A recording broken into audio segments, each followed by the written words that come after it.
This fellow right here, he's ours to talk about. He was a chef of extraordinary potential, but because he lacked any powerful connections, the head chef shipped him back to the countryside to grow fish and tend vegetables. The grief was so crushing that he was hurled body and soul straight into the world of martial arts. Here, in this new world, he opens a restaurant of his own, with no fear of anyone firing him ever again. He earns the legendary title the Food Dragon.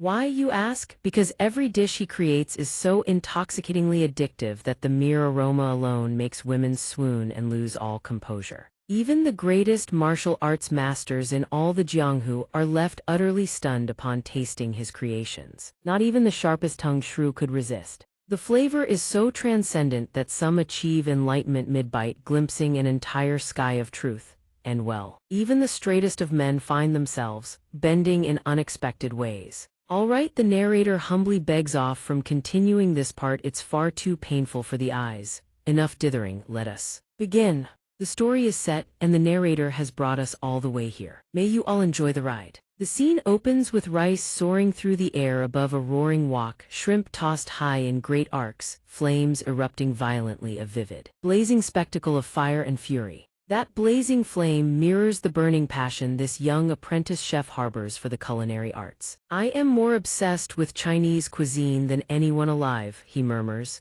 "and the thing that captivated me most of all." He drifts back to his childhood. "Son, come eat." The dish that claimed his whole heart was none other than zhajiangmyeon black bean noodles. The reason this apprentice chef could never resist the allure of zhajiangmyeon was the way its flavors danced upon the tip of his tongue. The black bean paste is stir-fried over roaring flames, releasing a deep, intoxicating sweetness. Rich and savory, married with tender pork and onions, folded in and blended seamlessly, a perfect symphony of flavor. Watching him devour the bowl, his father smiles and asks, "Good. Of course, with your cooking, Dad, there's nothing to criticize." Yes, zhajiangmyeon is the greatest dish in the world.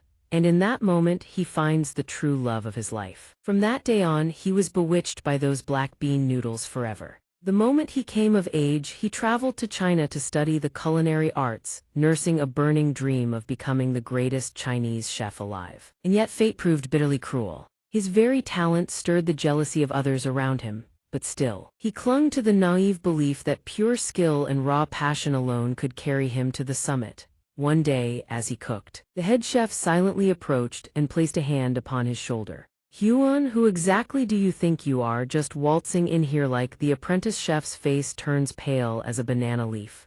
Head chef. Only now does he realize it was all just a child's naive fantasy. Connections. If you translate it into Korean, the word means structure, the architecture of power. A time-honored custom deeply rooted in the marrow of Chinese culture. The head chef eyes him coldly one after another. Same family? No. Same background? No. Same school? No. Same race? No. These differences are precisely what block your path to culinary glory. But for me, an outsider, what connections could I possibly have? Afterwards, the worst that could happen did happen to the apprentice chef. The result: no connections, no future. The weight of connections in this country was far heavier than he had ever imagined. For a man with no one to lean on, someone like the apprentice chef was destined to be bullied. "Please, head chef, just give me one chance." But his desperate plea earns nothing but a cold slap of ice water to the face. The apprentice chef doesn't know anyone, then get lost, go home. And so the apprentice chef boards a ship bound for his homeland. Muttering through gritted teeth, "So nepotism exists in every era, every nation." Tears stream down his face unbidden. But this is too much. His hands grip the railing, trembling uncontrollably. "If I had one wish," the apprentice chef pours every ounce of his fury into the words, "unless I die and come back to life, I swear I will never set foot in your wretched country again." But the moment those words leave his lips, a strange, inexplicable sensation washes over him. Inside the ship, the sailors are mid-conversation when they suddenly freeze, hearing something. What was that sound? For reasons beyond comprehension, the apprentice chef has fallen overboard. The icy seawater engulfs him, and just like that, on the voyage home, he meets the most absurd accident imaginable. Still conscious, the apprentice chef urges himself to swim to break free. "Stay calm. Calm down, swim to the surface." But before he can do anything, he turns his head and freezes in sheer terror. Before him looms a whale of monstrous proportions. Staring at the colossal creature, the apprentice chef cannot fathom what he is seeing. A whale. The whole ordeal strikes him so suddenly and bizarrely that he simply cannot believe it. Are my eyes deceiving me? Is this real or illusion? Regardless, the apprentice chef forces himself to stay composed. Right, calm down, whales don't attack humans, it's probably just curious. Or is this a nightmare? But life is no dream. That seemingly harmless whale opens its cavernous maw wide and devours the apprentice chef whole. Swallowed into the beast's belly, he curses his wretched luck without end, damn it all. Yet perhaps this is no ordinary death, perhaps the envoy of another world has taken his wish a little too literally. The whale carries the apprentice chef downward, deeper and deeper, into a void where not a single ray of light survives. To this day, he cannot explain what happened. And when he opens his eyes once more, he believes the apprentice chef's story has truly ended, swallowed by darkness. And yet this is not an ending at all. It is an entirely new beginning, flooded with light. Beneath a radiant moon casting its silver glow upon a crystal-clear lake, he slowly rises to his feet. His wish has been granted. He has become an ordinary young man living in Song Dynasty China, reborn into this unfamiliar existence. He stares at his own hands in quiet disbelief. No way, Liu Qingyan, that's my name now. Scene transition. Meanwhile, a scarred man is making his way somewhere when a sudden downpour catches him off guard. Seeing no end to the rain, he decides to take shelter. I need to find cover. But suddenly a shadow darts past him, catching his attention. The scarred man senses eyes watching him from every direction. 2, 3, are there no more than that? He tenses, resting his hand upon his sword hilt, ready for a surprise attack at any moment. If I get surrounded, I'm finished. In this moment of mortal peril, a small restaurant appears before the scarred man's eyes. It feels nothing short of a divine savior.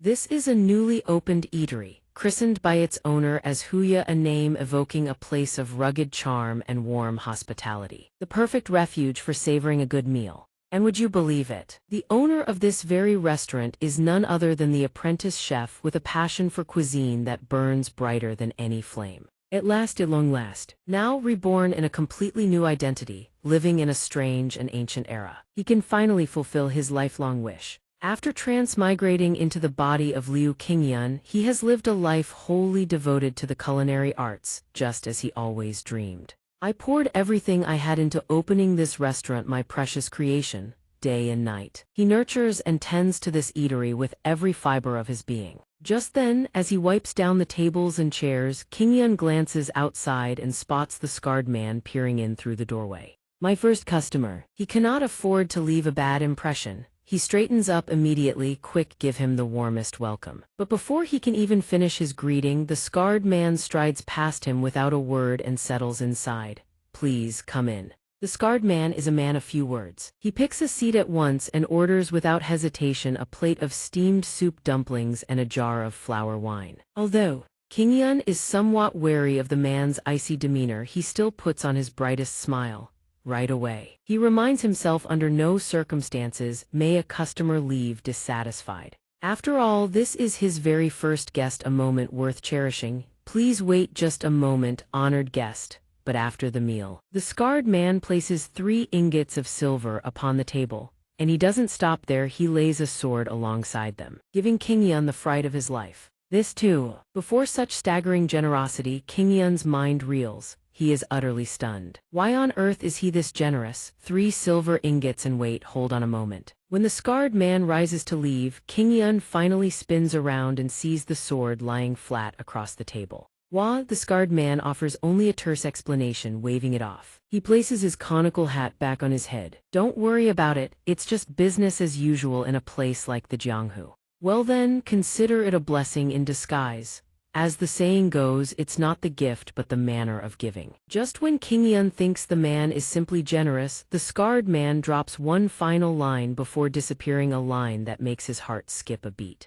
But mere seconds before disaster strikes, a boot crashes through from above. He has only just been reborn. He thought Qingyan's new life would be bathed in light and promise. And yet, in the blink of an eye, everything shatters to pieces at the hands of a stranger. Watching his dream crumble before his very eyes, Qingyan's heart shatters along with it, tears surging up uncontrollably. The intruder from the ceiling is not alone in the very next heartbeat. A squad of yellow-scarved assassins bursts in all at once, turning his humble restaurant into a battlefield. "You worthless rats dare set foot in this establishment, get them storm the ceiling." The scarred man cannot sit idle and watch these vermin run rampant. His hand finds his sword. Though it's far too late, King Yun now finds himself trapped like meat in a sandwich, caught between two warring sides, his poor restaurant reduced to collateral damage. Yet the scarred man remains remarkably nonchalant. He flashes a grin, "Congratulations on your grand opening." Before the words even settle, the scarred man's blade flashes and one of the yellow-scarved assassins loses an arm in a spray of crimson. The assassins, seeing their comrade maimed, erupt into a frenzy of panic like cattle spotting a funeral procession. As for King Yun, he is petrified, rooted to the spot, unable to move a single muscle. Though no one has laid a finger on him, the sheer shock sends him toppling. He collapses to the floor before he even knows it. Meanwhile, the assassins pour all their strength into subduing the scarred man. "Out of the way, kill him, all of us at once." But how could he possibly? If only he'd known it would come to this, why bother with all the struggle and strife? What a waste of breath. Liu Qingyan now ignores the affairs of the world. He covers his ears in confusion.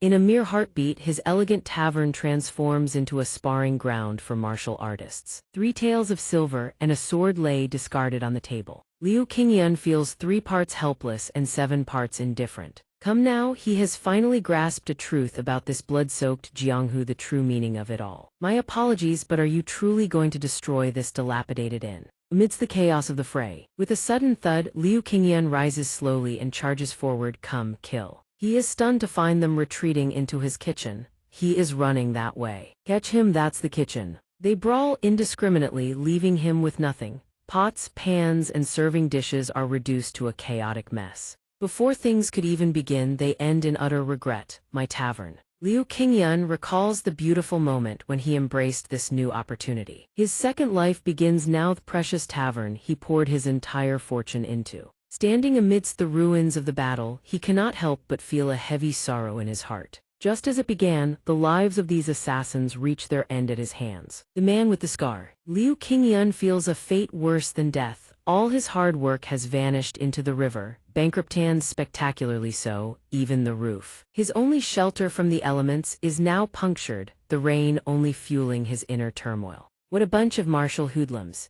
This experience serves as a bitter, bone-deep lesson for Liu Qingyan. Truly terrible, he never wants to involve himself with them again, just as Liu Qingyan struggles in his deepest agony. The appearance of a stranger offers him a glimmer of salvation. Is the shopkeeper present? Is anyone there? Hearing the call, he calms himself. An esteemed guest. Behind the man stands a young woman accompanied by 2 maidens with twin-bun hairstyles. Heavens! The rain is rising. This one wishes to rest for a while. Seeing that the past is behind him and life must go on, Liu Qingyan quickly grabs a broom. This is no time for depression. Even in the worst circumstances, one must greet guests with a smile. Suddenly, after observing him for a moment, the 2 girls murmur, "A commoner." Liu Qingyan reminds himself that it is his duty as the shopkeeper. With a face as grim as if he were in hell, he busies himself cleaning up the debris. "Please enter." However, his first tribulation has passed, and he immediately faces the 82nd, the twin-bun maid shoving her head into his stomach. "Die, you gluttonous demons."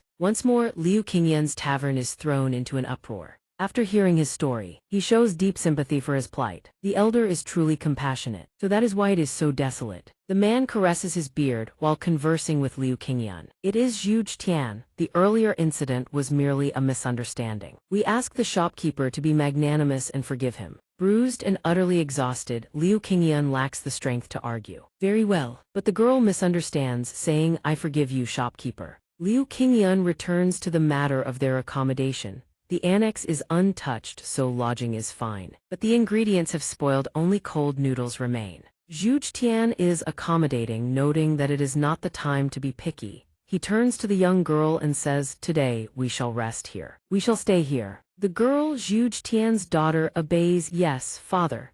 Liu Qingyan, wanting to delay no further, says, "As you wish, I shall prepare the meal." A unique trait on the girl's face catches his attention. Captivated by her jewel-green eyes, he mutters, "So beautiful." Zhu Tian immediately notices, "That is my daughter." Liu Qingyan is startled. "I am only startled because of you."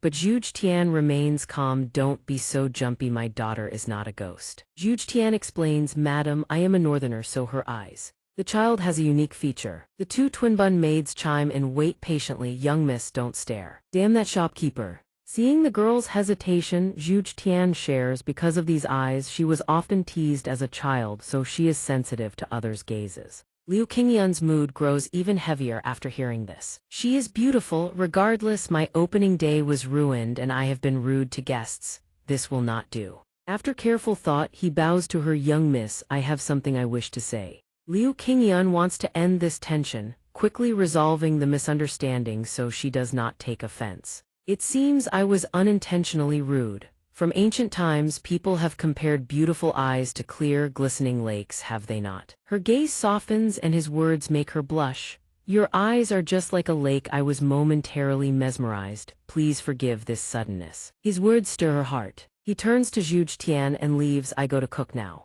Deep within her heart, she is moved by his honeyed words. Hearing the praise, she is surprised and questions herself. Beautiful, my eyes. What is the matter? But now Liu Qingyun must face a difficult problem. His kitchen is a battlefield, with utensils scattered everywhere. Seeing the clutter, he loses all motivation, collapsing. My kitchen. Yet as a shopkeeper, he calms himself. No, stay calm. The grand opening was a disaster, but he, Liu Qingyun, he takes a red cloth from his pocket and ties it around his head. His fiery determination ignited. His passion for food is the driving force that keeps him from giving up. Failure is the mother of success. This is merely the beginning, so he can correct his mistakes. He grabs the knife. He stomps on the floor, sending the wok soaring into the air. Regardless, the rise or fall of this tavern depends on the flavor of the food. He is determined to create a culinary masterpiece, even from the simplest ingredients. Though his spirit is high, he must ensure everything is ready before starting.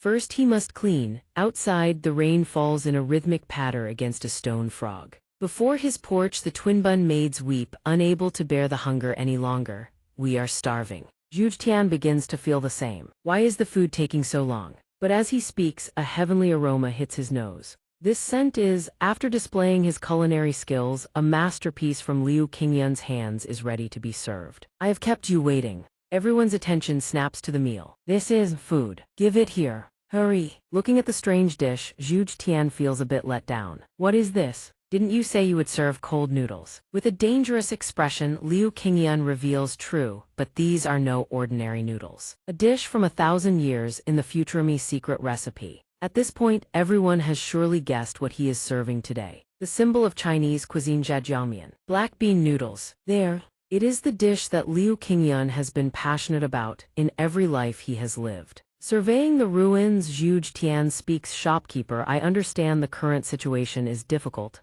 He is hesitant. Seeing the food for the first time. Looking at the black sauce coating every noodle, he remains wary. Since black bean noodles are not yet widespread to Zhuge Tian, they look as if they are burnt. He invites them to taste it, knowing they are unfamiliar with the flavor profile. I would not serve you something unfit to eat. Try a bite. First. While Zhuge Tian hesitates, the twin-bun maid tastes it and praises, wow, it's delicious. Her eyes light up like stars. It's sweet and delicious. Elder, you try it too. The two maids cannot resist the intoxicating flavor, eating greedily. My body won't stop moving. Though he sees the girls eating with such relish, Zhuge Tian remains hesitant, staring intently at the bowl like he is preparing for war. Though the appearance may seem odd, the aroma is utterly irresistible. The two girls pay no mind to the old man's hesitation, picking up chopstickful after chopstickful without pause. No one could resist. They simply cannot stop. The flavor is truly dangerous, as if Liu Qingyun's face is taut with tension, awaiting their verdict. The girls, but what a relief it is, the flavor. The girl's mouth feels as though it has been drugged, utterly addictive. At this moment, he too thinks quietly to himself. His gut already knows the answer. How did he realize, and the secret that makes Liu Qingyun's jjiajiangmian so irresistible? The hearts of men are thus captivated by the existence of the divine elixir known as MSG. Liu Qingyun is meticulous in every single step, bringing everyone a flavor that is truly complete. The fresh soybean paste is made from soybeans and wheat ground into a fine pulp, mixed with salt, then left to ferment. Along the way, he faces no shortage of hardships due to the scarcity of ingredients in this era. The sauce base, that familiar jjajangmyeon sauce we all know, is actually the paste traditionally calls for a special fermented sauce to be added, but where in this era could such a thing possibly exist? Liu Qingyun gradually finds himself at a dead end, missing a crucial ingredient. Isn't it true that with glutamic acid alone, that natural seasoning found in soybeans and wheat, one could never recreate the flavor of the spring? Thus, necessity is the mother of invention. Thus, he devises a plan to use kelp, the food with the highest concentration of glutamic acid, combined with shiitake mushrooms, a fungus rich in guanylic acid, yet another natural flavor enhancer. With this stroke of creative genius, he has engineered a perfect explosion of flavor. These two premium natural sources of umami are sun-dried, ground into powder, then fermented, a true feast of genuine umami. Now, with the jjajangmyeon served and ready on the table, even Zhuge Tian cannot resist. His chopsticks rise and he scoops up the first bite. He lifts the noodles to his mouth with a guarded expression. Liu Qingyun is supremely confident in the divine sauce he has crafted. If one were to describe it in the language of the martial world, my spring sauce is. Zhuge Tian takes his first chopstickful of noodles. Truly, the flavors now cascading across his palate are so utterly astonishing that Zhuge Tian cannot help but stunned. With his peerless craft, the young man has created a sauce of supreme mastery, unmatched by anything under heaven. It has reached the divine demonic realm, worthy of being called the divine demonic sauce. It is not only the twin-tailed red-haired maids, now everyone is completely mesmerized by the jjajangmyeon, devouring it ravenously. He cannot stop eating, shoveling noodles into his mouth until his cheeks are stuffed to bursting. They eat until every last morsel is scraped clean, not a single drop remaining. Not a trace of sauce left. Seeing this, Liu Qingyun is overjoyed, an unconscious smile spreading across his face. Reaching the realm of slurping noodles without even needing hands, such is the most natural of reactions. Even now, Zhuge Tian can still feel the flavors detonating upon the tip of his tongue, the intricate dance between sweet and savory. He is utterly and completely conquered by this magnificent bowl of noodles. The noodles are saturated with the essence of pork. Could this truly be? Every nerve in his body erupts with sensation. A feeling of transcendence, as if soaring through the 9 heavens, into a pitch-black pinglight of pure bliss. The sky above is now cloaked in the veil of night. And inside his restaurant, the twin-tailed red-haired maid steal glances at Zhuge Tian between slurps of noodles. Even King cannot help but notice him. Zhuge Tian now, after devouring every last bite. Having finished the jjajangmyeon to his heart's content, he sits perfectly still. A surge of pure exhilaration filling his heart after savoring this one-of-a-kind delicacy. He ate with such ferocity that his robes are now completely disheveled. Only now, with his hat knocked askew, does Zhuge Tian regain his composure. My image, he cannot allow a single dish to destroy his dignified bearing. Zhuge Tian swiftly straightens himself up. Watching their enthusiastic reception of his dish, Liu Qingyun breathes a sigh of relief. It is a success. However, when his gaze shifts to King, her bowl of noodles remains untouched, and this confuses him greatly. Why isn't she eating? Why is the young miss not eating? Is there something unsatisfactory about the dish? She lowers her head shyly. No, it's just. Seeing his daughter's troubled demeanor, Zhuge Tian knows what he must do. Understanding King's concern, he reaches toward her bowl and reassures her, this dish is delicious. Your father is right here. Go ahead and eat to your heart's content. Encouraged by Zhuge Tian's words, she lowers her defenses and prepares to try the noodles. Yes, father. Watching the touching father-daughter moment, a random thought suddenly pops into Liu Qingyun's head. When will someone invent wet wipes? To eat the noodles, King must remove her face veil. The moment she removes it, Liu Qingyun is taken slightly aback. Behind the face veil is a pair of thick lips. From King's end, it is a moment of deep embarrassment, her lips. Liu Qingyun appears somewhat disappointed when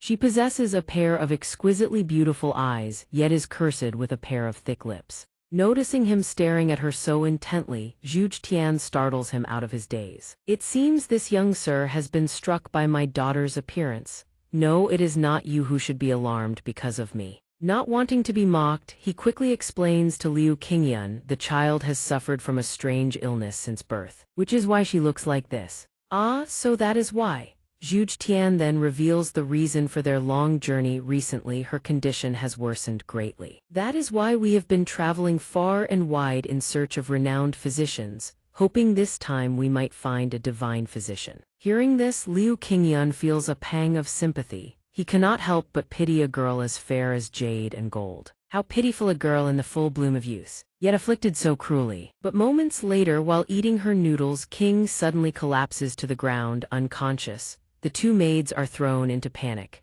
Young miss, what's wrong? The maids' hearts burn with terror as they rush to lift her up. King, wake up. Seeing her collapse mid-bowl, Zhuge Tian lays all blame on Liu Qingyun and roars, "You brat, what did you feed my daughter?" The twin-tailed red-haired maids now erupt into a frenzy. "You dare poison people? Are you an assassin? What did you feed our young miss?" Eyes like those of hungry tigers now converge upon him. He must be an assassin sent by some rival sect. It seems Liu Qingyun is about to have serious trouble with them. "What, I only served the young lady Zhajangmyeon." After a spell of unconsciousness, King begins to cough and shows signs of stirring.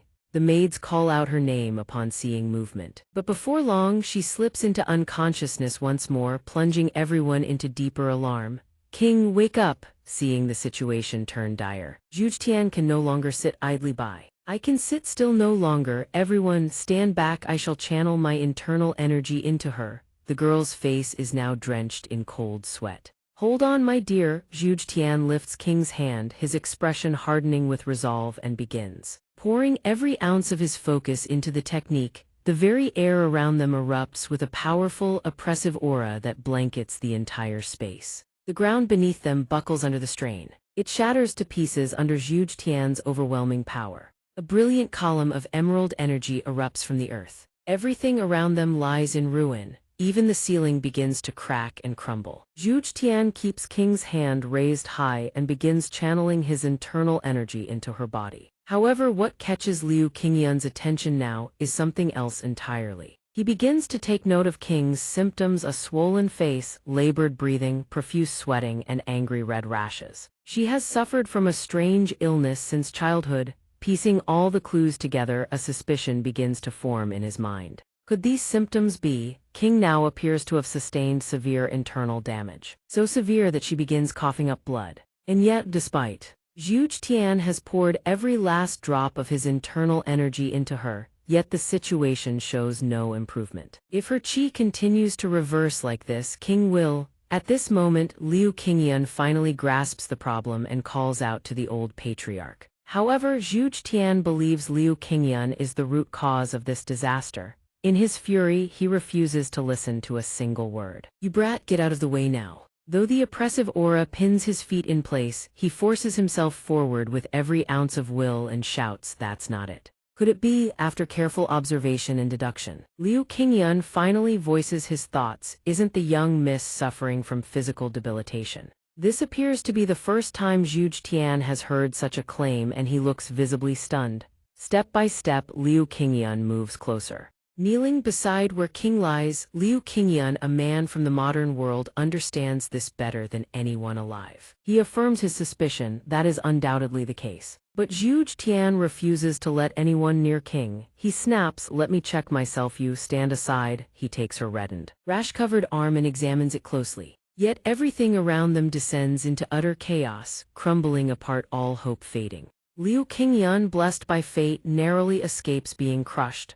The two maids' heads are spinning in the midst of this pandemonium. Seeing Liu Qingyun display such profound knowledge of these ailments, Zhuge Tian's expression grows grave. He demands, "Do you also possess knowledge of medicine?" However, Liu Qingyun only knows common knowledge, not the intricacies of medical arts, and he fumbles for words. "Well, that is to say, when it comes to medicine, not exactly." But the situation has grown desperate beyond measure, and Zhuge Tian has no choice but to place every last shred of trust in the young man. "Please?" Liu Qingyun is now his last glimmer of hope. Tears streaming down his face, Zhuge Tian begs, "Young man, please save my daughter." The sky has shifted to the warm hues of an evening sunset, and inside the ravaged remains of Liu Qingyun's restaurant, he continues tending to King with all his might. Though Zhuge Tian has wept until his eyes are swollen, he can still clearly see what the young man is doing and asks again, "What are you doing?" Liu Qingyun wrings out a cloth as he begins explaining to the old patriarch what he is about to do.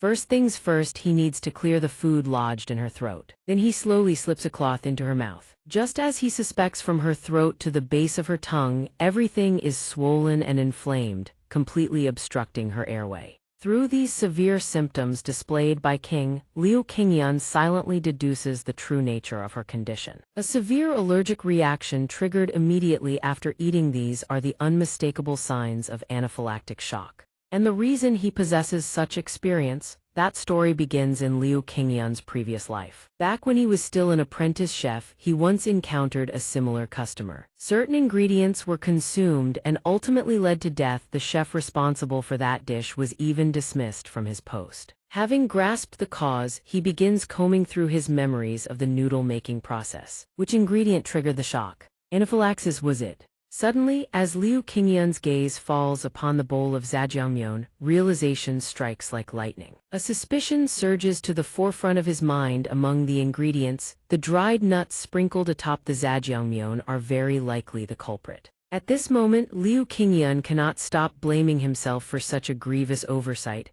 This is all my fault. Looking at King's condition, guilt gnaws at him. As a chef who failed to anticipate the risk of allergic reactions when preparing a dish, I truly am unworthy. At this moment, Liu Qingyun resolves to do whatever it takes to atone. He turns to the old master. Do you wish to save your daughter? Zhuge Tian answers instantly, a foolish question, but in the very next breath, Liu Qingyun poses a follow-up that gives even Zhuge Tian pause. No matter what happens, is that acceptable? Seeing that the old man makes no move to stop him, he immediately gets to work. In the very next instant, Liu Qingyun pinches her nose shut and gently presses his lips to King's to perform artificial respiration. However, these are not people of the modern age. They know nothing of such a concept. All they see is him forcing himself upon her. You perverted shopkeeper, what do you think you're doing? Even Zhuge Tian stands frozen for a full 5 seconds, utterly baffled by this bizarre method of treatment.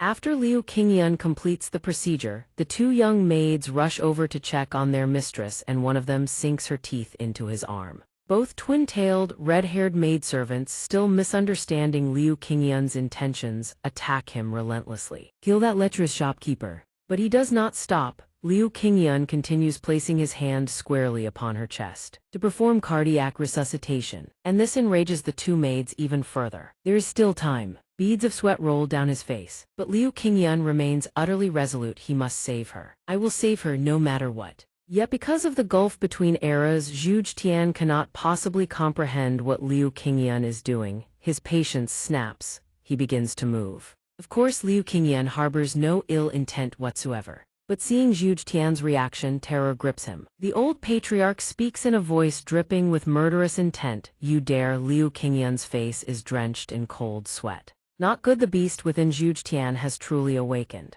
The sheer, bone-chilling pressure of his power is more than Liu Qingyun can endure. You dare defile my daughter? At this moment, having completely misunderstood Liu Qingyun, Zhuge Tian decides he will not let this matter rest. It seems we have nothing left to say to one another. Liu Qingyun is completely immobilized under the old man's grip. His strength alone is enough to crush the life out of me. Truly a supreme master of the martial world. But even under such misunderstanding, Liu Qingyun refuses to give up on saving her. Yet I cannot stop. Stop this at once. Seeing Liu Qingyun still persists, Zhuge Tian's fury only deepens.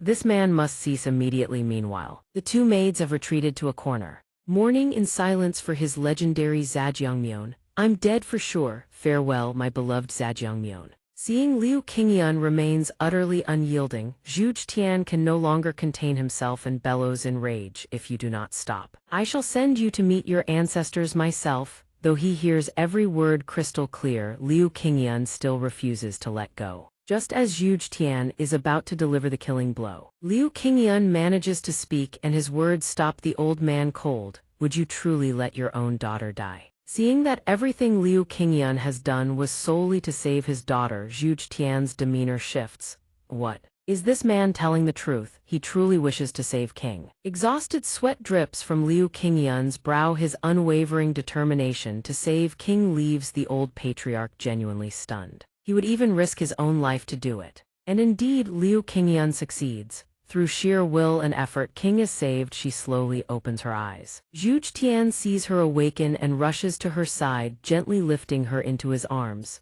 You're awake, my child. However, at this very moment, the one in the worst condition is Liu Qingyun himself, utterly spent after enduring far too many calamities on opening day. Liu Qingyun can hold out no longer. He collapses to the ground.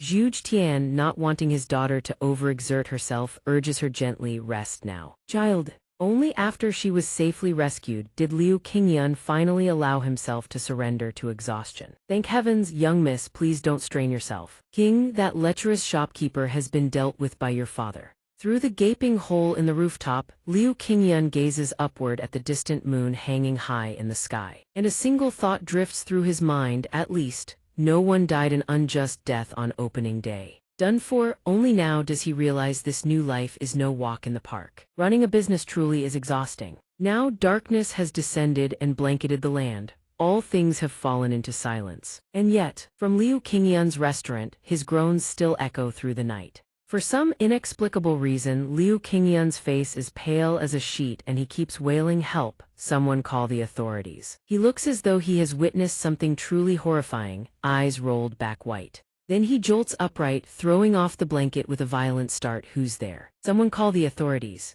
It turns out Liu Qingyun had been caught in the throes of a nightmare. This is my room. What happened? He glances to the side and there sits Zhu Tian right beside him, radiating an aura that is anything but normal. For reasons beyond comprehension, a powerful green energy pulses from the old man's entire body, sending Liu Qingyun shrinking back in terror. Utterly convinced that Zhu Tian is about to send him to the afterlife. Only then does he slowly piece together what happened. Why is he still angry? Could it be because of the artificial respiration and the chest compressions? Liu Qingyun is utterly bewildered by Zhu Tian's attitude. But still, he saved the man's daughter and he's still like this. Cold sweat begins to bead on Liu Qingyun's forehead once more. Or perhaps isn't this about face? Liu Qingyun suddenly recalls a painful truth deeply rooted in Chinese culture, the matter of face.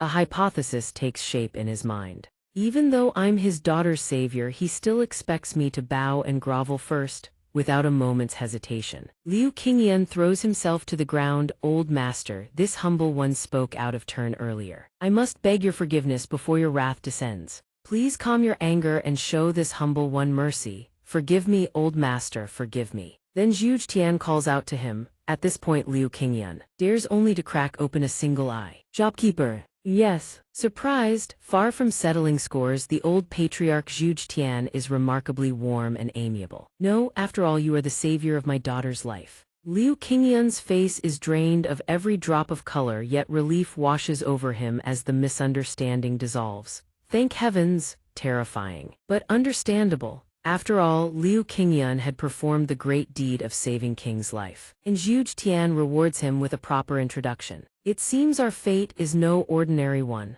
Allow me to introduce myself properly. I am the patriarch of the Zhuge clan, Zhu Tian. However, the instant those words leave the old man's mouth, Liu Qingyun is struck dumb with shock. The Zhuge clan. Could it be one of the 7 great clans of the martial world? Descendants of Prime Minister Zhuge Liang of Shuhan. Those legendary clans. Zhu Tian then turns the question back on him. And you, what is your name? But Liu Qingyun's mind is somewhere else entirely. He does not answer Zhu Tian's question. Instead, he lowers his head and recites from memory, the conduct of a gentleman lies in tranquility to cultivate the self, in frugality to nurture virtue. Hearing these words, Zhu Tian's expression shifts with surprise. He slowly rises to his feet. Undeterred by Zhu Tian's reaction, Liu Qingyun continues without pause. A man of true virtue must hold himself to integrity, temper his body through stillness, and nourish his character through simplicity. Seeing that Liu Qingyun recites flawlessly, not a single word out of place, Zhu Tian can hardly believe his own ears. You know the Jizishu. Liu Qingyun confirms without hesitation, of course. Without missing a beat, Liu Qingyun lays bare his sincere admiration. Marquis Zhuge Wu is the person I admire most in all the world. The reason Liu Qingyun can recite all of this so effortlessly is simple. He is a man of deep passions, devoted not only to the culinary arts, but also to the great heroes of Chinese history. Not only Zhuge Liang, he has committed to memory the tales of countless other legendary heroes as well. in his previous life. He never missed a single story from the romance of the Three Kingdoms. Liu Qingyan's home was packed wall to wall with every manner of collectible novels, films, and games and figurines beyond counting, yet even that was not enough. His passion extended to one thing above all else: Zhu Liang. Anything and everything related to the great strategist, he had to know it all. Liu Qingyan cannot help but swell with pride. To be someone who knows so much. My previous life truly was wonderful. Seeing Liu Qingyan speak of it all as though it were his dearest subject, Zhu Tian places both hands firmly on his shoulders and pulls him close. Who could have guessed it is precisely this fervent passion for Zhu Liang that leads to an unforeseen proposition. Speaking as Zhu Tian, become one of my family. He thinks his ears have failed him and asks again, what does your excellency mean? Now, as he replays the old man's words in his mind, his entire body stiffens. Wait, one of the family, does that mean from this day forward he is part of the household? Qingyan is utterly bewildered. Could it mean a bond of kinship? Does the old man wish to become sworn brothers with him? Qingyan begins to weigh the matter more carefully. If he were to forge ties with the Zhuge clan, then those Jianghu riffraff would no longer dare come here and cause trouble ever again. It would never happen again. Before such an irresistibly sweet offer, how could he possibly refuse? Very well then. What is there left to hesitate about? Qingyan clasps his hands together in greeting. Elder brother, this little brother's name is Liu Qingyan, with a confident face. He introduces himself without reservation. Zhu Tian's eyes light up with interest upon hearing the name. Oh, Qingyan, you say? At this moment, the old man analyzes the young man's name and uncovers a remarkable coincidence. Qingyan, it means azure clouds. A wonderful coincidence. My daughter's name also contains the character Qing. How fortuitous. Qingyan is about to ask what the old man means, but Zhu Tian grows visibly excited and places both hands firmly on his shoulders. It's nothing. Don't mind it. It turns out Zhu Tian is a man of deep sentiment beneath his stern exterior. Although when we first met, there were a few misunderstandings. From this day forward, there is nothing more to worry about. From now on, you are family. Hearing these words spill from the old man's lips, Qingyan feels his heart grow warm, as if it has just been bathed in sunlight. Could this be the warmth of brotherhood? How warm it is! That night, while the two young maids help repair Qingyan's rooftop, they chatter endlessly inside the house, sharing stories about themselves. How old are you? This humble one is 22 years of age. Oh, my daughter is 18 this year. Yes, and where are you from, young sir? Fujian, huh? After a grand opening day filled with exhaustion yet brimming with memories, the sun now rises and a new day begins. Upon waking, the first thing Qingyan does is walk around the restaurant to inspect the repairs. Yet he is utterly astonished to find everything spotlessly arranged, gleaming clean. As if nothing had ever happened, everything repaired in a single night, not a single trace of blood remains. Suddenly, he hears sounds coming from the kitchen. There's nothing left to eat and not a single decent ingredient in sight. Qingyan lifts the curtain and peers inside. Someone is cooking. To his great surprise, two maids with red double bun hairstyles are making breakfast. One chops ingredients into fine pieces for the pot. The other stirs them round and round. However, the finished product has turned an ominous shade of purple, looking extremely suspicious. Qingyan steals a glance, and he cannot help but gape in disbelief at their culinary talent. Is this food meant for martial artists? Stepping into the utter chaos of their tiny kitchen, he feels his appetite shrivel to nothing. Unbearable, unable to witness this culinary catastrophe a moment longer, Qingyan quietly turns to slip away, pretending he saw nothing at all. But his presence has already caught one maid's eye. Shop owner, get over here and lend us a hand. Both red double bun maids are deeply worried about King, so they rose before dawn and came down to cook with their own hands. Our young miss hasn't eaten a single thing since yesterday. That shop owner may be a pervert, but his cooking is second to none. Hearing this, Qingyan finally understands, so that's what this is about. They want food prepared for the sick. Yet Qingyan cannot deny that he bears a measure of fault in this matter. The young miss fell ill largely because of me. If I broke it, I fix it. He gently lifts both maids aside, takes over the station, and sets about preparing a nutritious, delicious breakfast for King. Qingyan takes the kitchen tools from the red double bun maid's hands and begins to cook in earnest. Return my sword. And of course, to forge a dish at the absolute pinnacle, he cannot go without the red headband tied tight across his forehead. With whatever meager ingredients remain in the kitchen, he resolves to transform them into a one-of-a-kind masterpiece. Please wait a moment, sir. I shall present the finest convalescent meal in all the world. With his spirit of wholehearted dedication, King Yun begins to radiate brilliance alongside those humble ingredients. Both maids, before King Yun's cooking prowess sharp and refined as distilled water, can only tip their hats in awe. Magnificent. Indeed, he is a reliable pervert after all. Yet who can comprehend this injustice? He can only silently proclaim his innocence in his heart. I am not. Everyone.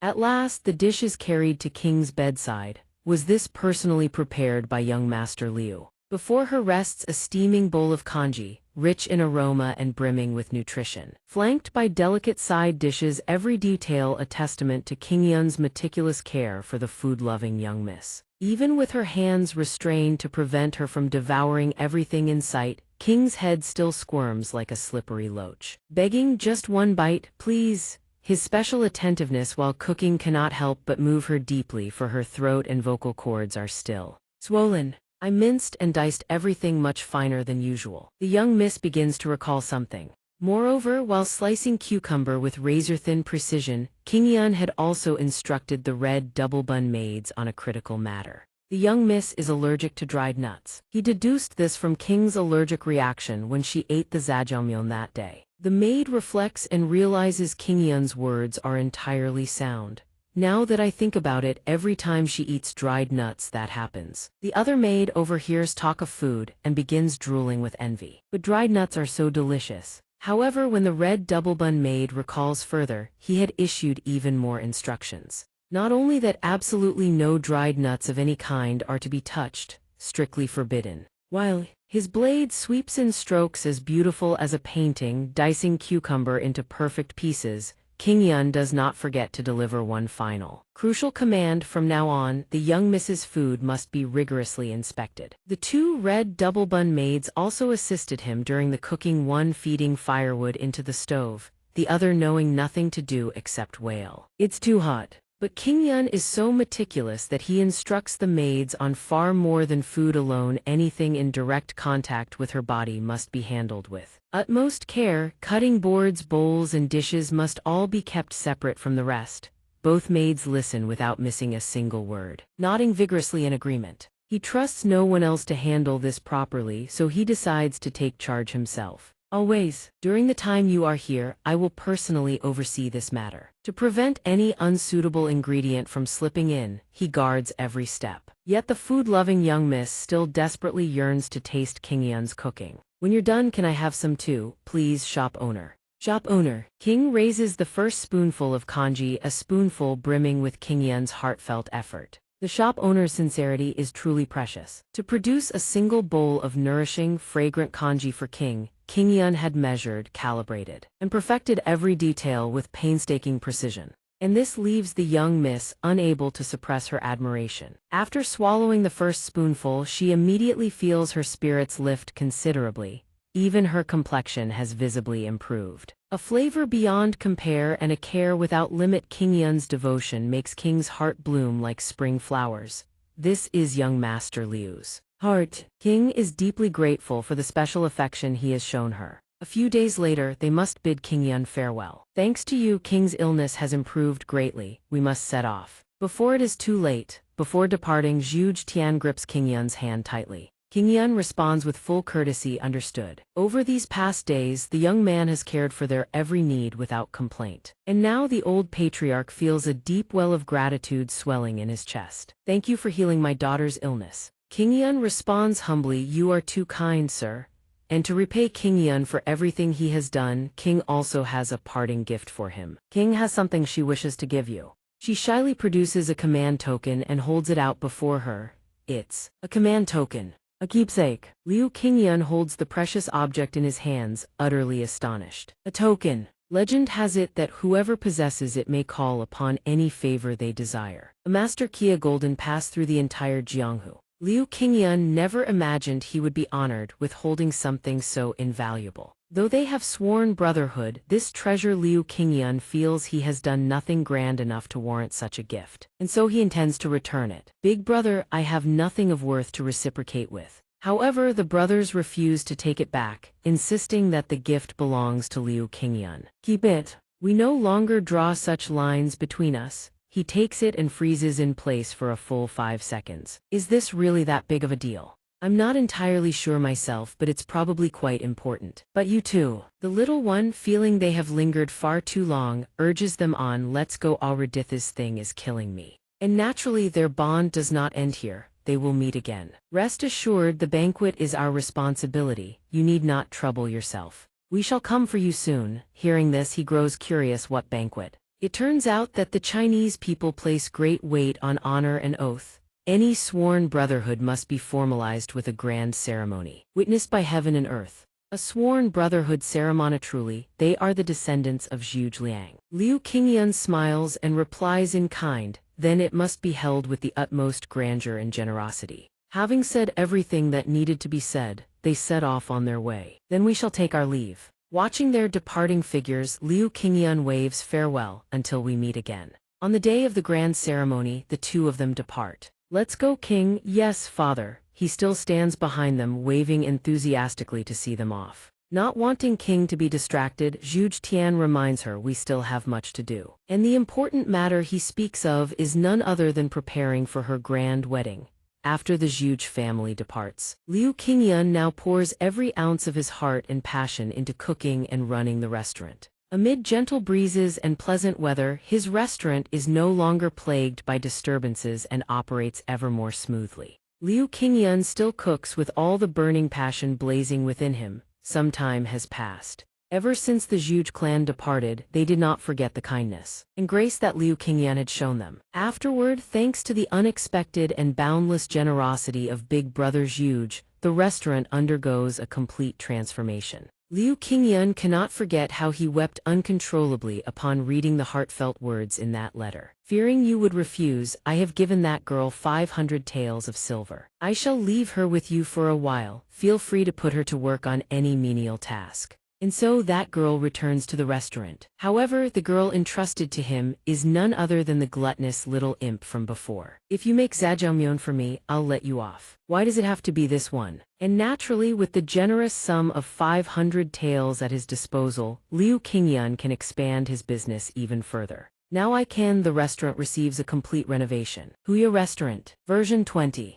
Beyond the intoxicating aroma of zhajangmyeon, he crafts many new dishes, no less extraordinary. Stir-fried meat with bamboo shoots. Please enjoy your meal. Yet something feels off. Glancing around, he is stunned to find the place as deserted as a haunted temple. Where are the customers? Why aren't there any customers at all? Meanwhile, the girl starts washing eggs. Where's the rice? Bring it out. Seeing that they have been open for quite some time yet still not a single customer has arrived, Liu Qingyan's heart burns like fire. At this rate, I'll go bankrupt. The money Big Brother gave me is almost used up. What on earth is the problem? While he is utterly desperate, the girl remains carefree. There is nothing wrong with the food itself, and yet the 82nd calamity descends upon his head once more. Suddenly, a hand shoves the door open from outside, and a voice bellows, "Is this Huya Restaurant or not?" Hearing someone call, Liu Qingyan assumes it is a customer and spins around with delight. A customer. Yes, please come in. At that moment, a storm of footsteps pours into Liu Qingyan's restaurant from outside. However, contrary to his expectations, they are not customers at all but soldiers with unfriendly demeanors.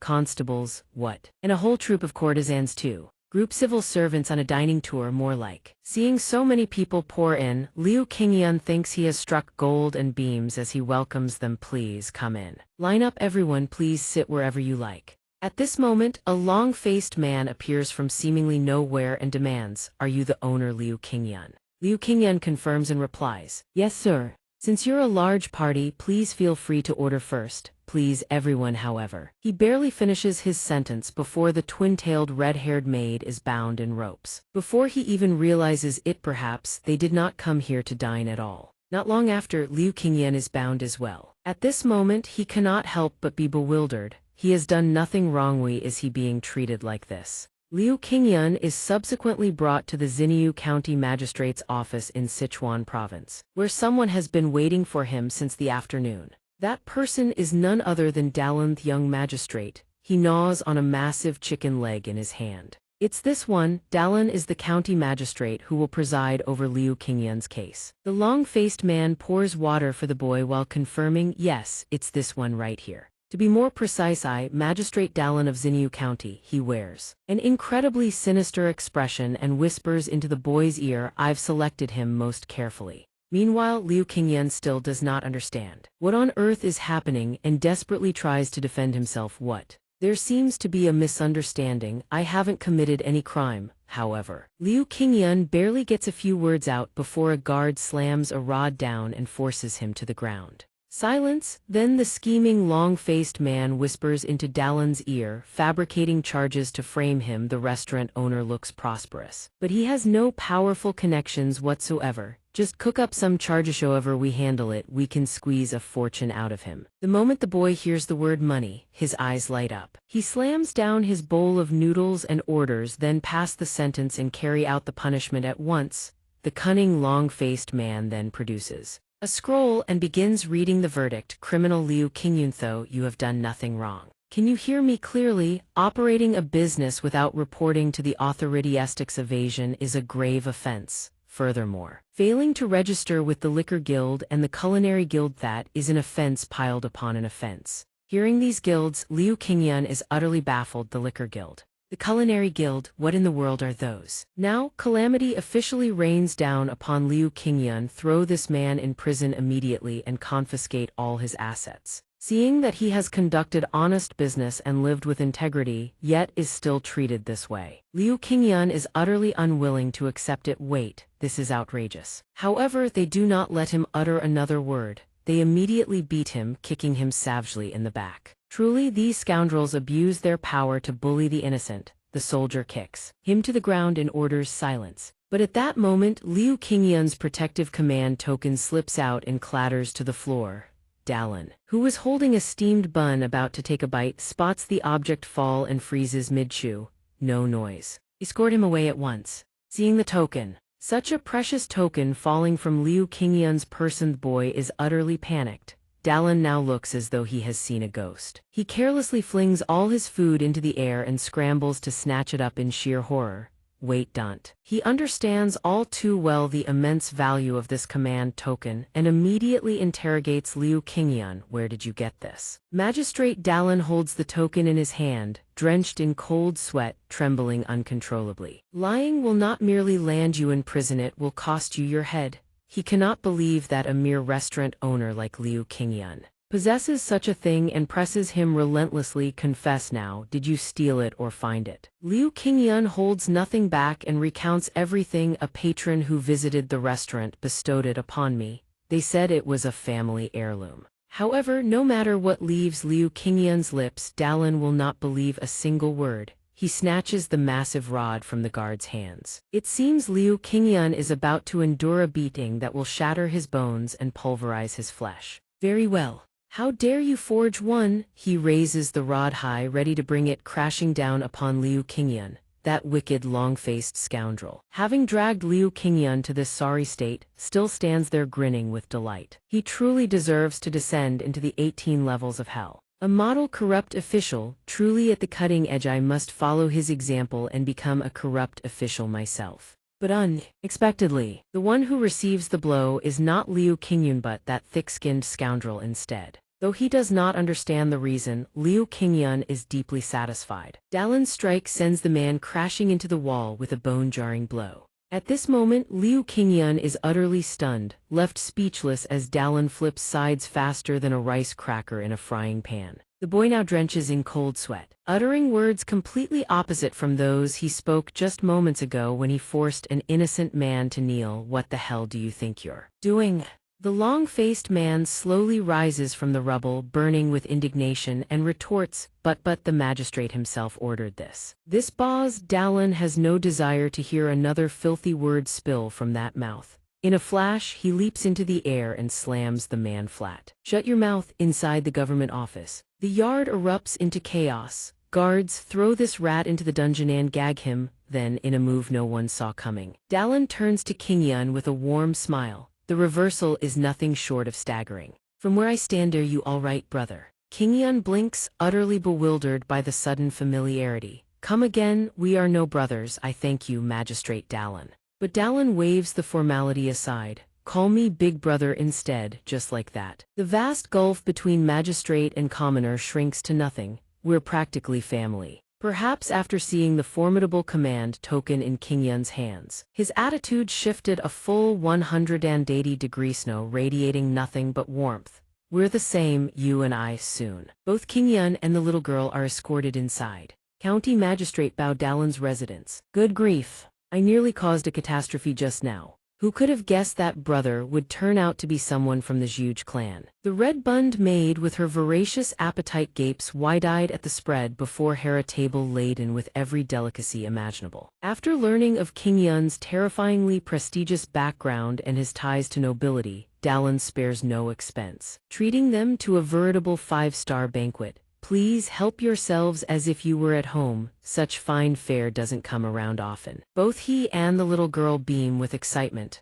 Many thanks, Big Brother. Yet Dallin still finds the formality irksome and corrects him. Why so stiff? Haven't I already said you and I are old friends? Bowl of noodles in hand, King Yun relents. Yes, Big Brother. Although this world is truly small. Who could have imagined that the magistrate himself had ties to the Zhuge clan? Dallin fans himself leisurely and urges them on. Hurry, try the food. Eat. In his previous life, King Yun had endured nothing but humiliation and bullying all because he lacked powerful connections. Now everything has been reversed. How sweet it is. So this is what it tastes like to have backing. Yet this is merely Dallin's outward facade. Deep down, King Yun knows full well the man is only being friendly because he doesn't want to offend the Zhuge clan. Thought he was just some country bumpkin, but who would have guessed he carried that token, and moreover in the command plate there was also the name of the Zhuge clan's young miss. This shocks him tenfold. It means this bumpkin is no mere acquaintance, is a close friend of the Zhuge clan. In other words, he is the young miss's betrothed. Dallin nearly chokes on his own breath. Timely discovery of this man's identity, otherwise, Dallin would have been done for long ago. Dare to lay hands on the Zhuge clan's son-in-law, his head nearly parted ways with his neck. Watching King Yun and the girl devour their food ravenously, Dallin wonders, has the brother cooled his anger by now? Noticing Dallin's lingering gaze, King Yun asks, is something troubling you, Big Brother? Naturally, Dallin cannot admit what truly occupies his mind. He waves it off. It's nothing. An official's life is fraught with worries. King Yun, in turn, grows curious. Then why won't you eat a single bite? There's so much fine food here, yet you haven't touched your chopsticks. Dallin explains, you understand. Cuisine. Ah, that's right, you mentioned you own a restaurant, didn't you? These Sichuan dishes are decent enough, I'll grant you that. But compared to the cuisine of my homeland, they fall far short. A wave of bittersweet nostalgia wells up within Dallin. Every now and then I remember the flavors of home, and Thenblue Sea's white-capped waves and seafood as far as the eye can see. The bounty of the ocean from his homeland floods his mind's eye. My hometown is Guangdong. Not only that, it's renowned for its abundance of fresh, exquisite seafood. He recalls the days when his life was bound to the sea. Strangely enough, every time he gazed upon the ocean, he felt compelled to swear an oath. Young Bao Dallin, 21 years of age, I will pass the imperial examination and become a great official. His burning ambitions blaze before his eyes once more. Back then, Dallin had resolved to protect the common folk with a heart as tender as a mother's and as vast as the sea. Like the boundless ocean itself, he would use that heart to shelter all living souls. Looking back on those days, then glancing at who he has become, Dallin feels a sharp pang of guilt. I was nothing but a naive boy who had never seen the world. After hearing of Dallin's homeland, King Yun falls into quiet contemplation. Guangdong, he slams the table and leaps to his feet. Startled, Dallin jerks, what is it? Big Brother Dallin, you saved me from behind iron bars today. In return, King Yun wishes to repay your kindness with his craft. To honor your generosity, this little brother humbly offers to prepare a small dish. In the spacious kitchen, King Yun dries his hands, poised and ready. He gives the order, fire. At once, the red bun maid springs into action. Fire, fire, the girl focuses on kindling the flames. 103. Meanwhile, King Yun is far from idle. His mind races. Let's begin. First, prep the ingredients. His knife flashes as he begins slicing beef. Watching his fluid, practiced movements, two long-haired maids exchange stunned whispers. Who is that man? the other replies, "Ah, I hear he's a friend of the magistrate." Sir. Spotting the red-bund girl standing nearby, another maid approaches and asks, "Why is a man like him working in the kitchen?" The girl hastily wipes the sweat from her brow and answers, "That's Liu Qingyun. He's famous throughout Xinwu and all of Sichuan as a lunatic mind Yao, but his cooking, that's genuine."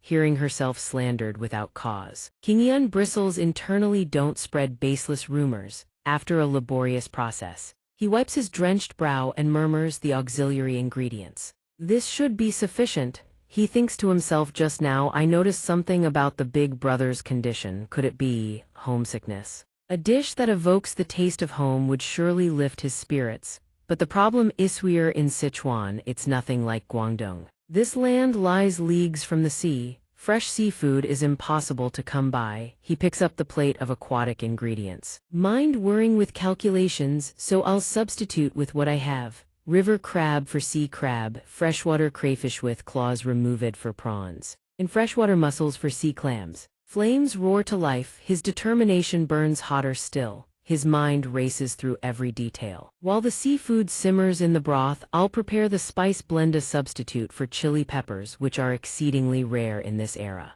First, Sichuan peppercorn, mildly numbing, delicately fragrant with its signature crimson hue. Then the greater numbing pepper, fiercely spicy, intensely aromatic. Next, the lantern pepper, also known as the long pepper, carrying a citrusy scent and a gentle, lingering heat. Then sauté garlic and scallions in rapeseed oil until golden, creating a chili oil substitute embodiment of that signature numbing tingle on the tip of the tongue. Spicy, representing bold, unapologetic heat. The signature numbing, spicy, fragrant complexity of mala seasoning that is precisely what makes this peppercorn oil extraordinary. The blazing flames draw gasps of admiration from the maids. His wok technique is absolutely masterful. The final step: stir-fry in a second wok, then drizzle the finished peppercorn oil over the prepared ingredients. The rich, intoxicating aroma of the peppercorn overwhelms any trace of fishiness. From the freshwater ingredients, the fragrant steam surges upward, thick and irresistible. A maid can't contain herself. That aromate's maddening, that hot, numbing fragrance. How can it smell this good? Two others watch in open admiration, truly skilled. So hot. Qingyun allows himself a quiet smile. That level of confidence is just right. He bows slightly, a humble gift from this little brother to big brother, staring at the steaming, crimson bowl of noodles before him. Dalun rests his chin on his hand, bewildered. "What dish is this? I've never seen anything like it. What's it called?" Even Qingyun hasn't settled on a name. He stammers, "This, well, I hope this doesn't cause any confusion." It seemed that Big Brother deeply misses the flavors of Guangdong, so this little brother took the liberty of recreating a taste of home. This dish is Kalagundong mala stir-fried noodles. But in truth it's spicy seafood noodles. Dalun's eyes glisten. Touched, he murmurs, "Thank you, brother." But in the depths of his mind he sneers, "HMPH, just a bowl of noodles from some restaurant on the verge of bankruptcy. How could it possibly satisfy the palate of someone who has feasted on mountain and ocean delicacies his entire life?" Yet the instant the first strand touches his tongue, Dalun's eyes fly wide. What is this? This is no ordinary bowl of noodles. With that single taste, the flavors in his bowl carry him across mountains and sea straight back to Guangdong. His vision blurs. How is this possible? A single bowl of noodles, and it contains the entirety of Guangdong, the taste of my homeland. His mission complete, Qingyun steps back. "Shall I take my leave?" "Please enjoy, big brother." The moment he turns away, Dalun devours the noodles with reckless abandon. The numbing spice sets his mouth ablaze. Sweat pouring down his face, but he doesn't stop. Gulp, gulp, gulp, gulp. His appetite is monumental, shaking heaven and earth itself. Qingyun staggers back in shock. "Gee, good lord, that eating speed is terrifying." Sunuinuan, the red-bund girl, echoes in awe. "Wow." Deaf to the world around him, Dalun continues to devour, wolfing down every last strand with frantic urgency. Even Qingyun stands slack-jawed. Is this the legendary realm that transcends mere noodle eating? Sudden limit slurp. Dalun's vision fractures. The world around him dissolves into mist. He stares dazed at the figure materializing before him. Who are you?" The handsome young man speaks. "You've changed a great deal. Me, 2 years from now. Not just in appearance but bullying the innocent, satisfying base disheresis. This truly what I what we always dreamed of. The words strike like a blade to the heart. Dallin freezes, then fury ignites. He tries to shout the vision away. Yao, you brat, your mouth still reeks of mother's milk. What could the likes of you possibly know? Without power you accomplish nothing. That is how this world works. For an impetuous, naive fool who knows neither the height of heaven nor the depth of earth, you don't even deserve a single strand of these noodles. Unmoved by Dallin's rage, the vision responds with perfect calm. Do you truly believe that? Pressed close, Dallin's mind reels. What if I do? But what escapes his lips is, no, I don't. What I've always longed for isn't the taste of home or fresh seafood, it's the image of my former self. A young man ablaze with passion, one who always hungered for justice. Could it be the me of those days? Then past and present converge, touching each other, a kiss that binds two streams of time, ending the flashback. The entire pavilion flashes with blinding brilliance. King Yun. He comes back to his senses. Suisheng asks, brother, what's wrong? The bowl is empty. The young man bows his head low and praises, truly delicious, my friend. Is this dish called Guangdong-style spicy stir-fried jjajangmyeon? He replies, yes, sir. The young man continues, a dish that makes one ponder many things. Your culinary skill is truly admirable. Ah, so that's all it was. His face softens as he replies, yes. Then he thinks, what on earth did I create? Even the young girl hesitantly responds, wonderful. Suddenly, the red-bunned maid's eyes light up with admiration. Magnificent. This terrifies him. You too. Night descends in silence. A voice breaks through. A love. In the adjacent pavilion, Dallin is hard at work. He orders the servant beside him, next, return this money and the confiscated goods to them. The servant responds, yes, sir. As for this one, set him free and compensate him fairly. The other servant receives the order, yes. Suddenly remembering someone standing before him, Dallin says apologetically, ah, how careless of me. It's already so late. I summoned you here and made you wait. Junior brother, I hear your business hasn't been going too smoothly. Caught off guard, he scratches his head, his face full of worry, and honestly replies, big brother, I don't understand. Does no one ever come to my shop? Could it be that my cooking is lacking? But Dallin reassures him, brother, I assure you it's not the food. Then he turns to the servant, summon brother Tian and brother Bayan here at once. The servant responds, understood. The servant calls out, brother Tian, brother Bayan. Meanwhile, Dallin confides that he wishes he could help personally. But work is overwhelming, I must fix things, correcting all the mistakes from before. Therefore, I shall introduce you to a few friends. No sooner had the words left his lips than they appeared. They greet him warmly. Meeting new connections is always a delight. An honor to meet you, young master. King Yun stares at them, utterly stunned. They introduce themselves one by one. Sharpface introduces himself, I am Tian Mu, right-hand man of the Culinary Guild of Xinwu County. And I am Bayan Mu from the Wine Guild. Watching them strike dramatic poses, King Yun stands frozen.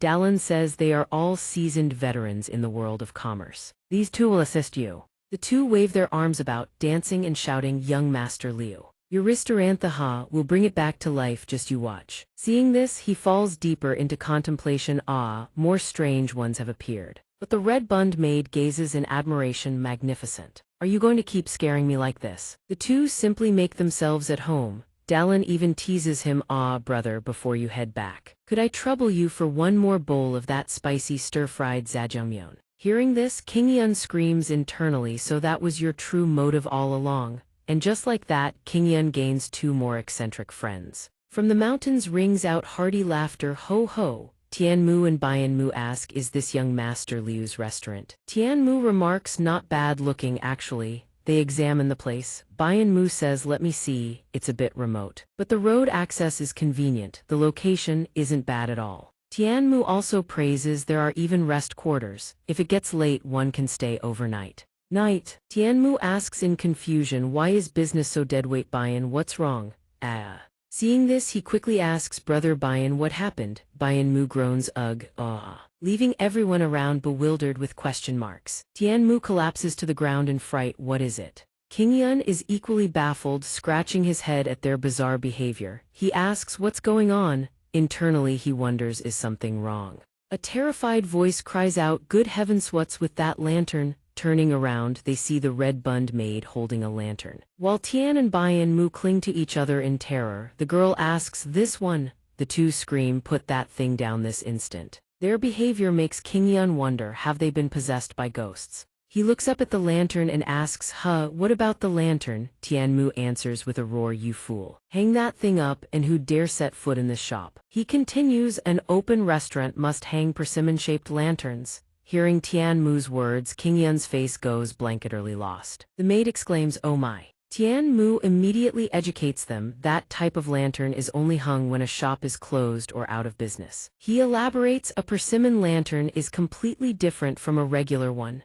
Bian-mu sobs, trembling, young Master Liu is utterly ignorant. He knows nothing. A disgrace to the merchant community. After witnessing this entire display, King Yun vaguely understands he never imagined this lantern carried such meaning. He thinks this, that, but how was I supposed to know any of this? He explains to everyone, I truly knew nothing at all. King Yun's expression grows serious, sweat pouring down his face as he reflects, the original owner of this body. King Yun's memories are in my head too. He sinks deeper into thought, but he was a man with absolutely zero martial talent, yet he dreamed of becoming a supreme martial arts master. In his mind's eye, he sees a clueless King Yun waving a wooden stick around wildly, muttering, die, all of you. Hehe, the overlords of the Central Plains are all dead. Dying was one thing, but the old King Yun was even more hopeless at business. Not just commerce, knowledge and wisdom were all equally lacking. The fool only ever knew how to think in one direction. Fine, killing everyone is boring, let's move on. And so King Yun continues his contemplation. Next life I'll pick a body that's smarter and more capable. Everyone else gets hidden stats, special attributes, but me, beside him. Bian-mu and the others are still going on about the earlier issue. We haven't even started and we've already hit a dead end. As they walk, they say to each other, let's go inside. As the group enters through the gate, far away near the base of a tree, a figure cloaked from head to toe watches them. The curly-haired, cloaked figure bites his finger and mutters, this time I absolutely must. Inside the restaurant, Tianmu and Bian-mu fly to King Yun's side with stacks of documents. Now then, young Master Liu, hurry and fill out these forms. Their sudden rush startles the red-bunned maid, who gawks and accidentally bites into the scrolls.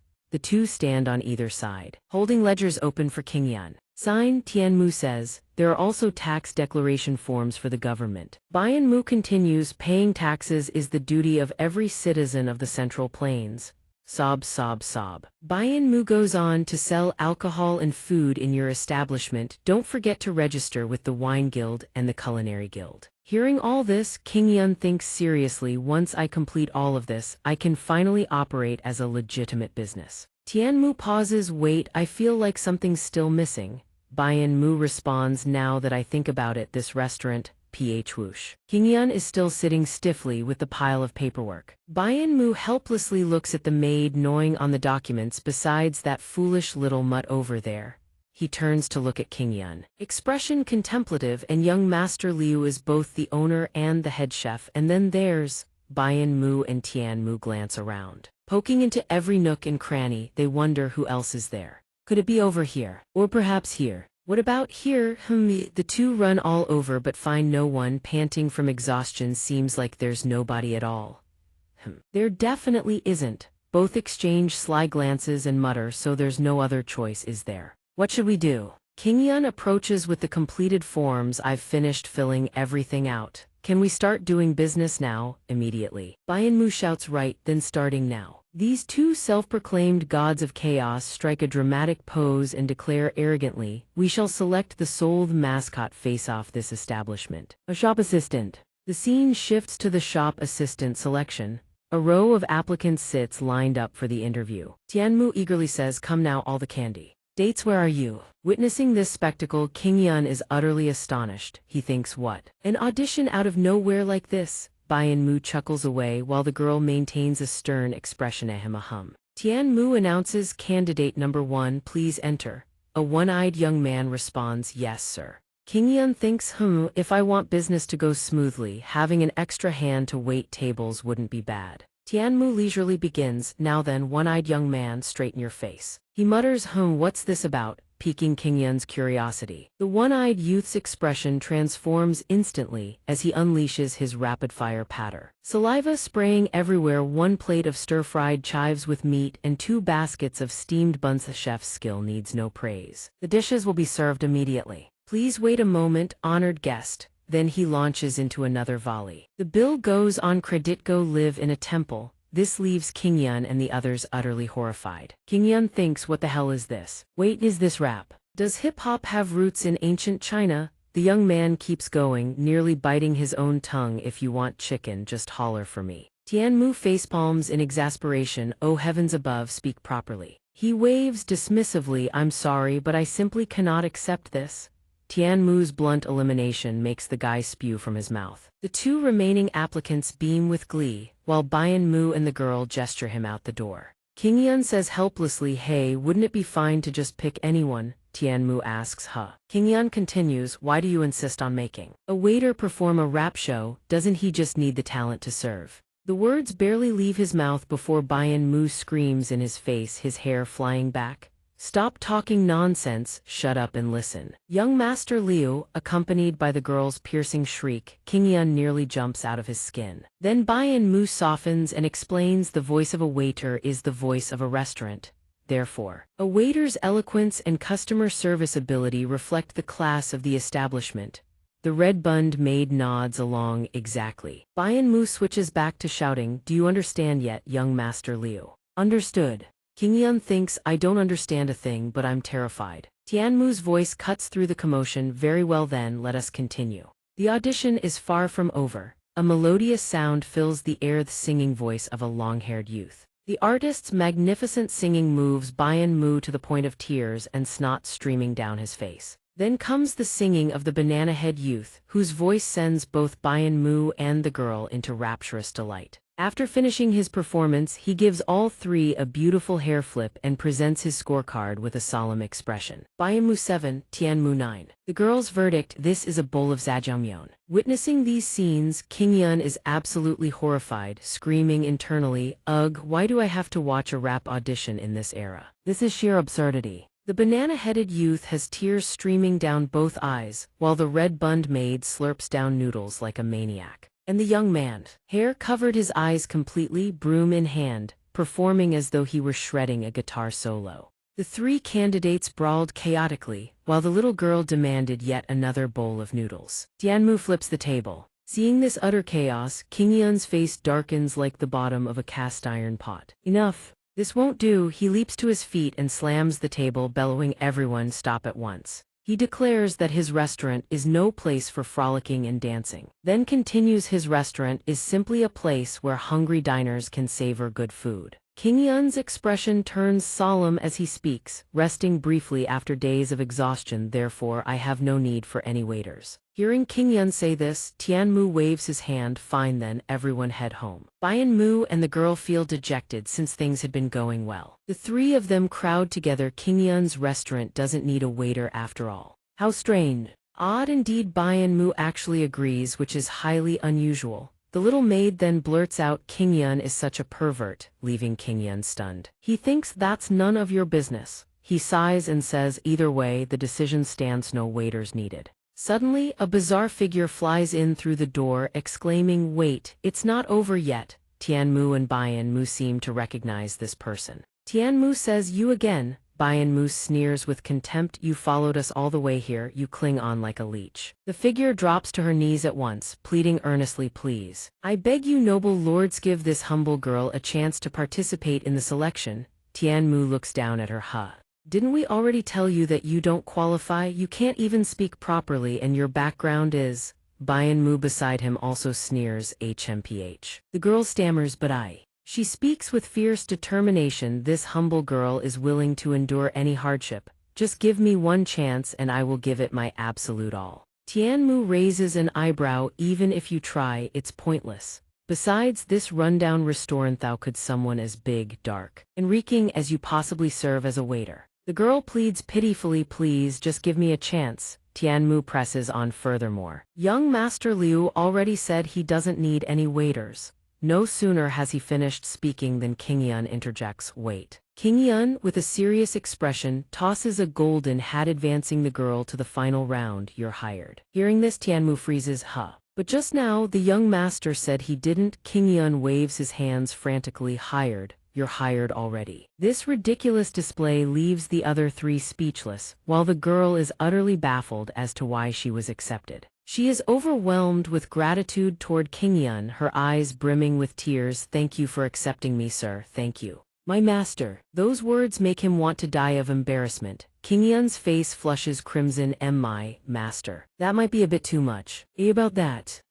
I don't actually mind. Seeing this scene, the remaining three can only silently judge what a pervert.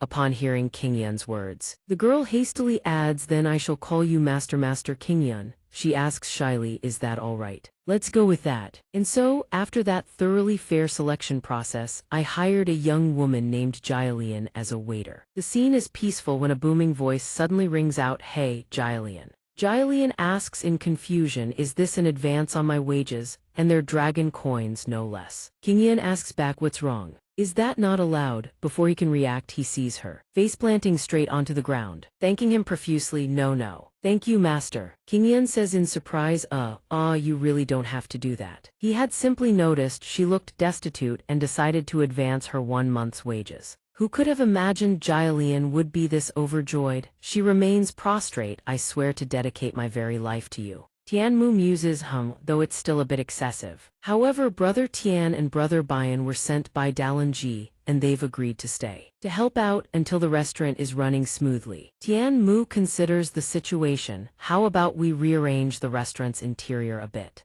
What say you, young Master Liu? Do you have the coin?" The red twin-bund maid hangs up persimmon-shaped lanterns. Everything is ready. The bell has been rung.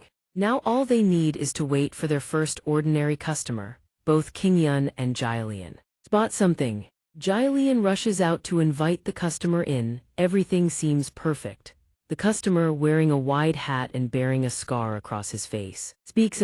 King Yun breaks into a cold sweat. "Wait, what is this?" He can only scream internally, "It can't be. Please spare me." The man lifts his hat, revealing a pair of sinister, snake-like eyes. "It is the scarred man," he speaks in a dark, chilling tone. "Long time no see. This restaurant of yours is quite presentable now." His very demeanor makes King Yun scream inside his head, "Get the hell out right now." Inside King Yun's restaurant, a voice dripping with mockery rings out, "Long time no see." The scarred man steps further. "In this restaurant of yours is quite presentable indeed." Everyone inside is stunned, King Yun most of all. He is so shocked he cannot form words. Only Jialian cheerfully extends an invitation. "Come in." Suddenly, behind the scarred man, a whole host of similarly scarred men materializes. On the other side, the yellow-scarfed assassins also pour in, equally numerous. King Yun's vision swims. What is this? Is there something wrong with my eyes? Am I hallucinating? In the next instant, both groups sit down at opposing tables, each side laying concealed weapons across every surface. Jialian, quick on her feet, moves to invite everyone to order. But before she can finish, she is gagged. King Yun hastily drags her inside. "They're not customers, keep quiet." Jialian still doesn't understand what's happening, but Tian Mu and Bian Mu are already terrified. Both sides speak in unison, each placing 3 taels of silver and a sword hilt upon the table. The yellow-scarfed assassins throw down the gauntlet first. The day of reckoning has arrived. The scarred man is no less imposing. "I too have debts that demand repayment." Hearing this, King Yun slumps in defeat. That means from now on, they'll be waging war inside this restaurant. It's the unwritten law of the martial world. Jialian finally grasps the situation. Everyone drops flat to the floor to avoid the coming battle. Tianmu speaks up urgently. Hey, young Master Liu." Judging from that conversation, he presses on. "This isn't the first time, is it?" King Yun answers swiftly, "Indeed. On opening day they already came and caused a ruckus once before." Meanwhile, the two groups bicker furiously ahead. The scarred man jabs a finger at them. "You blood demon scum, all you know is how to ambush." The yellow-scarfed assassins retort just as fiercely. "That's called tactical flanking, you green forest dimwit." King Yun laments mournfully. "Once be chalked up to bad luck. But why in the heavens are they back for a second time?" Tianmu, hearing this, can only groan helplessly. So this restaurant has become their regular haunt. The red twin-bund maid nearby whines, "I'm hungry." Can she not sense King Yun's agony at this moment? But they haven't even eaten anything here, though there certainly are plenty of flavors to choose from. The yellow-scarfed assassin slams the table in fury. "Enough with the nonsense already." King Yun's face is etched with worry. Has it started? Tianmu beside him is equally anxious. The flavor of fists, the flavor of blades. He watches both sides clash violently and speaks through clenched teeth. They've become addicted to the flavor of brawling in this restaurant. They're regulars now. King Yun wails, "What the hell is this? Damn it, Jilian is about to cry over the restaurant too." Only the red twin-bund maid shouts, "I'm hungry." Tian Mu watches the all-out brawl before him and sighs. If word gets out that this restaurant is a fighting pit for the martial world. He exhales, it's all over. Bian Mu has already ducked inside a large earthen jar to hide brother Tian. The situation is too chaotic. Jilian stammers, Master, this humble girl cannot let her master be in danger." The red twin-bund maid grows frantic. "I can't stand being hungry anymore, Tian Mu. Hiding inside the jar alongside Bian Mu, call me when it's over." King Yun looks at everyone around him, thoroughly dissatisfied. The red twin-bund maid charges furiously into the heart of the battle, throwing punches and kicks as she screams, "I can't take it anymore." Jilian wraps her arms around King Yun's head and buries it against her chest, startling him. This humble girl will protect her master with her life. She declares with conviction, "Please, master, believe in this humble girl." Little does she know, King Yun's entire face has turned beet red. He can barely breathe. With the scarred man's gang and the yellow-scarfed assassins locked in fierce combat, Jilian shields King Yun's body with her own. She means to keep him safe from the crossfire, but he is already in agony. I can't breathe." But the situation takes a sudden turn when a blade hurtles toward the two of them. Jilian screams and ducks behind King Yun's back. He too is utterly terrified. Sweat pours down King Yun's forehead like a river. Upon seeing the blade before him, he rounds on her. "You said you'd protect me. And you dare use me as a human shield?" Jilian's eyes glisten with tears, "But I was so scared. As for your corpse, this humble girl will surely give it a proper burial." King Yun's fury only deepens. "I'm not even dead yet." "Bury what?" The scarred man is sent hurtling toward Jilian's table, scaring her into fleeing. King Yun takes in the pandemonium before him. "First things first, get outside." He dashes toward the door, calling out to Jilian, "Hurry." Suddenly, a group of people appears outside the restaurant. A purple-haired girl among them remarks, "It seems rather noisy in there, doesn't it?" The moment the door swings open, both King Yun and Jilian burst outside. King Yun slams straight into the purple-haired girl's chest. His hands grope against what lies before him, and he thinks to himself, quite generous indeed. He nearly pulls away, but Jilian also rushes out, sandwiching him snugly between the bosoms of two women. He can't help but savor the unexpected bliss. At that moment, King Yun no longer cares about anything. He blurts out, "Here's your bill." He couldn't care less now. The purple-haired girl holds all the cards. The purple-haired girl seizes King Yun by the hair in a rage and yanks him forward. The girl called Yang, flanked by her guards behind her, fixes King Yun with a stare brimming with killing intent. "You are courting death." The brat King Yun hangs limp as a noodle in Yang's iron grip. "A pity I'm pressed for time, so I'll end you quickly." Jilian startles and cries, "If so, please hand my master's corpse over to this lowly one." Yang lifts King Yun's head by the hair. "Master, so this is Liu King Yun, the owner of this restaurant. Could this man be?" Meanwhile, the brawlers from inside have spilled out onto the street. One of the yellow-kerchiefed assassins trashes everything in sight, filling Yang with utter disgust. "What a nuisance." She signals her guards to advance and commands, "Handle this quickly." Behind her, a volley of flying daggers shoots forth, piercing clean through the wooden tables. The table explodes with a thunderous crash. Inside the restaurant, a red twin-bund maidservant strikes a yellow-kerchiefed assassin square in the jaw, sending him coughing up a mouthful of blood. Another assassin glances behind and shouts, "Who the hell are these people now?" "This is," Yang sneers with contempt, "you dare cause a ruckus here. If you want to live, get the hell out." She steps calmly inside, issuing her command. Even the brawlers within are forced to freeze. "I have business at this restaurant." A yellow-kerchiefed assassin sneers, "What? How dare you? Do you have any idea who the Blood Demon sect and the Black Forest are on this territory?" Typical woman, always sticking her nose where it doesn't belong. But the scarred man seems to recognize something. He halts. Wait, yet the yellow-kerchiefed assassin remains stubbornly defiant, utterly unaware of the fate that awaits him. What could possibly happen? He spits out without thinking, "You're already old enough to be married off, you know. Why don't you go find yourself a husband and stop meddling in men's affairs?" The yellow-kerchiefed assassin hasn't even finished his sentence when a chopstick pierces clean through his hand. Yang's eyes flash with killing intent. "How dare you speak to me like that in Tang clan territory?" Only now does the scarred man realize who she is. The Tang clan. Did she just say the Tang clan? That cold, piercing gaze, that ruthless, domineering temperament. Could she be the young miss of the Sichuan Tang clan? The deadly figure of the poison butterfly Yangyang gradiates murderous fury, die. The yellow-kerchiefed assassin begins to tremble T-Tang clan. Thenny's that poison? The red twin-bund maidservant, however, is absolutely delighted to see her mistress. The girl greets her and punches the yellow-kerchiefed assassin square in the face. It's been far too long, miss. The assassins cry out in terror as someone help stop. The hand pierced by the chopstick moments ago has begun to rot away. Yangyang lightly licks her lips. She twirls the chopstick idly. What were you saying about poison just now? Poison makes no distinction between men and women. The yellow-kerchiefed assassin raises his rotting hand and wails. The scarred man steps forward. Are you all right? Next round is, but the assassin keeps crying my hand by constantly flailing his arm. The venom splashes onto the scarred man's face. Damn your mother, a voice echoes from inside. Everyone disperse, we'll settle this another time.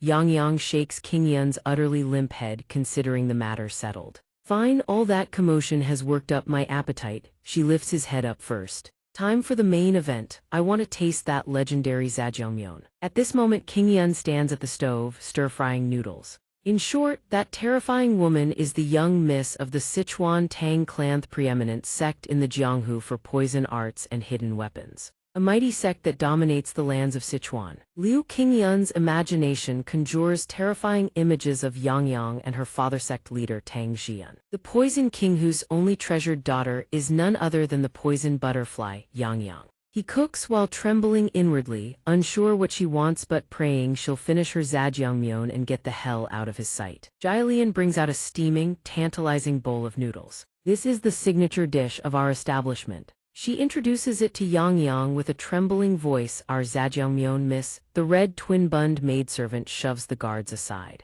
I want some too. The guards step aside. Yangyang eyes the dish with interest. The aroma is acceptable, I suppose. King Yun notices something peculiar about the way she holds her chopsticks. He frowns inwardly. Why does she grip them so awkwardly? A voice chimes in. Truly, young Master Liu are quite ignorant.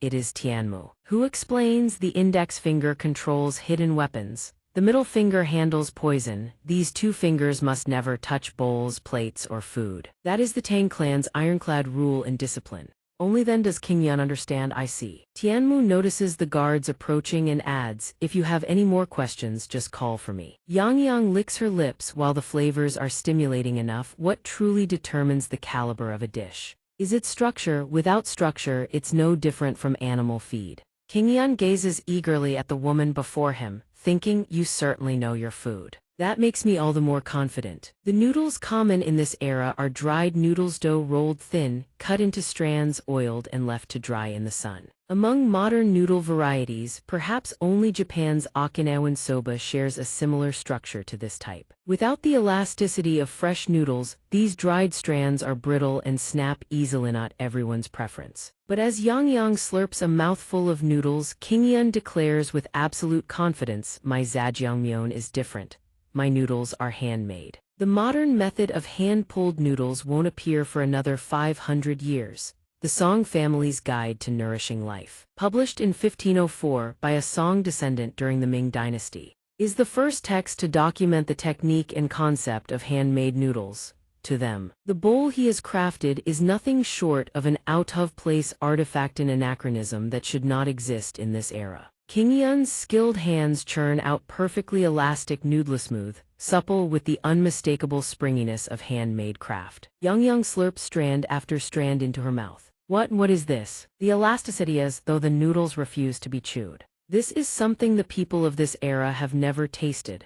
Yangyang pays no heed to her guards calling miss. Behind her, she focuses solely on devouring every last strand. Magnificent structure. Yangyang's expression of pure satisfaction tells one everything about how delicious it truly is. The noodles. How can they complement my signature dark bean paste so perfectly? The noodles are so exquisite that Yangyang rises to her feet just to savor them. The seasoning. These noodles absolutely incredible. The flavors washing over her. Yangyang's expression of utter bliss says it all. Absolutely divine, an unforgettable experience. Yang Yang goes completely limp before the flavor of the zhajangmyeoner entire body slumps over the table, sending her guards into a panic. They rush over crying, Miss, are you all right? This bizarre spectacle leaves King Yun watching from the kitchen, bewildered and slightly alarmed. What the? Why did she just collapse like that? Could it be an allergic reaction? Unable to hold back any longer, he summons every ounce of courage and rushes over, asking with both caution and concern, Miss, is something wrong?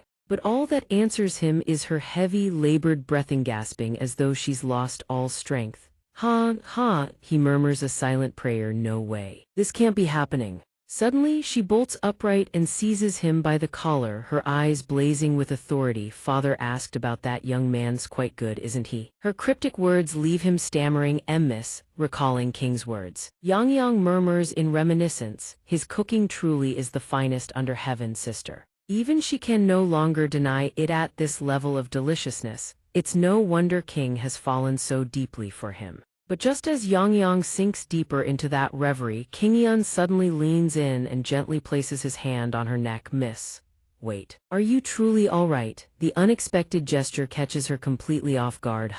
What do you think you're doing? He murmurs to himself. Her heartbeat is normal, but why is her body temperature so high? That's strange. The instant those words leave his mouth, a scroll smacks him square in the face. He tumbles to the ground from the devastating blow. Jilian, ever loyal, rushes to his side in alarm. Master, meanwhile. Yang Yang, her face flushed crimson with both fury and embarrassment, points at him and screams, how dare you play such indecent tricks? If it weren't for King, I would have. She hurls the scroll at his head as she speaks. He lies thoroughly thrashed. While the red twin-bund maidservant has also been trussed up and gagged like a silkworm cocoon. At that precise moment, Tianmu and Bianmu poke their heads out from inside a jar, peer down together, and exclaim in unison, oh, that's the seal of the Zhuge clan patriarch. She suddenly remembers, that's right, it's a letter from Uncle Zhuge. Read it quickly. Hearing this, a realization dawns in King Yun's mind, uncle. So the two families have a connection. That's how she knew about the zhajangmyeon. Meanwhile, Jilian frets anxiously over him.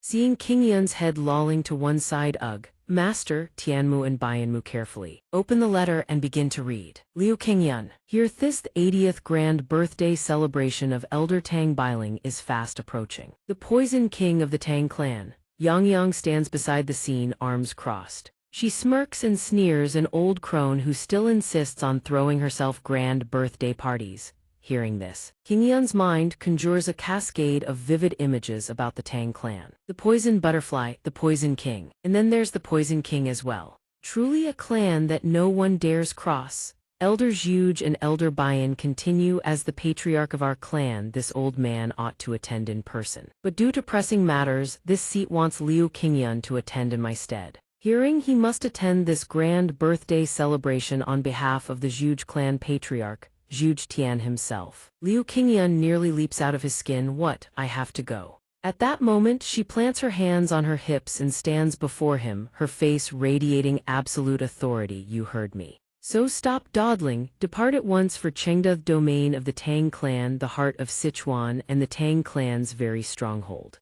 Chengdu, this was once the imperial capital of Shuhan under Liu Bei's reign. A legendary land of myth.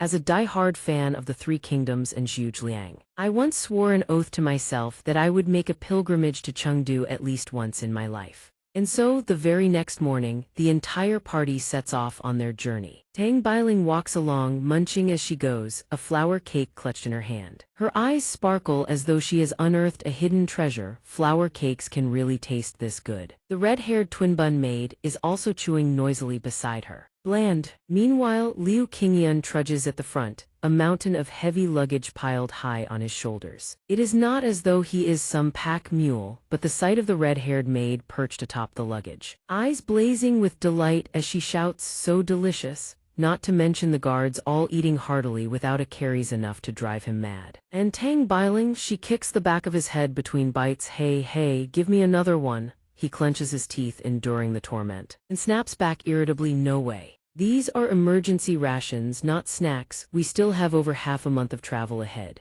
But Tang Bailing is not one to take no for an answer. She seizes his head and pulls his face inches from hers. Her voice dripping with menace, I said, hand it over. Stop your yapping. He lets out a shriek. Og. Flour cakes, those simple things made from kneaded dough, baked until hard meat for easy portability and long storage. Since they are provisions designed for marching armies, the taste is naturally nothing to write home about. That is precisely why I decided to improvise. I mixed flour with milk and eggs, kneaded the dough, let it rise, then deep-fried it to perfection. The result, a donut with the shape of a plain flour cake but a flavor that is worlds apart. Then I drizzle a coat of melted sugar over the topa, timeless classic. The glazed donut is complete. That is, compared to the original flour cakes, which are hard as rocks when you bite into them. Who in their right mind would not find these delicious? But there is one thing I forgot: emergency rations are not supposed to be too delicious. He is utterly crestfallen. Liu Qingyan sighs inwardly. No matter how he looks at it, worry gnaws at him.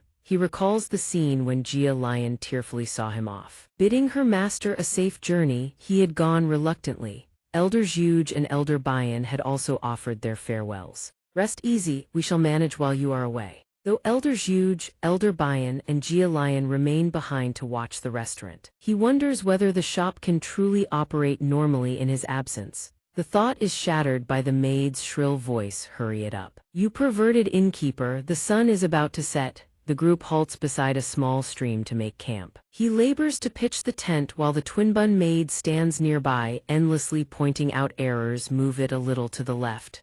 No, the other way. He sighs, working and cursing under his breath. Why does every single task fall on me? Setting up camp, hauling luggage, is always me doing the suffering. Memories flash through his mind. One time he tried asking the guards for a hand. Could you carry some of this for me? Their reply came without a shred of hesitation: no. A guard must remain swift and unburdened, no exceptions. Another time, he ventured, then how about we all help set up camp together before dinner? The answer nearly broke him: I shall go hunt a fresh deer. He can only mutter in defeat, they are nothing but a pack of lazy bums. Mark my words, I will end up preparing dinner alone again. Just as his frustration peaks, an unfamiliar aroma catches him off guard, freezing him mid-step. He turns his head to trace the source. The maid immediately scolds him: you are slacking off again, you perverted innkeeper. By the stream, Tang Biling sits cooking, her movements gentle yet surprisingly adept. HMPH, Miss Tang is cooking. He approaches with curiosity. Oh, soup. She lifts her head to glance at him. Want to try some? She also hands a portion to the maid. This lowly one shall partake first. Then she explains, grandfather always insists that a girl must learn to cook before she can find a husband. And since young Master Liu also possesses culinary talent, I wanted him to have a taste. I wanted to see what he thinks. The words barely leave her lips before panic grips him. Liu Qingyan groans internally. Ugh, my teeth and jaw feel like I am chewing on actual rocks. But the instant the thought crosses his mind, he freezes. Wait, hold on. The Tang clan specializes in poison arts and hidden weapons. Could they have? A chilling image floods his brain. An image of Tang Biling wearing a sinister grin, standing beside her terrifying father. Young master, how does it taste? Then the nightmarish vision of lethally potent poisonch cackles. Grandfather really did overdo it. Too much poison. And they die instantly. How would they even savor the agony? They laced the soup with poison. He snaps back to reality. Tang Biling rests her chin on her hand, smiling at him. Nonchalantly she says, those are just stones. Why are you making such a face? Have you never heard of stone soup? You pick the stones out first, then eat. The maid beside her chimes in matter-of-factly. Just chew them carefully, it is perfectly fine. He replays her words in his head, unable to believe his own ears. Stone soup, a soup made by cooking with actual stones, the ones with algae clinging to them like seaweed and various sea vegetables. I have only ever read about it in ancient cookbooks. Who would have thought someone actually cooks it for real? She suddenly grows anxious, her eyes widening like a child terrified of being criticized. How does it taste? Is it not good? His eyes go blank, he says nothing more. He reaches into thin air and pulls out an entire cooking toolkit. Please wait just a moment. He issues orders like a master chef commanding his brigade girl. Prepare spice set number 3, carrots, eggs, a hot wok, and seasonings. The twin-bun maid snaps to attention. Number 3, carrots, eggs, seasonings. Tang Biling stands by, utterly baffled. Prepare what? The maid responds with perfect composure. This servant has no idea either. Hey. Before anyone can finish speaking, ingredients are already flying through the air. The cooking kit bursts open with dramatic flair. Tang Biling mutters in bewilderment, what on earth is he doing? She thinks to herself, I do not understand why, but his hands dance across the scorching wok with practiced mastery, each ingredient melding together under his deft motions. He says, first, pick out the stones and remove the algae before eating. Algae on its own is bland and carries an earthy stench, so it needs salt and pepper. It is also slimy and offers no satisfying bite, which is why noodles and fresh herbs are essential. He seems like an entirely different person. She stares at him, captivated, a strange flutter stirring in her chest. Beside them, the maid begins wailing, I am so hungry, she thinks to herself. Yet she too finds herself swept up in that same wave of anticipation. HMPH, how utterly presumptuous. And the maid's relentless prodding, bring it out already, you perverted innkeeper. At last he sets the bowl before them, his voice calm, and even here it is seaweed-style stone soup noodles. She eyes the bowl of noodles, her face full of skepticism. What is this supposed to be? It is just stone soup with noodles thrown in, is it not? Making a big fuss over nothing. The maid beside her devours her portion like a starving wolf, loud slurping and gulping echoing without end, slurp gulp gulp. Tang Biling slowly lifts a strand of noodles to her lips, places it in her mouth hand, her eyes fly wide open. Blazing with utter disbelief, this is leagues better. How is this possible? What did you do to this dish? You must have slipped some secret ingredient into it. He scratches his head, looking bewildered. There is nothing special about it at all.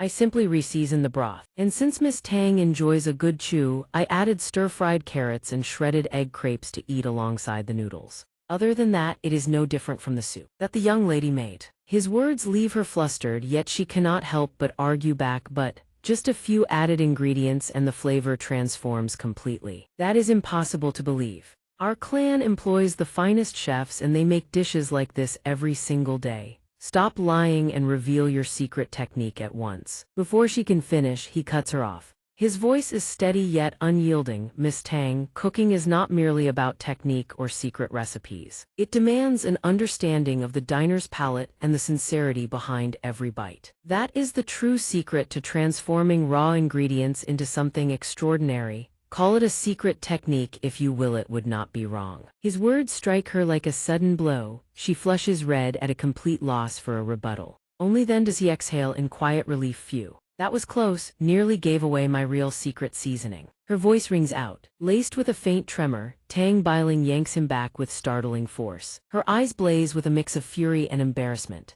Her face scarlet, she demands, how dare you speak to me so insolently? He can only raise his hands in surrender, his face pale as a sheet. I am sorry, but MSG consumed in excess is genuinely bad for your health. She suddenly loses all composure, that wicked little mouth of his, please have mercy on me. Beside them, the carefree maid is busy licking her plate clean, her eyes sneaking glances at the two of them. Suddenly, a guard bursts out from a nearby thicket, drenched in sweat. Found you. His sudden appearance startles the young lady, who lets out a shriek, and with one swift motion, she slaps an entire bowl of noodles squarely onto King Yan's face. The guard drops to his knees, expression grave, gasping for breath. Please be careful, miss. She panics. No, it's not what you think. It's nothing, really. The guard doesn't hesitate. He lunges forward to shield her. Miss, get back. At that very moment, another figure appears. With a devastating kick, he crushes the food on the ground before everyone's eyes. A cold sneer rings out. Oh, and who might this be? The maidservant beside him sighs in awe, so massive. Li Fu stands before Yang Yang and declares, Miss Tang, what an honor. What matter brings you to grace the territory of our green forest? Li Fu presses, tell me, Miss Tang, what brings you here? Yang Yang answers in fear, green forest chief. Li Fu, meanwhile, King Yan's face is still stuck in the bowl. Unable to break free, when he finally pries it off, he finds himself surrounded by towering, brawny men. The body of the knocked-out subordinate crashes to the ground. The sight before King Yan sends a chill down his spine. The Green Forest. The legendary criminal alliance of 72 mountain strongholds spanning the entire Central Plains. Though they practice neither internal energy nor the martial arts of the great clans, the raw strength of each member and the sheer scale of their organization cannot be underestimated. Even the most illustrious martial clans dare not look down on them. In other words, they are the most infamous underworld syndicate, the most powerful criminal organization of the era.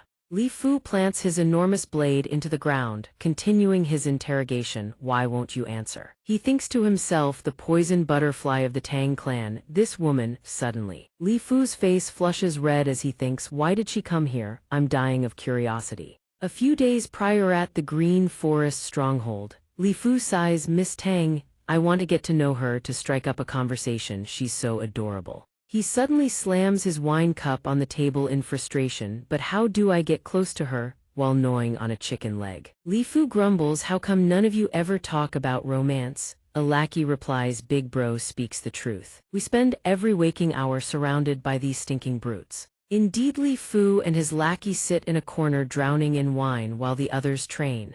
The more they talk, the more bitter he feels. And the deeper he drinks. Women are truly incomprehensible. The lackey continues, oh, there's a new recruit who just joined recently. Then another man steps forward, there's one right here. He's well versed in the ways of women. Cuisine scratches his head sheepishly, an honor to meet you, big bro, I'm Cuisine. Li Fu's eyes light up, a handsome devil no less. The name, Cuisine explains, if you want to get close to women, you first have to strike up a conversation with them. Li Fu eagerly asks, strike up a conversation? What's that? Cuisine answers, just start with simple questions.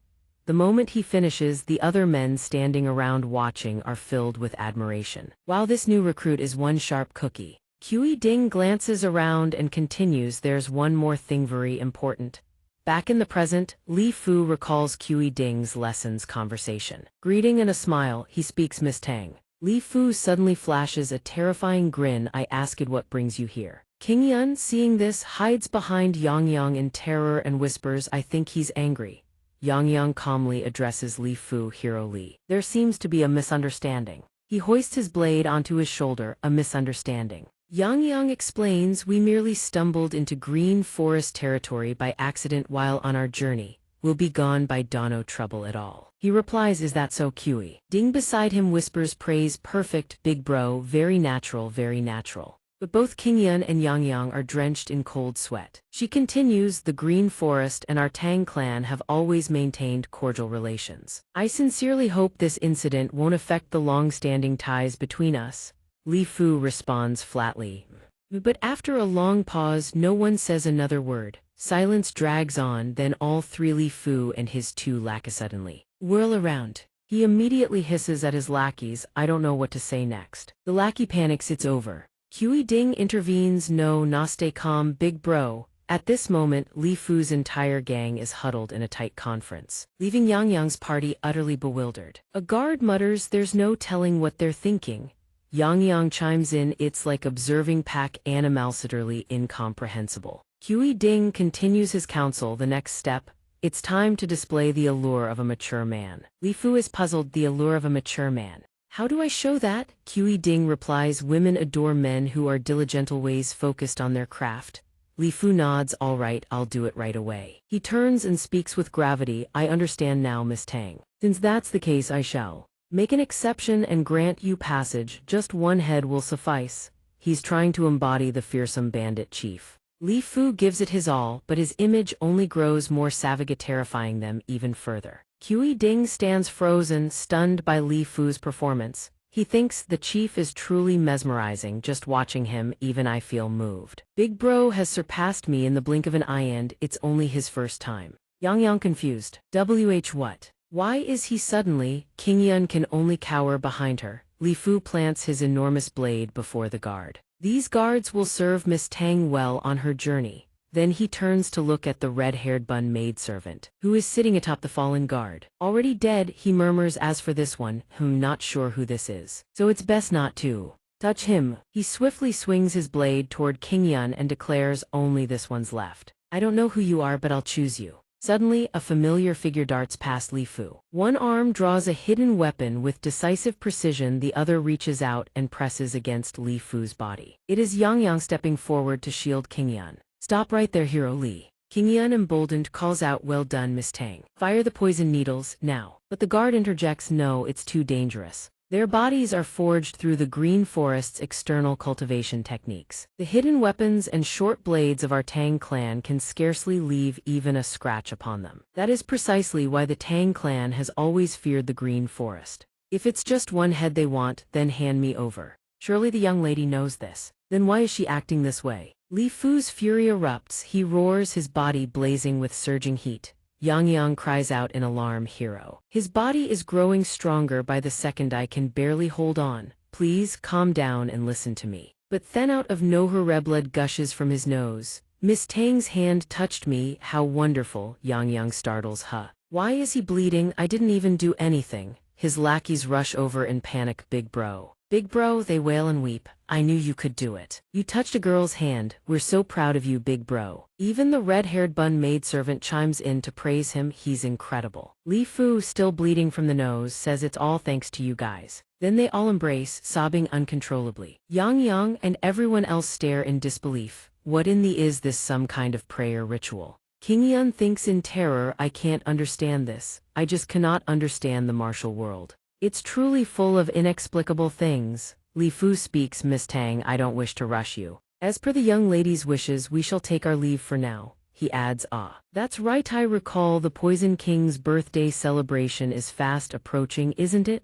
She replies, yes, but why do you ask? Li Fu sheathes his blade and flashes a strange grin, then we shall meet again there. I very much look forward to it. Yang's group shudders, is he still angry? Under the moonlight, the lackeys take turns heaping praise on Li Fu. Perfect, absolutely perfect. Big bro has finally secured a second meeting. Yes, she's wonderful, big bro. He replies, quiet, I'm thinking of names for our future son. Dawn breaks. They resume their journey. The little girl points ahead, look, we have reached the road. Yang, let's move then. Yang eats as she walks. She says about 10 more days to go. The long road makes the little maidservant drowsy. The girl yawns, bow, you perverted shopkeeper, wake me up in 3 days. Another day passes. King Yun is utterly exhausted, carrying both Yang and all the luggage on his back. She cheerfully sighs, so comfortable. The red-haired bun maidservant grumbles as she trudges along, I'm starving. They've finally arrived. The girl shouts, there it is, we've finally made it.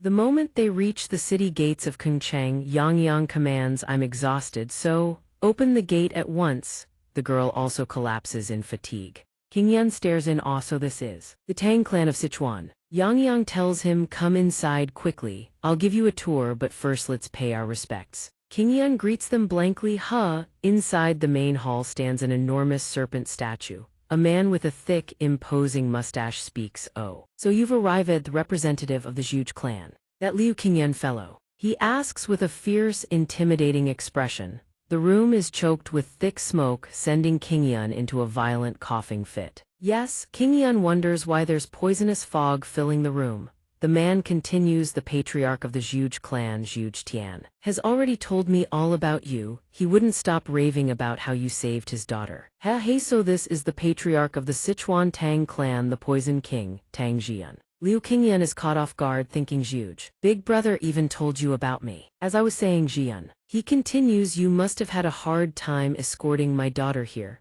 I wonder if Yang caused any trouble. Though he asks casually, in his heart he is thinking, if you say something foolish, I will kill you. Liu Qingyan senses the threat and replies with a trembling voice, no, of course not. Tang Jian chuckles warmly. Thank goodness, he recalls the memories of the past days. Indeed, nothing happenedly targeted violence. Tang Jian speaks up, come now. You all must be exhausted from the long journey. Rest up quickly, I have prepared rooms for all of you. The twin bun maid excitedly calls out, time to eat. As for Liu Qingyan, he keeps coughing from inhaling the smoke. He replies, yes, clan leader Tang. Thank you, sir. He looks at him, thinking what Zhuge Tian said before, I have indeed met a young man. Upright and talented. I intend to betroth my daughter to him. He looks at Liu Qingyan, who is being supported by Yang because he inhaled too much smoke. If you dare say anything strange in front of my father, you are dead on the spot. As for Liu Qingyan, he can only meekly reply yes. So this brat is the husband of the Zhuge clan's only beloved daughter. A few months ago, on a night when the moon hung high, two voices drift from outside an inn. It has been far too long since we last sat together savoring a cup of wine, hasn't it? Another voice chimes in to respond, indeed it has. By the way, old friend, how is King doing? Inside, it turns out Zhu Tian and Tang Jian are drinking tea and conversing. Tang Jian continues. Recently, her illness has been growing worse. I am taking her to find a physician. Zhu Tian lets out a heavy, sorrowful sigh. He speaks truly, these are delicious dishes. Laid out on the small wooden table, Zhu Tian says in a dispirited tone, I have taken her to see doctors all across the Central Plains. Yet she remains uncured. It is deeply worrisome. Tang Jian can only offer words of comfort. You must be quite worried. Our Yang and your king have both reached marriageable age. Tang Jian rests his chin on his hand. Utterly helpless, she's Yang cares nothing for romance, spending all her days buried in martial training, doing nothing to ease his frustration. Zhu Tian forces a smile and replies, that's true, but I'm not worried about that. At night, in the stillness of the deep evening, lanterns glow from the eaves and their voices carry clearly even to those outside. Zhu Tian, sounding rather weary, speaks although King's face is not conventional and her unusual eyes have caused her much suffering since childhood. Nevertheless, he speaks with unwavering conviction. I firmly believe there will be a magnanimous man, a noble soul such as that, waiting out there for little King. Tang Jian reaches out to pick up a piece of raw fish with his chopsticks, then cheerfully continues, of course. But after all, a man must have some capability. No, surely the Zhuge clan's son-in-law would be no ordinary man. This is the Zhuge clan, a premier noble house of the Central Plains. Hearing his old friend speak with such gusto, Zhu Tian strokes his beard and retorts, well then, what about your Yang? Would you be willing to marry her off to a commoner? Tang Jian begins to laugh heartily as well, joking, how about we make a wager, whoever finds a son-in-law first wins. Outside, the moon has risen higher than the rooftops. The conversation between Tang Jian and Zhu Tian continues.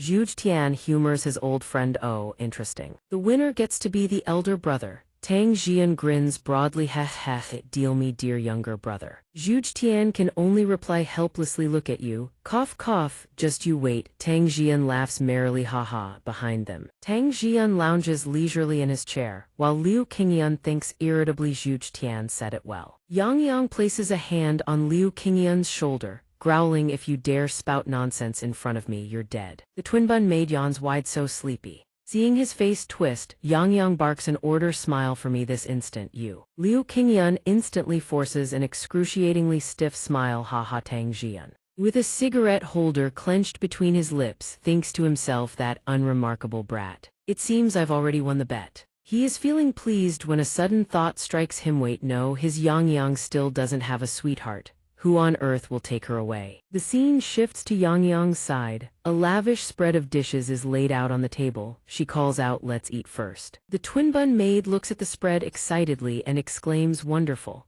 Yang grabs a large steamed bun with one hand and shoves it into her mouth, while the other hand wields chopsticks to pick up noodles. The twin-bun maid is stuffing food into her mouth ravenously. Yang tastes the noodles on the table, puzzled. Our household's food is quite good, so why do I feel like something is missing? His cooking has something different. Indeed, a woman's mouth says one thing while her heart thinks another. Yang falls silent for a moment, then mutters dismissively, he's nothing but a show-off. She holds the steamed bun, glancing toward the window, thinking, I wonder if he's doing all right. Meanwhile, in the bathing chamber of the Tang residence, steam rises without end. Leftover dishes sit on the table in the room. Liu Qingyan's voice rings with pure satisfaction, this is heavenly. He soaks in the water and murmurs, a full belly and a warm sono, this is comfort. Plumes of steam rise endlessly. Liu Qingyan muses, I didn't expect the guest rooms to have private baths.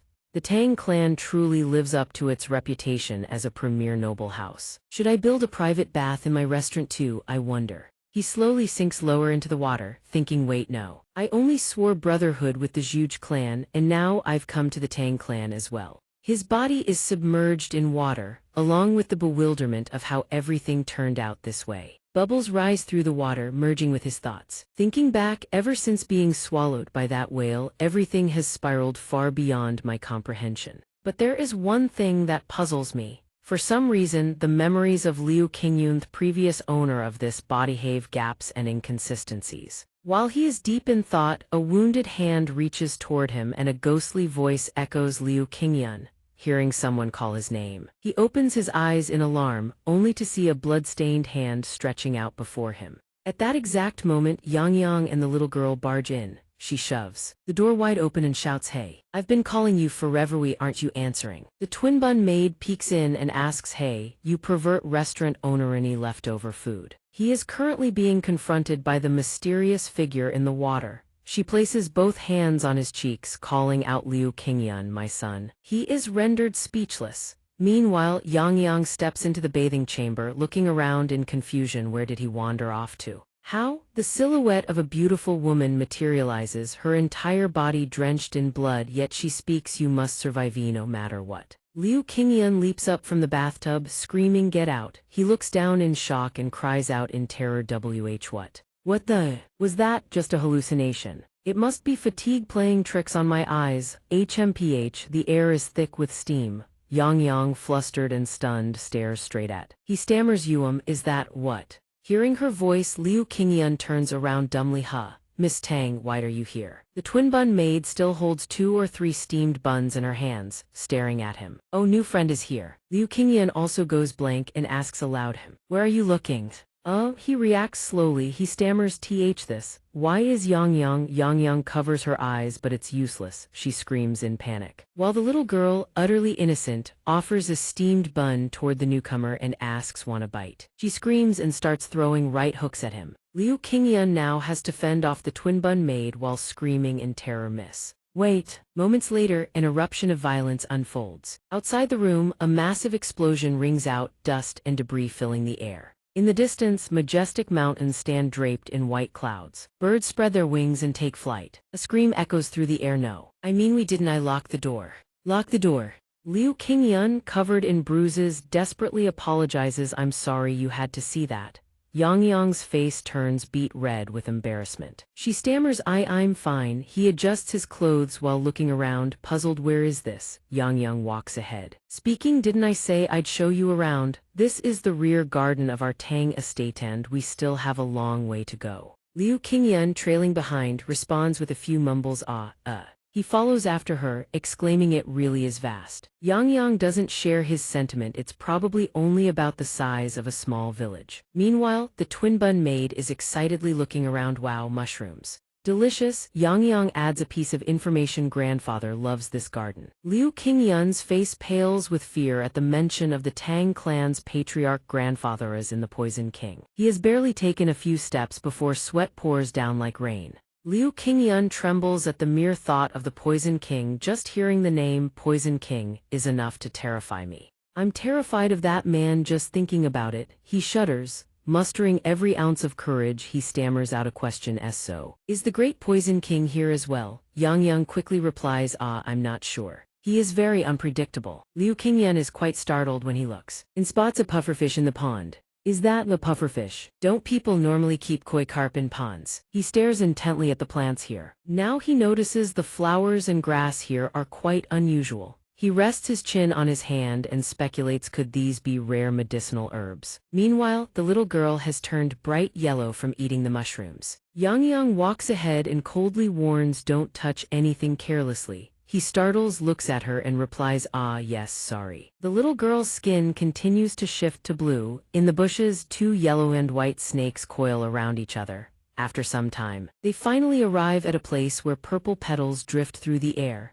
Yang announces, "We're here." Liu Qingyan cannot help but gasp in astonishment. Before him stretches a garden of flowers. Beautiful purple blossoms. Within it stands a tall tower and several houses. Yang introduces with pride, "From here on is the true rear garden pride of our Tang clan of Sichuan." He stands utterly awestruck, letting out a gasp of wonder, "Wow." He strides into the flower garden with fierce determination. The short girl with twin red hair buns is so tiny she vanishes entirely beneath the sea of blossoms. She cries out, "I can't see a thing." Liu Qingyan stands perfectly still, inhaling the fragrance carried on the wind. He murmurs softly, "The scent of these flowers, rich and sweet." Yang fixes her gaze upon him and utters something truly terrifying, "Hey, swallow that and you're dead. Aren't you afraid?" The moment she finishes, suspicion and dread seize him. Yang says with perfect calm, "Every single plant and creature in this garden is venomous. Those petals come from Aconituma, supremely lethal poison herb,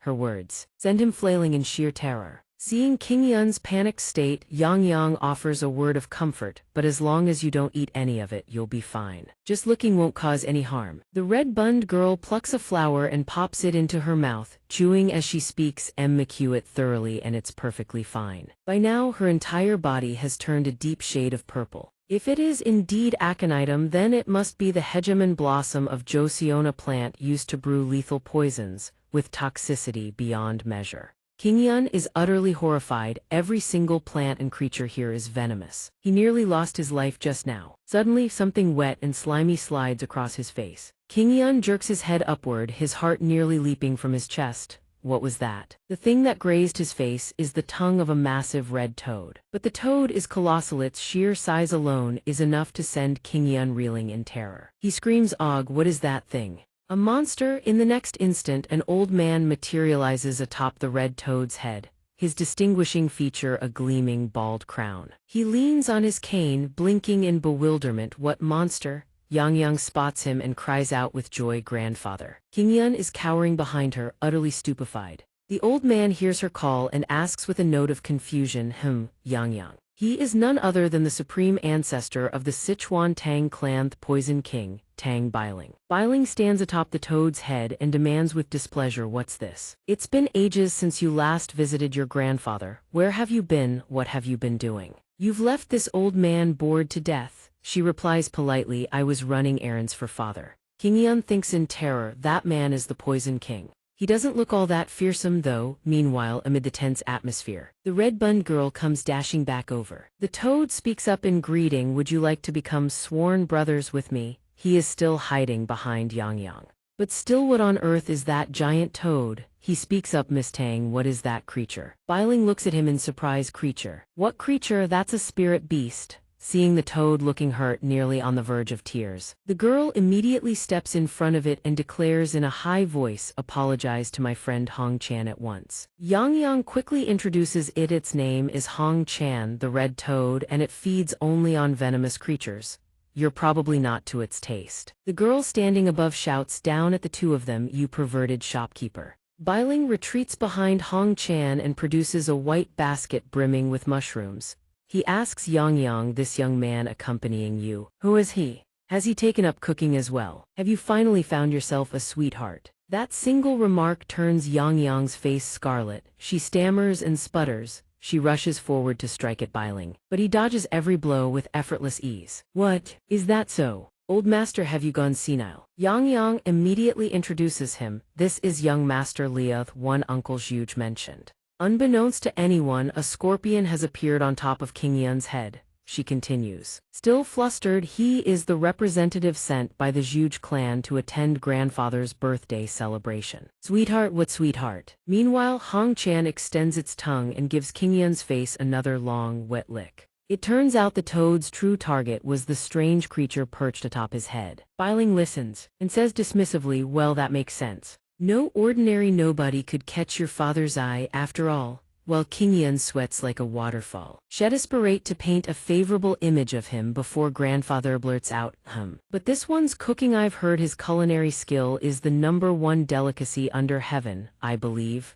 Bailing's expression shifts instantly. He demands, "What?" Yang realizes she has misspoken. Panic floods her heart. "I'm dead." She immediately corrects herself. "What I meant, Ish is utterly lowly and foolish." His voice rises, soft yet deliberate, "under heaven." Bailing breaks into a bone-chilling grin, fixing his gaze on the two of them. #1 delicacy.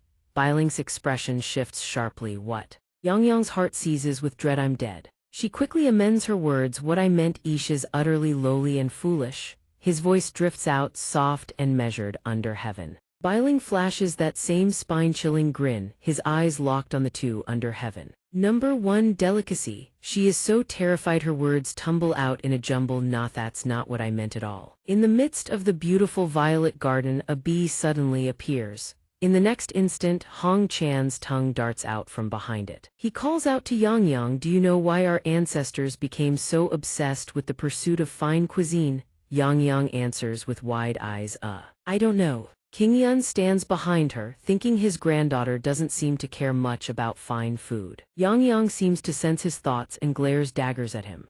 He picks up a mushroom and continues, because we are constantly in contact with poisons, our sense of smell becomes extraordinarily keen. And because our sense of smell is so keen, we become all the more demanding when it comes to selecting ingredients and perfecting the flavors of our dishes. Biling recalls the chefs of years past and continues, that is precisely why I have traveled across the entire Central Plains, meeting countless self-proclaimed culinary masters, food gods, food kings, but every one of those grand titles was nothing but empty boasting. Not once have I tasted a dish worthy of the name #1 delicacy under heaven.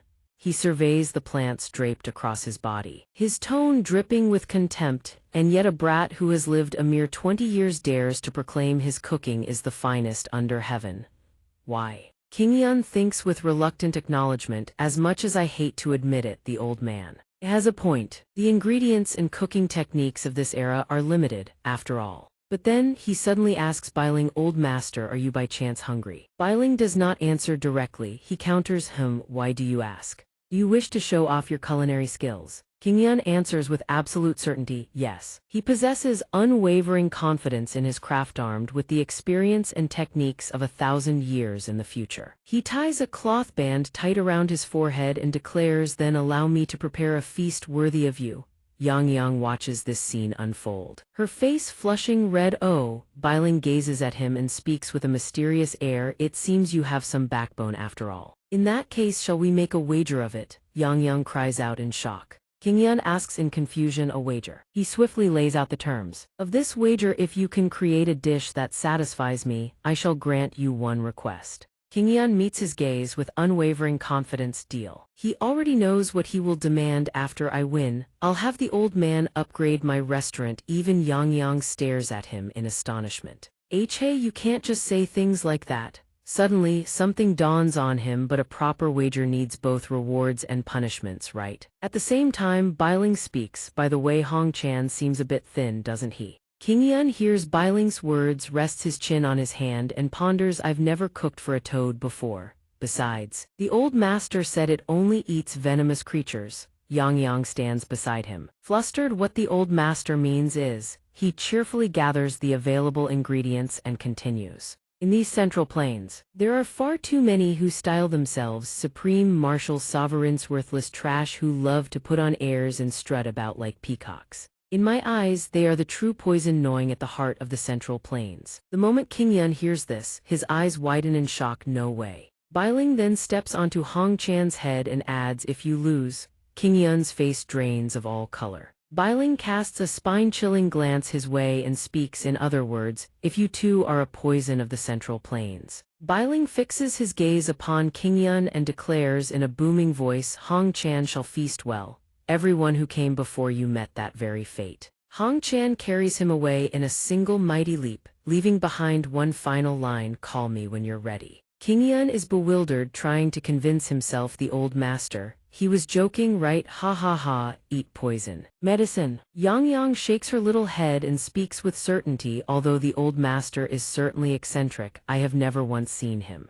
joke about a cooking wager." King Yun collapses to the ground, thinking helplessly, "Is this truly the end of my second life?" Yang Yang lets out a long, exasperated sigh. How did everything end up like this? King Yun seethes with indignation. "This is all your fault, running your mouth about my #1 delicacy under heaven dish." She seizes him by the hair buns and drags him along without hesitation. "Fine, what's done is done. Stop moping and come with me." She adds, "I have something I want to show you." He is surprised. "Something to show me?" They arrive at a small house nestled within the purple garden. She looks up and says, "Here it is."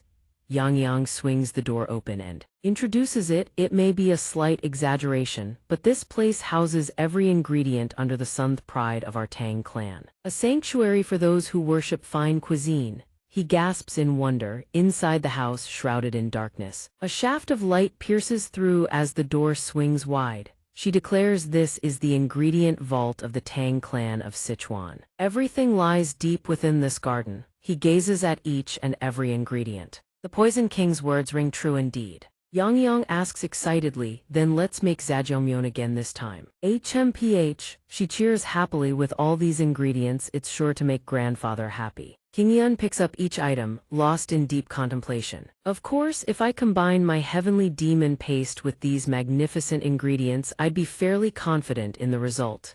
He falls silent for a long moment, then declares firmly no. Yang cannot help but cry out in shock, I am Liu Qingyun, a man who takes cooking seriously. In matters of cuisine, I face my opponent head-on with honor. Remembering the contempt in the old man's eyes, he straightens his garments with confidence and declares, this time, I'll make something different. He turns to Yang. Does the old master have a favorite dish? She clicks her tongue in disappointment, muttering, I thought I'd get to taste it again. Nevertheless, she ponders for a moment and replies, him. Although the old master is a true-born Sichuan native, he has an especially fierce love for spicy food. Kingyun falls silent. In this era, the only spicy seasonings available are Sichuan peppercorns and pepper. Suddenly, a glint catches his eye. He cries out in astonishment, he is dumbstruck, and shouts, no way. How is this here? Yang glances at the object he's pointing at and answers him, oh that. Merchants from the western regions or India occasionally bring exotic ingredients here. She adds with a puzzled look, I suppose they didn't know how to prepare them, so they just left them sitting around. What is that? He is bursting with excitement. This is one of the 2 key ingredients of future Sichuan cuisine. Liu Qingyun introduces cheerfully chili peppers. In the beautiful purple flower garden, Tang Biling slumps with exhaustion. I'm hungry. While the red toad and the maid with twin red ponytails happily extend their long tongues to catch prey. Biling sits at a small table and heaves a sigh. Is it not ready yet? From behind, a voice calls out, Poison King. Liu Qingyun steps out from the purple flower garden, a covered dish in his hands. Beneath the lid, he speaks in a mysterious tone, lift the cover if you would. Wait a moment, the dish today. He proudly introduces a brand new creation, mapo tofu over rice. Tang Biling asks, slightly taken aback, is that all? With such precious ingredients you chose tofu. Mapo tofu is a dish created in the late 19th century during the Qing dynasty in Sichuan, named after an old woman with a pockmarked face who first prepared it. Biling scoops up a spoonful of rice and takes a test bite. Then he offers his verdict, an interesting take on tofu. The spiciness is passable, but calling it the finest flavor under heaven is a bit much. A second later, he suddenly exhales a plume of scorching air. Liu Qingyun smiles, if you're so confident, then take your time and savor it, old master. Biling chews the rice in his mouth and says at first, it was just an ordinary spicy taste. He suddenly realizes, what kind of flavor is this? Even Vin sitting beside him can't help but drool. His entire head is beginning to turn red. Biling stammers, wait a moment. Vin glances back at him helplessly and says, Grandpa, no one is fighting you for it. Eat slowly. Purple petals drift down. He smiles, it's begun. Biling eats while burning with fury, it's so spicy. Since the Poison King seems to be in poor health, I chose tofu as the main ingredient for today's dish. Cut the tofu into bite-sized pieces, perfect for mapo tofu. Then give them a quick flash fry in hot oil to bring out the tofu's aroma, preserving its shape while maintaining that silky smoothness within. But the true star of today's dish is not the tofu. It's this chili peppers. When it comes to spiciness in Chinese cuisine, people immediately think of mala numbing spicy, mala hot pot. But strictly speaking, in this era, mala does not yet exist. The ma refers to the numbing sensation on the tongue produced by Sichuan peppercorn. Chili peppers exist, yes. But the la, the fiery, searing heat born from chili peppers, has not yet appeared in the Central Plains. No one knows how a small quantity of chili peppers ended up here in the Tang clan of Sichuan. Surely the heavens have heard the prayers of chefs yearning to explore a bold new kind of spice. Vin asks with concern, old master, are you all right? His entire head bright red, he stammers, I'm fine. Panting, not spicy at all. Outwardly that is, but inside he is screaming, so spicy. Unlike the numbing tingle of sanchul found in Sichuan peppercorn, the capsaicin in chili peppers gradually accumulates, generating a searing, building heat. Liu Qingyun stands with arms folded across his chest, smiling, quite to the old master's taste, isn't it? Biling endures the heat keeps building, but Liu Qingyun continues, but you can't stop. That's the beauty of addictive spice. Bailing can't hold back any longer and shouts moreover. The rich, silky smoothness of the tofu melds with the spiciness. My tongue feels like it's about to explode from the heat, yet I cannot stop. His entire body burns as if engulfed in raging flames, as though his 5 viscera and 6 bowels are being scorched by fire poison. But I, the Poison King Tang Bailing, have long since mastered the 100 poison immunity. How could I possibly fall to mere spiciness? The air around him crackles like a battlefield on the verge of eruption. Bailing's expression grows ever more solemn. He opens his mouth, gasping, panting. It's nothing at all. Fine, let him pant. He stares at the food on his spoon and murmurs, just one more bite. In the very next instant, he shoves that last bite into his mouth. Bailing slowly chews the food, but only for a moment before a raging fire ignites within him. My 100 poison immunity, his entire body turns crimson from the spice, rendered speechless, defeated. Yet he feels satisfied, deeply, profoundly satisfied. In the beautiful purple flower garden, petals flutter on the breeze alongside Bailing's words of contentment, truly magnificent. He happily wipes his mouth. I'm full. Delicious. Liu Qingyun clasps his hands and bows. Poison King, it is this humble one's great honor to have hosted you. Vin glances at him and thinks shyly to herself. Every time he cooks, it's as though he transforms into an entirely different person. Why does my heart feel so restless? Bailing contentedly rubs his belly, climbs atop the red toad's head, and adds, you have treated me to a magnificent feast. Therefore, I shall grant you one wish. Take your time to think it over before you speak. Amid the cool breeze and drifting petals, his words blend with the picturesque scenery. Whether it be wealth, treasures, or even a person. My apologies. He suddenly remembers something and pats the red toad's head. Poor red toad will have to go hungry today. Seeing its expression, Liu Qingyun can only murmur helplessly in his heart, don't be so disappointed. A few days later, the grand birthday banquet arrives. He sits upon a rock, deep in thought. The wish then. Thinking of everyone back home, he asks himself, if I'm serious about the restaurant, I should definitely ask for money or some precious treasure. Liu Qingyun gazes up at the clear blue sky and heaves a sigh of relief. After all, tonight is the birthday feast. Once the banquet ends, I can finally return to the restaurant. Vin suddenly appears and asks, a feast? What feast? What are you doing here all by yourself? He can't help but let out a surprised grunt. He answers blankly, no, I just wanted some time alone to think. Vin plants her hands on her hips. I'm so bored. Hearing this, Liu Qingyun thinks helplessly, did you even hear what I said? Meanwhile, the maid with twin red ponytails is furiously devouring flowers. Vin immediately suggests, if you're free, come watch the banquet preparations with me. They even invited the famous banquet grand chef to come. The girl grows excited. Let's go see the banquet preparations right now. A brief note on banquet grand chefs. They are specialized chefs who serve exclusively at grand feasts and celebrations. Liu Qingyun asks with interest, oh, a chef so renowned that the Tang clan had to specially invite him? I'm quite curious. Observing their techniques would certainly benefit the restaurant, so he quickly replies, sure, let's go. Vin immediately hops down into the flower garden. She urges, then let's hurry. Before they finish preparing, the maid with twin red ponytails also rushes along. Hurry up, you weirdo. Liu Qingyun walks behind her, thinking to himself, only the young miss actually cares about me. Vin walks excitedly and declares, we need to hurry. She adds cheerfully, the best food is the kind you sneak a taste of. While walking, Liu Qingyun sighs helplessly, I knew it. At the main kitchen of the Tang clan estate, a man carrying a vegetable barrel hurries past the three of them, calling, coming through, coming through. Liu Qingyun immediately says,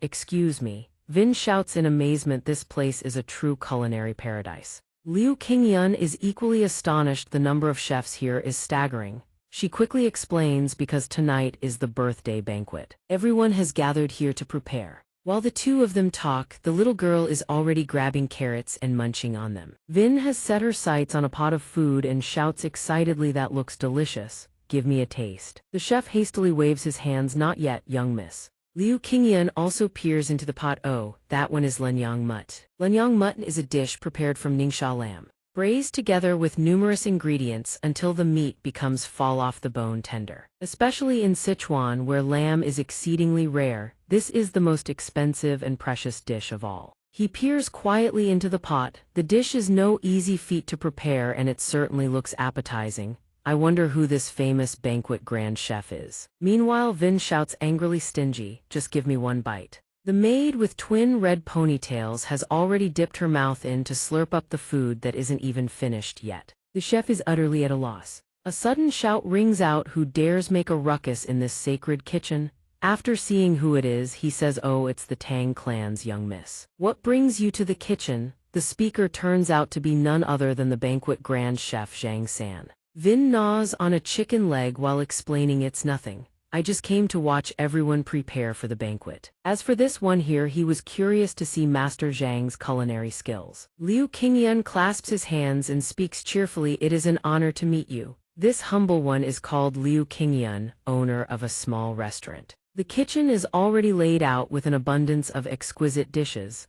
Zhang San speaks in a contemptuous tone, a restaurant. What, one of the 72 grand eateries of the capital? Liu Qingyun scratches his head, looking slightly awkward actually. No, it's just a small restaurant in Xinyu. Zhang San strokes his chin, his attitude dripping with condescension as a banquet grand chef. I must travel far and wide, and yet I still have to converse with a country bumpkin like you. Liu Qingyun blinks, huh? A beat. Zhang San introduces himself with arrogance, do you even know? I am Zhang San, successor of the great Shu culinary patriarch, Master Jian, responsible for the imperial cuisine of His Majesty the Emperor. Vin glares daggers at him. This man's way of speaking is truly insufferable. Liu Qingyun quickly holds her back. Calm yourself, young miss. This reminds him of something just like in his previous life for some reason. Talented chefs always seem to have personality problems. He recalls a chef screaming, you put too much garlic in this dish. You Koreans must be absolutely obsessed with this stuff.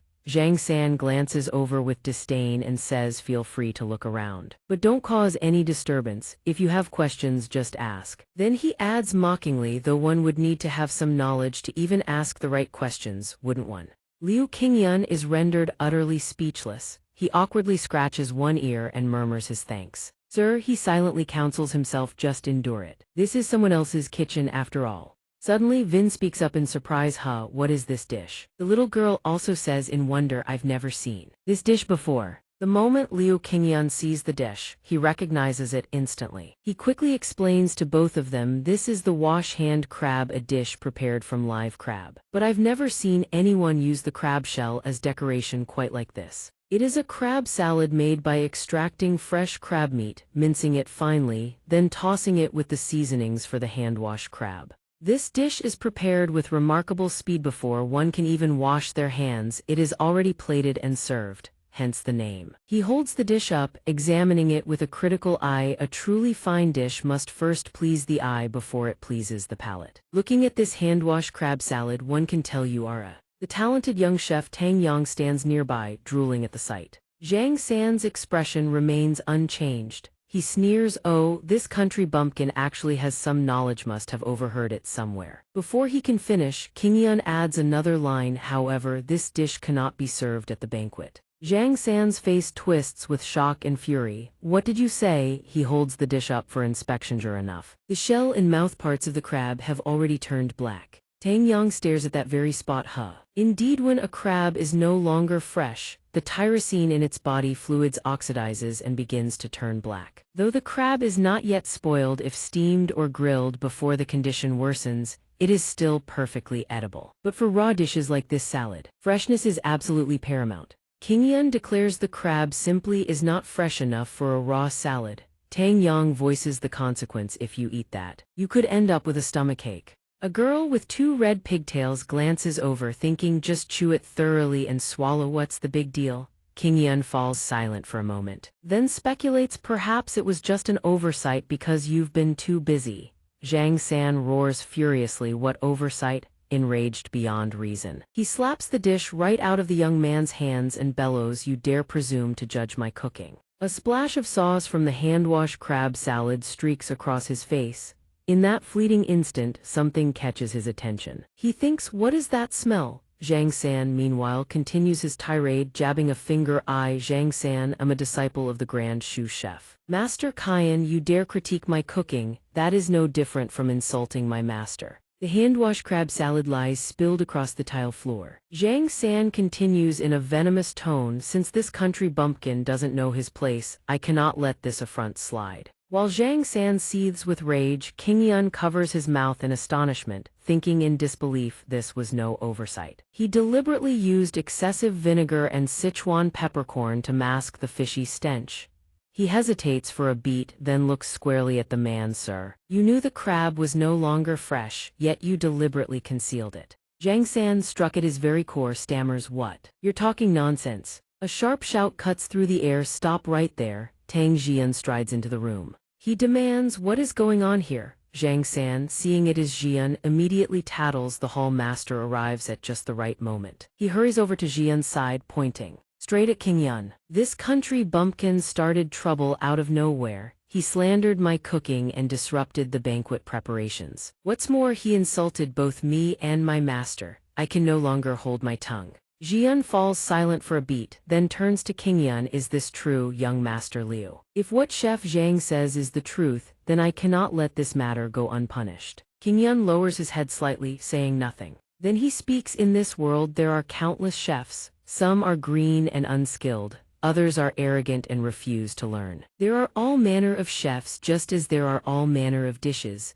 but the worst of them all are. King Yun points coldly at Zhang San and raises his voice. Chefs who are dishonest about their own food. Jian perks up, intrigued by the young man's words. Oh. He lets out a sound, then thinks, well, Wealthi's kid has some nerve. Jian speaks, since the two of you hold such differing views. There is only one solution. By the rules of the Tang sect, all disputes are settled through martial combat. But today is the grand birthday celebration. And both of you are chefs, therefore I believe a cooking contest would be the fairest way to decide the victor. What say you? Zhang San protests with a roar. You want me, disciple of the grand sous chef, Master Kyanto, compete in a cooking match with this country bumpkin? Jian quickly replies with a smile, you needn't worry about your dignity. The country bumpkin you speak of is none other than a representative of the Zhuge clan. King Yun immediately produces his identity token and holds it before Zhang San's eyes. The gleam of the token blinds him. What? Jian keeps his smile as he continues, though you are a disciple of the grand sous chef Master Kyan, the prestige of the Zhuge clan is no less distinguished. Every contest must have its conditions for victory and defeat. Jian addresses both parties. Should the loser swear never to set foot in a kitchen again, then this shall be a fair contest worthy of the honor of both sides. King Yun is taken aback. That's serious. The invited guests have already gathered outside. Jian continues, our guests will assemble in the rear courtyard for the banquet. We shall let them judge and decide the winner. That way it will be fairer. King Yan ponders in silence. A life-or-death duel between chefs. Zhang San, still brimming with arrogance, declares, very well, I'll show that country bumpkin what real cooking looks like. Jian strokes his beard with a grin. Then the theme of today's contest shall be a dish worthy of gracing the grand birthday celebration of the Sichuan Tang sect. May fortune favor you both. This is a tense contest, and yet King Yun is exhilarated. For some reason, I can't help but feel fired up. The sky begins to gild itself in gold as the glow of sunset spills across the land. Voices of gratitude ring out. Jian declares with vigor, esteemed friends and sworn brothers of our Sichuan Tang clan, have journeyed far and wide to attend my father's grand birthday celebration. In stark contrast to his enthusiasm, Tang Bailing lets out a bored sigh. What a pain. I'd rather be out catching venomous insects. Before him lies a table laden with the finest delicacies, surrounded by honored guests and sworn brothers. Yet he shows them no respect whatsoever. Next year I'll just play dead. The crowd responds with hearty laughter. Ha ha. The old master is still as spirited as ever. Happy birthday to you. May you enjoy boundless longevity. Jian suddenly announces, as I mentioned earlier, today we shall hold a culinary duel to liven up this celebration. Zhang San steps forward with supreme confidence as Jian's voice carries on. First, allow me to introduce Zhang San, disciple of the grand sous chef Master Kyan. He has overseen every aspect of the culinary preparations for today's grand celebration. Upon hearing this, two guests murmur amongst themselves, oh, so all these dishes are imperial-grade cuisine. As expected of the Tang clan's grand celebration, to be blessed with such exquisite flavors. Jian continues his introduction, and Zhang San's opponenter today on behalf of my sworn brother to attend the grand celebration. At this, he turns his head aside and speaks with an air of mystery, a distinguished representative of the Zhuge clan. The face of a young man. A handsome youth steps into view. Tang Jian's voice rings out, "Young Master Liu Qingyuan."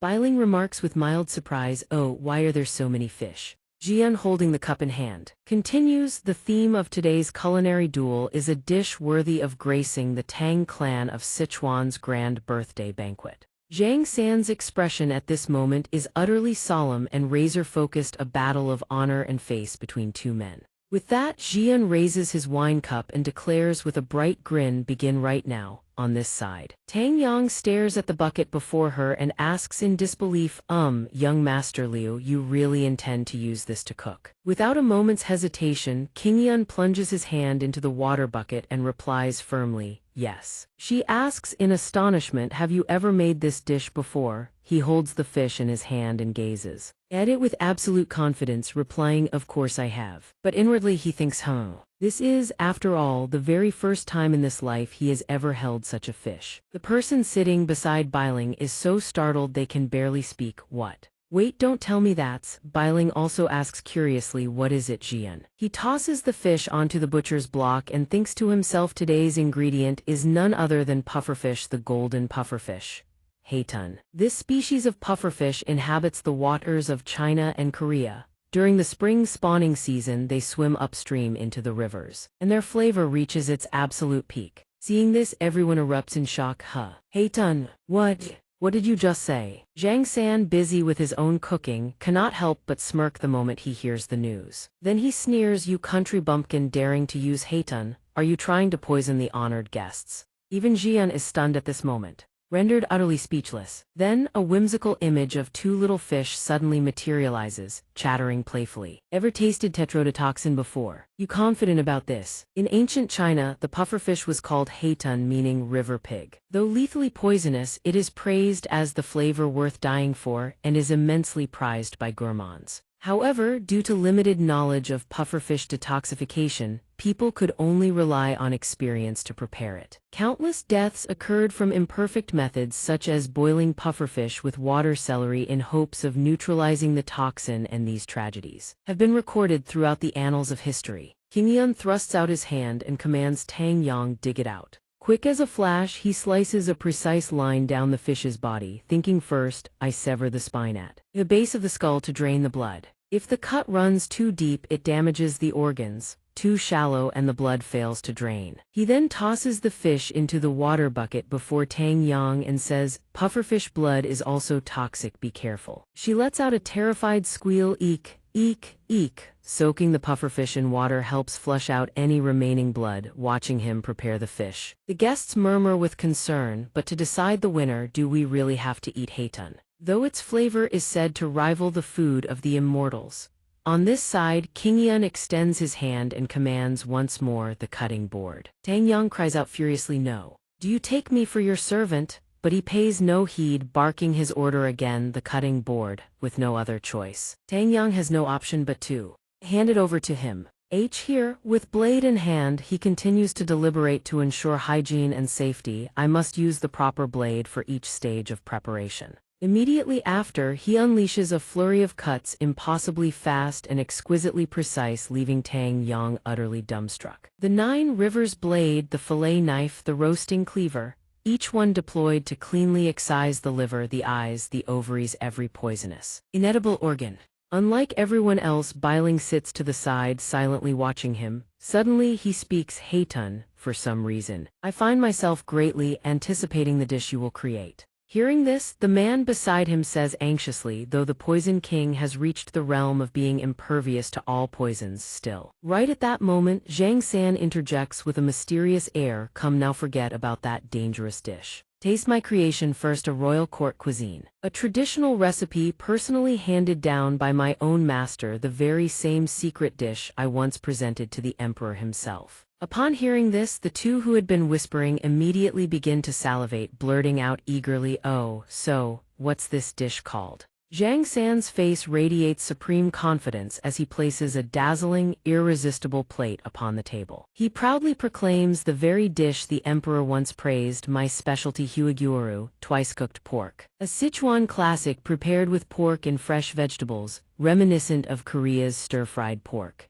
Upon hearing this, Jian picks up a chopstickful. After tasting it, he immediately praises delicious. But what does this dish have to do with the Tang clan? Zhang San explains if the emperor is the son of heaven, sovereign of all under heaven, then the Poison King is the supreme overlord of the Sichuan martial world. A dish worthy of the Poison King's grand birthday celebration must be one that has received the emperor's own endorsement. While he speaks, everyone tasting the dish praises it, rich and flavorful. Only the twin pigtailed maidservant eats as though she has lost all self-control. Zhang San's voice continues to ring out, in other words, it must be a dish befitting an emperor's caliber. But a second later, Biling shatters Zhang San's confidence to pieces. He simply sits there, not even deigning to pick up his chopsticks. Zhang San asks in alarm, Lord Poison King, what is your assessment? Why won't you touch it? Jian suddenly speaks up in reply, it's not the food that's the problem. It's because he already knows you've been lying. Hearing this, Zhang San panics, what do you mean lying? Hearing his words, Tang Jian immediately says, I'm in tea. Piqued with interest, he asks, oh, what do you mean by that? Liu Qingyan immediately explains the main ingredient of the braised star anise pork is pork, and pork is a taboo in the imperial court. This man is definitely not a descendant of the imperial chef. He knows nothing about imperial court cuisine whatsoever. Zhang San instantly breaks into a cold sweat, stammering, what slander is this? You're framing me, I've been wronged. But after hearing this, several guests have already begun to retch. Pork.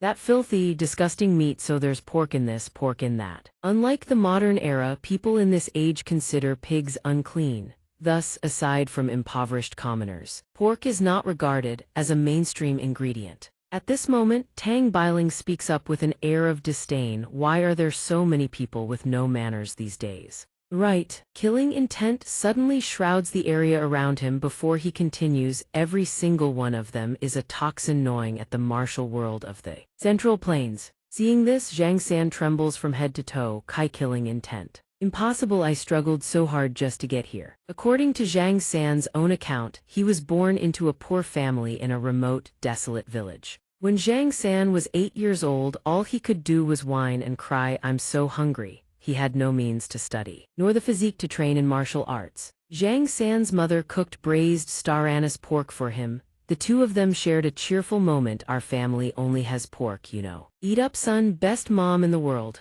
Back then, the braised star anise pork was made from cheap, humble cuts, yet it became the dish that brought him the greatest happiness. Young Zhang San happily chatted with his mother, Mom, your cooking is delicious, just like the imperial chef's dishes. Wait, could it be that Mom is the imperial chef? She laughed and replied, who knows? Mom, teach me how to cook this dish. Sure thing, it's very easy to make. Oh wait, so I'm actually the imperial chef's successor. That's right. That's my boy. The only thing he could learn was neither scholarship nor martial arts, it was cooking. But he had no connections, no background whatsoever. When Zhang San turned 14, he was beaten and driven away, cursed at a country bumpkin like you dares to come here. When Zhang San turned 15, he was driven away once more. Do you even know where this is? Get lost. He couldn't even land a job as a kitchen assistant at a small eatery. But there was something that saved him when Zhang San was 16. He sobbed as he spoke, but this humble one, then when Zhang San was 17, he no longer cried. Instead, he said with newfound resolve, this humble one once studied cooking under the imperial chef, your excellency. The imperial chef. A lie born from desperation, yet it became the truth for him. After hearing those words, Hu Ban's attitude shifted instantly. His tone changed to one of reverence. Ah, the imperial chef. This humble one has been terribly rude. Though this path began with a lie, he never once grew lazy or dishonest. Rumors continued to swirl. I hear you were the head chef of the largest restaurant in Kaifeng. I hear you have ties to Su Dongpo. I hear the emperor himself praised your cooking as the finest under heaven. One day I will truly become the imperial chef's successor. When Zhang San was 18, he cooked while mocking the fools around him. I want to become a true imperial chef. Back to the present. Ria, he thinks in terror, but I never expected to die today at the hands of the Poison King. At this moment, Biling still radiates terrifying killing intent. Repeating the same venomous words, every single one of them is a toxin gnawing at the martial world of the Central Plains. Biling raises his hand and shouts, "I can't hold back anymore." Xianxia shields himself in terror, whimpering "Eek," but to his utter shock, Biling merely points behind him and exclaims excitedly, "Let me taste that dish." "Bring it here now." Xianxia, 19 years old, this is something he could never have anticipated. He can only gape in bewilderment. Wah wah wah. Seizing the opportunity, King immediately responds, "Yes, sir, my apologies for the wait. Today's dish is pufferfish sashimi." Praise erupts instantly. "Oh, magnificent. Incredible, but wait, eating raw pufferfish. Unbelievable." Tang Jian's voice suddenly rings out. A flower sculpted from pufferfish sashimi sits atop a deep purple plate. He stares at it with rapt fascination and continues, "And it's the supremely venomous pufferfish at that. Could this be?" King responds immediately, "Yes, that's correct, Tang clan leader." The next dish is, while he speaks, Yang carries another plate over and adds one more serving. Suddenly, gorgeous flowers of dazzling, vivid colors bloom upon the plate in Yang's hands. At the same time, King's voice sounds, "The hegemon flower, the symbol of the Tang clan, the flower fish fin pattern recreated as a dish." The image of the purple bouquet materializes once more as King speaks. "The Tang clan's flower fish fin, a dish crafted from the hegemon flowers of the rear garden. A single pristine slice of fish, so translucent one could almost see my reflection in it." He continues, "The symbol of the Tang clan. Please, honored guests, enjoy." Looking at the alluring fish before them, everyone's mouths water, yet all wear expressions of doubt. They say pufferfish poison has no antidote, and eating it raw, no less, is it truly safe. Biling speaks without hesitation, "Let me test it first to see whether there's poison."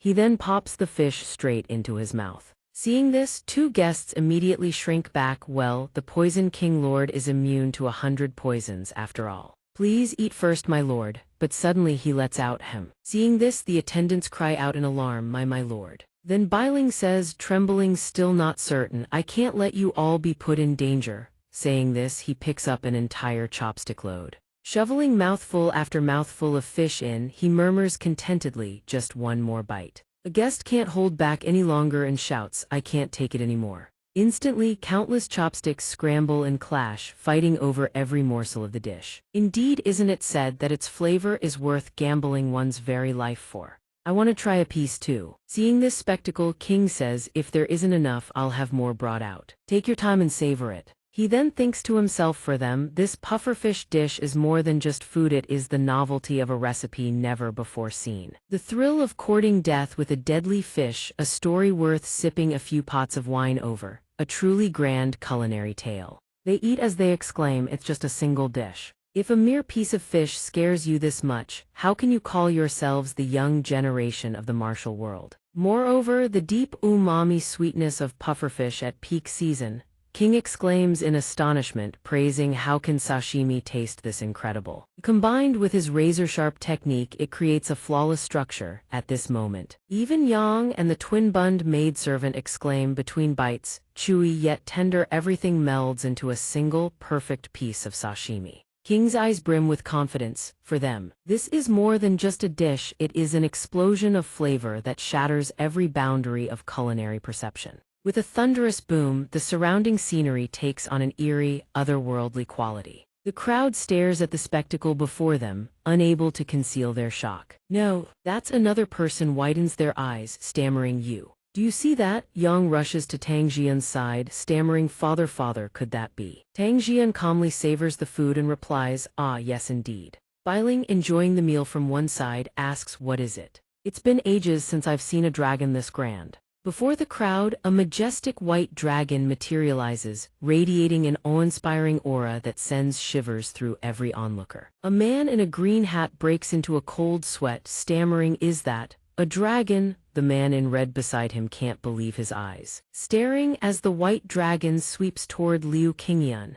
Young hero, the dragon's serpentine body coils around King, startling him. WHWH what? Tang Jian, seated at a distance, bursts into laughter. "Ah, so that's how it is. The food dragon." Behind him looms the magnificent shadow of the white dragon. A new title is forged for King Food Dragon Liu Qingyan. This unexpected turn leaves King's heart pounding. What is this? How terrifying, and just like that, I've gained yet another flashy alias. Tang Jian laughs heartily. Then it's decided you have won today's culinary duel. With the unanimous approval of everyone present, representing the Zhuge clan, the one and only food dragon, Liu Qingyan. Hearing this proclamation, Zhang San's face goes chalk white. He collapses to the ground, gritting his teeth. Bailing, seated to the side, pats his belly and lets out a long, satisfied breath. Phew, absolutely delicious. But on second thought, it wasn't the pufferfish that was poisonous. Bailing's expression darkens instantly, his voice dripping with killing intent. It was that scoundrel daring to slander the reputation of our Tang clan. The moment Zhang San hears this, his face drains of all color. He bursts into wordless sobs and scrambles to flee. The Bailing casts a cold glance at Zhang San, this crafty swindler. He immediately calls out, "Red Toad." A massive toad surges forward at terrifying speed. The red toad slams down onto the earth, sending violent tremors rippling across the ground. Zhang San tries to run, but the shockwave from the impact sends him sprawling face first in terror. Bailing speaks in a deep, commanding voice, "Today you shall feast to your heart's content." The red toad immediately flicks its long, glistening tongue toward Zhang San, sending him into a blind panic. King immediately rushes forward to intervene. Wait. The red toad startles and freezes mid-motion. Standing behind, Yang watches in alarm. What is that idiot doing? It's too dangerous. King drops to his knees before the red toad, stammering, Poison King Lord, you promised to grant me one wish. Do you remember? Bailing smiles gently and replies, of course, how could I forget? Then, Liu Qingyan hears these words, carefully studies Bailing and speaks, then my wish is this, please show him mercy. He burns with determination. He must not die. In the silent darkness, his voice rings out in a grave tone, you put on a magnificent show, Lord Zhang. You may leave now. Zhang San stares at him, utterly speechless. A long moment passes before he finally speaks. Before I go, I wish to ask you one thing. Hearing this, Liu Qingyan is taken aback. Yes, Zhang San asks, his expression grave. How did someone like you end up in the Zhuge clan?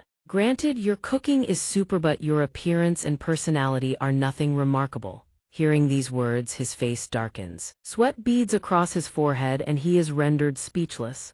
Zhang San continues to put it nicely. You're nothing more than a lowly country bumpkin. I've had to climb all the way to this position through sheer hardship. Don't tell me you bribed your way in. Liu Qingyan rubs his chin, eyes darting, and replies, ah well. If you want to call it a bribe, then the only thing I can remember offering is a single dish. Hearing this, Zhang San cannot help but be astonished. What? You're saying one dish was all it took to forge ties with the Zhuge clan? How is that even possible? Liu Qingyan forces an awkward smile. Is that so? I know nothing of fame or power, but I believe that a single dish can bring joy to everyone. Isn't that enough? The moment Zhang San hears these words, he freezes completely. Memories of his childhood come flooding back. Mother, I've made up my mind. A young Zhang San declared with unshakable confidence. Hands planted on his hips, I will become a famous chef, wealthy and successful. You'll see, mother. His mother laughed softly and said, Zhang San, success is wonderful, but a true chef can achieve something far greater than that. Really, mother? What could be greater? She smiled warmly and replied, a delicious dish can bring happiness to both the one who cooks and the one who savors it. That is the true joy. His mother's words cause young Zhang San's eyes to light up, brimming with wonder and admiration. Wow, chefs are the greatest. The memory fades and Zhang San finally understands everything. He lowers his head, voice choked with emotion. Yes, that's exactly right. He startles and quickly calls out, hey Lord Zhang. Zhang San laughs through his tears. So that's what it was. Mother was always smiling so happily. Liu Qingyan is drenched in sweat from head to toe. Utterly bewildered, he stammers, why are you crying all of a sudden? Zhang San wipes his eyes and says, little hero Liu, I have one request. He meets Liu Qingyan's gaze with a solemn expression. I know that having lost the culinary duel, I must abandon the path of cooking, but I beg of you allow me to cook one final time before I depart. I implore you wholeheartedly. Please grant me this wish. Hearing these words, Liu Qingyan falls into deep contemplation. Actually, that is exactly what I was about to say. Before he can finish, Zhang San immediately clasps his hands and drops to his knees. Thank you, little hero Liu. "Na thank the food dragon. From this day forward I will cook dishes that bring joy to everyone and to myself." With those words, he turns and walks away. Watching his retreating figure, Liu Qingyun murmurs, "I believe you will." Liu Qingyun lowers his head and smiles. "The dish you just made, there's no one in all of Sichuan who doesn't know how to cook it. From now on, Huigyuru will become the most beloved home-cooked dish, the very soul of Sichuan cuisine." He walks over to a boulder, sits down, and gazes at the distant sky with a long, relieved exhale. "Phew, I'm exhausted. Finally some rest." Liu Qingyun glances around the surroundings and says, "Now that I'm used to it, this rear garden is actually quite comfortable. Beautiful scenery. No one to bother me." He turns his head toward the red twin-bund maid sitting beside him, carefully handling each insect one by one. He muses, "The insects are already taken care of by this little fool. Come to think of it, I don't even know her name." After a moment, he asks softly, "Hey, do you have a name?" Silence is his only answer. Liu Qingyun glances over, slightly surprised.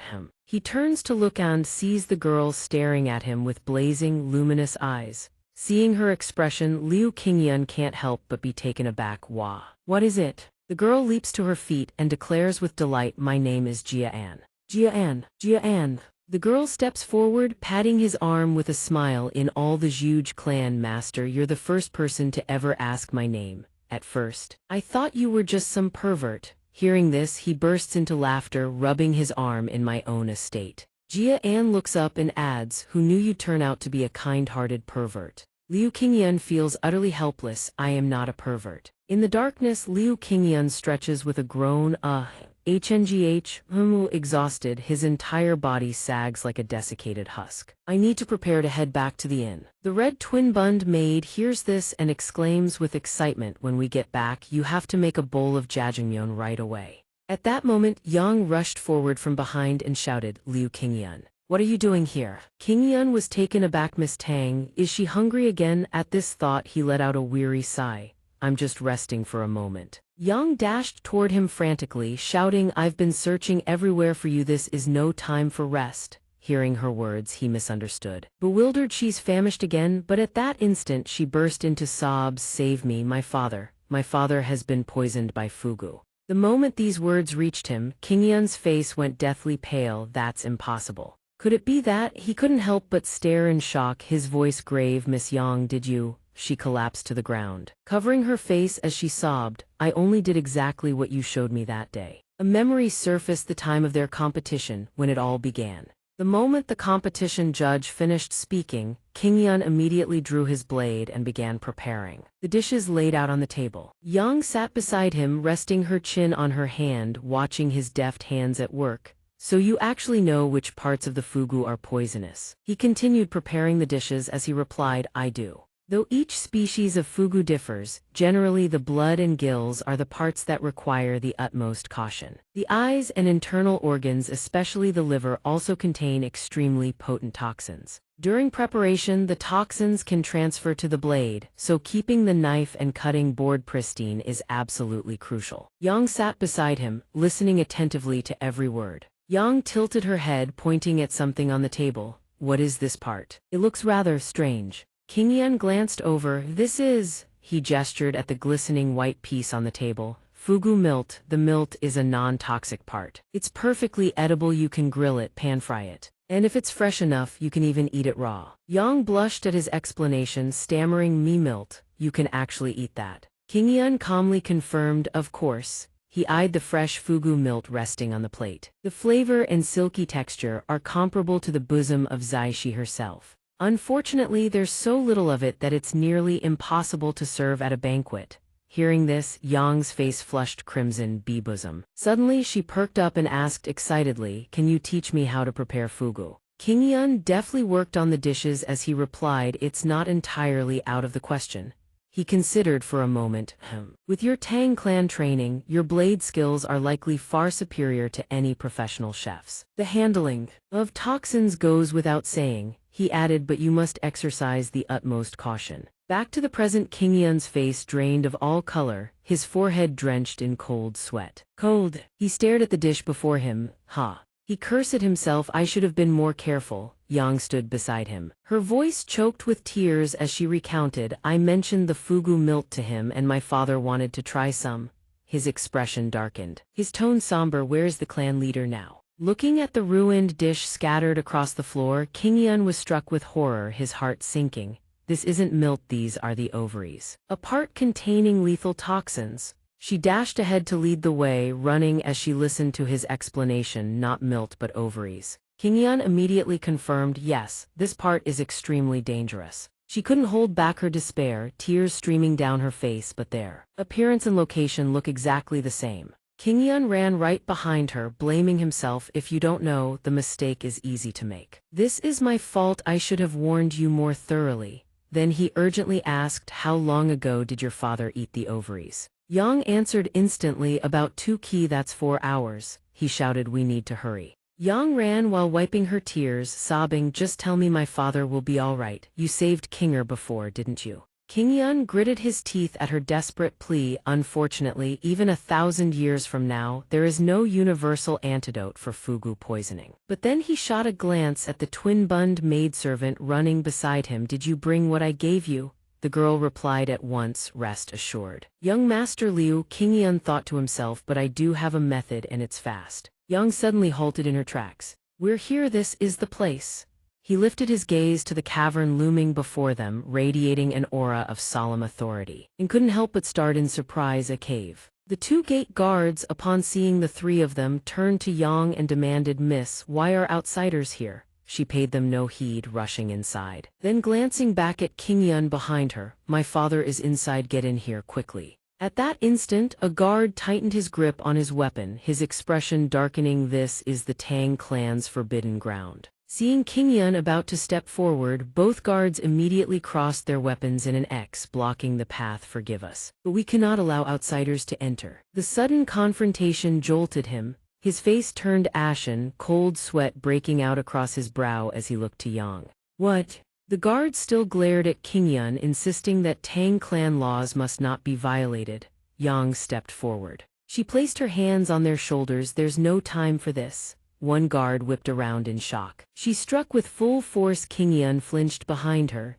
Yang's blows sent the guard crashing to the ground. Her expression hardened. Her voice choked yet razor cold. Your clan's precious rules mean nothing. If the clan head dies, so does the law. Having dealt with the guard, Yang rushed deeper inside without a second glance. Move before it's too late. King Yun cautiously advanced step by careful step. His eyes darted nervously. He glanced back at the guard lying motionless on the ground. In moments, the 2 of them had ventured deep into the cavern. Before them sat a towering figure in meditation, wreathed in swirling currents of a strange, purple aura. Tang Jian's entire body is drenched in sweat, his face deathly pale. He speaks weakly, Biling, and young hero Liu as well. Liu Qingyun hastily covers his nose. This miasma of poison. Tang Jian exhales streams of toxic mist and speaks in a grim voice. How shameful. Liu Qingyun is startled. Is he using breath regulation to expel the poison? Biling stands to the side, sobbing, Father,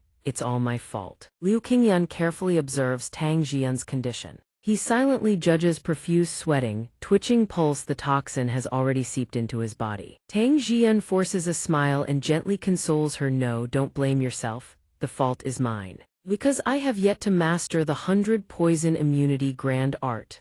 Liu Qingyun stands to the side, hand covering his nose. Brows furrowed. Breath regulation seems ineffective. We need to act fast, not just the sect leader, even I. Someone without a shred of internal energy would be affected by this poison. Liu Qingyun coughs a few times, then turns to the red-bunned maidservant. Bring me that thing. The little maid obediently produces a cloth pouch and hands it over. Yes, here.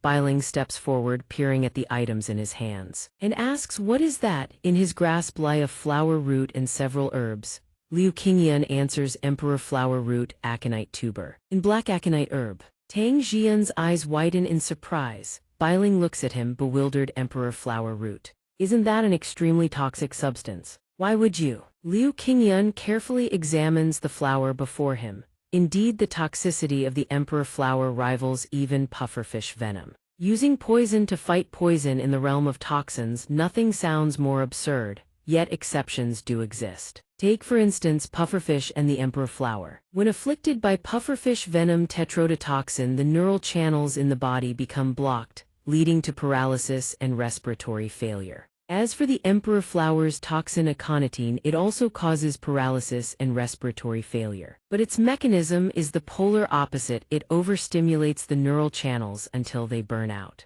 If both poisons enter the body simultaneously, the result is still death by suffocation, but they can suppress each other. Buying precious time before the inevitable. Liu Qingyun carefully examines the items in his hands. Ordinarily, no matter what method is employed, the fatal outcome remains unchanged. But what passes for ordinary in this world is nothing like what was ordinary in my previous life. Martial artists possess meridians broadened through internal energy cultivation, making their bodies far more sensitive to external stimuli, and utterly unpredictable in their reactions. That is why their responses to my dishes have been so peculiar. He thinks carefully. I cannot predict what will happen when two opposing toxins invade the sect leader's body at once. Liu Qingyun hesitantly extends the concoction. Without pause, Tang Jian reaches out and takes it. Biling gasps, huh. Liu Qingyun thinks in silence, but one thing is certain. Tang Jian holds the concoction and declares, then I must take this aconite now.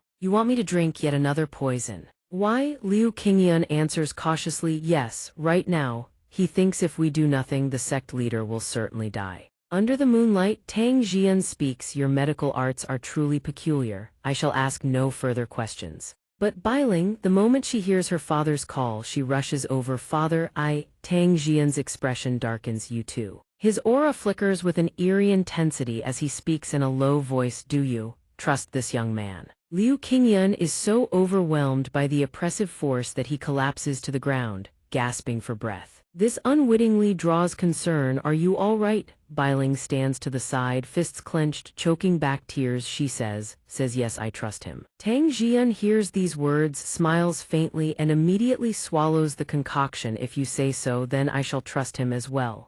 In his mind, he thinks, Brother Tian, I truly envy you. Biling watches with anxious eyes fixed on her father's condition. Please, please. The moment he swallows it, gulp, the surrounding air instantly turns suffocating. The red-bunned maidservant says anxiously, I feel strange. At this very moment, Tang Jian coughs in agony. Hack. Streams of toxic mist pour endlessly from his mouth. Biling cries out in anguish, Father, Father. Tang Jian grits his teeth against the unbearable pain and lets out a howl, his vision swimming. Watching the scene before him, that purple mist enveloping every corner, Liu Qingyun sighs helplessly in his heart. Damn, I'm done for. At this moment, a vision materializes, raging flames. A voice rings out, search for the blood flower demoness. Yin Zuhua, the traitor of the demonic cult. It is the voice commanding a squad of soldiers. Anyone who dares shelter her, kill without mercy. The cold voice continues, a single life is not enough to atone for the crime of betraying the heavenly demon. Destroy the blood flower demoness and all her accomplices,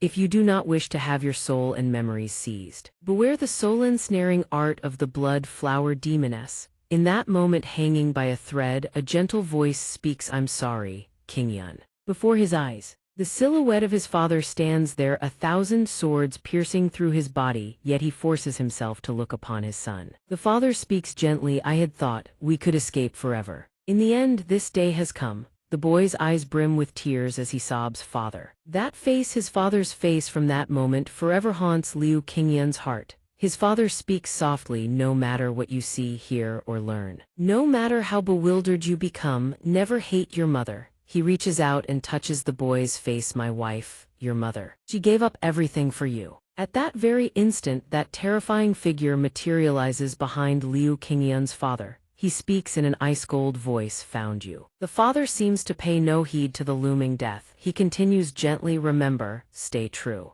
The young Liu Qingyun of that time is consumed by sheer terror. Father. A sudden wave of pain jolts him awake. Biling has just delivered a thunderous slap. Wake up. Seeing him groggily regain consciousness, Biling chokes back tears. Are you awake yet? Liu Qingyun gradually comes to. He suddenly remembers Tang Jian, the poison. The sect leader, pufferfish venom. I'm done for. Thinking this, tears stream down his face. Good heavens, I only wanted to help. Biling hears these words, caught between fury and tears. This brat is so fragile. Honestly, she suddenly collapses against him, startling him half to death. "You worried me half to death, you fool." He stares blankly, looking around in bewilderment. W8, the sect leader. Bailing answers, "Relax, thanks to you my father pulled through," she speaks through her tears. Liu Qingyan finally heaves a sigh of relief. Thank goodness, a weight lifts from his heart. He thinks now I can safely leave the Tang clan. In that quiet moonlit night, a soft cough suddenly cuts through the silence. Tang Jian stands behind them, taking in the scene before his eyes. He crosses his arms. Young people these days. Truly shameless. I wonder what will become of this martial world. He coughs again. Bailing, perched on his back, smiles and reassures him, "Come now, just pretend you didn't see." Bailing replies casually, "Even if they find a matrilocal son-in-law, so what? In all the Central Plains, how many can truly be called a dragon? I doubt we can easily prevail." As Bailing speaks, she and the red-bund maidservant quickly help Tang Jian away. Bailing speaks up again, "But a draw still leaves us a chance, doesn't it?" Hearing this, Tang Jian's eyes immediately light up with excitement. "Oh, is that so?" He gazes at his precious daughter, still clinging to Liu Qingyan and sobbing, while the young man looks utterly bewildered. Tang Jian seems to harbor thoughts of his own. He murmurs, The next day, peaceful mountain scenery stretches before them, as though yesterday's events never existed. Liu Qingyan enters the kitchen, looks around. The utensils have all been packed away. He wearily wipes the sweat from his brow. The travel provisions are ready. I'm all set to depart. The red-bund maidservant stands beside him, wolfing down the food in her hands. One last meal. Liu Qingyan murmurs dreamily, "Come to think of it, what was that dream I had while unconscious?" He closes his eyes, mulling over that dream. He falls into deep contemplation. To call it a dream would be wrong, it was far too real. Strangely, the memories stored in this body contain no such scene. The same happened last time. The more he dwells on it, the more suffocated he feels. He clutches his head in frustration. I just don't know. It must be because my body is too weak. This exhaustion is getting to me. Liu Qingyan cries out wearily, "I need eel rice to recharge. Eel power, strong body." The little maid stands to the side, observing his state, and mutters he's lost his mind. Just as he eagerly anticipates returning to his restaurant and a normal life, a sudden shout from outside pierces the air. That's impossible. Liu Qingyan glances over in surprise. What's going on? He opens the door and steps outside to investigate. The sight that greets him Bailing has seized the messenger by the collar, demanding, "Why are you dragging someone who needs rest elsewhere?" The messenger sputters, on the verge of tears. This humble one, I'm merely here to deliver a letter from the patriarch." Liu Qingyan is puzzled. The little maid's eyes go wide. Oh. The little maid hurries over to the large carriage before them. It's a carriage from the Zhuge clan. Bailing frowns at him and snaps, "Go back in a month." He asks, perplexed, "What's going on?" Bailing waves dismissively, "It's nothing. Go inside and rest." The messenger, whose collar she still grips, looks at Liu Qingyan and asks, "Are you perhaps young Master Liu?" He answers, puzzled, "Yes." Upon hearing this, the messenger straightens his attire, produces a scroll from inside his robe, and says, "Indeed. First I must deliver this letter." He steps forward. He unfurls the scroll before Liu Qingyan's bewildered eyes. A letter from Patriarch Zhuge. The Zhuge clan sends word regarding the matrilocal arrangement. Young Master Liu hears these opening words and is utterly baffled. What matrilocal arrangement? The messenger continues, "First, I must thank you, young master, for representing our Zhuge clan. The betrothal rites at the estate have been prepared and the patriarch wishes to invite you back." Upon hearing this, he suddenly recalls, I forgot Zhuge once said something about becoming family. Could this be a brotherhood oath ceremony with the patriarch? The messenger finishes and rolls up the scroll. That is all. The patriarch has even prepared a carriage to escort you back. Liu Qingyan can't help but feel a pang of frustration again. Is it really this hard just to cook? My normal life. Bailing stands beside him and forces a smile. You must still be exhausted. There's no need to rush. Liu Qingyan answers her softly. I've already made my promise. I can't delay any further. Bailing hears this and lets out a reluctant sigh. But then she turns around and storms off in a huff. Fine, if you want to go, then go. Seeing Bailing's attitude, he can't help but be surprised. She's quite cold today. The messenger standing beside him bows respectfully. I shall escort you whenever you are ready, young master. Bailing stands behind a tree, fuming. This is outrageous. Why must they rush the wedding? Does he really like King that much? Meanwhile, on another side in a room filled with pastries and tea, a woman's soft humming drifts through the air. The silhouette of Zhuge King sits at a desk. She carefully lifts her brush to paint Liu Qingyan's portrait, wondering was his nose bridge a bit higher. She pauses mid-stroke, resting her chin in thought. It's been so long I can't remember clearly. I wonder if he's doing well. Zhuge King's eyes dart as she thinks. She eagerly picks up the brush and continues her unfinished strokes. Right, the nose bridge was higher and more masculine. In the blink of an eye, his portrait takes shape. She gazes at the painting, brimming with confidence, spitting image. Identical at that very moment. A red-bunned maidservant pushes open the door. My lady, what are you doing? Zhuge King startles and frantically crumples the freshly painted portrait. Ah. The maidservant watches her lady's flustered actions in surprise. Huh. What was that? Let me see. She hastily throws the painting away and forces a smile. This is just, right, it's just a spring painting, a spring painting. The maidservant hears this and sighs helplessly. Youth. Zhuge King tries to change the subject. Why are you here at this hour? The maidservant presents a letter. The messenger sent to the Tang clan has returned. Here is the information about that oddball you asked for, my lady. The moment she heard those words, King's eyes lit up with excitement. We're really receiving the letter. Quick, let me see it. The maid also peered at her curiously. What does the letter say? Well, King replied softly, the young master has demonstrated his culinary prowess on multiple occasions. Each time, he was recognized as having reached the realm of divine flavor. Moreover, using cuisine and cunning to punish the swindler who dared slander the Tang clan's honor and sabotage the banquet. He was subsequently bestowed the title Food Dragon. When Uncle Tang was on the brink of death, it was Qingyan who stepped in and saved his life with miraculous medical arts.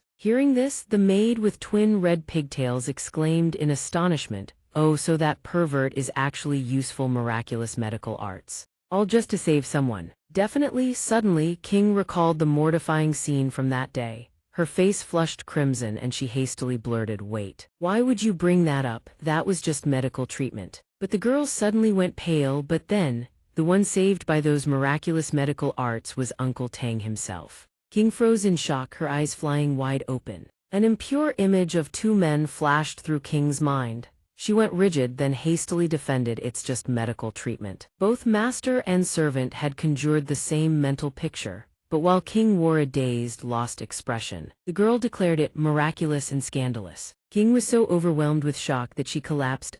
Meh. The cry startled the maid with twin red pigtails, who cried out in a panic, miss, please wake up. The scene shifts to outside the Zhuge manor, where a suffocating tension hangs heavy in the air, anxiety etched on every face. Zhuge Tian's voice, how is the girl? The long-bearded elder sighed and answered slowly, though I take her pulse every day. Her condition only grows worse. Zhuge Tian immediately furrowed his brow. Then can the wedding proceed as planned? The old man pondered briefly, then replied with caution, I fear it is impossible to say for certain. Every time her emotions are stirred, the illness relapses or destabilizes. It took tremendous effort to barely stabilize her condition. Why has it worsened now? What's the cause? The cause is undoubtedly. Hearing this, Zhuge Tian fell silent, worry flickering in his eyes. There is no need to keep this secret. This matter is no secret. It is undoubtedly caused by the lingering qi of the Northern Sea Gang, my wife. The girl's mother hailed from the Northern Sea Gang. The elder cleared his throat to ease the tension. Zhuge Tian sighed softly, his voice dropping low. Qingyan will be arriving soon. What are we to do about the wedding? In another scene, Qingyan bids farewell to Jian and Bailing, maintaining a respectful demeanor. If the opportunity arises, I shall certainly visit again. Master Jian burst into hearty laughter. Why such distant words? This left Qingyan slightly bewildered. Jian crossed his arms and regarded him warmly. His tone earnest yet gentle. You are my life-saving benefactor and an honored guest of the Tang clan. Consider this place your home. Hearing this, Qingyan lowered his head even further and replied bashfully, yes, thank you, sir. Jian continued with a nod and a smile, remember to convey my regards to xianxia.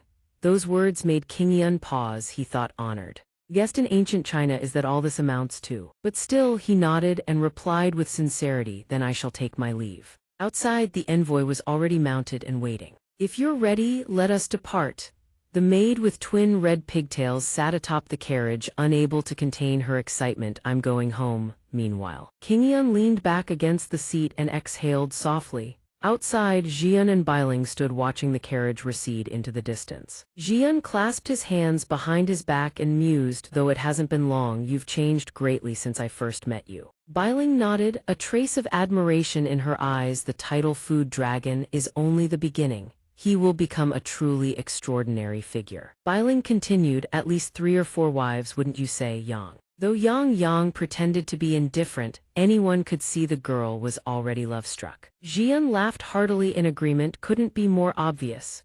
Jian said with a scheming glint, as long as young Master Liu agrees. We'll take Yang as a concubine. Meanwhile, Bailing's expression seemed to harbor an even deeper scheme. Unlike a mere secondary concubine, a formal concubine holds status equal to the primary wife. Jian furrowed his brows slightly, then burst into laughter. Then I've won the bet. Bailing chimed in, and we've married off our daughter to boot.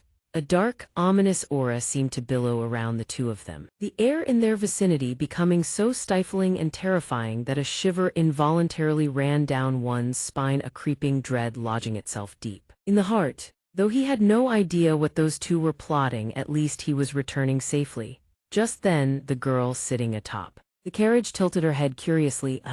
She flipped down to ask, why didn't you say goodbye to Miss Yang? He paused, a flicker of hesitation crossing his face. Well, recalling the past few days, he realized that, for reasons unknown, Miss Tang had been avoiding him and refusing to speak with him. He never had the chance to say goodbye. Kingyun murmured with disappointment, I suppose it makes sense. The incident where the Tang sect leader was poisoned by pufferfish, I bear some responsibility. Her anger is only natural. So while preparing travel rations, I left behind a gift in place of a proper farewell. As he spoke, he quickly pulled out a portion of food. Speaking of rations, before he could finish, the girl had already dashed into the carriage. Hurry, give it here. What? Meanwhile, at the Tang estate, Yang stood frozen upon hearing that young Master Liu had departed. He's gone. What? How could he leave without saying goodbye? Her voice trembled with anxiety, but the Tang sect leader's stern gaze forced her to stop. Sit down. She had no choice but to comply reluctantly, her eyes hollow and lifeless. I'm not hungry. But before she could rise, he placed an exquisitely crafted wooden box before her. His voice was calm yet firm. This is the dish young Master Liu prepared before he left. Rather than hollow words of farewell, he left behind a goodbye steeped in substance and flavor. Yang involuntarily halted in her tracks, turning back to stare at the box with a look of faint astonishment. This is eel rice. In another scene, inside the carriage, the maid with twin red pigtails sat beside Kingyun, her eyes sparkling as she gazed at the eel rice in his hands, exclaiming in amazement, wow. Oh, this. What is this? He smiled, eating leisurely as he explained, this dish is made from the wanli fish. The girl devoured her portion ravenously while asking, wanli fish? Isn't that the fish that looks like a snake? I never imagined it could taste this good. He gazed at the food box with a contemplative expression. That's only natural.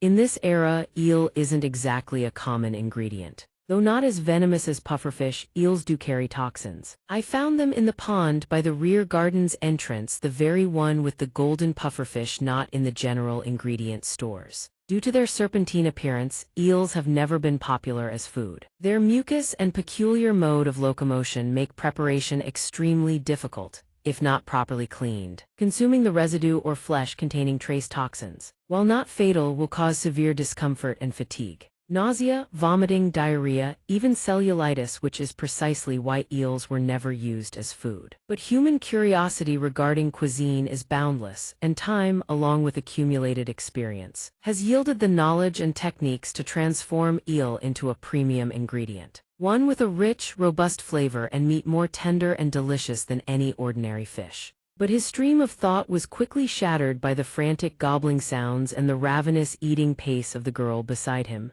So delicious. He merely smiled, slowly savoring his own portion. Inwardly, a swell of pride rose unbidden. Of course, eel is a truly magnificent ingredient. The girl continued eating without pause, the only sound being enthusiastic chomping filling the air. His gaze suddenly grew deep, and a profound thought surfaced in his mind. But the true reason he made this eel dish, sometimes there are things that words simply cannot express. Jian's voice rang out, shattering the wonderful stillness. Delicious, truly worthy of the food dragon. I have never tasted fish this exquisite in all my life. HMPH, his eyes drifted toward Yang Yang and he let out a soft cough. She was still, silently staring at the food box before her, her expression contemplative and distant. What is this? Rations. A farewell. Jian turned and called out Yang Yang. She remained frozen in place. Yes, father, he sighed softly, his voice growing deeper and more contemplative. Though it hasn't been long, I've observed that young Master Liu, even with a simple dish, always pours his heart and soul into it like a storyteller or a painter. They say the Wanli fish spends its entire life in the river, but when spawning season arrives, they swim out to the sea. It is as though they made a pact from the very beginning that they would always return to where they once lived.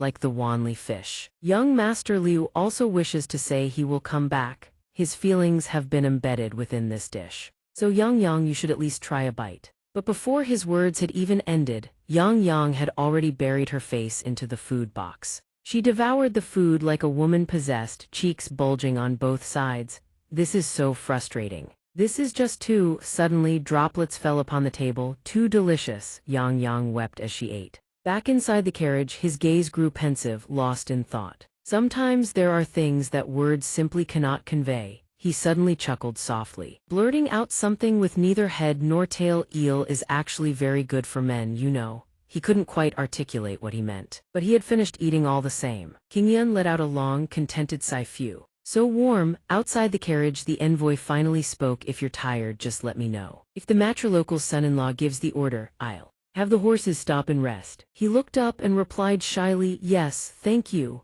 Then he peered outside, curiosity getting the better of him. May I ask you something? What does mean exactly? The envoy laughed and explained briefly, it's nothing complicated. It just means the son-in-law who marries into the wife's family. Qingyan's face went blank, his eyes glazing over. Ah, I see, a matrilocal son-in-law. But as the words slowly seeped into his brain, he shot bolt upright, face twisted in pure panic. A matrilocal son-in-law. The carriage continued to barrel forward. He sat rigid as a board, sweat beading on his forehead, unconsciously gnawing at his fingernails. Every nerve stretched taut. Wait, isn't something terribly wrong here? The maid with twin red pigtails also huddled in place, her eyes wide with equal panic. That can't be. His face was completely dazed, his voice choking. Am I really the son-in-law of the Zhuge clan? But what made the situation even more bizarre was the girl's next remark, we've run out of rations. Huh? He was utterly bewildered, all he could do was sigh helplessly. But then, thinking back, thoughts began racing out of control. Something doesn't add up. He recalled the elder's stern face at the time. Where did you get that? Tell me the truth. He replayed every event that had transpired, all the occurrences from the very beginning, those tiny, insignificant details that, when strung together at last, suddenly made perfect sense. The first time Yang Yang laid eyes on him, those eyes had been brimming with suspicion. Could this person be? Why everyone stared at him like that, and even Jian and Bailing's half-finished sentences. Oh, so you're the one. Here he is, the Liu Qingyan that the patriarch mentioned. The finest under heaven. Those gazes, those words now at last. All became crystal clear. Why did they all look at me like that? The mysterious puzzle pieces finally locked into place. So then, the proposal. The agreement to become one family. At that moment, the last memory to surface was Zhuge Tian's voice, gentle, yet laden with hidden meaning, become one of our family. His heart constricts. His mind detonates with an inescapable truth. It was never about sworn brotherhood, it was about becoming a son-in-law. Dusk descends, the dying sun bleeds crimson across the heavens as the carriage rolls on at an unhurried pace, carrying a most reluctant matrilocal son-in-law. Inside, he buries his face in his hands. His breathing ragged, each exhale a desperate attempt to purge the frustration gnawing at his chest. I'm so stupid, impossibly, unforgivably stupid. How did everything end up like this? Ever since transmigrating into the body of Liu Qingyan in this era, he had harbored no grand ambitions. Fate dealt him a weak, untalented bodisso. The dream of becoming a peerless martial master with heaven-defying techniques was nothing more than a pipe dream. He had crossed 1,000 years into the past with neither useful memories nor information, making a fortune impossible. All he knew from his previous life was cooking, so he opened a restaurant. Yet he never aspired to become the greatest chef in the Central Plains. He harbored only one humble desire: an inseparable part of the Jianghu experience, a sweeping romance with a peerless beauty of the martial world. He drifts deeper into his beautiful reverie. "My little dream," the girl beside him immediately rebuts, "there's nothing small about it and nothing precious either." He hollers, "Say what you will, I was single my entire past life." The girl startles, "Huh? Has this fellow lost his mind?" And yet his thoughts continue, but now the beauty is nowhere to be found. A haunting image materializes in his mind. "King," her gaze half teasing, half dreamy. "Young master," she said. "Kiss me." He jolts upright. "Huh?" The image sharpens with terrifying clarity. King, her lips and face distorted, warped beyond recognition. She draws closer, whispering, "Hurry up." He panics. "Wait." He thrashes, struggles, but every limb feels as though it is pinned by an invisible force. At last, that monstrous visage crashes down upon him. He screams and bolts upright, ripped from the nightmare. His limbs flail wildly. Cold sweat streaming down his body. The twin-bund maid standing nearby watches the spectacle with dead eyes and a weary sigh. So young. And already like this. Tusk. He leaps to his feet, a fierce gleam of resolve igniting in his eyes. "No, I cannot give up like this. This second life of mine I must escape." He lunges toward the carriage door, but before he can so much as touch it, a servant's voice rings out from beyond. "Sir, we have arrived." King Yun freezes, his mind reels. Before his eyes sprawls the bustling grandeur of Fulong Mountain Zhuge clan's headquarters. "The Zhuge clan," a man exclaims. A radiant face peers forward. "Oh, ahis, that must be him." Another man clasps his hands before his chest and bows. "You have finally arrived, sir." Up on a balcony, a beautiful young woman leans over the railing. Her eyes sparkle with excitement as she cries out, "Oh, is that young Master Liu?" The woman standing beside her smiles knowingly and corrects her, "You should call him young master or matrilocal son-in-law." The moment those words leave her lips, the crowd below erupts into a deafening roar that echoes across all of Fulong Mountain. The matrilocal son-in-law has arrived. The Sichuan food dragon young Master Liu is here. Fulong Mountain, engulfed in this roaring jubilation, leaves him standing stiff as a board, his face drained of all color. "It's over. I didn't even have time to think and I'm already here." While he stands frozen in a daze, a steward approaches and bows reverently, "Sir, please follow us, we shall escort you to the guest hall." The words drain the last remnants of color from his face. He swallows hard, scrambling for any question to stall for time. "Why yes, oh, by the way, the Zhuge clan. Is it always this lively here?" The steward chuckles warmly, his voice brimming with enthusiasm. "Ha ha ha. Far from it, everyone in the clan has been eagerly preparing for this day. Servants, handmaids, young martial disciples. Even the elders have thrown themselves into the preparations. Who could have ever imagined that young Lady King would one day ride the wedding carriage? This is truly a joyous occasion beyond anyone's expectations. Moreover, sir, you saved the young lady's very life and the marriage was promised because of it. Everyone in the clan owes you a deep debt of gratitude." The crowd surges once more, voices thundering in unison. "We humbly welcome you inside, young master. It is an honor to receive the matrilocal son-in-law." Meanwhile, off to the side, two maids with twin red hair buns greet each other with cheerful familiarity. One of them asks after the situation. "So, how's that restaurant fellow doing?" The one addressed sighs heavily. "Don't even mention him. I should focus on my own cultivation." She then tugs him aside by the sleeve, her voice dropping to a serious, conspiratorial whisper, "Come here." The girl perks up eagerly. What is it?" She leans in, eyes bright. "Is there food?" The maid shakes her head. "The patriarch wishes to see you." He stands there, utterly bewildered. Surrounded by the swirling commotion, his thoughts are a tangled mess. "I want to tell them it was all a misunderstanding. But if I say that, I'll become the villain, an irredeemable one. There's no turning back." The feeling grips him like a cow being led to the slaughterhouse. Ah, the beauties of the Central Plains, how cruel fate is. He heaves a bitter sigh, his mind still wandering through visions of beautiful women. When suddenly the steward's composed voice yanks him back to reality. "Oh, my daughter is here already." King glides forward, her silhouette graceful, her beauty radiant as the morning sun. "Young Master Liu," two simple words but they steal the breath from his lungs. "The martial world is truly wretched. My little dream." he muses bitterly as he raises his eyes to Lookie at the instant his gaze meets hers. King Yun's eyes ignite like the first ray of dawn piercing through the endless night. Wait me dreams before him. King appears as though a goddess has stepped from the canvas of a masterpiece, a celestial maiden descending into the mortal realm. Has it become reality? His face flushes scarlet. He stumbles forward, stammering, "Why, young lady." His thoughts pivot 180 degrees. The martial world is the most wonderful thing in existence. King lowers her gaze, twin roses blooming on her cheeks, her lips trembling. "My husband, no, young master." Without warning, a pair of powerful hands seizes his arm and yanks him aside.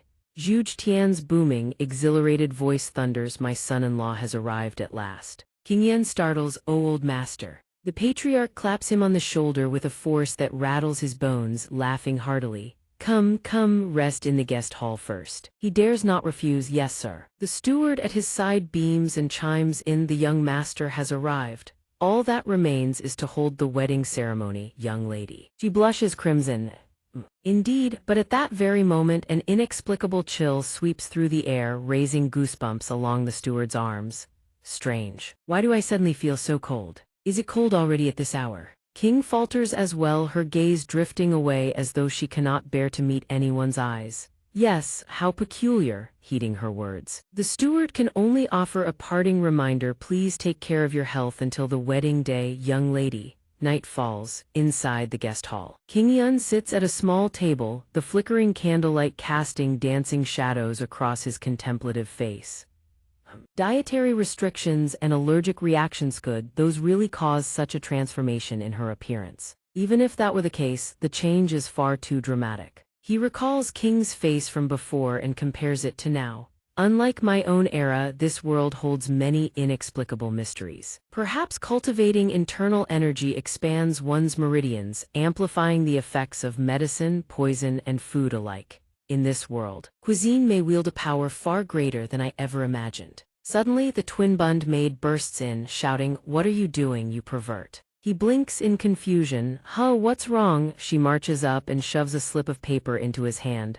"The patriarch wants to see you. Take this and read it." He accepts the paper, bewildered. "What's this?" But the girl is already at the door. "No idea, I'm going to sleep." "There's something important the patriarch wishes to discuss with you. Go find him. Follow the map he drew for you. Here's the map, by the way." Zhuge Tian. King Yun reads the lines of ink in bewilderment. Right now, at this hour. Outside, the moon has climbed high and hangs full and round in the sky. Inside King's chamber, she sits at her desk, her tender gaze caressing the painting she has just completed.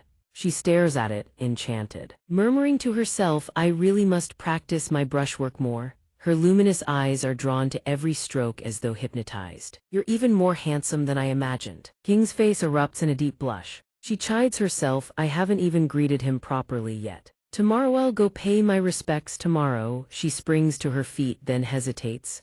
"Actually, I want to see him right now." But he must be exhausted. In the dim shadows, a figure stands silently before King's door. It is King Yun, map in hand, eyes scanning the surroundings with caution. "The door ahead, is this the place? I followed the map correctly, didn't I?" And yet deep within his chest, his heart churns with unease. What could the old master possibly want to discuss at this hour? It couldn't be that, could it? There is someone standing outside King's door. It is King Yun. He stands beyond the threshold, map in hand, muttering to himself, "I followed the map. Execlithis should be the place, right?" Inside the chamber, she sits in quiet contemplation when she catches the sound of a voice outside but cannot make out what is happening. Without warning, the door swings open. Both of them freeze in shock. Their gazes collide for a single, breathless instant, then he sputters, "Wah!" His eyes flutter rapidly, his mouth fumbling for words. What is this? Did I come to the wrong place? I clearly followed the map." The moment she sees him, she whips around. Her eyes dart to the painting behind her. A piercing shriek tears from her throat, echoing through the entire building. Outside, the guards posted at the entrance snap to attention, startled. A small, wiry guard whispers nervously to his heavy-set companion, "The young lady," but the fat guard remains utterly impassive. He merely raises an eyebrow and replies with practiced calm, "Keep your voice down." The smaller guard persists, voice trembling, but the young lady is clearly in her chamber, and the fat guard cuts him off. "The patriarch's orders. No matter what happens, we do not interfere." Struggling to regain her composure, she stammers, "Liu, young master Liu." King crumples the painting in her hands, her fingers trembling violently. At this hour, why are you? He is no less flustered, still clutching the map, his eyes darting in bewilderment. I don't understand what's happening either. His gaze drifts and lands on the object clutched in her hands. Despite the awkwardness strangling his voice, curiosity wins out. "By the way, young lady, what is that you're holding?" "It looks like a painting." His words strike like a blade against her psyche. King's face drains to the color of ash, her eyes go wide with panic as she stares at him. "He saw it," her voice quavers, barely a whisper, tears already gathering at the corners of her eyes. "It's nothing, just a hobby. I paint from time to time, that's all." Though she wills her words to sound casual, every fiber of her expression betrays the opposite. A thread of worry tugs at Qingyun. He steps closer, concern clouding his features. "Young lady, are you unwell? You don't look well at all." She retreats hastily. "No, it's nothing." But he is not convinced. His hand rises with practiced ease to press against her forehead, checking her temperature. Could her illness have relapsed? Even without obvious symptoms, one must remain vigilant with her constitution. "If you develop a fever or experience any difficulty breathing, inform me at once." His actions and his words spread through her like a gentle warmth blooming in her chest. Just as always, his hands are so warm, in his heart so kind. His voice remains steady, reassuring. "Good, it seems you're fine." In the quiet chambers of her mind, a thought takes root. Perhaps that is exactly why he can cook dishes so extraordinary. A faint smile tugs at her lips. "Besides coming to find me at an hour like this, how bold." "I know it's dangerous, but..." The crumpled painting slips from her fingers and flutters to the ground. A sudden impulse seizes Heracles. Irresistible, she closes the distance between them, her eyes shimmering with a blend of determination and turmoil. "Young master." Her sudden advance startles him. He stumbles back a step, sputtering, "Why, young lady, you haven't even married yet." Yet the fragrance wafting from her is intoxicating, neither perfume nor flower, but something otherworldly. For one reckless heartbeat, he loses himself in it. She tilts her face upward, eyes drifting shut, sweet as honey yet carrying a strange, crystalline chill, beautiful and frozen all at once. Something prickles at the edge of his senses. This isn't right. He instinctively retreats a step. So cold. From thin air, translucent patches of ice begin to crystallize. They spread across the room in creeping, branching fractals, engulfing both him and her. He forces himself to remain calm, his voice tight with urgency. "Young lady, I don't know what's happening, but this is extremely dangerous." Yet she stands motionless, as though frozen from within. Her gaze is hollow, her entire body frozen in a frigid mist. He steps closer. He places a hand on her shoulder and instantly senses a bone-chilling cold emanating from her. "What is this?" he cries out. "Young miss, she seems to have lost consciousness." The ice continues to spread. "Ice, young miss, wake up." The frost thickens, turning into jagged, monstrous shapes as if determined to swallow them both whole. "No." In panic, he turns to look at the ice encasing them both from the outside. His scream fades. Through the door gap, a guard outside rushes over young miss. A chubby guard also lunges forward, restraining his comrade. "Hey." The family head ordered no interference. Zhuge Tian suddenly appears from behind. His voice is low but heavy with authority. "Enough." The two guards outside startle in surprise. One exclaims, "Family head." He steps forward and coldly commands, "You two leave. I shall take care of Qingyun." Zhuge Tian says, "I had anticipated this. Yet I did not expect it to be this severe. How will I handle these two children? If only she were here, they would have a pillar of support." He raises his hand, and his palm radiates a warm light. Pouring his internal energy into the frost, a massive force ripples outward, shattering the ice into fragments, revealing the scene inside. Liu Qingyun is kneeling on the ground, his arms tightly wrapped around Qing'e, trying to shield her with his own body. The sight makes the family head pause. Light floods the room and Liu Qingyun gradually awakens. He opens his eyes, bewildered. Zhuge Tian steps closer, lifting Qing'e with one hand and supporting Liu Qingyun as he collapses from exhaustion with the other. Liu Qingyun recognizes the man supporting him, his eyes widening in shock. "Oh, old master." The old man looks at him, his voice laced with relief. "Liu Qingyun, thankfully you are unharmed." Remembering Qing'e in the old man's arms, he asks frantically, Is the young miss all right?" Zhu Tian looks down at the fainted Qing, a flicker of concern on his face, but his voice remains calm. The girl needs time to wake. Do not worry, although it has never been this severe, this is not. It is not the first time Qing has suffered like this. His words leave Liu Qingyan utterly astonished. Huh? What do you mean, master? This isn't the first time. Is all of this because of the young miss? Zhu Tian closes his eyes, exhaling as if releasing a heavy burden. He speaks slowly. It seems we must postpone the wedding. Liu Qingyan answers, though he is confused. Very well. A moment later, his eyes widen in disbelief as he exclaims, What did you say, huh? The Northern Sea Ice Palace. Zhu Tian turns his back to him, his gaze distant, as if submerged in old memories. His voice is somber. I apologize for not informing you beforehand. Liu Qingyan replies, Oh, it is fine, master. I understand you were in a difficult position. Liu Qingyan recalls the words just spoken, his heart still in turmoil as the pieces of the puzzle begin to connect. The young Mrs. Mother comes from the Northern Sea Ice Palace, so my wife is from the north. That explains why Qing has blue eyes. I always assumed she was of Western descent. The Northern Sea Ice Palace, a powerful demonic sect of the Central Plains, has always plotted to topple the martial arts world. Liu Qingyan is stunned by the explanation. So all descendants of the Northern Palace share these symptoms? Zhu Tian shakes his head, looking troubled. I do not know either. We have not been in contact with the Ice Palace for a long time, and there is no longer any threat from them.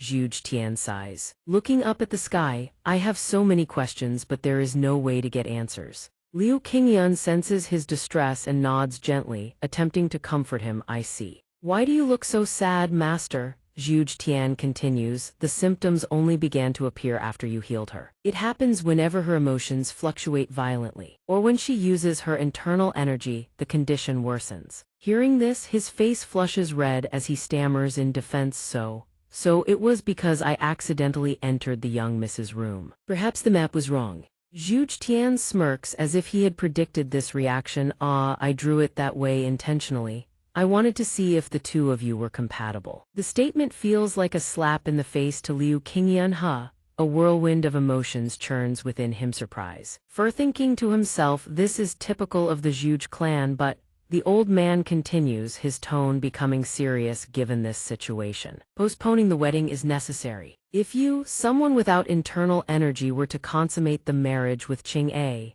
before he can finish, Liu Qingyan's face turns crimson, and he shouts in panic, What? The old man speaks trembling, his gaze heavy. The consequences are too terrifying to imagine, and the mere thought chills Liu Qingyan to the bone. What exactly are you imagining, master? Liu Qingyan sighs, trying to steer the conversation back to the main point. So, is there any way to resolve this? How did it come to this? Zhu Tian stands still, face filled with calculation. I have some ideas, but first we must do one thing. The vague comment leaves him puzzled.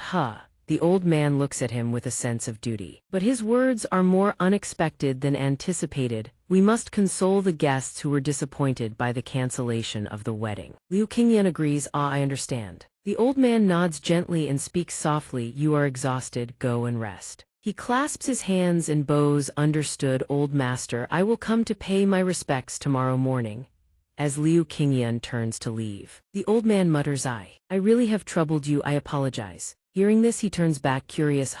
The old man shakes his head and smiles. Oh, nothing, you may go. Liu Qingyan turns and replies, Understood, I am off. Zhu Tian stands there. He closes his eyes and thinks with a smile, Thank you, Liu Qingyan. I am both grateful and slightly regretful, as you are the first person to provide my daughter with a pillar of support. The next morning, Liu Qingyan drags himself to the door. Oh heavens, this body, why is it so weak? He panics, remembering last night, the cold radiating from head to toe.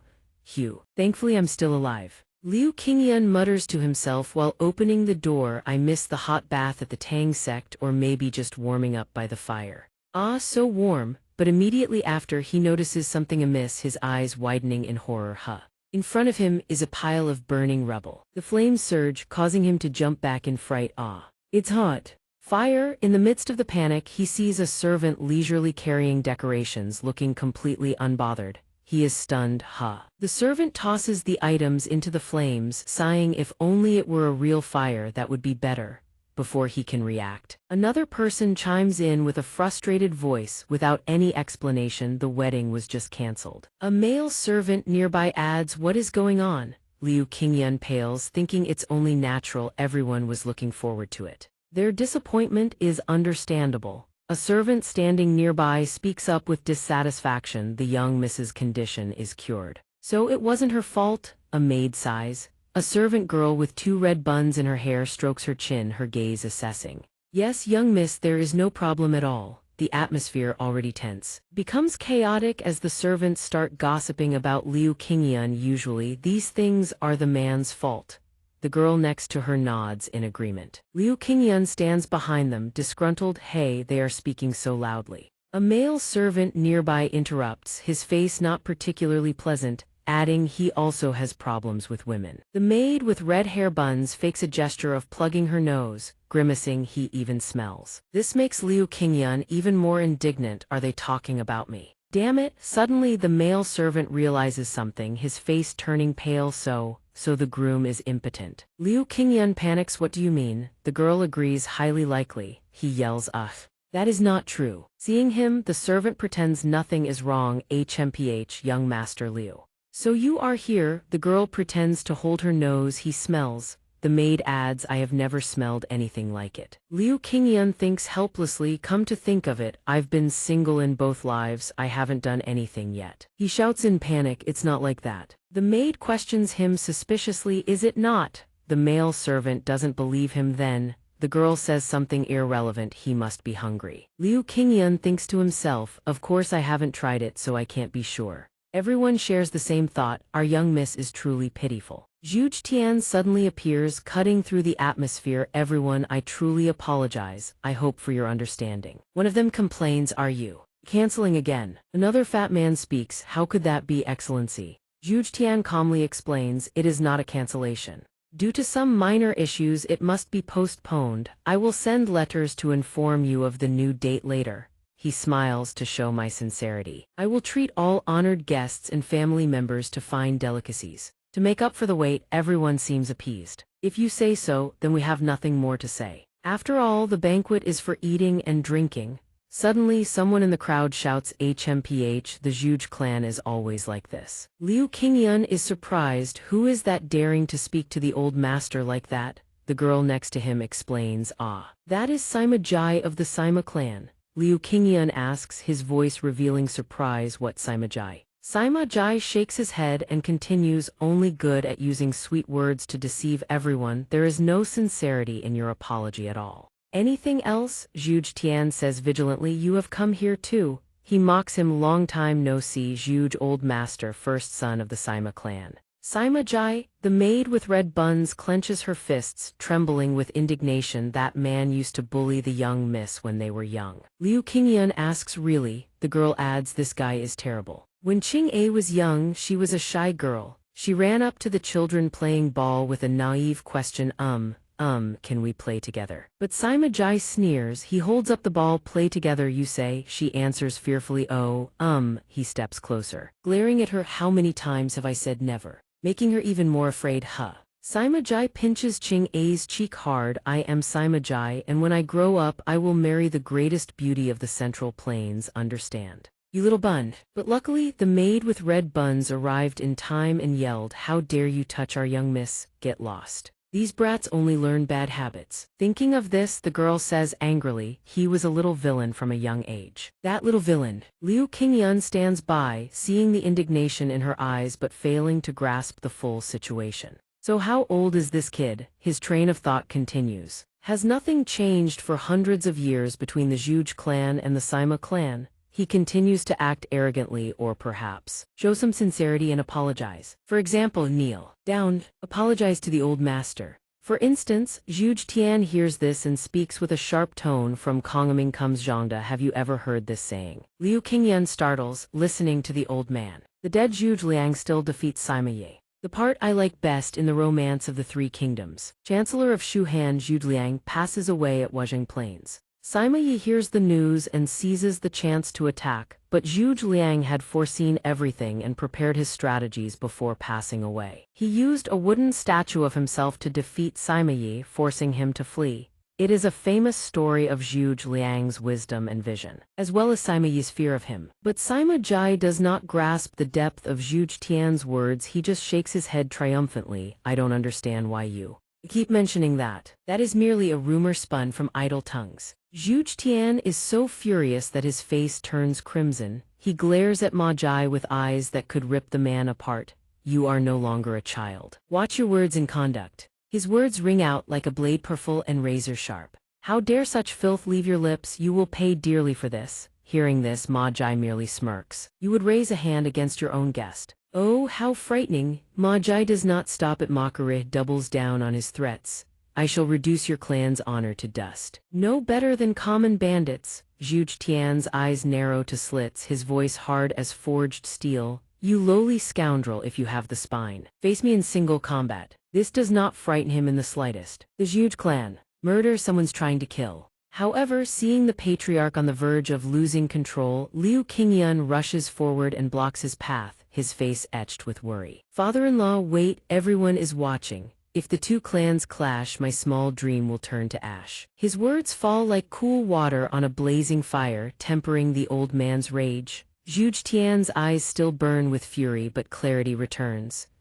I let my emotions carry me, yet Ma Jai shows not a shred of fear. He continues to taunt. What now? Is the Zhu clan only good for empty boasts? Hearing this, Zhu Tian can no longer contain himself and lunges toward the Sima clan's man. And as for that wretch, I will. Qingyun stands beside him, panic-stricken, and grabs at his arm. Wait, please calm yourself. He stammers in fear. Oh, my dear father-in-law. Though you bear the appearance of the martial marquis, you lack his magnanimity. Ma Jai bellows once more. Who knows if this so-called food dragon even lives up to the rumors? Liu Qingyun turns around, bewildered.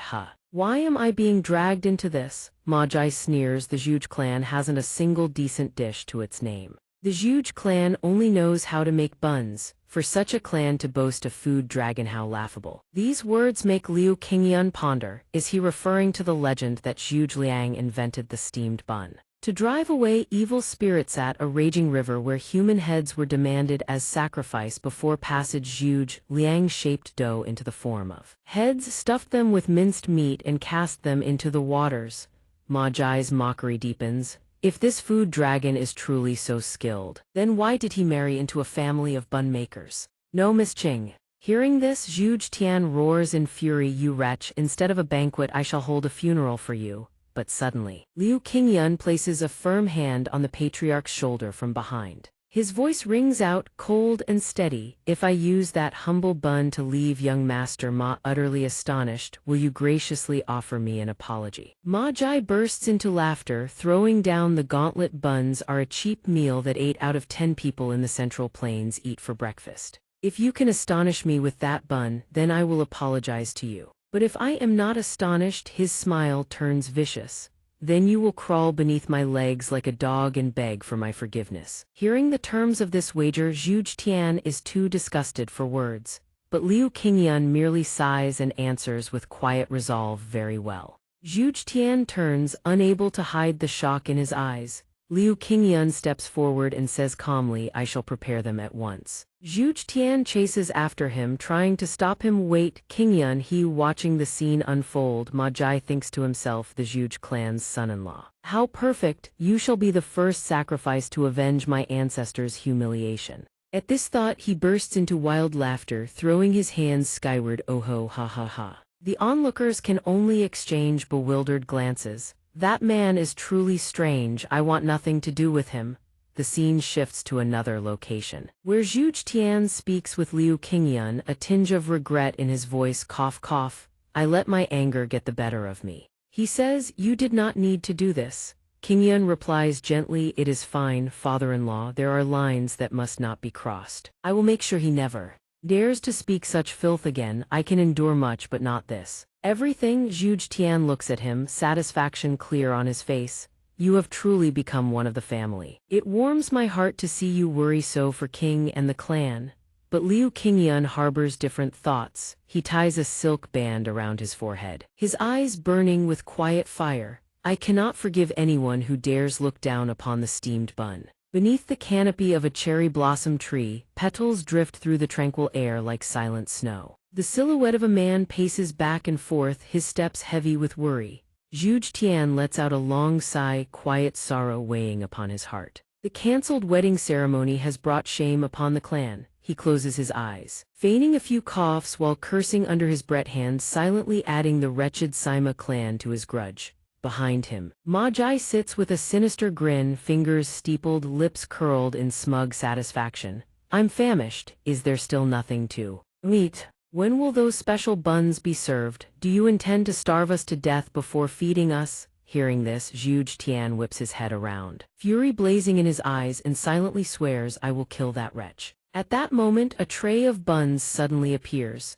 Steam rises in thick, curling tendrils carrying an intoxicating aroma. The scent surges over them like a wave. Every face in the room goes slack with bewilderment. All heads turn in unison. Liu Qingyan offers a gentle smile. My apologies for the wait. He carries 2 trays of buns in both hands, aided by a maid with red twin buns. Each steamer basket is placed upon the table with care. Everyone at the table lets out a chorus of surprised murmurs. Someone speaks up, not plates, but whole steamer baskets. The maid with red twin buns begins distributing the buns, saying 1 for each. Ma Jai pries open his steamer basket, a contemptuous sneer twisting his lips. What is this supposed to be? Zhuge Tian's expression also carries a hint of anxiety. Sweat beads across his brow as he stammers, What is going on? Liu Qingyan responds, his tone tinged with puzzlement, Ma Jai presses his face against the steamer basket with a perverse grin, jeering, no matter how closely you look, it is still just an ordinary bun. The other diners lift their buns for a closer inspection and chime in, indeed. No matter how you look at it, it is just an ordinary bun. Another voice rings out from the crowd, what is so special about it? I must say I am terribly disappointed. Yet another declares, could the food dragon be nothing but a rumor? Zhuge Tian turns to look at Liu Qingyan, calling out in disbelief, Qingyan. Liu Qingyan merely smiles and says in a measured tone, do not worry, father-in-law. Hearing this, Zhuge Tian freezes for a moment. He says nothing more, simply staring at the young man. Zhuge Tian slowly recalls what Liu Qingyan once said, the martial marquis is the person I admire most. He also remembers a woman who once spoke fondly of the extraordinary Zhuge Liang. Known image of a pink-haired woman surfaces in his mind, her voice echoing everything related to him. I wish to know it all. Liu Qingyan speaks, after today no one will dare look down upon you. He crosses his arms, a look of triumph on his face. Nor upon the bun created by the martial marquis.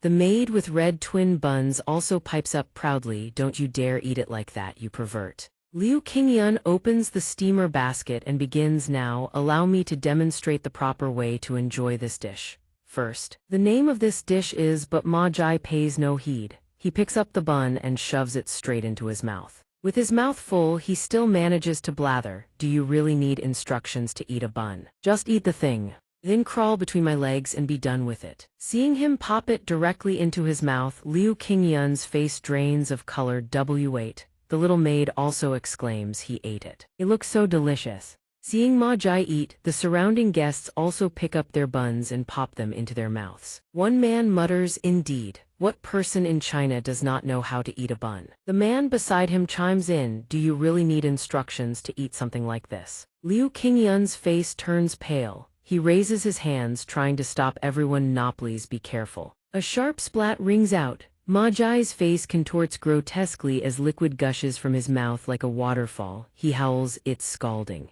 The scalding soup filling erupts from his mouth in a steaming geyser, sending droplets spraying into the air. Droplets splatter onto Zhuge Tian's hand, making him yelp, what in the world? Qingyan, why does a bun have boiling liquid inside? Liu Qingyan stammers a reply. That's the proper way to eat it. This dish is called soup dumplings. Soup dumplings, a dish that appeared relatively late in the history of Chinese cuisine, during the 18th century under the Qing dynasty. They are buns steamed in small bamboo baskets, with a filling made by cooking down pig skin or beef tendon with spices until it solidifies into a savory gelatin. When steamed at high temperatures, the gelatin within the filling melts, forming a scalding, rich broth sealed inside each bun. Therefore, one must first tear open the skin, sip the broth, and only then eat the rest. His face is stricken with panic as he thinks, but eating it all in one bite like that? By now, every single diner has erupted, spraying soup filling skyward, faces twisted in agony, tears streaming down their cheeks.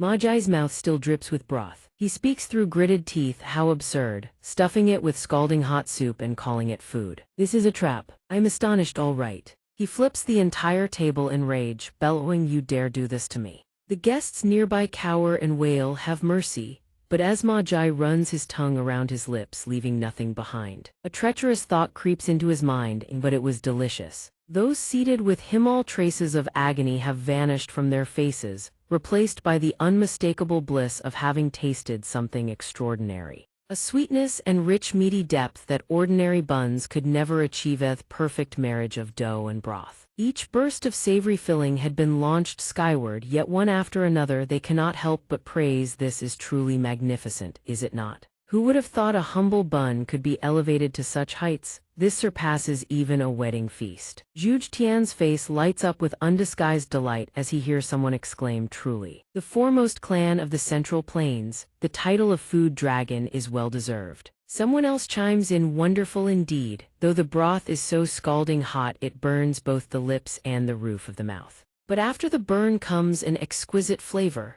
The maid with red twin buns asks innocently, is it raining, I wonder? Meanwhile, Majai, one who had mocked the loudest nose, shovels bun after bun into his mouth, heedless of the scalding heat. Though I am furious, I cannot stop eating. He eats and eats, an apology forming silently in his heart. Forgive me, my ancestors. This unworthy descendant. Today I must bow before the Zhuge clan's buns. Today must kneel before the buns of the Zhuge clan. The frozen expressions of the crowd, they all turn their gazes skyward, voices rising in disbelief, and the bewilderment on Liu Qingyun's face has not yet faded. Confusion reigns, the steam rising from the soup dumplings and the broth splattered everywhere have driven the humidity sky high. Combined with the sunlight refracting through the moisture, it creates a prismatic phenomenon in midair. The scene shifts to a certain estate elsewhere. A voice calls out, Zio Si. The maid with red twin buns Zio Si runs back and forth in a panic, crying, where is the young miss?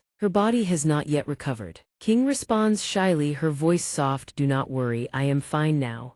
But the little maid persists, you must rest more. Please go back to bed at once. Just then the little maid glances outside and asks in confusion, it isn't raining, so how can there be? King gazes out the window with a gentle smile. I cannot stay in bed forever. Besides, who knows how, but at that moment a magnificent rainbow arcs across the cloudless sky, radiant and impossible. She continues. With such a beautiful rainbow, beside her the little maid stands frozen, thinking, is this an illusion? Beneath the cherry blossom tree, together with a rainbow born from the food upon the dining tables. At that very moment a voice rings out, so delicious. Before Liu Qingyun's bewildered expression and Zhuge Tian's exasperated face, a man across the table praises aloud, nay, you must call him the food dragon. Then another leans forward, young Master Liu, may I ask you a question? He can only manage a reply, of course. The two men beam with utter satisfaction. What is the name of this dish? Someone chimes in, such exquisite cuisine, calling them mere dumplings is truly a waste. He scratches his head, thinking, as long as they taste good, that's all that matters. He replies, ah, those are called soup dumplings. The green-hatted man eagerly pipes up, oh, soup dumplings. He flinches and corrects, dragon, not dumply. The green-robed man continues praising. One bite and the piping hot broth bursts forth like a dragon's breath. It gushes out, that's why they're called soup dumplings. The gray-robed man beside him strokes his chin in agreement, remarking, indeed, the offspring of the food dragon himself. These must be soup dumplings. Before his bewildered expression they huddle together, gossiping excitedly. The food dragon personally incubated them for 10 months to perfect this disguise. That what this means. The gray-robed man chimes in once more, magnificent. Everyone around nods in fervent agreement. Incredible as petrified. In their hushed whispers, these remain a rare delicacy, a dish 10 months in the making. Qingyun can only think to himself 1,000 years from now, in both Korea and China. Many people still confuse soup dumplings with pot stickers, Zhuge Tian speaks up then, dear guests, please see yourselves out safely. The men all look utterly satisfied, strolling away smacking their lips in praise. Delicious, I must spread the word about this dish. The offspring of the food dragon, you say? Only then does he realize the misunderstanding began right here. He turns toward Zhuge Tian and King Yun. At this moment, Sima Jai kneels at their feet. Zhuge Tian hides his mouth behind his fan, staring the man down before asking, what did you say? Sima Jai stammers, He clenches his teeth in frustration, his expression full of indignity, yet he forces out an apology. Hearing this, Liu Qingyun says that apology should suffice. But Zhuge Tian cuts in, hold on. His expression is utterly smug as he presses, this old man can barely hear the voice of a living heir of the Sima clan, it's so frightfully faint. Amid Sima Jai's humiliation, Zhuge Tian continues, how could such a voice possibly reach the ears of the Zhuge clan's ancestors? King Yun, standing beside him, can only think children. His face stiffens as he thinks, well, the two clans still bear grudges against each other. Zhuge Tian continues to prod, taunting, what did you say? Sima Jai's face twists with rage, utterly unable to utter a word. A cascade of hair billows in the wind, adorned with a stunning jade hairpin of vivid green. King calls out, Father, young Master Liu. She asks what's going on. Everyone turns to look at her. Zhuge Tian asks, King, are you well? She looks past him, young Master Sima. How come? He had his head bowed, but at the sound of her voice something clicks in his mind. He thinks that voice, it's the dumpling girl. Zhuge Tian beams, young Master Liu has helped our clan reclaim its honor, truly a magnificent son-in-law. Liu Qingyun scratches his head, utterly embarrassed. Sima Jai raises his head, thinking, you've got to be kidding me. Indeed, no matter how much you humiliate me, the one who must marry that dumpling girl is still you. The moment he lays eyes on her, his expression freezes solid. She gently speaks, it's been a while, Jaiji. No. King brushes her hair aside, revealing her beautiful face for him to see clearly, and continues, young Master Sima.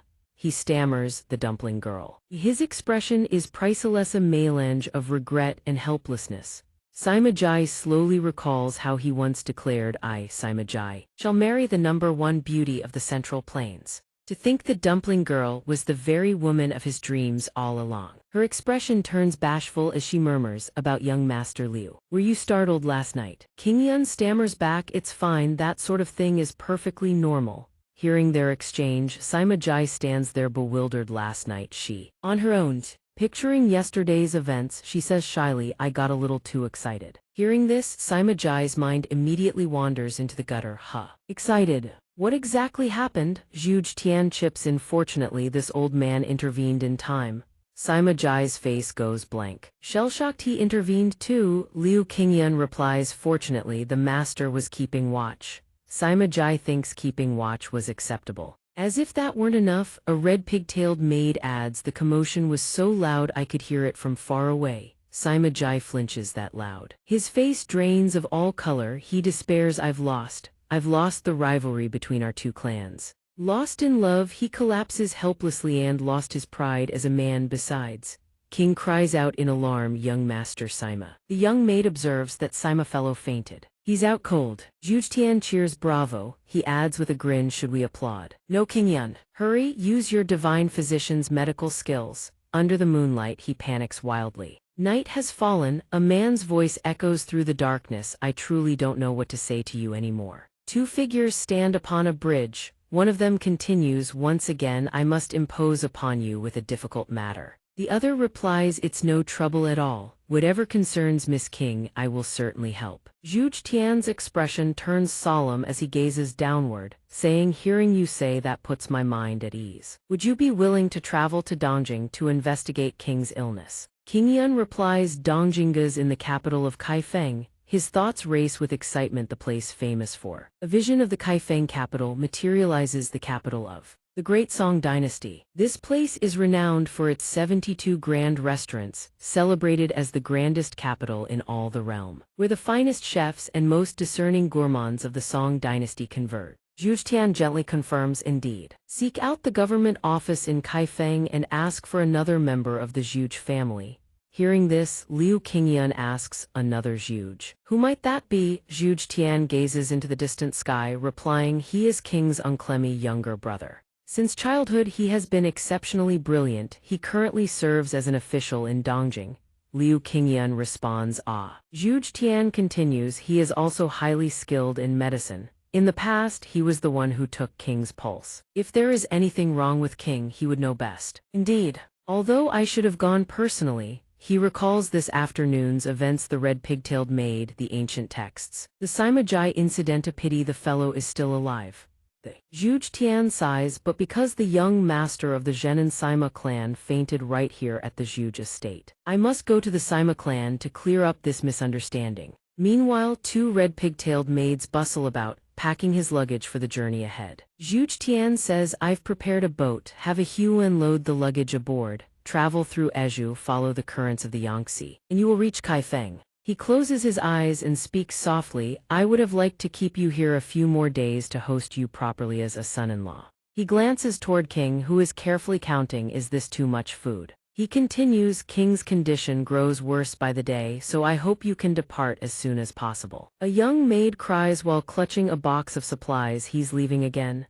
As he speaks, Zhuge Tian's hands reach toward Liu Qingyan, reluctant to entrust such a heavy burden upon you, but I have no one else to turn to, therefore, he grips Liu Qingyan's shoulders firmly. His gaze filled with utmost gravity, can I trust you with my daughter? If you refuse, I won't blame you. Staring at those hands, Liu Qingyan feels a chill run down his spine. If I refuse, will he kill me? He stammers, why yes, I agree. Zhuge Tian releases him, Liu Qingyan stumbles backward. Zhuge Tian says, oh, thank you. Liu Qingyan replies immediately, then I'll go prepare.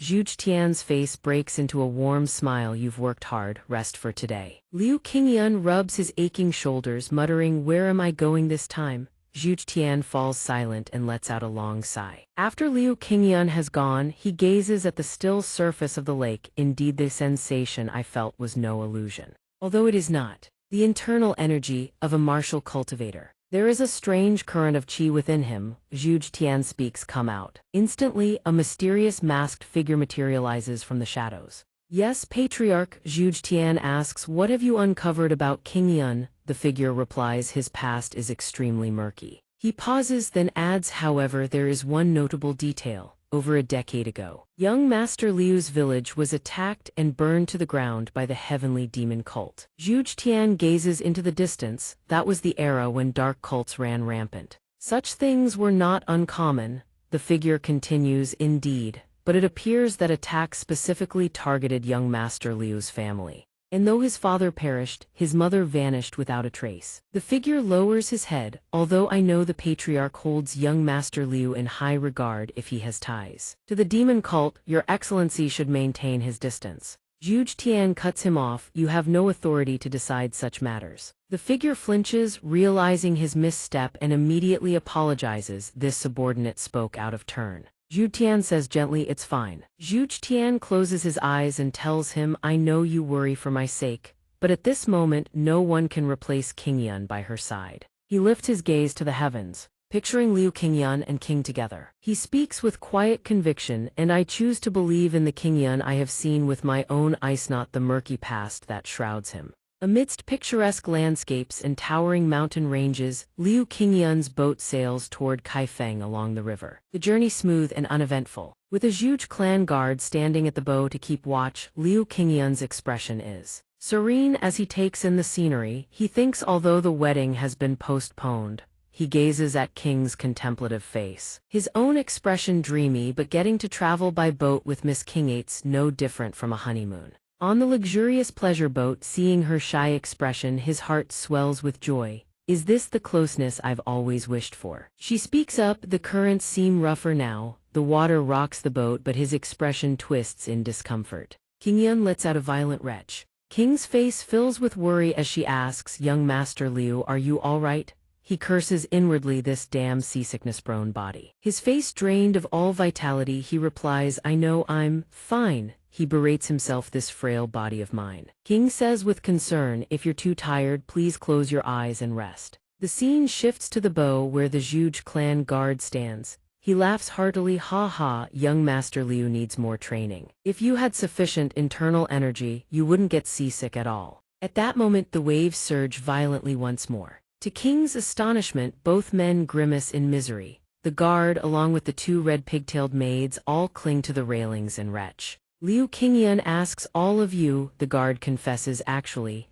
This is my first time on a boat too. Hearing this, Liu Qingyan breaks into a cold sweat, wondering is this voyage even going to be all right. Looking at the three of them retching up everything in their stomachs. He thinks with worry, thank goodness we're traveling along the Grand Canaled waterway under imperial control. If it weren't nighttime, wouldn't mountain bandits attack us? Just as he ponders this, a thick mist materializes out of nowhere, engulfing their vessel to everyone's bewilderment. He exclaims in shock, why is there fog all of a sudden? Hearing this, Liu Qingyan also raises his head in confusion. Then, around their boat, three small vessels gradually emerge. An anchor hook is hurled onto their deck. He cries out in alarm. The bandits have already clambered aboard, each one grinning smugly at King's group. One of them speaks, you dare pass through the territory of the three water demons without permission. He stammers, water bandits. King is absolutely livid. They dare exploit the fog to evade the authorities and commit evil. Liu Qingyan speaks up to calm her, but we have bodyguards, don't we? He says by now everyone is so seasick their bodies are racked and their spirits half broken. He wonders aloud, death by seasickness. The bandit leader speaks in a cold, commanding tone, hand over your money and jewelry as passage fees. If you cooperate, we'll spare your lives. King turns to him and asks, young master, may this one take action? Hearing this, he panics, looking at her. How could that possibly be all right? Her eyes burn with determination as she declares, though I have never fought anyone before. This one is still a daughter of the Zhuge clan. Though my martial arts are not formidable, I have used the finger flick technique to shoot birds before. His face fills with confusion as he thinks finger flick technique. The one that concentrates internal energy into a fingertip and flicks it out like a bullet. Wonderful. But birds and people are very different. She continues, I will teach them a lesson they won't forget. Hearing this, he waves his hands frantically in protest. No, they're dangerous. Miss, you must be careful. Liu Qingyan says with deep concern, I'll handle this myself. At that moment, his mind drifts back to his conversation with Zhuge Tian. Moreover, when everyone was preparing for his departure, Zhuge Tian had solemnly instructed Liu Qingyan, remember my words carefully, do not let King become overly excited or allow her emotions to fluctuate violently. He pressed on, and one more thing. Zhuge Tian looked at him with complete trust, instructing thoroughly, her internal energy remains unstable. Avoid letting her use martial arts before reaching Kaifeng. Liu Qingyan clasped his hands and bowed. Yes, your words are remembered, father-in-law. Zhuge Tian stuffed a large bundle into his hands. Take this. Stunned, he asks, what is this? Zhuge Tian answers, I've prepared everything you'll need. You'll want money to spend on the road. He exclaims, this much money? Zhuge Tian says gently, go on, take it. It's for the long journey ahead. Hearing this, he beams with joy. Thank you, father-in-law. The bandit leader weighs the bag of money in his hand, overjoyed. Heavy, wonderful. Liu Qingyan stands beside him, utterly crestfallen. The money for courting the young lady in Kaifeng all gone. The bandit leader gloatingly tosses his blade to the ground, snarling, money's done. No hand over the boat. Hearing this, he replies in disbelief, wait, that's a separate matter. His heart races with worry. Without a boat, how do we get to Kaifeng? The bandit leader's face turns vicious as he swings his blade. Is that so? Then we have no other choice. The blade slices through the air toward him. The bandit roars, I never intended to spare you anyway. Blood sprays from his body as he collapses backward. Under Zhuge King's horrified gaze, her expression freezes in utter shock. Her eyes fixate on the blood gushing before her as he tumbles straight into the pile of passengers rendered unconscious by seasickness. She screams, blood pours from his forehead. He curses inwardly, if I die, will I meet my ancestors? Which side of the family? He says fearfully, I'll give you everything, just spare us. Suddenly, a wave of frigid energy surges from behind. He looks back in bewilderment. Why is it so cold all of a sudden? His heart pounds. Could it be? No way. Around her, waves of bone-chilling energy radiate outward, brimming with killing intent. He calls out urgently, miss, please calm down. The bald bandits huddle together, shivering. Why is it suddenly freezing, leader? Another bandit speaks up, that woman is strange. The bandit leader stubbornly insists she must practice some bizarre martial art. But she's just a woman. He sits at her feet, pleading, I'm not injured at all. I'm fine, just give them the boat. Her expression darkens with fury. How can you say you're fine? Despite the blood still streaming from his forehead, he presses on, no, really. I'm fine. The frigid aura erupts even more violently. Tears begin rolling down her cheeks. That's not true. I am not fine at all. How could I possibly be happy when? Hey. He can only stare in shock at her blazing fury. She has lost all semblance of reason. Her voice rising in accusation. You will pay for this with your lives. The bandit leader, undaunted, charges forward with his blade. Woman, attack her at this moment. His expression is indescribably a mixture of worry and helplessness as he watches her. He gasps, then thinks dangerous. Even if she can take down one with the finger flick technique, there are still two more who haven't gone down. What she just unleashed was a beam of immense power, sending the bandits flying. The boats below have all shattered apart. The blast of light is so devastating it cleaves the water in two, churning monstrous waves that violently rock their vessel. He clings to the mast in terror, screaming, what the hell was that? Was that the explosive finger technique? Or the thunderclap finger technique? Most of the bandits have tumbled into the river. The bandit leader, struck by the attack, loses half his hair. He trembles in terror. Impossible. Is everyone all right? Before he can finish, she advances and points at his forehead. Scared now, he quakes violently. The bandit blubbers, I'm sorry, I'll return everything. Huge King glares at him. No need. Liu Qingyun grits his teeth, worried that if this continues it will be like last time.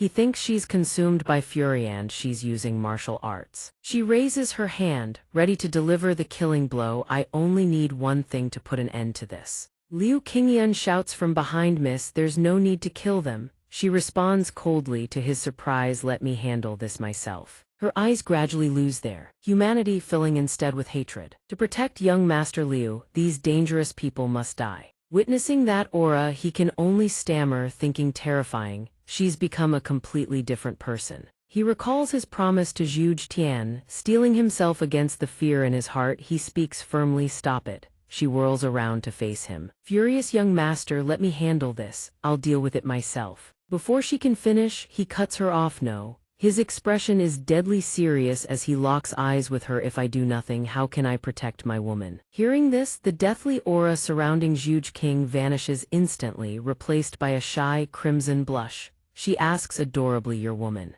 Yes, the three seasick passengers overhear this. A shameless display of PDA, their faces twist in utter disgust. What? My woman? The three speak in unison. The moment the words leave their mouths, all three simultaneously retch, leaving him utterly mortified. Everything is finally settled. Voices of complaint ring out from inside the boat. Why is nobody around when you actually need them? What's that supposed to mean? Before long, everyone grows accustomed to the seasickness and faces brighten. The little maidservant with twin red hair buns looks utterly devious, licking her whip with a disturbing grin. The water bandit attack turns into a stroke of luck. The girl swings her whip at the bandit. Row the boat, you pirate. The bandit leader screams in agony, I'm already rowing. I've got an extra hand now. That's hard enough. Liu Qingyun's expression freezes. He thinks thanks to this we'll arrive in Kaifeng even sooner. Zhuge King says with concern, hey, don't torment him like that. His heart lightens with relief. Thank goodness Miss King has calmed down. She's not going berserk like last time.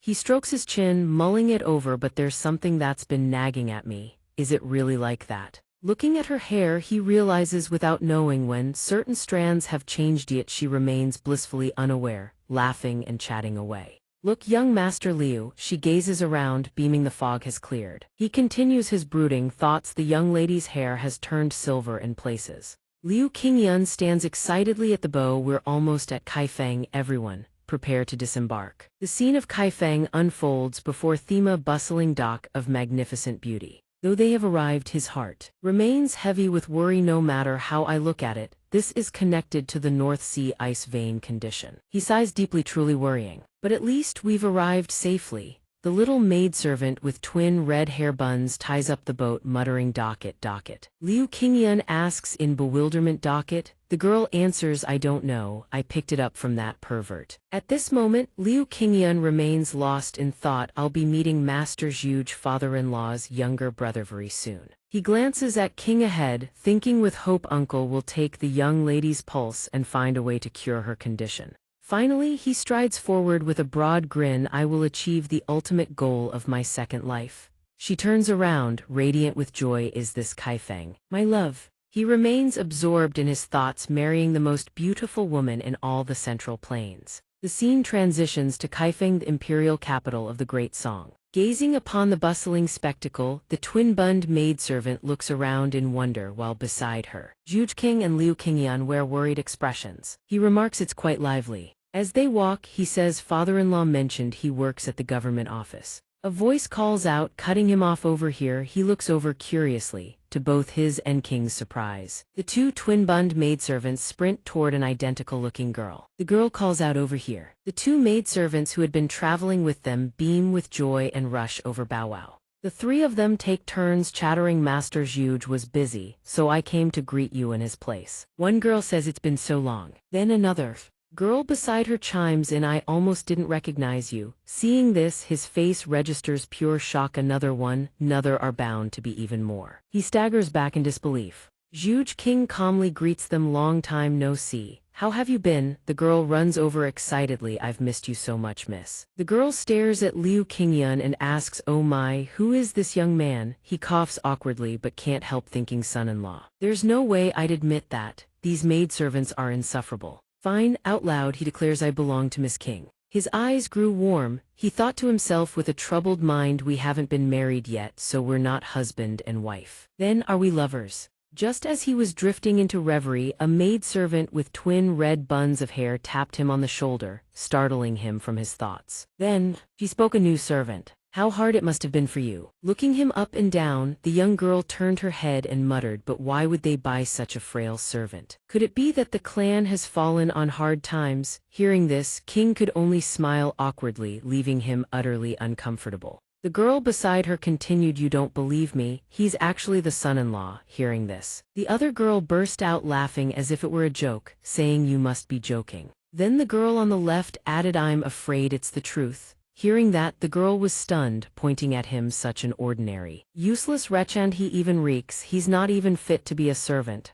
Another girl chimed in, and he's a pervert to boot. King spoke up to defend him, stop it. Young Master Liu is a very good person. Hearing her words, a girl sighed, our young lady is truly pitiful. At this moment he could only scream internally, please, all of you, stop talking. The girl stared at King and asked, young lady, why was the wedding called off? I wanted to attend as well, truly. She could only blush, stammering and fumbling over her words. Ah, well, seeing her so flustered, he thought to himself, this is too difficult to explain to the young lady. I'll have to make something up. Just then, another girl answered, the wedding was postponed because the groom is utterly incompetent. He was stunned, crying out, what? Meanwhile, another girl chimed in, how dreadful. He collapsed inward, saying wearily, I knew it, but in his heart he secretly admitted, then again, she's not entirely wrong. King sat down and addressed the twin-bund maidservants, you don't know his good qualities. He cooks wonderfully. Although, there was something peculiar about the look on her face. Her next words filled him with boundless elation, he's very manly. He doesn't fear my father's imposing aura, and he has a heart of genuine warmth. She spoke with a face brimming with love and truth. Young Master Liu is the most wonderful man in all the Central Plains.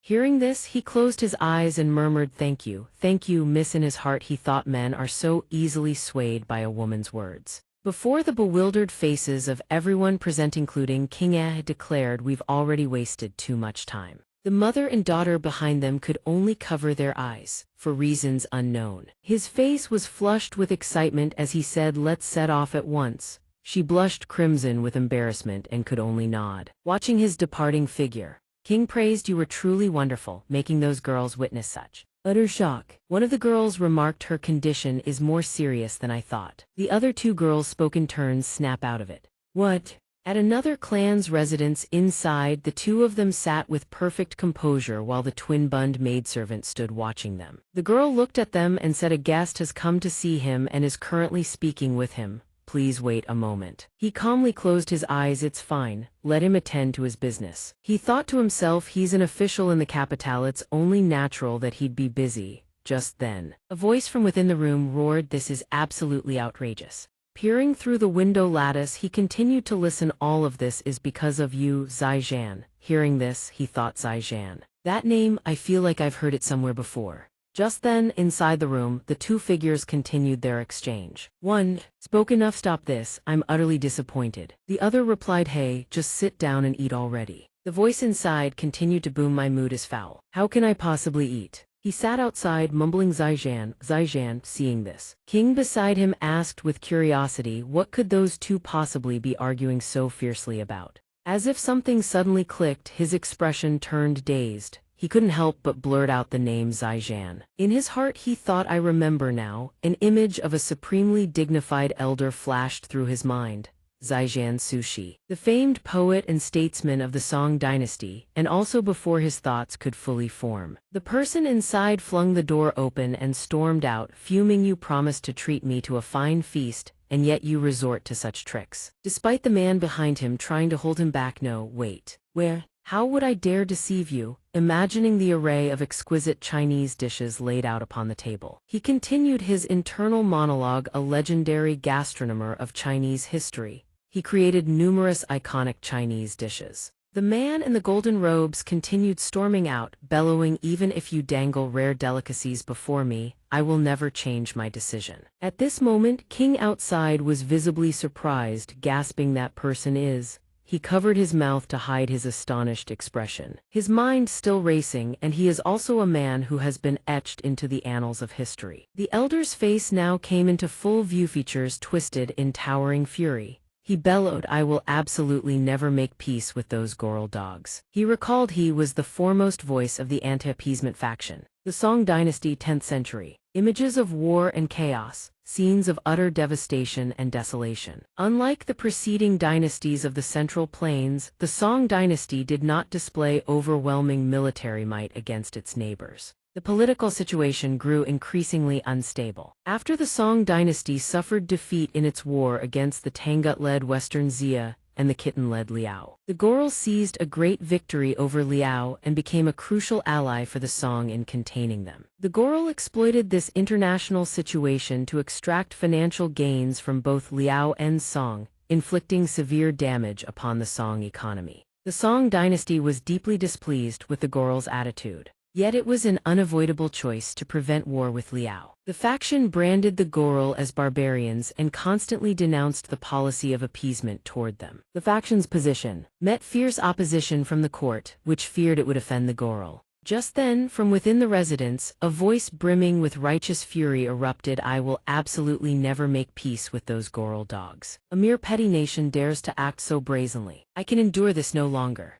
As he watched them argue, he thought with concern Sushi was famous for opposing appeasement, not for being anti-Goral per se. His mouth unconsciously let out a series of groaning sounds. King beside him noticed and spoke up with concern, young Master Liu. Zaijian's expression was one of towering fury as he continued, you Goral dogs have forgotten your place as lowly subjects. You exploit both Song and Liao for your own gain. You are nothing but bandits and beasts. Seeing this, Zhuge Ke could only reply gently, times have changed. Things are no longer as they were before. King standing behind saw and softly called out, Uncle. Hearing her voice, he turned around and asked King, what are you doing here? Only now could his face be seen clearly. Who was Zhuge Ke, the younger brother of Zhuge Tian. He continued, ah, my dear niece, it's been so long. But right now your uncle is Liu. King Yun greeted him, greetings, uncle. Hearing this, Zhuge Ke turned to him, beaming, oh, you must be Zaijian, stormed off in a fury, I'm leaving. This left Zhuge Ke thoroughly flustered. And he called out, wait. He grabbed Liu Qingyun's shoulder and said, forgive me, but I need a favor from you. Liu Qingyun startled and immediately replied, of course you had, is it? Then Zhuge Ke turned back and called out to Zaijian, I want to introduce someone to you. Zaijian raised his hand dismissively, your tricks are far too transparent. Enough. To block his departure, Zhuge Ke immediately introduced. This is the food dragon. Hearing this, Zaijian froze in his tracks.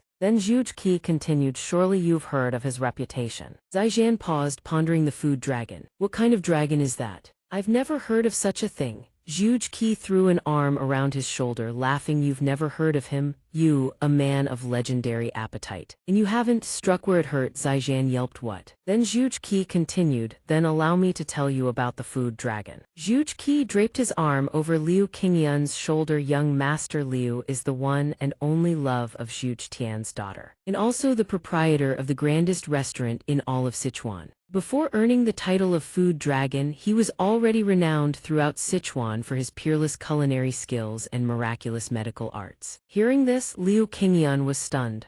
Beside the flustered, stammering king, Zhuge Ke continued before earning the title of Food Dragon. He was already renowned throughout Sichuan for his peerless culinary skills and miraculous medical arts. Zhuge Ke, as if painting a vivid picture, continued in the culinary duel at the Tang clan. The aroma of his dish attracted a ferocious beast. The beast took a single bite and prostrated itself at young Master Liu's feet, weeping profusely. Hearing this, Liu Qingyan was bewildered, wondering what beast is he talking about. Afterward, the beast transformed into a dragon and soared into the heavens, and he was henceforth known as the Food Dragon. No sooner had the tale ended than Zai Zhan, drooling as he listened, turned to ask, "Is this really true?" Liu Qingyan was utterly floored, never expecting the man to be so gullible. He screamed internally, "There's no way any of that happened." Pressing his advantage, Zhuge Ke continued, "That's not all. He even brought Tang Jian, the sect leader of the Tang clan, back from the dead with his cooking," he narrated with animated gestures. He continued, "Though the sect leader had been dead for 3 days, he was resurrected just to savor the Food Dragon's cooking.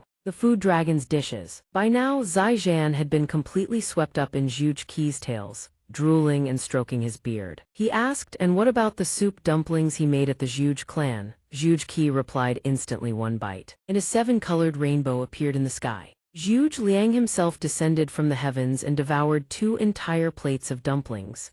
Zai Zhan gasped, "Oh, truly." Zhuge Ke continued, "Zhuge Wuhu was so moved that he shed tears. His tears swelled the Yangtze River beyond its banks, and that year the harvest was bountiful."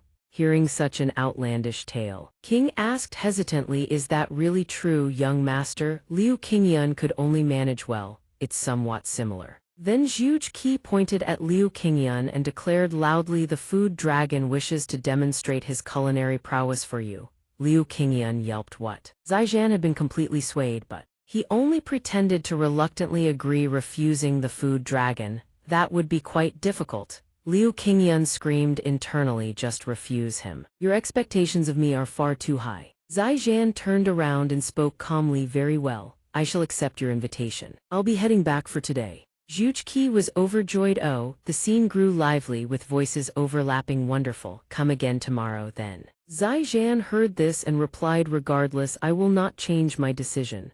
Zhuge Ke nodded, "Heh, you really are stubborn." After seeing him off, Zhuge Ke exhaled with relief. "Phew, the hard part is done. Now only the easy part remains." Before the bewildered gazes of Liu Qingyan and King, he continued, "All you need to do is win him over with your cooking." Liu Qingyan was thunderstruck, cursing inwardly, "Do that." As if, upon the tranquil surface of the pond, the two of them sat together in conversation. Zhuge Ke said, "I received your letter and am well aware of King's condition. You both have a matter you wish to entrust to me, yet even upon arriving you've been worrying about me. I truly feel undeserving." Liu Qingyan replied, "It's nothing at all. If you don't mind." He glances over at the old man and asks, "May I ask, Uncluhi, do you wish to persuade Master Sushi?" The old man replies gently, "How could it be a bother? I'll be relying on you for many things yet." He sighs, then continues, "I worry for this old friend of mine. His fiery temper and stubborn streak have seen him demoted and exiled to his hometown time and again. He has only just returned to Kaifeng. If he utters such words at court, he'll be demoted once more, and not merely because. For that very reason, he rises to his feet. Have you ever experienced war?" He answers, "Ah, never." Gazing at the twilight ahead, Zhuge Ke speaks with melancholy, "A long time. Over 20 years now. The Zhuge clan and the North Sea Ice Palace waged a great war. In that war, I was utterly useless. Unlike my elder brother, I knew only books, possessing neither martial talent nor martial skill." As he recounts, the memories of that era resurface. "I hid and scurried for days on end. All I remember is the stench of blood and the screams. That was when I realized miraculous strategies and the legendary exploits of heroes exist only in storybooks. After that, I resolved to become an official to build a nation of peace, but I failed to persuade one person. Relations with Goryeo are vital to restraining the Liao. Listen." So, clutching the cloth strip in his hand, he gazes into the distance and speaks, "I want Sushi to understand that no matter how steep the price, preventing war is entirely worth it." He ties the cloth strip around his forehead. Then he rises to his feet. His eyes burn with unwavering resolve. "Uncle." Hearing the call, the old man turns his head. Why are you? Zhuge exclaims in astonishment out of nowhere. Liu Qingyan maintains his stance and speaks, leave him to me. Confusion, he radiates an aura of blazing determination and declares, uncle. Your heart and your will into this dish they go, and then I shall present it to Master Sushi. He turns and walks away. In that case, lend me your kitchen for a day. The scene gradually shifts to the amber light of dusk. Zhuge Qi's voice continues to ring out, the food dragon, is it? Under the scrutinizing gazes of the maids with twin red buns. Zhuge Qi clasps his hands before his chest, his expression brimming with admiration, and says, what an admirable young man. The scene transitions to the following day. The maid with twin red buns is sweeping. In the courtyard, a voice rings out from within the manor, my apologies for the wait. His face radiates confidence as he presents the dish. Shall we talk over our meal? Zai-chan reaches for the lid, drooling. Secretly laughing to himself, this must be the food dragon's legendary dish. The dish is unveiled in all its splendor before their astonished eyes. Zhuge Qi is the first to speak. Wait, could this be? Liu Qingyan replies at once, indeed. With a gentle expression, he says, it is pork, sir. The old man's face shows surprise. How can it be such a disappointing dish? Seeing this, Zai-chan interjects, hold on, my friend. My dear sir, he stares at the dish, thinking this is clearly humble pork, yet it is so translucent. Just looking at it, one can tell it is tender and succulent. Moreover, there is a mysterious fragrance that pork should never possess. As he ponders, a drop of drool escapes unconsciously. The drool lands squarely on the meat. Zai-chan stammers, I've actually drooled, forgive my discourtesy. Then suddenly he freezes, no, wait a moment. He wonders how tender can this meat possibly be. A single drop of saliva and the surface of the meat seems to dance. Zai-chan cannot contain himself as drool escapes his lips. Realizing it has fallen onto the meat, he hurriedly wipes his mouth, cough. I've truly drooled, forgive me. But immediately after, his expression shifts to alarm, no. Wait, inside. Zai-chan thinks to himself, how tender must this meat be? Gazing at the succulent meat on the platter, rippling like the surface of a lake, radiating an irresistible allure, marvels, a single drop of saliva. And the surface of the meat dances like waves. This delectable meat is called Donghua pork, a dish that Sushi would go on to create after being exiled to Hangzhou. Qingyan reflects, but I don't want to simply copy another man's dish. Especially not when that very man is sitting right before me. At the very least, I must stamp my own identity into this dish. I am the food dragon after all. In an instant, his entire being surges with internal energy. He commands, prepare the ingredients: pork belly, a cleaver, and a jug of white liquor. The three maids with twin red buns obey without hesitation, rushing to fetch what he needs right away. Chef Qingyan slaps the meat down upon the cutting board, his mind already racing with calculations. The heart of Donghua pork is pork. I will use an entire slab of pork belly. First singe away the hairs. Next he pours the liquor over the blade. 1,000 years from now, I'd use a blowtorch to remove the hairs. He deftly grinds the knife against a small whetstone. But for now, we make do with. Instantly, the liquor-soaked blade erupts in a flash of light. Sparks burst behind Qingyan as flames roar to life along the knife's edge. High-proof liquor ignites easily potent spirits. Two of the maids with twin red buns gape in awe. Yet another closes her eyes. Arms crossed, she scoffs, looks easy enough, just do it like that. He grips the blazing knife with intense focus, readying to slice the meat. He reminds himself, careful not to pierce the skin. He swings the knife. His movements are majestic. Now comes the most crucial step in Liu-style Donghua pork. Before the flames on the blade die out, Qingyan raises the knife with one hand and steadies the meat on the board with the other. His thoughts continue, I'll cut the meat into uniform cubes, trim the excess, and use the blade's residual heat to sear the cut surfaces of the Donghua pork. Ordinary Donghua pork would be deep-fried. Watching scraps of meat scatter in every direction, the maids with twin red buns pounce like puppies, scrambling and yelping meat scraps. Woof woof. Undeterred, Qingyan continues his work, then binds the meat with twine, shaping the cut. But my method is different. Instead of frying, I use a heated blade to sear the cut surfaces. This way, the meat won't deform during cooking and the texture will be even more tender. Thick smoke billows upward as he devotes his full concentration to the preparation. The steps that follow are the same as conventional Donghua pork. Qingyan stirs with focused precision, braising and steaming the meat over a long, slow heat. During this process, the pork transforms, becoming as soft as gelatin. The maids with twin red buns have by now collapsed onto the floor, fast asleep. From a humble ingredient, something they have never seen before is born. Gazing at the full moon beyond the window, Kingyun muses, I hope that through this long, lingering process beneath the moon shining high above, alongside the words, I pour forth me heart and feelings will find their way into this dish. Returning to the plate of fragrant meat, Zai Chan scoops up a morsel and praises the meat is so tender it can be scooped with a spoon. I have never tasted meat this soft. Jujki appears somewhat taken aback. He raises his hand and says, but this is merely pork, isn't it? Zai Chan, is it not? Young Master Liu used such common ingredients. Zai Chan furrows his brow, staring at the meat, and speaks with a hint of indignation. How can you say such a thing? Isn't the distinction between noble and base something that men themselves have created? Kingyun chimes in with agreement. Indeed, people are often blinded by prejudice, seeing only what they wish to see. Hearing this, Jujki sheepishly strokes his chin. Ah, I see. In his heart he thinks this dish is far more than the story you wish to tell. Zai Chan pops the meat into his mouth with a look of pure bliss. I shall try a morsel as well. Jujki understands. This dish is Liu Kingyun's heart made manifest.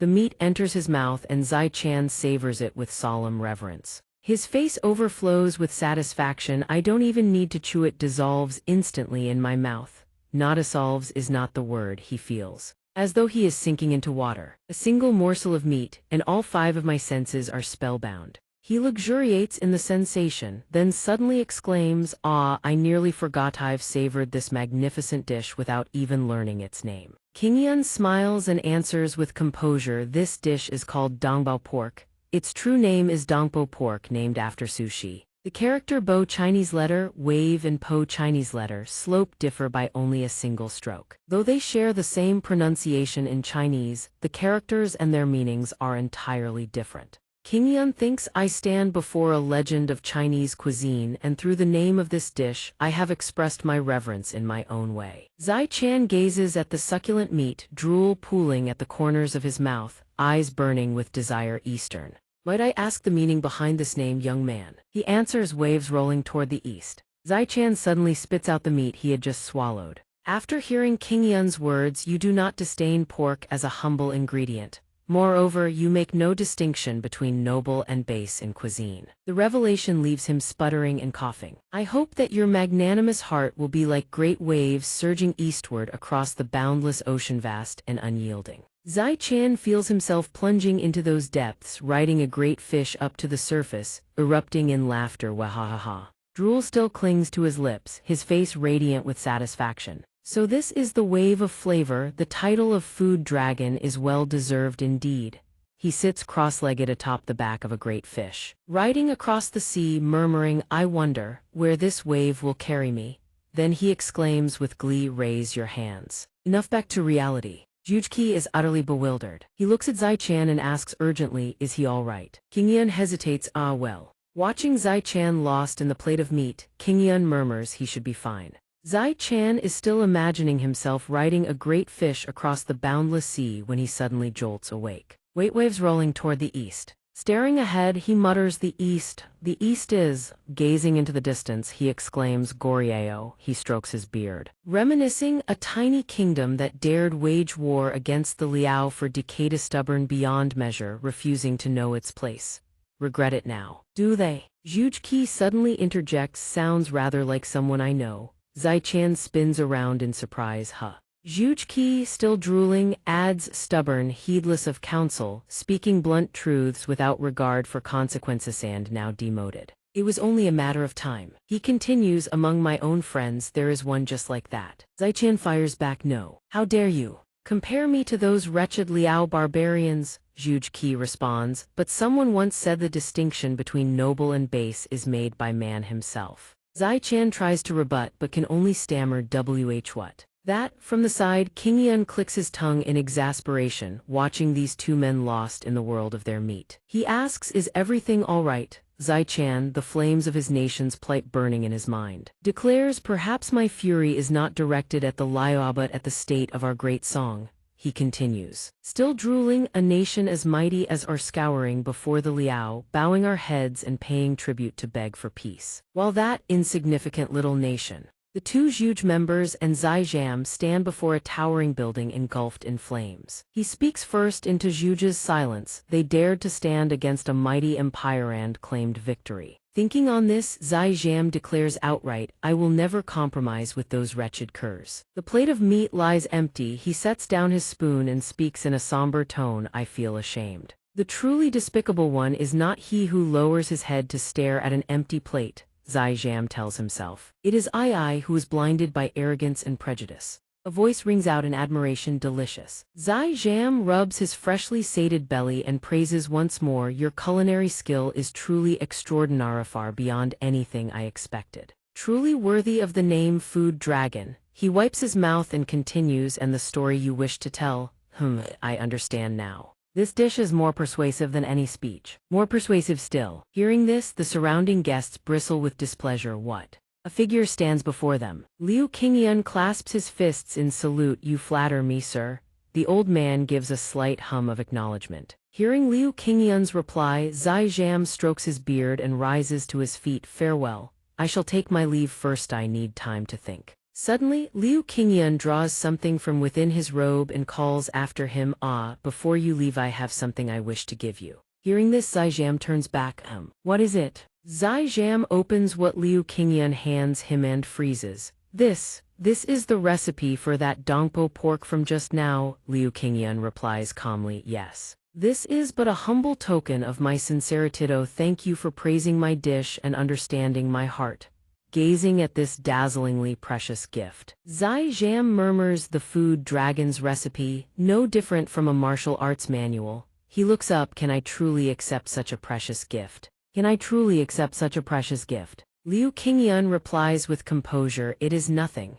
Inwardly, he feels a twinge of guilt after all. Donghua pork was originally Master Sushi's creation. With this recipe, he can prepare the authentic version. Zhaijam cheerfully clutches the treasure to his chest, pushes the door open, and departs, not forgetting to say, thank you, Food Dragon. I will not forget this kindness. Liu Qingyan calls after him, take care. Only now does Zhuge Tian, standing behind him, speak up, it's been ages since I've seen him that happy. Then again, the food was magnificent. Liu Qingyan unties the cloth band around his forehead as he answers, it's certainly not just because of that. His words leave Zhuge Tian puzzled, what do you mean? Liu Qingyan explains pork is an inexpensive and readily available ingredient.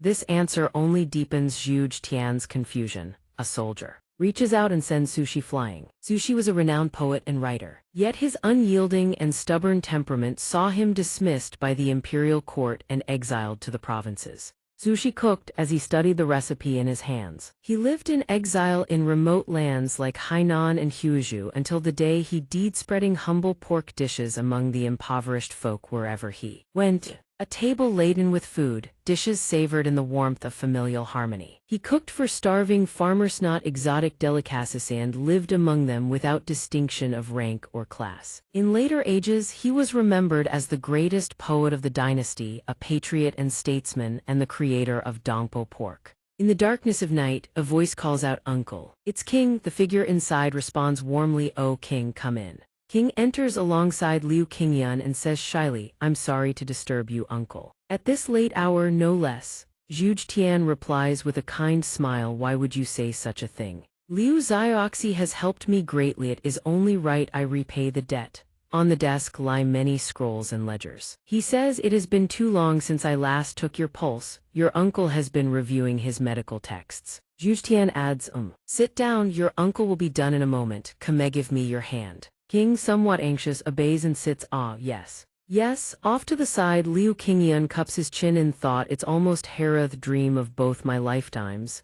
Zhuge Tian takes King's hand. Both their palms drip with sweat. Cold, but Zhuge Tian asks in a trembling voice, are you prepared? King answers yes. Watching this scene, Liu Qingyan finds it baffling. He fails to understand, it's just taking a pulse, isn't it? Zhuge Tian says, worry still etched across his face, it's been so long since I last took your pulse. Seeing their sweat-drenched, bewildered expressions, Liu Qingyan wonders why the need to be so tense. King is no less anxious, adding, "It's been more than 10 years, hasn't it?" Liu Qingyun thinks simply her body is just a bit cold. Uncle should prescribe some medicine, and that would be the end of it. No. Yet between the two of them, it feels as though a fierce battle rages. A flash of light erupts between them, shaking the entire room. Zhu Tian's hair flies wild, veins bulge across his face, and his brow furrows deep. "First, I shall examine the pulse at the wristo, diagnose the qi flow and the inch, bar, and cubit positions within the body. You have changed compared to 10 years ago, so I must examine you more thoroughly." Seeing dust and debris swirl into the air, Liu Qingyun panics. "A dangerous pulse. What kind of diagnosis is this? Healing disease might as well become murder at this rate." Watching the two of them take a pulse as though clashing in a battle of spiritual power, Liu Qingyun can't help but wonder, is medical practice in the martial world always like this? As long as she survives, it counts as cured. Zhu Tian strikes a lance of blue qi into King's chest. She closes her eyes and lets out a pained grunt. Watching the scene unfold, Liu Qingyun's confusion only deepens. Clearly uncle doesn't practice martial arts, so how is he so adept at manipulating qi? Truly worthy of being a descendant of the Zhu bloodline.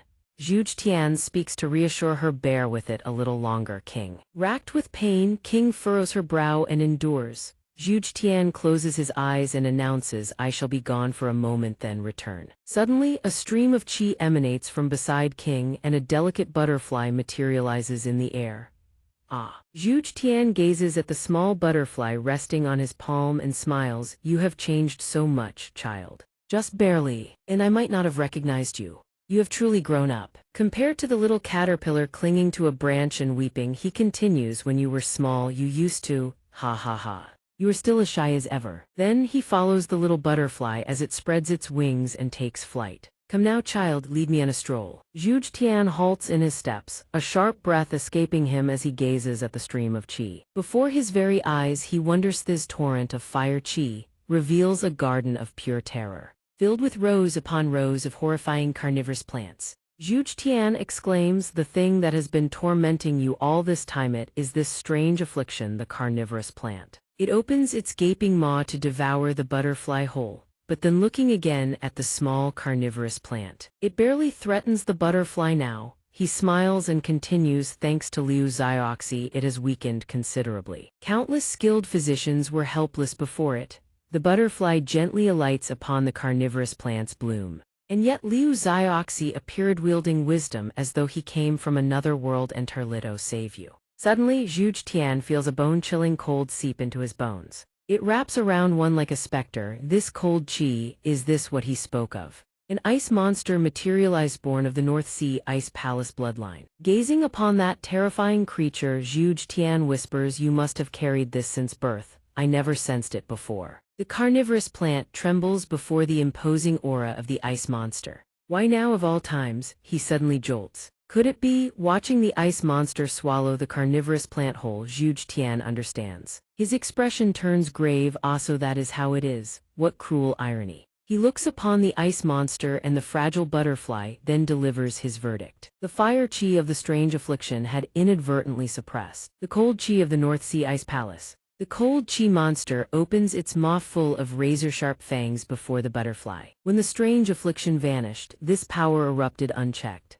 Precisely. She had no time to adapt to or control this power. Zhu Tian strokes his chin in contemplation. In other words, King is fighting against her own body. Hearing this, Liu Qingyun trembles and asks, "Then, it's all my fault. So I cured the young lady's illness and," he presses on, "but surely there must be a way to treat this." Zhu Tian answers, "I cannot blame you for this, but as for the matter." Liu Qingyun urges him desperately, but Zhu Tian sighs, "Even a divine physician cannot cure what is not truly a disease." Liu Qingyun clutches his chest, staggering, overcome with despair. It can't be, my dream. There are only two paths." His lament echoes beneath the moonlight high above. "Give up, or make the dream a reality, and then freeze to death." On a quiet moonlit night, reflections shimmering upon the water, someone sighs, "How can one cure what is not truly a disease?" A voice answers, "It cannot be done." "But if things go on like this, how can the wedding ceremony ever proceed?" The young woman stares blankly downward, the world around her still buzzing with noise. Perhaps there is a way to suppress and manage the symptoms. A voice speaks with iron resolve. If there is a way, then we must act at once. Another voice responds, sadly, my medical skill has not yet reached that level. King startles, letting out a soft gasp. She lifts her eyes and looks around. It is Liu Qingyun. Speaking with fervor, after all the hardship we endured to reach this place, there's truly no way. Zhuge Tian answers, Liu Qingyun, I know of a renowned physician, but she looks dazed. Mu King abruptly rises to her feet, leaving Liu Qingyun stunned. She says, forget it, I'll take my leave first. He can only manage, huh? She continues, I'm too tired. Her eyes betray not a flicker of emotion. Tomorrow, I will come to visit uncle and young Master Liu. Liu Qingyun reaches out in alarm, miss, but Zhuge Tian looks at him and says, Liu Xiaoxi, there is something I wish to discuss with you. He turns back, yes, what is it? Zhuge Tian asks carefully, what do you know about King's mother? Liu Qingyun furrows his brow in thought, I heard from my father-in-law that she hailed from the North Sea Ice Palace. Zhuge Tian responds, then. This will be easy to explain. Zhuge Tian fumbles through a pile of documents and says perhaps that strange affliction was the lightest burden King has had to bear. The other day, I told you about that great battle. Liu Qingyun scratches, his head racking his memory. Yes, it was a war between the North Sea Ice Palace and the old man doesn't let him finish recalling. He continues, King was the only flower that bloomed amid the flames of war. Liu Qingyun thinks to himself, well, I figured as much. Excitement blooms openly across his face. So in that war, the patriarch and the young Mrs. Mother, before his eyes. A scene materializes through the smoke and fire of battle. A noble gentleman, clutching a young woman tightly against his chest. He sighs, father-in-law, a truly extraordinary man. The good boy returns to reality. The old man tidies the scrolls and sets them back on the shelf. For King, the pain of her strange illness pales in comparison. His words leave King stunned. The true suffering the girl endures is the hatred of those who lost loved ones in the war against the North Sea Gang. The old man says in measured tones, that is why he has always shielded King. I understand your frustration over the postponed wedding. But the one who suffers most right now is King herself. Her mother's bloodline has become a burden upon her. Each word awakens Qingyun. The old man continues, speaking of what drove the two apart. Late into the night, Qingyun sprints through the corridors in search of King. His voice rings out, thick with worry, young miss. He realizes it, damn it, he was right. The silhouette of a maidservant with twin red hair buns materializes before him, smirking with contempt, searing itself into his mind. The entire journey she called him a pervert, an idiot, a stinking fool. King Wu Yizin Hall Sichuan, he looks around, where is she? Qingyun runs while cursing himself. He only knew how to bask in being her savior, only thought of beauty and marriage. He stops abruptly. Breathless, young miss, his thoughts keep spiraling, never once considering the young miss's own feelings. He reaches toward King's retreating figure, rushing after her in a flurry of apologies. Young miss, I have been truly selfish. She does not turn around. Do not come near me. The words freeze Qingyun in his tracks. His mind in total turmoil. He stammers, but. He curses himself. Of course she's angry. No wonder he's been single for 2 lifetimes. The azure glow encircling King grows ever brighter, cold chi radiating outward, swathing her in its frost. Qingyun panics, terrified it's too late. The cold chi has erupted. This is bad. He speaks urgently, wait, calm down and talk to me. The frost mist gradually subsides, the ground trembles beneath them and King's voice quivers, but I'm trying to hold it back. Before Qingyun can even process what's happening, beneath the pale wash of moonlight, the young woman stares at him with tear-filled eyes brimming with desperate longing. She says, I don't want to hurt you like last time, so please don't come near me. Seeing her whimper and cry, the young man is stunned, rigid, his face drained of all color. I made a girl cry. No man who's ever loved anyone could be like me, and I'm supposed to be the man here. How pathetic. She sniffles, her face flushed red, tears still streaming. Her voice trembles. If my body were normal, the master wouldn't have to suffer so much. Or perhaps, if the one betrothed to me weren't you. Qingyun is stunned. Even now, she's still worried about him. I really am the worst kind of man. He blurts out, young miss, shall we go on a date? She responds blankly, He fumbles to explain, no, that's not what I. Regaining his composure, he speaks, I would like to invite the young miss for a stroll through the Kaifeng night market. Would that be all right? Just the two of us. The words make her whip around. as if reading his intent. She lifts the hem of her robe to cover her mouth, but the blush spreading across her cheeks betrays a heady mix of bashfulness and barely contained excitement. Kingyun raises his hand. The young miss can refuse, of course. Refusal is perfectly fine. His voice shrinks to a whisper.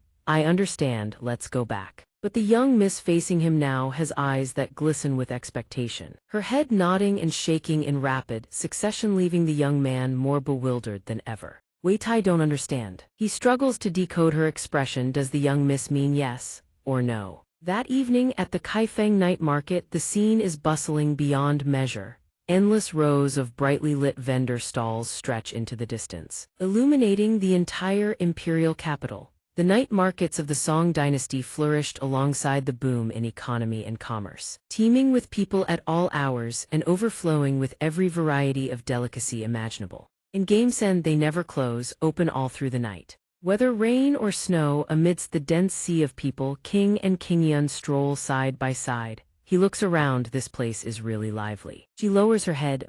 Indeed, the night market is alive with energy, though the air between them carries a distinct note of awkwardness. Kingyun presses his lips together, fretting, but what do I do next? He sweats profusely, screaming internally, tugging at his collar to cool his flushed neck. If I knew how to date, I wouldn't have been single for 2 lifetimes. Uxificating. He steals a glance sideways. King is still looking down, expressionless. Anxiety gnaws at him. She still doesn't look happy. He berates himself again. I don't even know how to go on a date. How am I ever supposed to get married? What a fool I am. As for King, she says nothing, but inside her heart is a whirlwind of emotions. She thinks, this is the first time I've ever gone out alone with a man. Other than father, the thought alone sends color flooding to her cheeks. Just the two of us. A soft, contented smile graces her lips. King sinks into the warmth of happiness, thinking, if it weren't for young Master Liu, I could never have dared to dream of something like this. Strolling through the bustling crowd, meanwhile, the fool beside her clutches his stomach. I'm a bit hungry.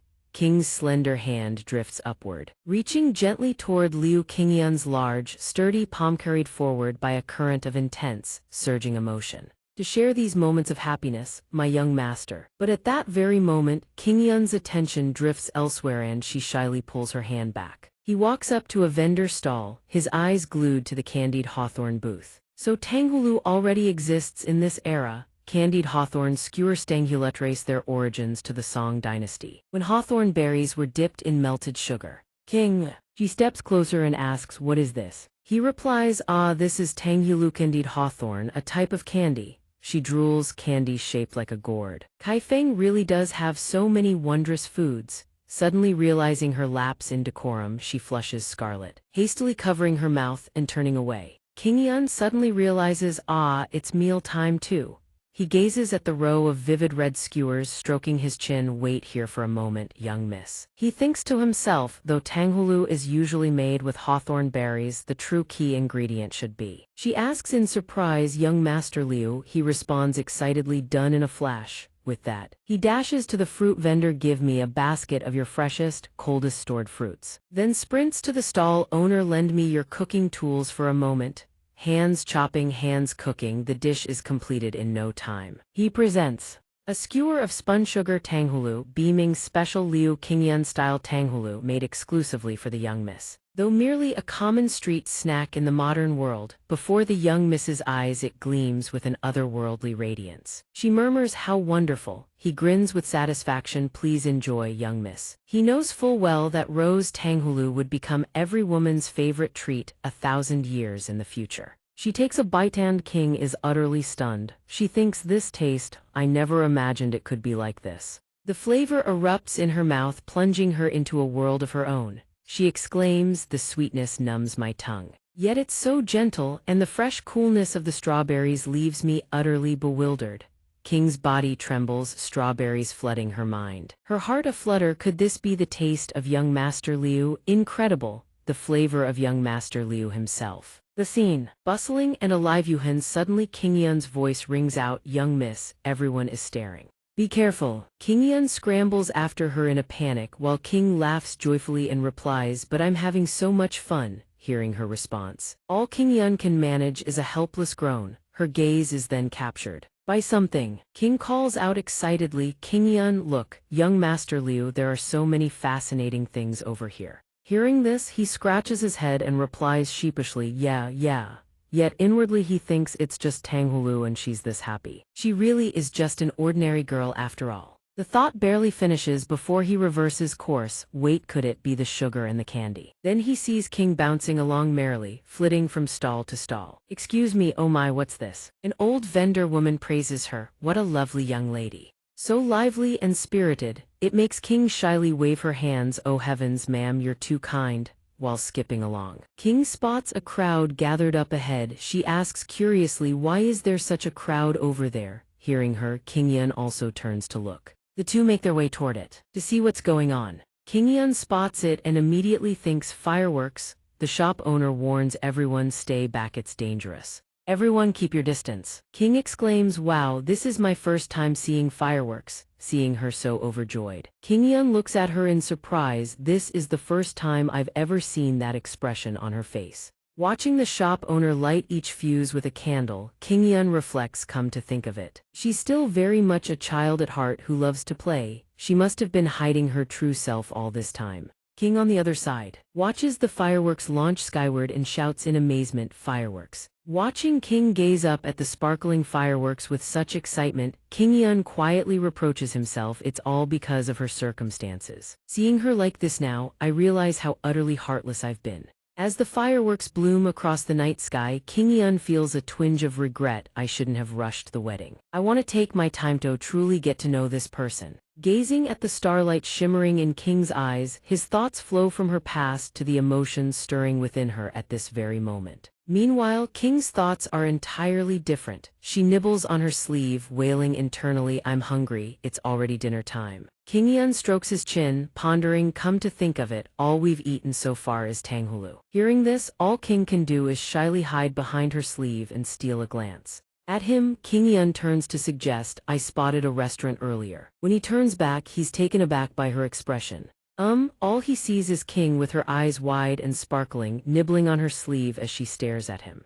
King Yun startles at the sight, young miss, are you that hungry? He leads her to another place no less bustling. Drawing a gasp from King Itho, she grows slightly apprehensive. Indeed, this establishment is quite upscale and expensive. He explains, this place is very famous in Kaifeng. King looks a bit embarrassed. This is my first time visiting a place like this, dining in restaurants such as these. Does the young master frequent establishments like this often? King Yun thinks helplessly, if I say it's my first time too, she'll probably look down on me. So he lies sheepishly, of course. I come here all the time. His answer fills King with admiration. She cheers instantly, wonderful, as expected of the food dragon of Sichuan. Hearing this, all he can do is scratch his head and laugh it off. Ahahaha. He thinks to himself, well, in my previous life I did work at a Chinese restaurant inside a hotel, so it's not technically a lie. They arrive at a rather grand establishment. King Yun announces, we've arrived. King looks at the place before her, her face paling slightly. But this is... King Yun notices and asks, what's wrong, young miss? Is it too expensive? The entrance of the tavern is adorned with rows of ornate lanterns. King Yun hurries to reassure her, you don't need to worry, your father gave me plenty of money. King Yun continues chattering away, or is the young miss nervous because it's your first time in a place like this? I come here all the time, so just trust me. Beside him, King covers her mouth with her sleeve, her heart gripped by dread. A hooded lantern swings above the entrance as the doors burst open and a man comes strutting out, beaming from ear to ear. Wahaha, magnificent. Seeing the scene, King Yun freezes in place. The man tugs at his robes and calls back inside, I am most satisfied today. This truly is the finest establishment. King Yun still doesn't understand a thing. He continues praising, look at that. They're heaping praise so enthusiastically. And yet King beside him already has a face as black as the bottom of a pot. Only now does he finally see where they are. Two alluringly dressed women appear at the doorway, waving farewell, do come again, hero. Truly pathetic. Meanwhile, the other fellow strolls off in a daze of bliss. Only now does King Yun notice his own face has gone deathly pale. What kind of place is this? A man saunters past him whistling a merry tune. Not yet eaten, yet already full. Not yet drunk, yet already intoxicated. He cranes his neck and gazes up at the hooded lantern, a dreadful suspicion forming. Could that hooded lantern be? This isn't an ordinary restaurant at all. A woman spots him and murmurs softly, "Oh my dear customer." But then, several voluptuous women rush toward Kingyun, clinging to him like vines. One of them reaches out and tugs at his sleeve. "You brought a woman here? My, what a unique taste you have." Another reaches up to caress his chin. "Then let's move to a more expensive room, shall we?" Only now does panic seize him as the realization crashes down. This place is a brothel. King's expression turns ice cold. "Young Master Liu," the words send a chill down Kingyun's spine. "Miss, it's not what you think." She cuts him off, each word dripping with venom. "And what was it you said just now?" Kingyun breaks into a cold sweat. What?" King's aura churns like a gathering storm. "You said you come here often, but a place like this," seeing the fury building on her face. Kingyun's soul nearly leaves his body. He waves his hands frantically. "Miss, please listen to me." But she drives the nail in, emphasizing every word. "Often, daily, like meals. All the time." Hearing her accusations, he can only stammer in a panic. There seems to be some kind of misunderstanding. Wrong. Above, fireworks blaze across the sky. Below, thunder and lightning crash upon the earth. King's scream tears through the heavens. "Young Master, you pervert." Scene transitions to the Zhuge clan residence. "Oh heavens above." Kingyun, face black and blue, groans in agony. His entire body aches. At least the misunderstanding has been cleared up. He recalls the earlier ordeal, wincing. "Well, it's over at least, but the compensation money for the brothel has left me penniless." Going broke is nothing new, but as he thinks of King's hair, a troubling suspicion creeps in. Why has Mrs. Hair turned even more silver? It must be connected to the power of the North Sea. Resting quietly, hopefully nothing is seriously wrong, he recalls the hooded lantern, the universal symbol of a brothel, and mutters to himself, "It's all because this Liu Kingyun's body is even more clueless than I thought." Everyone knows that. He scratches his head in frustration. How could the original owner not know anything at all, as if he'd lost his memory? Infuriating, just as his anger peaks, two doors swing open. A girl with twin red buns in her hair appears. "What are you doing, you pervert?" He retorts, "What's wrong, hungry again?" At those words the girl's eyes light up instantly, drool practically pooling. "How did you know that? Hurry up and make me a bowl of jjajangmyeon." Then she suddenly catches herself. No, wait, Master Zhuge wishes to see you." Hearing her words, Kingyun is bewildered. At this late hour, under a not quite full moon, the air hangs perfectly still. A voice breaks the silence. "I summoned you here because I wish to take your pulse." Hearing Zhuge Tian's words, Kingyun is utterly startled. He blinks. I don't have any illness."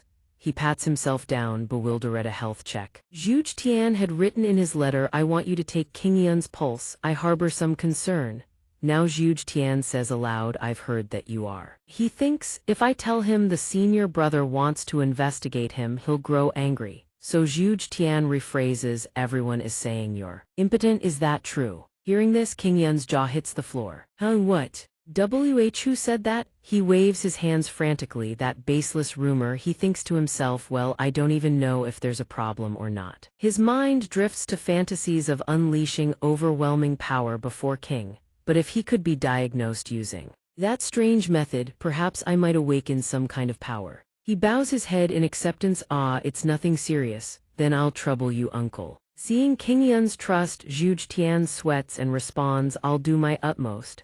He reaches out, places his fingers on Kingyun's wrist, and begins the pulse reading. Then let us begin. King senses a surge of qi. She exclaims that qi fluctuation, a pulse reading. Could it be the young master? She leaps to her feet. No, uncle doesn't know the young master has no internal energy. The maid shares her panic. That wretched pervert, Zhuge Tian says calmly, I'll step out for a moment and return. King is terrified, shouting as she runs this forceful pulse reading method. Meanwhile, Kingyun's eyes are wide open, staring blankly. King's panicked voice echoes relentlessly, it's extremely dangerous for the young master. He has no internal energy at all. The scene immediately descends into absolute chaos. Scene transition. A vast, empty void stretches in every direction. Zhuge Tian speaks, let's explore a bit. He gazes around, bewildered. Why is it so empty? What possible reason could there be to have me take his pulse? He shakes his head, scanning the surroundings. Suddenly, the ground beneath him trembles. Zhuge Tian stiffens. What's this? The ground is shaking. Before his eyes, colossal city walls materialize from nothing. Zhuge Tian recoils in shock.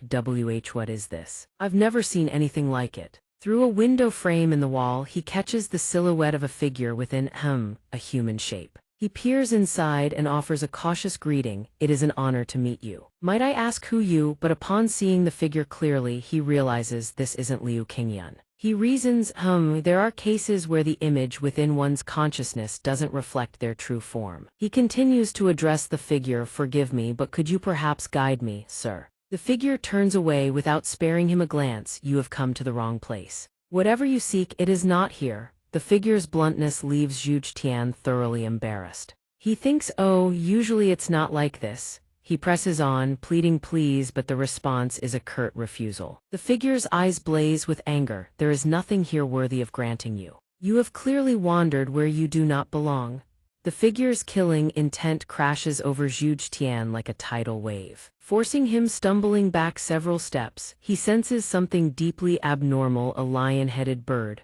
The figure stares at him with deathly eyes, as though should Zhuge Tian refuse to heed the warning, he would be sent to his grave. Therefore, turn back. Zhuge Tian reels, both bewildered and terrified. What manner of creature is that? He beholds a ferocious lion-headed beast wreathed in demonic flame. He thinks that's the black fire of the demonic cult. Zhuge Tian channels every ounce of his strength just to avoid being sent flying.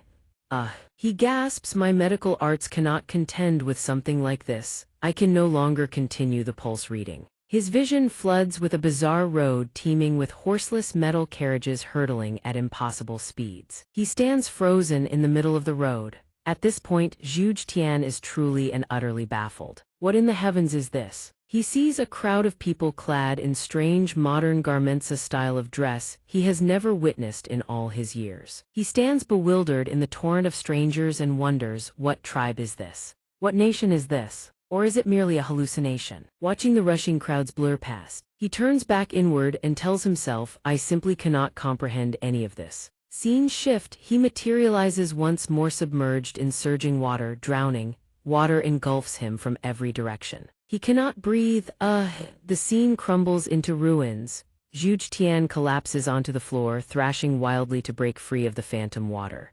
He wipes the cold sweat from his brow and lets out a shuddering breath. Phew, that was my first time taking a pulse like that. He turns and freezes in shock to find King already there. King, why are you still? King is beside herself, frantic with worry. She catches Qingyun's limp body. No, she can barely form words from fear. Uncle, young Master Liu. Zhuge Tian quickly raises his hands.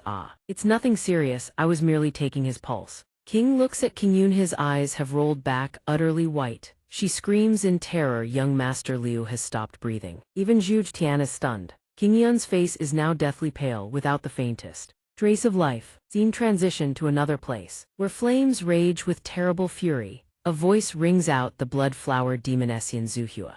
A man with bristling hair recounts the tale. An elder of the holy cult who could have believed it. Committed countless atrocities across the Central Plains. He continues, yet she fell in love with an ordinary man in the Central Plains, betrayed the heavenly demon, and fled to this place. Below unfolds a scene of chaotic, swirling battle. Tears stream down the man's face as he speaks with crushing sorrow. If not for that love, her husband and the entire village would never have been dragged into this. She hides like a cornered rat, and we are powerless to catch her. A boy bearing an exact resemblance to young Qingyun sobs without ceasing. He calls out for his father. The man sneers, it's all because your mother betrayed the holy cult. This is the consequence she must bear. Upon hearing those words, the boy's expression freezes as though struck by lightning. He stares up at the man in disbelief. The man speaks, hey, brat. Amid the raging inferno, the man continues, don't tell me you don't know a thing. Don't know the holy cult, don't know the blood-flower demoness. Not even knowing who your own mother is. What? Hearing such words, the boy stands dumbfounded.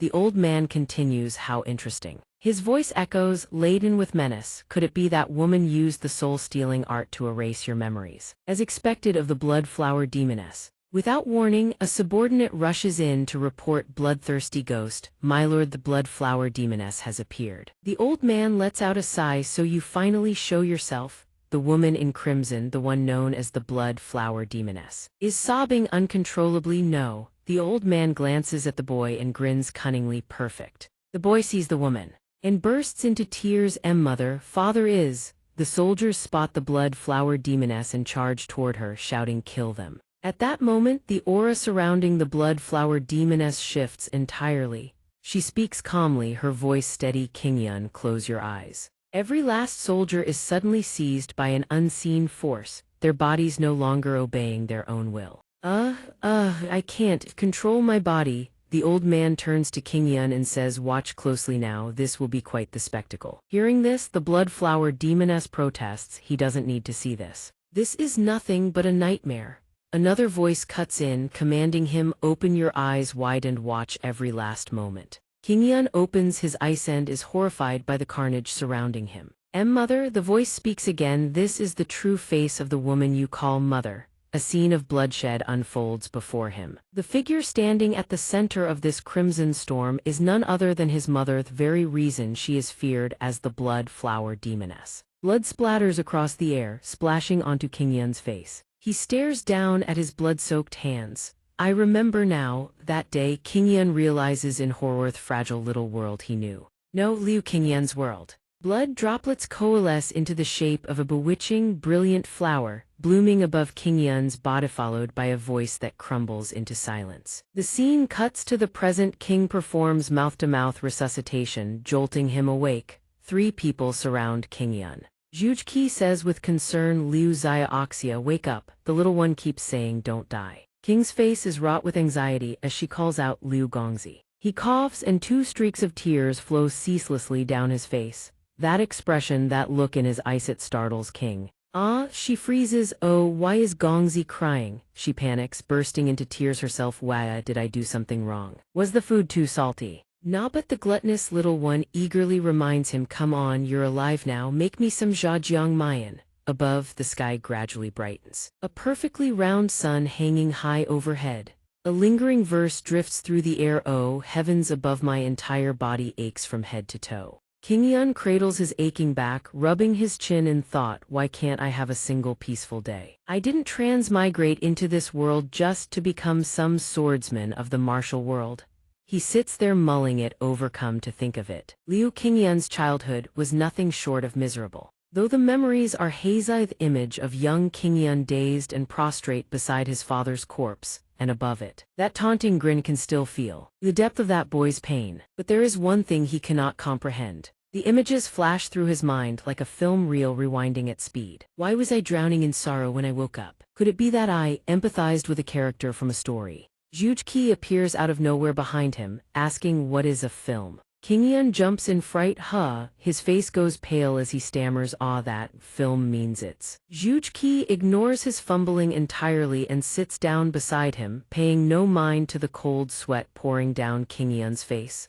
"I understand now. You possess no internal power, yet I took your pulse by force. Fortunately, you're only slightly feverish." Zhuge speaks with a tinge of guilt. "I apologize. This is entirely my fault. I had no idea you possessed no internal power." Off to the side, the maidservant with twin red buns calmly casts her fishing line. Zhuge's expression remains placid. He rambles on, "I knew you were frail, but I never expected you to be this fragile." Qingyun winces at the harsh truth. Zhuge doesn't seem to care about his embarrassment and hesitates, as if wanting to ask something. Let me think about this first. The visions you experienced, while taking your pulse, I discovered certain things. But what he discovered he dares not say aloud. I myself don't fully understand what they are, so I won't bring it up. Off to the side, the maidservant with twin red buns dozes off while fishing. Finally, Zhuge cuts straight to the point. "Do you have any connection to Manichaeism, also known as the demonic cult?" Qingyun is stunned by the question. He stammers internally, those 2 words, demonic cult, echo in his mind. He struggles to recall. There is certainly something there, but his memories are hazy, incomplete as though shattered glass pieced together at random. "What kind of life did you lead, Liu Qingyun?" Images from his past life spiral through his mind, plunging deep into the current of memory, leaving him utterly bewildered. Qingyun remains lost in thought, oblivious as Zhuge continues, "I don't wish to ask uncomfortable questions." The maidservant with twin red buns startles as the fish bites. Zhuge speaks plainly, "But I need you to be honest with Methi's concerns, my granddaughter and my entire clan." King Yun himself desperately wants answers. He responds, still dazed, I don't mean to hide anything,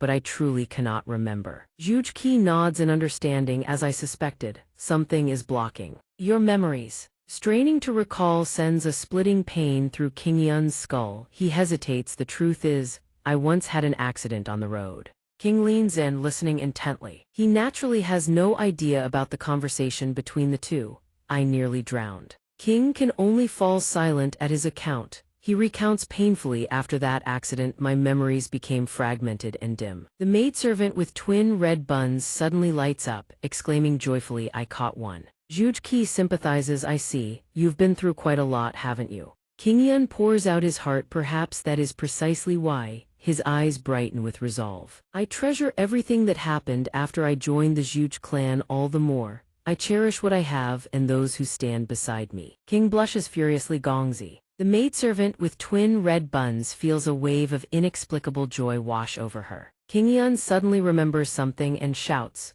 Zhuge whips his head around. Oh, did you remember something? King Yun keeps stammering. I forgot. Zhuge grows impatient, pressing him. What is it? Out with it. But King Yun continues to hesitate. Well, that thing. Meanwhile, the maidservant with twin red buns has hauled in a rather large carp. Tonight I'm making carp sashimi. Zhuge thought it was something important. Did you remember something from when I took your pulse? King Yun shyly leans over and whispers into his ear, Uncle, about my manly matters, can the pulse reading fix that? Can't you do anything about it? Zhuge finally understands. Ah, so that's what it is. The reason I took your pulse was precisely that matter. Now it is Zhuge's turn to stammer, leaving King Yun brimming with expectation. But the thing is. Zhuge shakes his head solemnly. Dead is the most fitting word to describe your condition. King Yun is so shocked he can barely choke out the words, dead. How? Zhuge sighs helplessly. My medical skills simply cannot save you. Off to the side, the maidservant with twin red buns wrestles furiously with the carp. Two of them look ready to go to war with each other. What a magnificent carp! King Yun shouts at the top of his lungs. Is it truly that serious? His spirits plummet to rock bottom. This useless body of mine, is there truly no hope left? Zhuge opens a door for him. It's not that there's no way. King Yun's eyes light up with wild hope. He fixes his expectant gaze on Zhuge. What do we do? Uncle, Zhuge continues, you've surely heard of the Medicine King. King Yun is visibly surprised. The Medicine King is. Before he can finish, Zhuge cuts him off. Indeed, it is the Medicine King, one of the 8 great martial experts. The 8 great martial experts across the vast central plains, the martial world stretches even wider and more unpredictable. Among the countless experts, only those who have reached the absolute pinnacle of their respective domains earn the title of the 8 great martial experts. The hazy silhouettes of these legendary masters take shape in the air. Poison, medicine, sword, saber, fist, spear, theft. Medicineth, soul healer among them. A series of grand characters materialize, each representing a distinctive discipline, accompanied by Zhuge's explanation. A grandmaster of the healing arts capable of resurrecting the dead and slaying the living with naught but his needles. King Yun is stunned. Uncle, you know the Medicine King? Zhuge does not deny it. I once studied the healing arts under the Medicine King's tutelage. King Yun lowers his head, lost in thought. If it's the Medicine King, then perhaps. Yet the more he thinks, the more bewildered he becomes. Perhaps he can save this one after all. Zhuge immediately snuffs out his hope. However, there is a complication. But King Yun's resolve is ironclad. Difficulties exist to be overcome. Zhuge's expression grows slightly troubled. I've already inquired about the Medicine King's whereabouts. He resides in the Beast Palace, deep within Nanmen. Hearing this, King Yun's confusion deepens. Nanmen. Isn't that the very place Zhuge Liang once led his armies to conquer? The land south of Yunnan province and stretching into Southeast Asia. A mystical landscape unfolds. Ancient trees of immeasurable girth rise like titans, their canopy so dense it swallows the sunlight whole. In this era, Nanmen is a land of mystery shrouded in primordial jungle and treacherous swamp.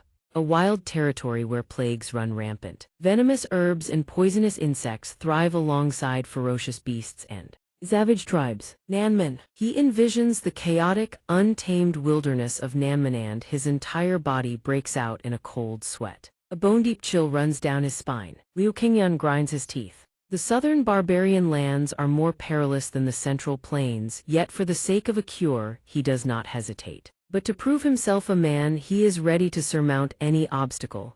Zhuge Ke cuts off his train of thought, handing him a scroll. Take this, he is surprised this is. Zhuge Ke makes no attempt to conceal the truth. It is a letter for Master Medicine King. I have written of your plight and that of Kinger, hoping he might find a way to heal you both. Liu Qingyan stares at the scroll in his hand, filled with uncertainty. Does Zhuge Ke mistake his hesitation for disdain? Take it. Liu Qingyan falters, reluctant to accept it, yet his uncle had previously declared the young lady's condition incurable. Zhuge Ke speaks, facing the reality of the situation. Regardless, you two must eventually hold your wedding and consummate your union. Master Medicine King will know how to cure you. What is that twin-bund girl fishing out of the lake? Is it dead? Will it come back to life if dried out? Liu Qingyan trembles like a leaf. The southern barbarian lands are too far, the journey fraught with danger. I cannot let the young lady risk her life for my own greed. Liu Qingyan turns away, biting his lip as he refuses. Thank you, uncle, but I shall seek out Master Medicine King another time. Taken aback HMPHY. Liu Qingyan remains steadfast, replying, my affairs, I shall resolve myself through cultivation. Ah no, I do not wish to cultivate. Daichi as well is still in the middle of his refusal, so I must decline. Suddenly, a hand snatches it away. He is quite startled to find it is Kinger. She is the one who took it. Under the moonlight, she looks seriously at Zhuge Ke. Thank you, uncle. I will convey your regards to Master Medicine King. Liu Qingyan panics. He tries to stop the young lady, but it is too dangerous. Yet she remains resolute. Turning to leave with finality, I depart tomorrow. For once, I shall be a little selfish. Hearing this, Liu Qingyan is even more stunned. Kinger glances at him, blushing as she thinks, I must hasten the wedding and the consummation. I must leave at once and prepare my luggage. She looks forward to the journey, telling herself under the beautiful scenery this is not merely the young master's greed. The next day, before the Zhuge family villa, everyone is bustling with preparations. Liu Qingyan loads the map onto the cart. He heaves a sigh. The twin-bund maid does not forget to bring along the fish she caught yesterday. Whoosh! Kinger tells Zhuge Ke all the luggage is loaded onto the boat. Zhuge Ke appears saddened. It is a pity to part so soon. You should have stayed to rest a few more days. Kinger is cheerful. This matter cannot be delayed further. Once everything is settled and the wedding date is set, I will send you an invitation. He laments, I am useless to you. What a pity. My medical skills are lacking and now I must let you travel so far. Liu Qingyan, exhausted, replies, it is all right. You helped me find Master Medicine King and I am very grateful. Zhuge Ke brightens considerably. Save those thanks for Master Medicine King. He will surely cure you. But Master Medicine King is deep in the southern barbarian beast palace. I am truly worried. What? The twin-bund maid rejoices at finding food. What is this? Found it. Zhuge Ke anxiously takes Kinger's hand. Take care of your health. Kinger, whatever happens, you must remain strong. Kinger blushes, gratefully reassuring him, do not worry, uncle, I know. The southern barbarian beast palace is very dangerous. Nearby, Liu Qingyan squabbles with the twin-bund maid. Shut up, you pervert, eat less. Kinger seems to trust Liu Qingyan, replying, but I am not going alone. Mentioning this, she grows shy, as if bathed in a radiant aura. With young Master Liu by my side, I would travel to the ends of the earth. Outwardly, Zhuge Ke maintains his composure, of course. But inwardly, he is extremely worried. That is precisely why I fear young Master Liu's past. He turns to watch the chaos unfolding nearby. Liu Qingyan falters, it might be even more dangerous. Liu Qingyan is fighting over food with the twin-bund maid. She grabs his hair and Liu Qingyan screams in pain, you bald freak, I'm dead. Zhuge Ke sighs, perhaps it is not so dangerous after all as long as the maid can handle him. Their squabble continues. The insults flying about the bald pervert. The battle ends with the twin-bund maid victorious. Kinger looks at them both and says, let us depart. She quickly agrees, the twin-bund maid full of spirit as she grips the reins. I am full.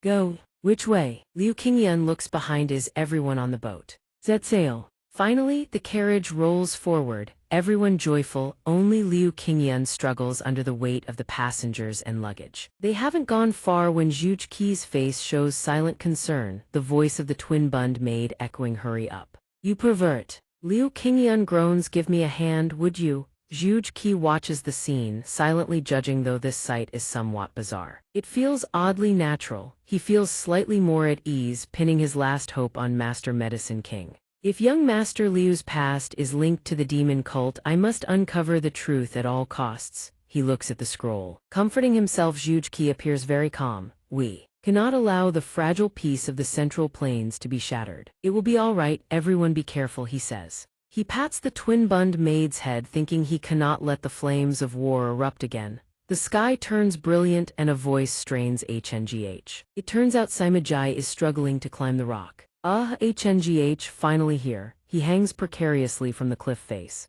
Is it really on the mountain? Reaching the peak, Sima Jai wipes the sweat from his brow. He looks back at the path he traveled. If one wants to hide, they should at least choose a proper place. Suddenly realizing something, he shouts in panic. Have I been tricked? Damn beggar sect, he mutters. The 9 great sects or the beggar sect, they are all just beggars, those greedy. They are full of greed, grinning as they introduce themselves. If the information is that important, you should at least give me a chicken bone. Sima Jai realizes, have I been swindled by those beggars? His head throbs. I should never have trusted those beggars. But suddenly a voice sounds from behind him. Is this the one the beggar sect mentioned? Sima Jai startles. Turning to see 2 figures wrapped in white bandages, only their eyes visible. He jumps in fright. Who are you? The 2 figures hesitate. HMPH, I wonder if this is him. Sima Jai taps his chest. Reassuring himself, I thought these beasts would at least introduce themselves. That is the martial arts world's etiquette. I am the eldest son of the Sima clan, the most handsome man in the Central Plains.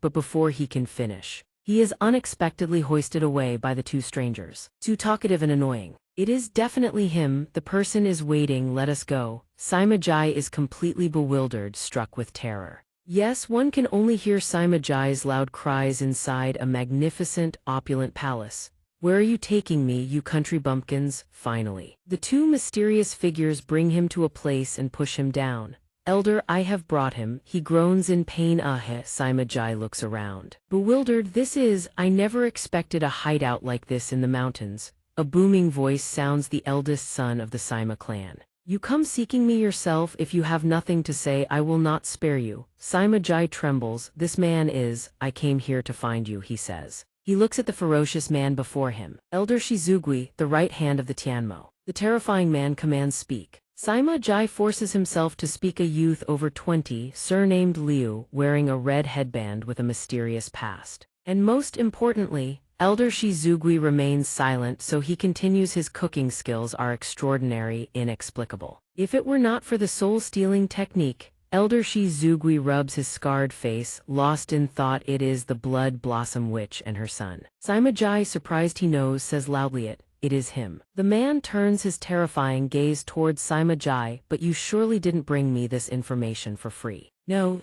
Hearing his reply, the man flares with anger, causing Sima Jai to jump. He barks, tell the truth. Elder Shizugui's chilling gaze bores into him. What do you want? Money or a position in the demon cult? But what Sima Jai desires surprises the man. Women. His lecherous expression emerges. I want the girl he is with, his woman. Sima Jai's answer makes the ferocious man cackle. Unexpectedly, a man from the Central Plains can be this alluring. The man's compliment makes Sima Jai grin sheepishly. Ha ha. Thank you. Elder Shizugui's expression softens. It happens to be mealtime. Eat with me. Sima Jai is surprised.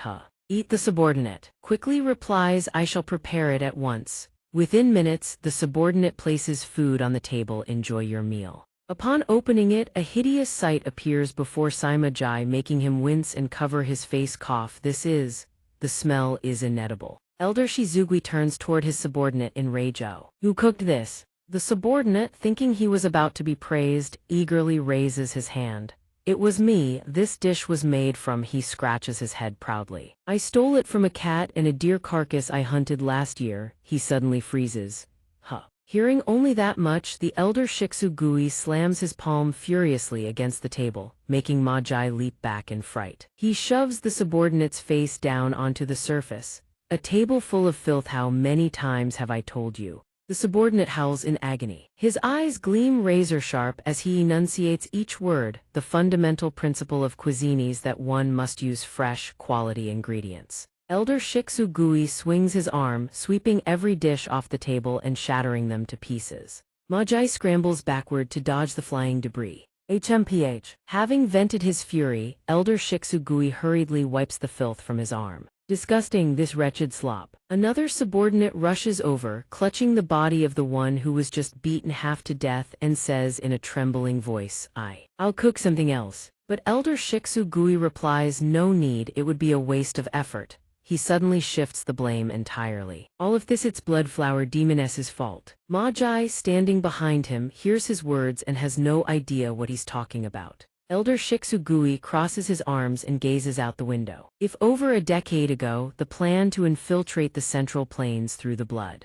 Flower Demoness had succeeded instead of ending in that meaningless betrayal. His eyes flash with a terrifying gleam. By now, the Central Plains would belong to the heavenly demon divine cult. Magi swallows hard behind him, dread crawling up his spine. Gazing at the food scattered across the floor, he mutters, I would be eating the finest cuisine of the Central Plains every single day, not this garbage. Then he suddenly assigns all blame, leaving Magi bewildered. All of this is because of them. If not for their interference, the dream of the heavenly demon divine cult would have been realized long ago. Magi's eyes go wide, a mix of awe and horror. The true purpose behind the demonic cult's invasion of the Central Plains was simply to eat good food. On the other side of the forest where King Yun's group is traveling, a wailing voice echoes through the mountains, I'm so hungry. They look at the carp. Only bones remain, that says it all. The maid with red pigtails has been the one moaning all this while, oh heavens above. So hungry I'm going to starve to death. The girl swings her whip toward King Yun. I'm starving. I don't even have the energy to discipline you anymore. He can only endure her tantrum helplessly. You already devoured an entire day's worth of rations. King tries to coax her, we don't have much food left, just bear with it a little longer. The red pigtailed maid jabs her finger toward King Yun, it's all that pervert's fault. But King speaks up in his defense, making King Yun's face flush scarlet. Young Master Liu has also been working hard. You should endure a little as well. King Yun's joy doesn't last long. Suddenly, a series of loud rumbling sounds rings out, cutting his sentiment short. Miss King is truly a goddess. HMPH, what a thunderous growl of hunger. The sound came from King's stomach. Her eyes go round as saucers, her face burning crimson.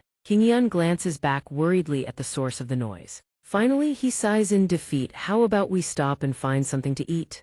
The red pigtailed maid cheers wildly, hurrah, setting up camp. But only King feels utterly mortified. In a flash, the red pigtailed maid has the tent pitched. Meanwhile, King Yun is deep in thought.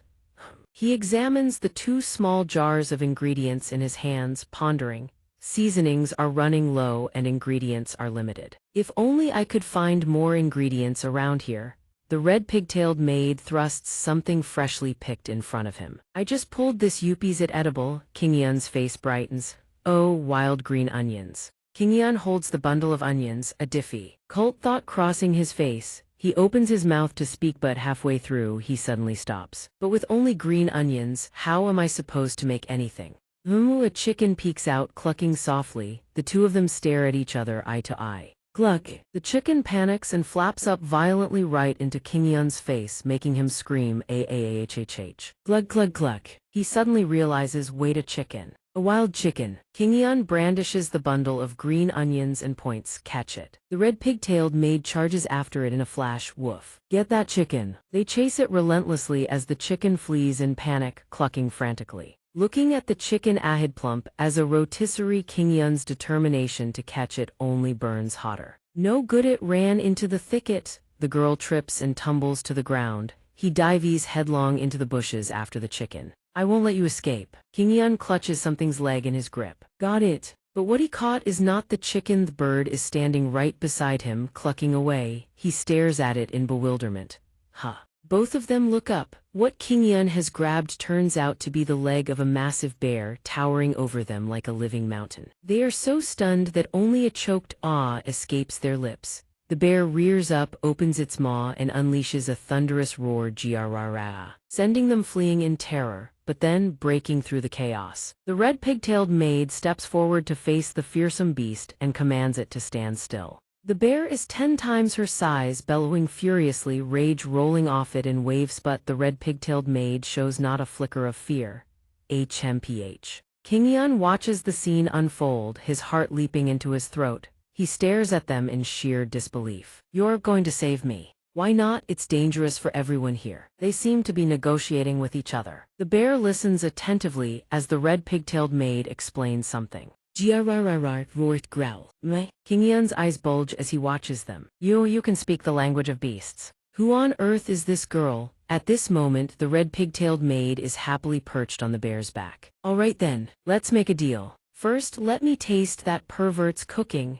The massive bear is now drooling rivers. The girl atop it delivers an ultimatum to King Yun. If it's not delicious, I'll let him eat you. King Yun's face goes pitch black. Don't use a man's life as a bargaining chip. Everything falls peaceful and still. A voice rings out through the forest, followed by a flurry of decisive actions from King Yun. Chop the green onions into large segments. Ready. Light the charcoal grill for me. The red pigtailed maid is equally busy. Dice the onions. The girl works with lightning speed. Orders received. Fan the stove. Roger. King Yun swiftly butchers the chicken into pieces. A pity there's no oil pan frying. We'll have to wait for next time. I've already cleaned the bird. No, cut it into bite-sized pieces. The cooking process unfolds non-stop under King Yun's dexterous hands. The chicken is reduced to tender cuts of fresh meat, deboned and soaked in wine to purge any trace of gaminess. A single bird can be transformed into countless dishes, and this one is crafted from the simplest foraged ingredients. Yet the flavor rivals any fowl delicacy. The bear sits nearby, making King a touch nervous, but the aroma is undeniable. Skewers sizzle over crimson flames, releasing waves of intoxicating fragrance. Grilled chicken skewers, charred green onion skewers. King Yun seasons the dish with practiced finesse. Could you lend me a brush, a calligraphy brush, perhaps? He mixes the basting sauce, soy sauce, minced garlic, sugar, and a pinch of MSG. King quickly produces one. Yes, here's a brush. Wait. But before she can finish, King Yun snatches it. Let me borrow it for a moment. She stammers, but that's a painting brush. The elegant calligraphy brush in King Yun's hand transforms instantly into a professional basting tool. He grips the brush and sweeps it in swift, precise strokes across each skewer on the grill. Apply the sauce too early and the meat burns too late and it tastes bland. One must find the perfect moment to baste. When the surface turns a glistening golden brown and the aroma erupts into the air, everyone's mouth water-stimulating sight, scent, and taste in one devastating assault. The fragrant, sizzling skewers are finally presented by King Yun. After this, no one can resist the intoxicating aroma of grilled chicken on a stick. He beams with satisfaction. Sorry for the wait, everyone. Wisps of steam curl upward. Smoke and aroma drift between two mountain peaks as a voice rings out. Dinner is served. It is King Yun, holding hot skewers aloft, grilled chicken and charred green onions over charcoal. Ordinary ingredients, simple preparation. That's precisely what makes the flavor so predictable. Yet despite his words, the bear and the red pigtailed maid drool uncontrollably and lunge at the food. Give it to Mehari. The familiar aroma proves dangerously irresistible. King, the girl, and the bear snatch the chicken skewers with greedy abandon. In moments, not a single skewer remains in King Yun's hands. He slumps. Hey, where's my share? The food's completely sold out. King eats each morsel slowly, savoring it with quiet reverence, the smoky fragrance of charcoal melding with the sweetness of the sauce. Paired with the searing heat of the chicken, the red pigtailed maid stuffs food into her mouth by the fistful. Praising without end, with such simple ingredients and basic preparation, how can it produce such flawless flavor? The bear merely growls, but translated into bear tongue, it means the seasoning alone might have been bland. But thanks to the green onions, it becomes twice as appetizing. The girl shovels food into her mouth in a frenzy. Om nom nom nom. King Yun, the creator of this feast, can only weep. My skewers, my precious skewers. King mid-chew suddenly realizes, so that's why he borrowed the painting brush, not for calligraphy but for cooking. The hearts of the three diners at this moment, in perfect harmony. They think excitedly, using green onion as paper and chicken as the brushstroke, with fire as his color palette. He has painted a vivid and exquisite masterpiece. In the blink of an eye, night descends. A perfectly round moon hangs high in the sky. The forest stands silent and still in the darkness. Golden donuts sizzle in the pan of oil, accompanied by King Yun's lament. Now the cooking oil and flour are almost gone too. King Yun says as he lifts the donuts from the pan, we need to find a village to buy more ingredients. Who knows how much farther we still have to go. I'd better make plenty of donuts to stock up. He glances at the twin ponytail red-haired maidservant and the bear, both sleeping soundly, and mutters under his breath, "These ones are nothing but trouble. If only I had an ice chest." As King Yun speaks, the silhouette of a woman appears behind him. It is King. Oh, she covers her mouth in puzzlement. In an ice chest. King Yun jumps in fright. Huh. That's... Before he can think of an explanation, King comes up with a reason on her own. That must be some kind of cooking term, right? Hearing this, he hastily plays along. Ah, yes, cooking is a very profound art. King gently continues, "You don't need to explain. After all, I know nothing about cooking." King Yun forces a smile and changes the subject. "You must be tired, miss. Why haven't you gone to sleep yet?" Hearing this, King unexpectedly blushes with shyness. She speaks haltingly, leaving him bewildered. Huh. It seems I'm not sleepy. King Yun doesn't press her about the shyness and covers for her instead. At this hour, one always feels hungry. He silently thinks, could it be that the miss is the kind of person who can't sleep on an empty stomach? King Yun invites her to try. This is a freshly fried donut. Would the miss like a taste? King asks in surprise, "Isn't that just rations?" The twin ponytail red-haired maidservant catches the scent of the donut and immediately wakes up. "Ooh, what smells so amazing." But the other twin ponytail red-haired maid shushes her. "Quiet, the bear is sleeping." The bear waves its paw and covers the little maid's mouth, giving the two of them some privacy. King takes a bite of the donut and praises it without reservation. "Wow, it tastes like an entirely different dish." King Yun replies, "Indeed, eating it right after it's fried makes all the difference." Meanwhile, the twin ponytail maid, whose mouth is muffled by the bear, cannot utter a word, but the other twin ponytail maid is more perceptive. She and the bear gaze at the two with knowing looks. "What a wonderful moment." King remarks, "Young master's cooking is truly peculiar." King Yun looks at her blankly. Huh. Peculiar how? Their conversation continues under the brilliant moonlight in that quiet forest. "I've also eaten many fine delicacies across the Central Plains with my father," she adds. "Oh. For example," King answers, "things like shark fin or bird's nest." But young master's dishes use none of those rare ingredients, yet are still incredibly delicious, truly worthy of the title finest under heaven. She speaks while watching him fry the donuts. King Yun looks at the ingredients on the wooden plate and says, "Of course I can cook those lavish delicacies too, but cooking to me is not a tool for showing off or flaunting." He speaks with heartfelt conviction, and at this moment the image of his present self and his past self merge into one. Though their identities differ, they share one soul. King Yun says, "No matter how time flows and no matter how our lives change." King rubs her eyes, thinking drowsily, I'm tired. Was that just a hallucination earlier? King Yun recalls his father's words, "Son, do you prefer black bean noodles or do you prefer your father?" He continues, "Cooking is a way of preserving precious moments." He wipes the sweat from his hands, traces of flour still clinging to his fingers, and says, "For me, cooking is exactly that." Behind him, King's face flushes crimson. She whispers, "So that's how it is." King thinks bashfully, "I asked such a foolish question." He kneads the dough and replies, "That's why sometimes I think perhaps this is just a chef's silly notion, but I believe there is one thing more important than the food itself." He pauses. "The truly important thing is who you eat with, no matter what the dish may be." King's face burns red. She thinks to herself, "Eat together." King Yun tears the hot, freshly fried donut in half before her and says, "I made this from leftover ingredients. There's only enough for one. Let's share it, shall we?" He then offers her the other half. King stammers, "Two, together." She suddenly understands, so that's it. Because she gets to eat with young Master Liu, the food tastes this wonderful. Along with King's awakening, dozens of butterflies flutter through the breathtaking night forest. The moon shines brilliantly, illuminating the entire world below. The next morning, amid the verdant forest, King Yun's voice rings out, "Check if we've packed everything."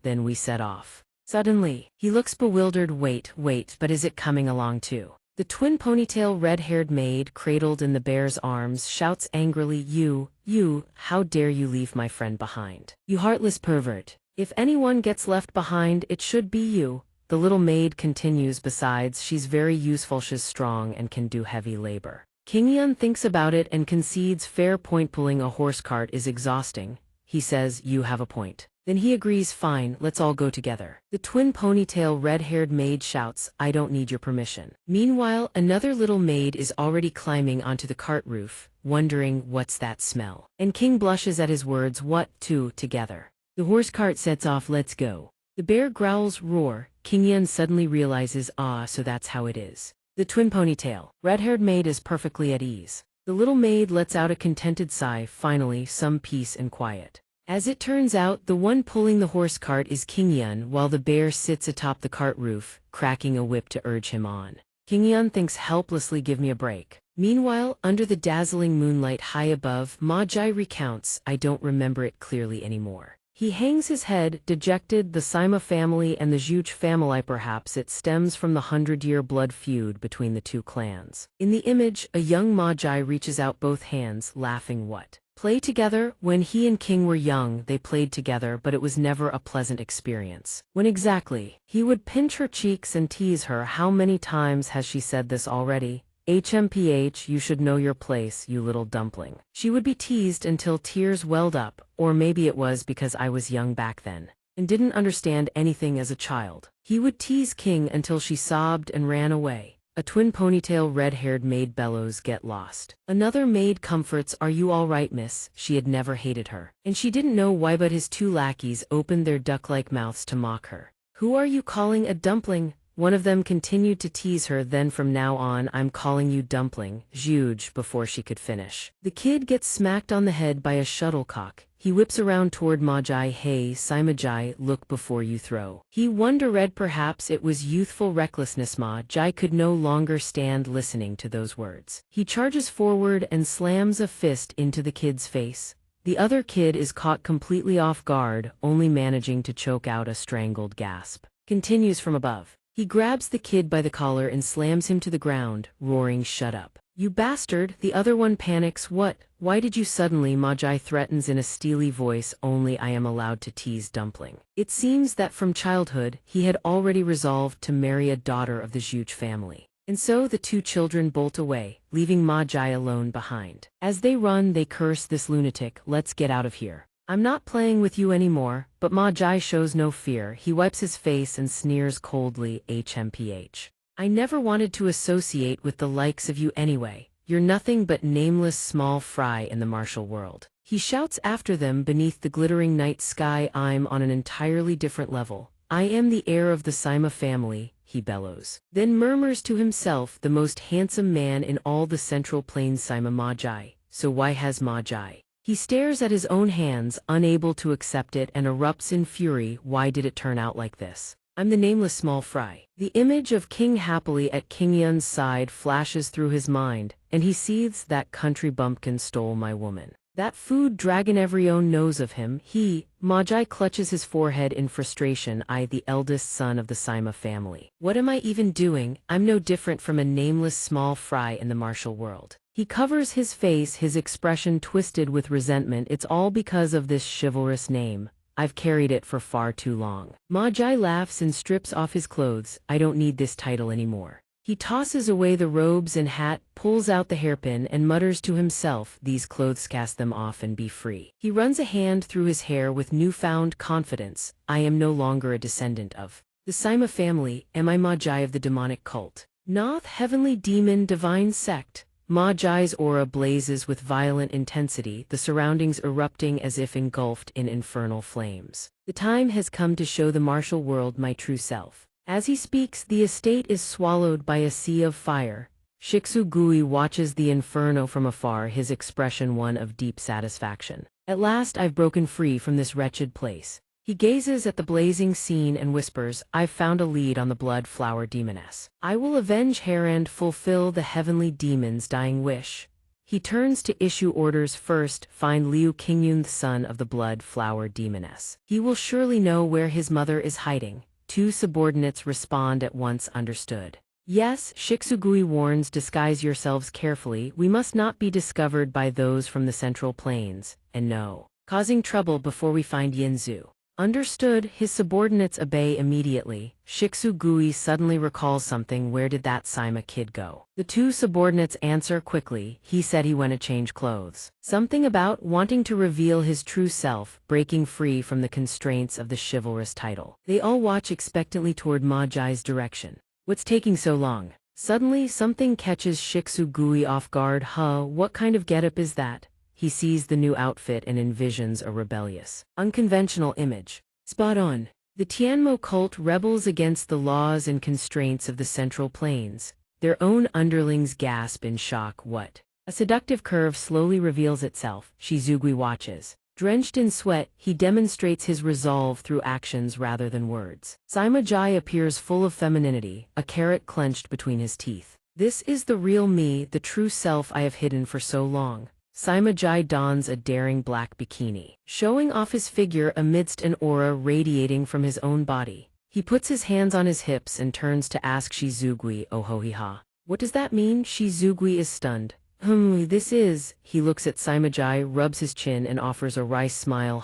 Not bad. Sometimes my instincts warn me for reasons unknown. It is thanks to those instincts that I have survived many battles. Saimajai spins the fans attached to his body. He has prepared thoroughly and continues to introduce himself. Hi-ho, hi-her, hi-ha. It means I have prepared thoroughly. His thoughts keep racing, and at this very moment that instinct is screaming louder than ever. He glares intently at Shizugui. Her. Then let us depart. He hurriedly turns away, thinking this guy is dangerous, especially. Suddenly he jumps, remembering something. Wait. No, you were the one who brought the information to me. Seeing Shizugui's reaction, Saimajai is dumbfounded. He trembles and points, signaling for him to lead the way. Yet deep down he keeps screaming that turning his back on this man is even more dangerous. A golden carp flies over Liu Qingyan's head as he lies exhausted on the carriage frame.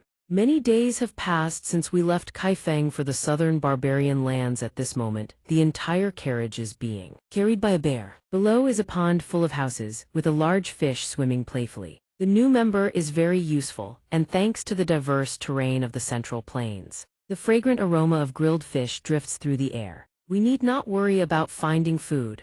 The bear, a red pigtail maid, Kinger, and Liu Qingyan are enjoying a delicious grilled fish feast. Perhaps it is because we have been together for so long, or just seeing everyone happy. Eating and drinking, Liu Qingyan exclaims about the miraculous power of cuisine. Kinger eats her fish and invites Liu Qingyan, "Young master, eat with me." Seeing this intimate moment, Liu Qingyan feels a secret joy. Sensing he is closer to her, he scratches his head, blushing in embarrassment.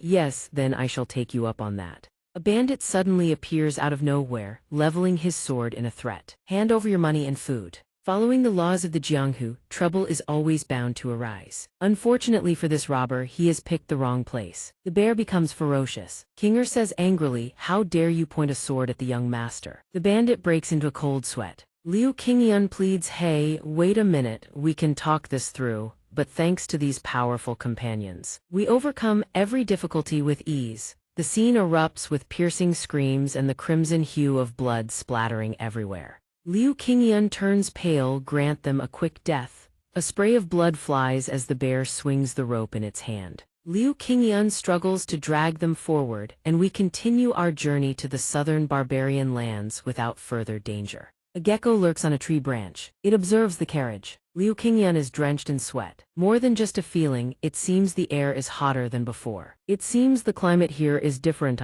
He thinks it's as hot as Southeast Asia. Are we almost there? Kinger and the others are also sweating. It is hotter than a summer in Sichuan. Even the bear cannot stand this weather, letting out a low whine. The red pigtail maid asks anxiously, "What is it? Are you sick?" Suddenly it turns back and growls fiercely, leaving the maid confused. What's wrong? I don't understand. She taps the bear lightly. "Wake up." She doesn't know there are two suspicious figures following Thema Wolf and its master. Glaring menacingly at Liu Qingyan's carriage, the bear keeps growling, leaving the maid perplexed. What is it? Did you meet? To meet is to eventually part. She looks at everyone and announces the bear's words. It says it will part ways with us here. It says proceeding further will be dangerous. Sometimes there are partings for which we feel no regret. Liu Qingyan and the girl wave goodbye. Kinger also looks at the bear, say, "Until we meet again." The red pigtail maid looks at the bears receding back and promises, "I will not forget." Has the survival instinct signaled danger? A skull reduced to dry bone hangs on a wooden stake. Not long after, we see signs indicating we have entered the territory of the southern barbarian beast palace. Everyone is exhausted and sluggish. Looking at the skull on the stake, the girl speaks up, "That must surely be." Liu Qingyan agrees, "Yeah." The red pigtail maid exclaims happily, a sign welcoming outsiders. Will they prepare a beef feast to welcome us? Liu Qingyan glances around, watching nervously. It looks more like the opposite, he thinks before advising it's better to be careful. Kinger looks at the map in surprise. According to Uncle's map, we are almost there. He gently suggests let's rest for a moment. Before he can finish, something appears. It is a wolf and a girl who suddenly leap onto their carriage. The impact causes everything to turn chaotic and disordered. Liu Qingyun tries to catch the flying wooden debris.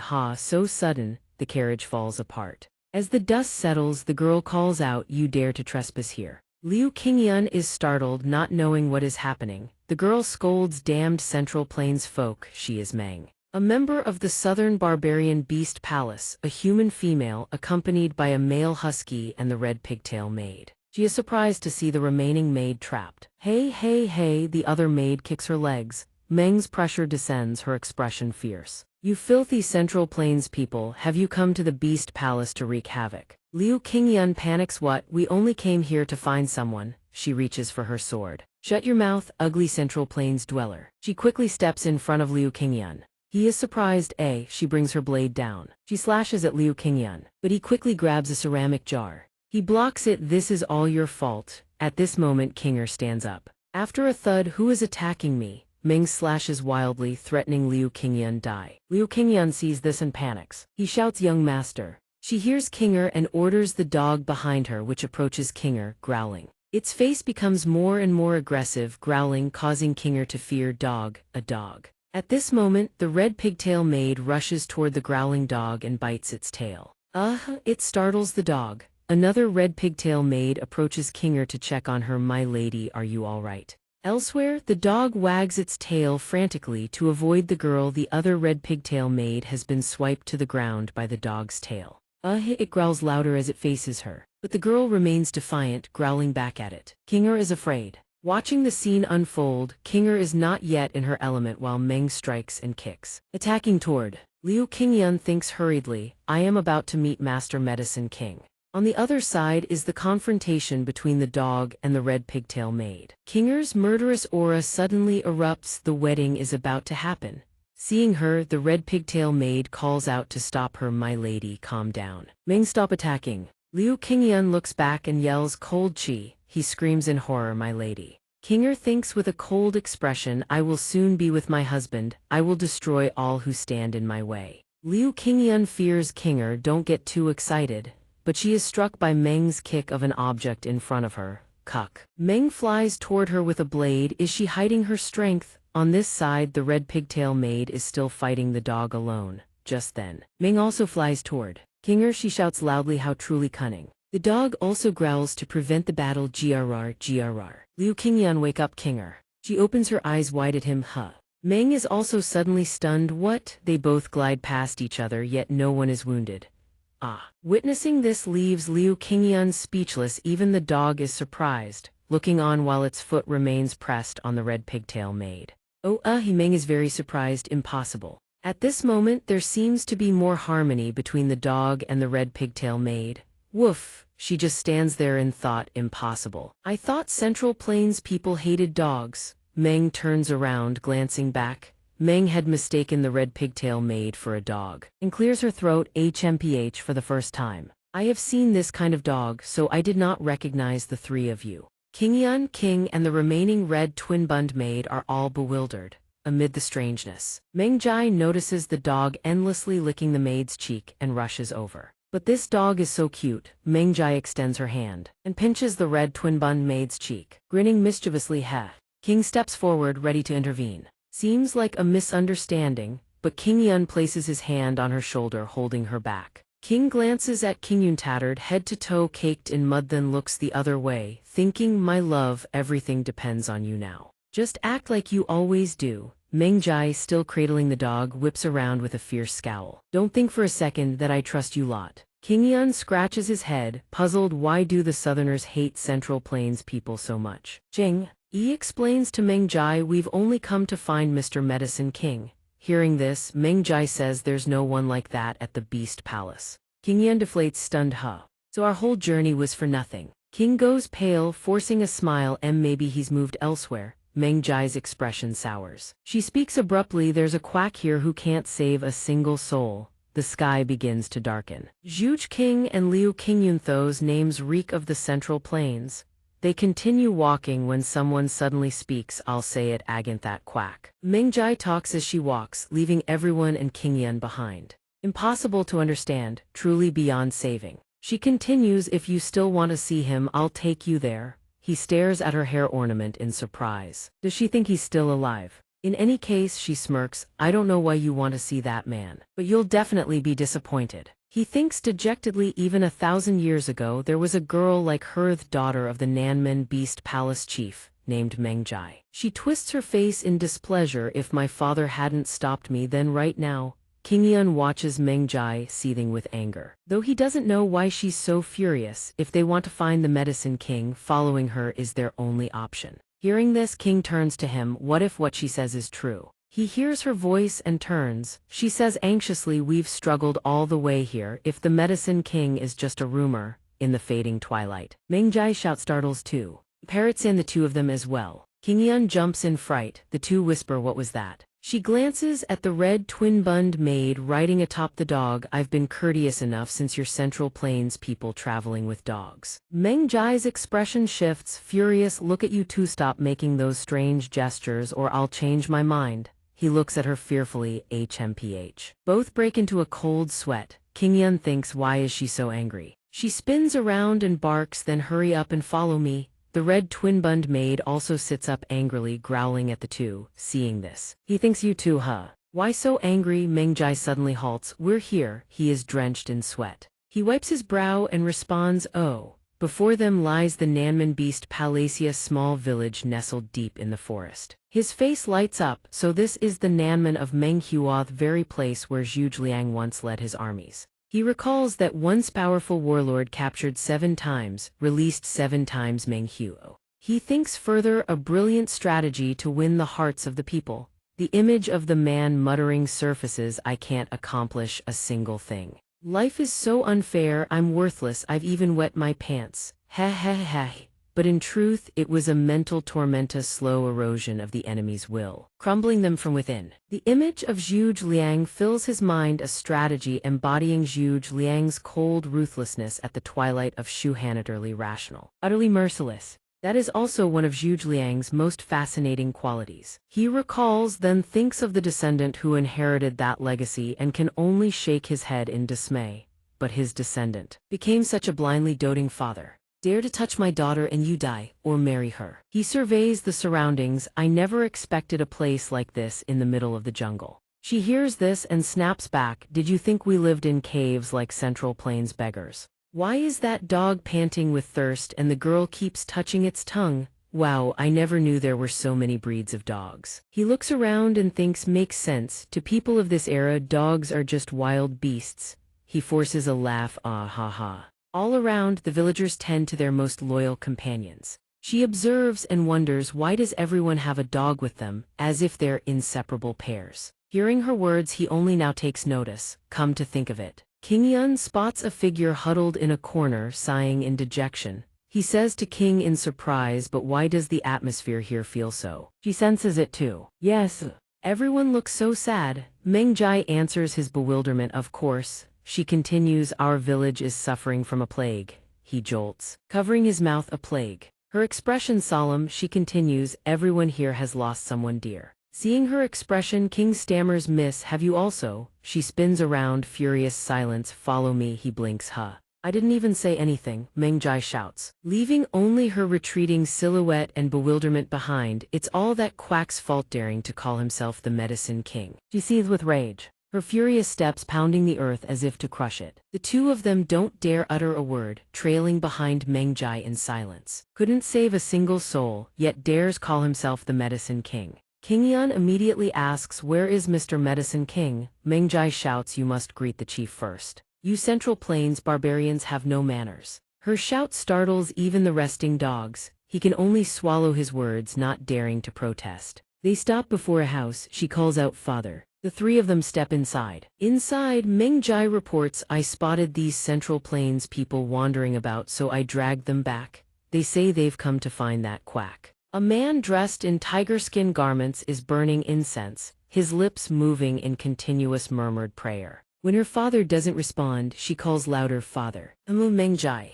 She looks at where her father has placed the incense, then cries out, "3 more died today." Qingyan's alarm deepens at her words. What kind of disease is this? Cholera? Plague? Her father sheds tears before the spirit tablets. Dear guests from the Central Plains, I should have. I have yet to offer you a proper feast. His tears stream down as he remains fixated on the memorial tablets. But today is not the right time. Please allow me to welcome you on another day. He is the chief of the Nanman Beast Palace Mengjian. Qingyan hears this and responds politely, "We understand, it's fine, but Mengjai, she brought us, he cuts in what feast? For these Central Plains people," she points at Qingyan, "we should hang the heads of that quack and these outsiders to comfort the souls of the dead." He thinks so that's what she was planning to do all along. Why? Mengjian holds back his tears and says to her, "Mengjai, don't say such things." He places both hands on her shoulders. "I cannot kill the savior of my daughter's life." But she grows furious. "But father," the two witnesses are utterly speechless.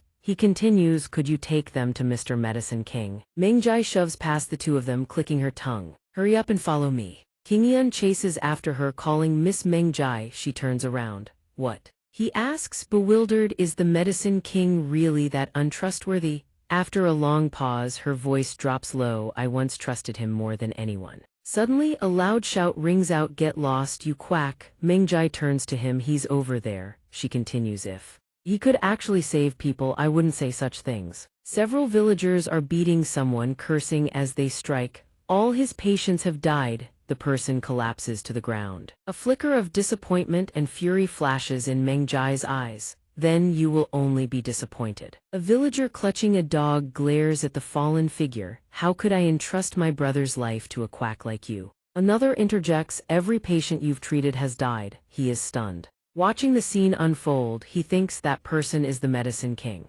No, what's more important is he looks at the dog cradled in the woman's arms and realizes with shock the patients are dogs. Qingyan and King are utterly stunned. He can hardly believe it. So the plague isn't affecting humans. Another villager rushes over with a stick, shouting, "If you don't scram right now, I won't forgive you." He trembles, but the patients. He rushes over, unsure what's happening, but first he must. "Medicine King, did they let you watch over there? You know him." The woman holding the dog adds, "Those strange Central Plains people." He dashes forward to help. "Let me assist you. Come on, get up." He supports the fallen figure. "Careful, sir, we should get out of sight."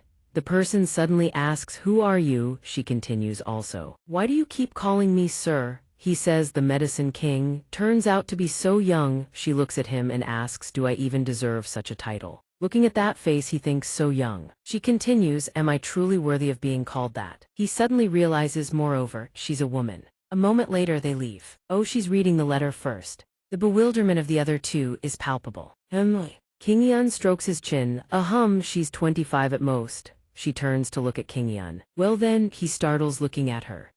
What is it?" He thinks a female physician, in ancient China. She finishes reading the letter and bursts into laughter. So that's how it is. Perhaps he recalls his own imagination. He had always pictured the Medicine King as an old man with flowing white hair and a long beard. The image of the Medicine King I had in my mind, the kind that would make my acupuncture seem credible, looked something like this. Qingyan gazes at the girl in green before him. Something about her outfit seems oddly familiar. Impossible. Qingyan stares at her, lost in thought, oblivious to everything around him. Meanwhile, King, standing beside him, thinks to herself, why does he keep staring at that woman? She recalls something, her face paling with dread. I've heard men can be divided into two types. Could Liu Gongzi's preference really be? King glances at the woman walking ahead. A woman like that, I absolutely cannot lose him to her. She calls out to him, voice trembling, young master, that person seems to be. He startles, she finishes, the scammer. Hearing this, Qingyan panics too. What? A scammer? What? Why? She jolts in surprise. He looks at her, firing off questions. It's suspicious, sure, but why? She hears him speaking so loudly and panics. Please keep it down. The woman remains absorbed in studying the map. King blushes with embarrassment. I've heard she's the same age as the Poison King of the Tang family. But that woman looks far too young. She rolls up the letter and says, I don't particularly care for this situation either. Hearing this, King startles, huh? She holds the letter and turns around. The person you are referring to, miss, is most likely my master. This letter was also addressed to my master. King can only stammer, but the woman continues, holding up the rolled letter. If you don't believe me, you can ask Ki. Sir, I've visited him with my master several times. Hearing this, King's voice trembles as she apologizes. Behind her, King Yun's face has gone pale. I see, sorry. The three of them cross the bridge together. As they walk, she replies, it's fine, I'm used to it. 20. That's why they call me the Medicine King. She walks ahead while King Yun fearfully clings to the bridge ropes.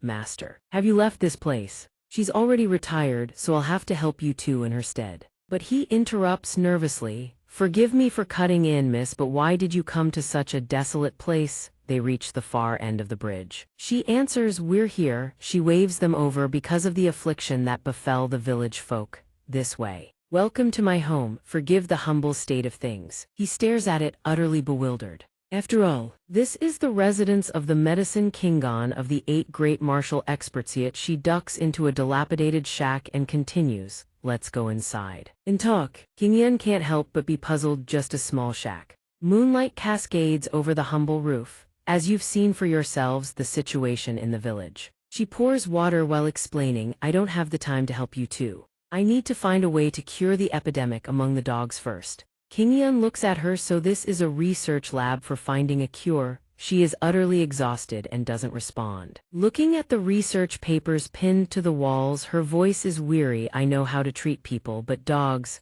that's not my expertise. But I've tried every method and still can't find a cure. She picks up a teacup and sighs, if only my master were here. Hearing her say this, King also gazes at the teacup. Everyone is so unreasonable. She continues, look how exhausted you are, and they still. The woman jumps in surprise. Blushing, do I really look that bad? King blurts out something that makes King Yun spit out his tea. Just because of a few mangy dogs, they've cast you aside like this. King Yun falls into deep thought, although I am a dog lover from 1,000 years in the future. But the thinking of people in this era is truly hard to fathom. The physician hears King's remark and responds, that's not it. Hearing the denial, King startles, huh? How so? She gazes at the lamp. No matter what it is, as long as someone cherishes and cares for it. She blows on the tea to cool it. It holds its own value. Hearing this, King blushes and hangs her head in shame. I've been too selfish. Hearing her say this, the physician comforts her. It's fine. I didn't mean to make you feel bad. Moonlight blankets the forest. I'm not always despised either. Going back a few years, she was foraging for medicinal herbs. Oh, what's this? Nanman is a land rich in precious herbs, so I come here often. She suddenly encounters a couple who kneel before her. At her feet, they plead for help. One day, I happened to encounter some villagers who came seeking aid. Please, miss, save our daughter. She responds to their plea and they lead her away. She is brought to see a sick girl lying in bed. She holds the medicine bowl and gently reminds her, drink slowly. She used willow bark to brew medicine for Meng Jai and saved the girl's life. Hearing this, King Yun immediately realizes something. Willow bark contains salicylate, raw ingredient for making aspirin. Then could bismuth also work? A remedy 1,000 years ahead of its time. Medicine King truly lives up to her name. After saving the girl, she is treated to a lavish feast.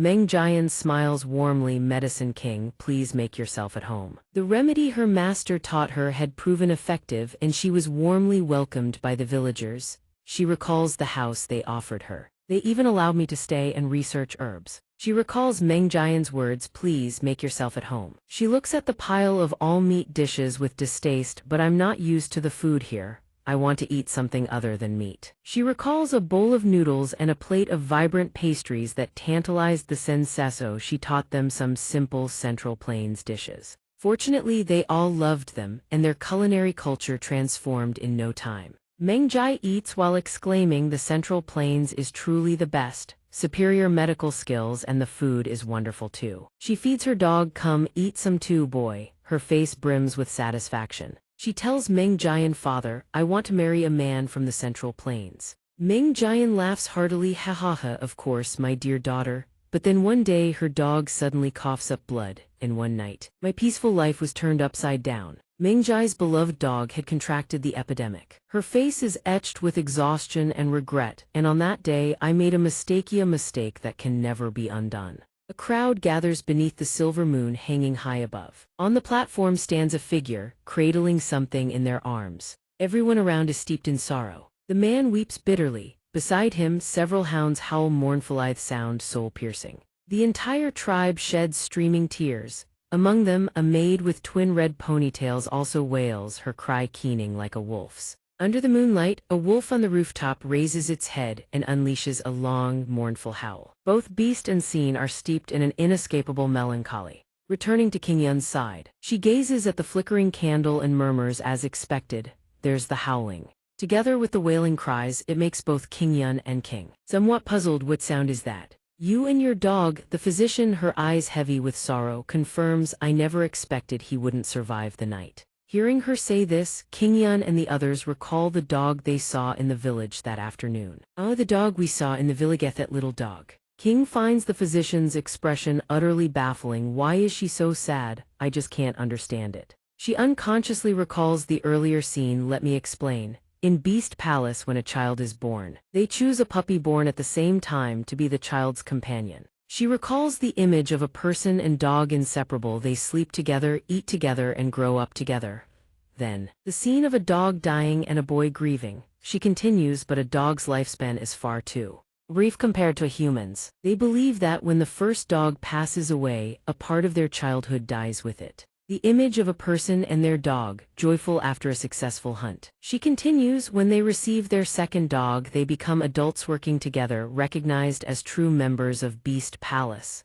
The boy grows old, leaning on a cane, petting the dog's head. When the second dog passes on, they become village elders, living out the rest of their days with the aid of their third dog. On a peaceful evening, the moon full and round, the physician continues the story. 3 lifetimes, 3 cycles of life and death. This is how the people of Nanman live alongside their dogs." After hearing her explanation, King feels she truly understands why those people were so filled with sorrow. "So that's what they had lost." She lowers her head. "Emma, indeed they are family." The physician takes a sip of tea and continues, "As I said, the epidemic began with Meng Jai's first dog." The scene flashes back to the past.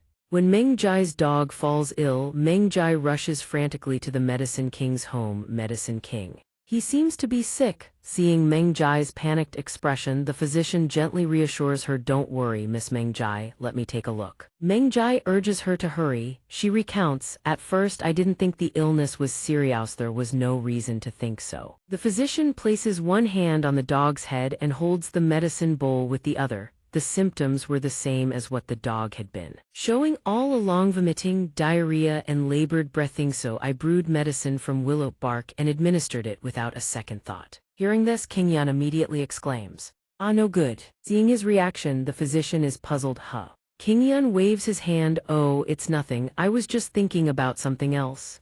He sighs to himself. Aspirin is good for humans, but it's poison for dogs. His odd demeanor leaves King sitting beside him confused. The physician is also puzzled but doesn't pay much mind. She continues, "After taking the medicine, the dog's condition not only didn't improve." She recalls the image of Meng Jai watching the dog cough up blood violently. The girl panics and calls out to it. She turns to the physician. "Wait. Something seems wrong, doesn't it?" Hearing this, the female physician grows anxious. "That girl, she rushes to the dog's side. Reaching out to push Meng Jai aside. "Please step back for a moment. Let me take his pulse." The instant she takes the pulse, her face drains of color. "Damn it, thighs is bad." His pulse is completely different from a human's. With her knowledge of human medicine, there was no way to make a diagnosis. The dog slips into unconsciousness, sending the physician into an even greater panic. The medicine had become poison. "I was wrong. I should have taken the pulse first." Seeing the dog writhing in agony, Meng Jai asks, "Why is he in so much pain?" Central Plains medicine is supposed to be so advanced. The physician hears this and has no words. Little Miss Meng Jai grits her teeth. Only when she turns back does one finally see the girl's face. Now drenched in tears, she pleads in agony, "Please let me bear this pain in his stead. Please use some kind of art anything." The physician herself is helpless. "I'm sorry, Miss Meng Jai, I don't possess such medical arts." She thinks utterly defeated, and so there is nothing I can do. An hour later, the dog breathes his last. Meng Jai clutches the lifeless body of Bao, staring blankly into the void. The physician's heart aches with grief as well. Young Miss Meng Jai had to grow up far too early. King Yan too begins to understand. So that's why Miss Mengjai, Zhuge King finishes his thought, is so wary of us. The physician lowers her head and apologizes with deep guilt. It's all my fault. Hearing this, King Yan and the others hastily deny it. Oh no, that's not what I meant. She continues with a heavy heart. After that, the plague began to spread. The dogs in the village fell ill. One by one, the plague spread slowly, but the symptoms were always the same. Despite trying every herb and acupuncture technique, not a single dog survived. Hearing her confession, both King Yan and King feel a deep surge of sympathy. The villagers began to blame me as if I were the one who brought the plague. She grows even more despondent. Now I think they were right. King Yan picks up a sheet of paper and asks, "Do you mind if I look at these?" He turns the matter over in his mind. To my knowledge, there's no disease that transmits from humans to dogs. She responds absently, "Go ahead." He replies, "Thank you," but she pauses in thought, then says, "There's more." No sooner had the words left her lips than she bends down to search, causing King to panic, afraid that King Yan might catch a compromising glimpse. Oh, she rummages through her things, muttering, "Where did I put it? It's so cramped in here." Terrified King Yan might witness the scene, King hastily redirects his attention. "Young master, look, over there and that too." She points frantically, pulling his gaze elsewhere.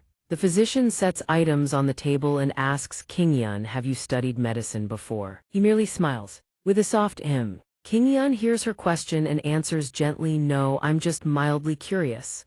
Hearing this, both King and the physician find it hard to believe. King whispers to the physician, "Actually, the young master is extraordinarily humble." This catches the physician off guard. King explains shyly, "He's the one who cured my illness and saved my life, and we're engaged to be married." The physician, her heart stirred like still water, sighs, "How admirable." Meanwhile, King's mind races with possessive certainty. "That's right, but the young master is mine." King starts at the physician's words, "The feeling of saving someone's life, I can barely remember it anymore." King reflects inwardly, strange. Lately, I've realized just how selfish I truly am. King Yan, meanwhile, remains utterly absorbed, poring over the documents. He strokes his chin in deep contemplation. Her knowledge is rudimentary at best, yet in this era, such records are as precious as martial arts manuals. Merely identifying the disease's name would vastly improve any chance of treatment. He hesitates, mulling it over. "But I'm no veterinarian. If I want to enlist the Medicine King's help, I need to find a viable cure first." Suddenly his eyes widen in shock. Wait, thighs list." At that exact moment, the ground trembles violently, scattering the research papers into disarray. King Yan is stunned. King asks in alarm, "This tremor, is it an earthquake?" While they wonder, a small bear cub appears before them, letting out a startled cry. Seeing it, the physician exclaims, "Huh." The physician is the most shocked of them all. She murmurs, stunned, "If you've come here, that must mean..." King Yan and King stare intently at the creature. It babbles something incoherent. It is the physician who speaks, her voice eerily calm. "It seems my time has come." Her words leave King Yan and King bewildered. "What do you mean?" Before anyone can process the meaning, a towering figure bursts onto the scene, ripping the wall panel clean off with brute force. Startling everyone inside, he tears through the wall and steps in, not even bothering to hide his annoyance. The entrance is far too cramped. Witnessing this violent display, King Yan and King are utterly taken aback. Chifu really shouldn't be so rough, regardless of the circumstances. He fixes them with an unfriendly glare. HMPH, in the quiet of the night. A deafening crash erupts as the chief hurls the door aside with such force that King Yan and King jolt in fright. At that moment, the physician lowers her head and walks past the two of them. "Thanks to the chief, I was able to research a treatment for the plague." Standing before Meng Jian, who bristles with killing intent, she speaks with steady composure, "But I have failed everyone's expectations. I have nothing left to say in my own defense." The physician kneels before him. "Thank you all for everything you've done for me." The chief's massive hand seizes the physician by the collar and hauls her upward. Seeing the situation turn dire, King Yan rushes forward. "Wait, don't." He thinks, without the Medicine King, the wedding. But to his surprise, the chief merely pulls her to her feet, then pats her shoulder. "This is no time for that. Get up." The gesture stuns even the physician. The chief continues, his tone laced with urgency. "Meng Jai's dog Bao seems to be sick as well. Can you save it this time?" Yewing hears what he says. The physician is even more astonished. The scene shifts to Meng Jai's home. At this moment, the girl is pleading, "Please, She carries a plate of pastries and coaxes gently, eat something first, then you can continue. The white-bearded elder stands to the side, at a complete loss for words. Watching the scene unfold, he ventures, "Miss, perhaps you should," but before he can finish, a blade is already pressed against his throat. The old man's blood runs cold. Meng Jai's icy glare pierces straight through him. She threatens, "Don't you dare utter such unlucky words ever again." The elder breaks into a cold sweat and stammers, forgive me, I misspoke." Meng Jai's expression darkens like a storm cloud. He remembers the Meng Jai of old, a girl who was once so full of joy. How did she become like this? The plague has not only stolen the lives of the dogs. Qingyun and his group burst into the house, severing the elder's train of thought. Leading the charge is the physician. Worry is etched on every face. The physician asks softly, "Bao, is he all right?" But what answers her is Meng Jai's voice. Cold as steel and laced with contempt, "Why are you here? I have no need for a quack doctor." Those words strike the physician like a bolt of lightning. Meng Jai gently strokes Bao, murmuring, "He's just a little tired. As long as he eats and drinks properly, he'll recover. Please, just one bite." Despite Meng Jai's cutting words, the physician still speaks gently, trying to persuade her, "Let me take a look at Bao." "All right." At this moment, Bao trembles and takes halting steps toward the plate of food Meng Jai has prepared.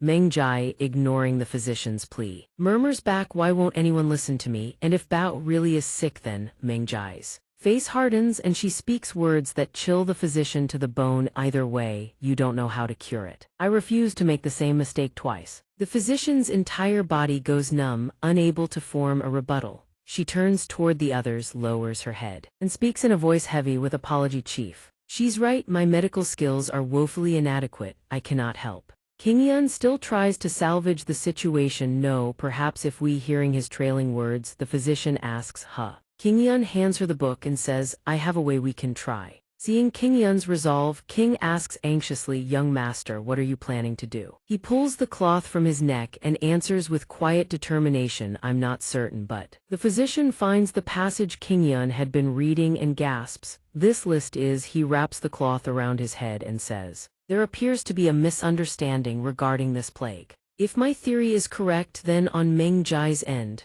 At that very moment, Bao reacts to the food the girl has brought, filling her with overwhelming joy. "That's it." Slowly, he continues, "You can clear up this misunderstanding." Hearing his words, she still stares at the book, skeptical. "This is nothing but a dog's feeding list." Qingyun darts to the dog's side. "It's not the medicine King gets me, the food dragon." His sudden movement catches Bao's attention just as the dog was about to eat. What follows is a scene beyond anyone's imagination.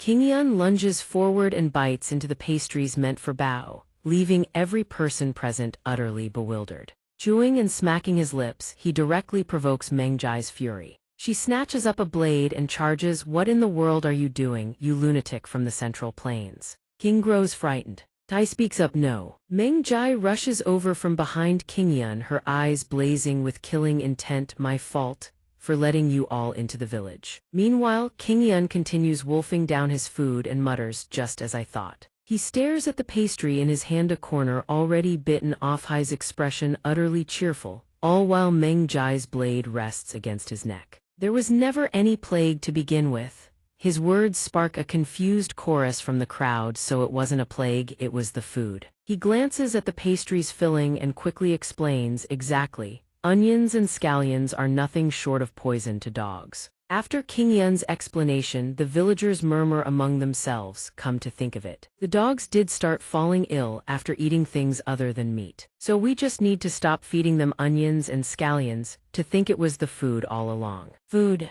But something doesn't add up. A curly-haired woman plants her hands on her hips and demands, "Then why hasn't anyone here gotten sick?" A wiry bearded man chimes in, "If it were the food, we'd all be sick too." He doesn't know how to make them understand. He can only reply awkwardly, "It's hard to explain. Dogs and humans simply have different bodies." The crowd continues to chatter, questioning Qingyun's credibility. Besides, he looks like a pervert and he stinks too, even more suspicious. "I won't let those Central Plains people deceive us ever again." Suddenly, an old man speaks up, "Wait, I just heard them call him Food Dragon." Hearing his words, the crowd erupts into murmurs once more. Food Dragon, the one whose cooking makes cherry and plum blossoms bloom out of season with its aroma. When the pot reaches a boil, dragons vie to take flight. soaring to the heavens to clash and devour each other within. That legendary food dragon. The title makes even King Yun's next bite of pastry feel heavy with pressure. What kind of absurd rumors are these? After a heated round of discussion, they all turn toward King Yun,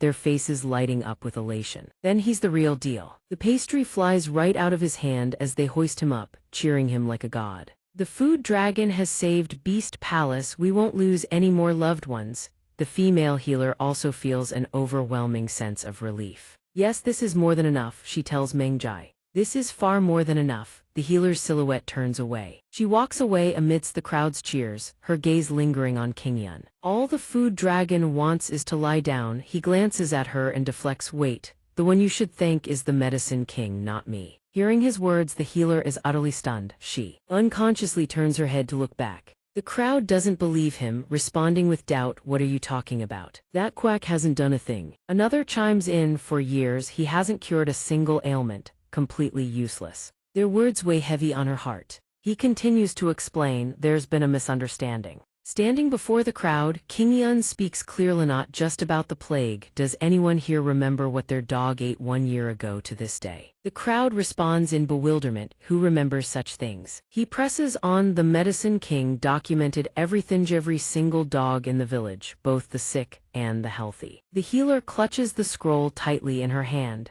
Hearing his words, the villagers can only exchange stunned glances. And that's not all. Even their fur, their teeth, even their droppings, all meticulously recorded. Upon learning this, everyone is utterly astonished. Is that true? King Yun's expression turns solemn as he speaks the truth. The pain of losing your loved ones, I can hardly fathom it. As Mengjai stands with her robes fluttering in the breeze, King Yun continues, but the medicine king is different. Mengjai's face darkens as she strides out from the crowd. Out of the way. King Yun presses on because she could not bear that pain either. Mengjai approaches the healer and throws her arms around her, choking out an apology. The healer is startled by the sudden embrace. I can't hear you clearly. He gently finishes his thought. She has endured that pain alongside all of you. Meanwhile, Mengjai buries her face into the healer's shoulder, her voice trembling with regret. I'm sorry for calling you a quack. Not long after, Beast Palace bustles with life once more. King Yun sits by the doorway, looking utterly bored. Days pass without a single new case of illness, and the sick dogs are gradually recovering. A stern woman instructs the dogs firmly. Fruits with seeds are off limits too. The villagers have come to understand and accept which foods are harmful to dogs. A spread of beautifully arranged dishes is laid out on the table. I also taught them a few local specialties. Time to eat. In the village, the sight of a little girl growling at dogs competing with them for food as she eats heartily has become a familiar scene. But the culture of sharing food and tables between humans and dogs hasn't changed. Nothing to worry about. King Yun reminds the girl helplessly amid the discontented growls of the dogs. Jia Ying. Stop imitating the dogs. Outside, a man scolds. You're not eating King Yun's food today. Watching the scene before him, he is at a loss for words. Is she not putting on an act? Is this really pure instinct? On another side, a villager respectfully offers food. Medicine King, have you eaten yet? The one called the Medicine King turns around in surprise. Not yet, the villager continues. How fortunate. Please help yourself. The Medicine King accepts the plate of steamed buns. Thank you. The villager runs off. If you need more, just let me know. The Medicine King sets the plate of buns down. This is too much. I can't finish it all. King Yun says with a laugh. Steamed buns. The Medicine King holds a bun in hand. I never expected to be treated by you. King Yun replies modestly, it's nothing. He watches the villagers enjoying themselves. I just happen to know a little. The Medicine King challenges his modest claim, yet you know so much about. King Yun suddenly recalls the image of a beautiful girl hugging a husky, and replies, I was just lucky. He remembers his life before he crossed over. I used to raise a little dog too. King Yun gazes at the bun in his hand, memories of happier times flooding back. I wonder how it's doing now. The Medicine King takes a bite and asks, the old days. She looks up, still chewing. You mean, your previous life? King Yun smiles, yes. Suddenly, the Medicine King utters a sentence that leaves King Yun frozen in shock. I thought so. The bun slips from her hand and falls to the ground. Terror seizes King Yun. He looks around wildly. The Medicine King continues to munch on her bun contentedly, which only makes him more frantic. What do you mean? It's nothing. He grabs the Medicine King and pulls her aside, catching King's attention in the process.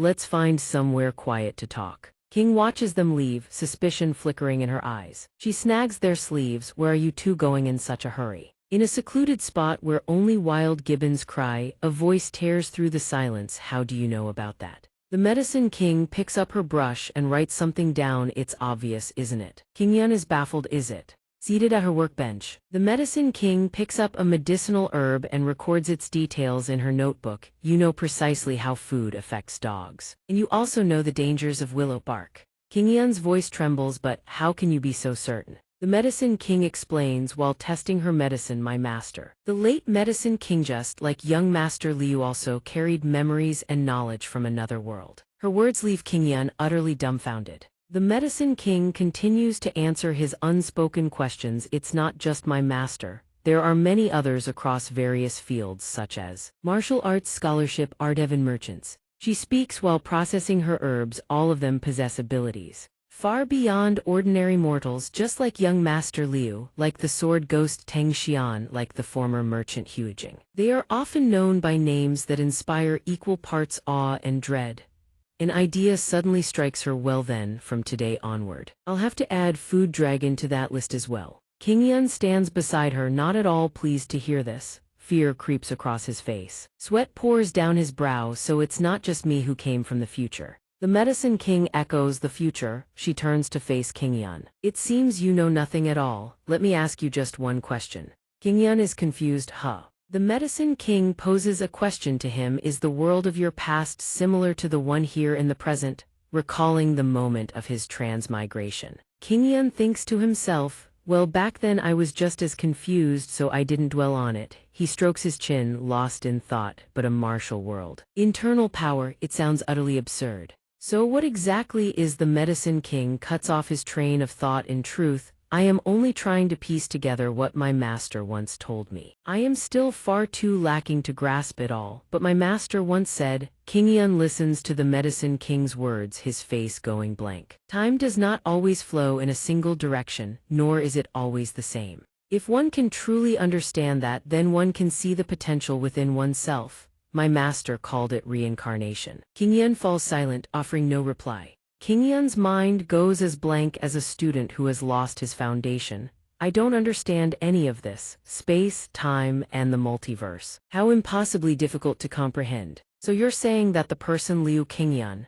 is me and not someone else? The Medicine King adds yet another layer, leaving Qingyan even more bewildered. Of course, if it were someone else, that would be body possession. Surely young Master Liu doesn't believe in ghosts and spirits. The Medicine King waves her hand with a laugh. That would be truly absurd. Qingyan secretly sighs. No, I think body possession would actually make more sense. Ink, paper, and books are spread across the table alongside the Medicine King's voice.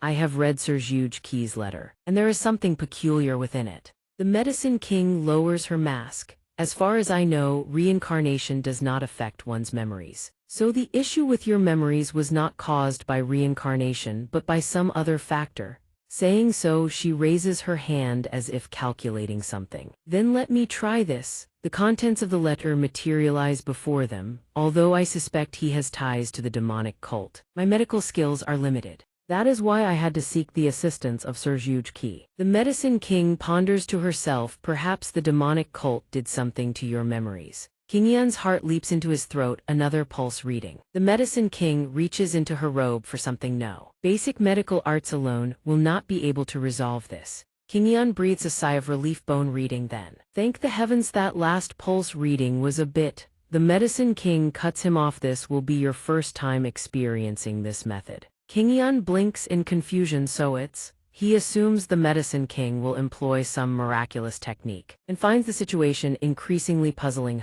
The Medicine King appears like a fearsome figure wielding two massive needles, acupuncture needles. Qingyan trembles in horror. Needles that big and thick, and she dares without heeding a single protest. She takes up the needles and goes to work. Where to insert them, since the problem lies with memory? Naturally, Qingyan resigns himself to his fate. I'm finished. The needles pierce into the Beihui and Tongshan acupoints. The Medicine King declares the head. Qingyan lets out a cry of agony. It's too deep, way too deep. The Medicine King sees this and adjusts the two needles, making Qingyan yelp. I'll make a slight adjustment to the pressure. Light spills across the Medicine King's face. Her eyes gleam. Done. King Yun's head erupts with brilliant radiance like a fireworks lantern, utterly spectacular. The villagers stare. Stunned by the spectacle, what in the world is that? What is happening? Dazzling light radiates from where the two stand, casting a crimson glow across the surroundings. A sword blade closes in on a warrior on the verge of collapse. The man, his face made fierce by a scar slashing across his cheek, speaks, though I have long since departed from Tianmo. My swordsmanship remains sharp as ever. To think you could only command a few cannon fodder soldiers, and you cannot even employ the soul-stealing art against me. It seems your internal power has deteriorated significantly. A former elder of the heavenly demon divine cult, the blood flower demoness xianxia, stands before the man. You are still reckless and prone to the same old mistakes. Shixugui, the soul-stealing art is far too gentle for the likes of you.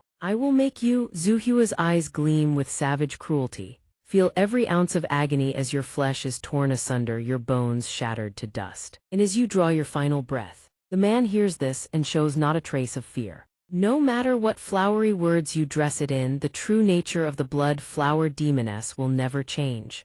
Zuhua freezes upon hearing these words, struck rigid as if turned to stone. The man continues his verbal assault. How laughable. All of this is the consequence of your own choices. Yan Zuhua, and yet you dare blame others. Zuhua has clearly been deeply wounded by his words, but the man presses on with his venomous tongue. Though I take great pleasure in this, today we must end things here. It seems we cannot settle this peacefully after all. Zuhua stares blankly, frozen in shock. Next time make sure you prepare better. She clutches her wounded stomach and crumples to her knees. The man strides away. You must pay the price for betraying Tian Mo. Zuhua suddenly remembers something and cries out, King Yun. She turns to the child sitting quietly in a corner. Are you all right, my son? Zuhua asks anxiously after his condition. Are you hurt anywhere, my son? King Yun's face is utterly blank, as though his soul has departed his body. A replay button appears, cutting across the scene on the screen.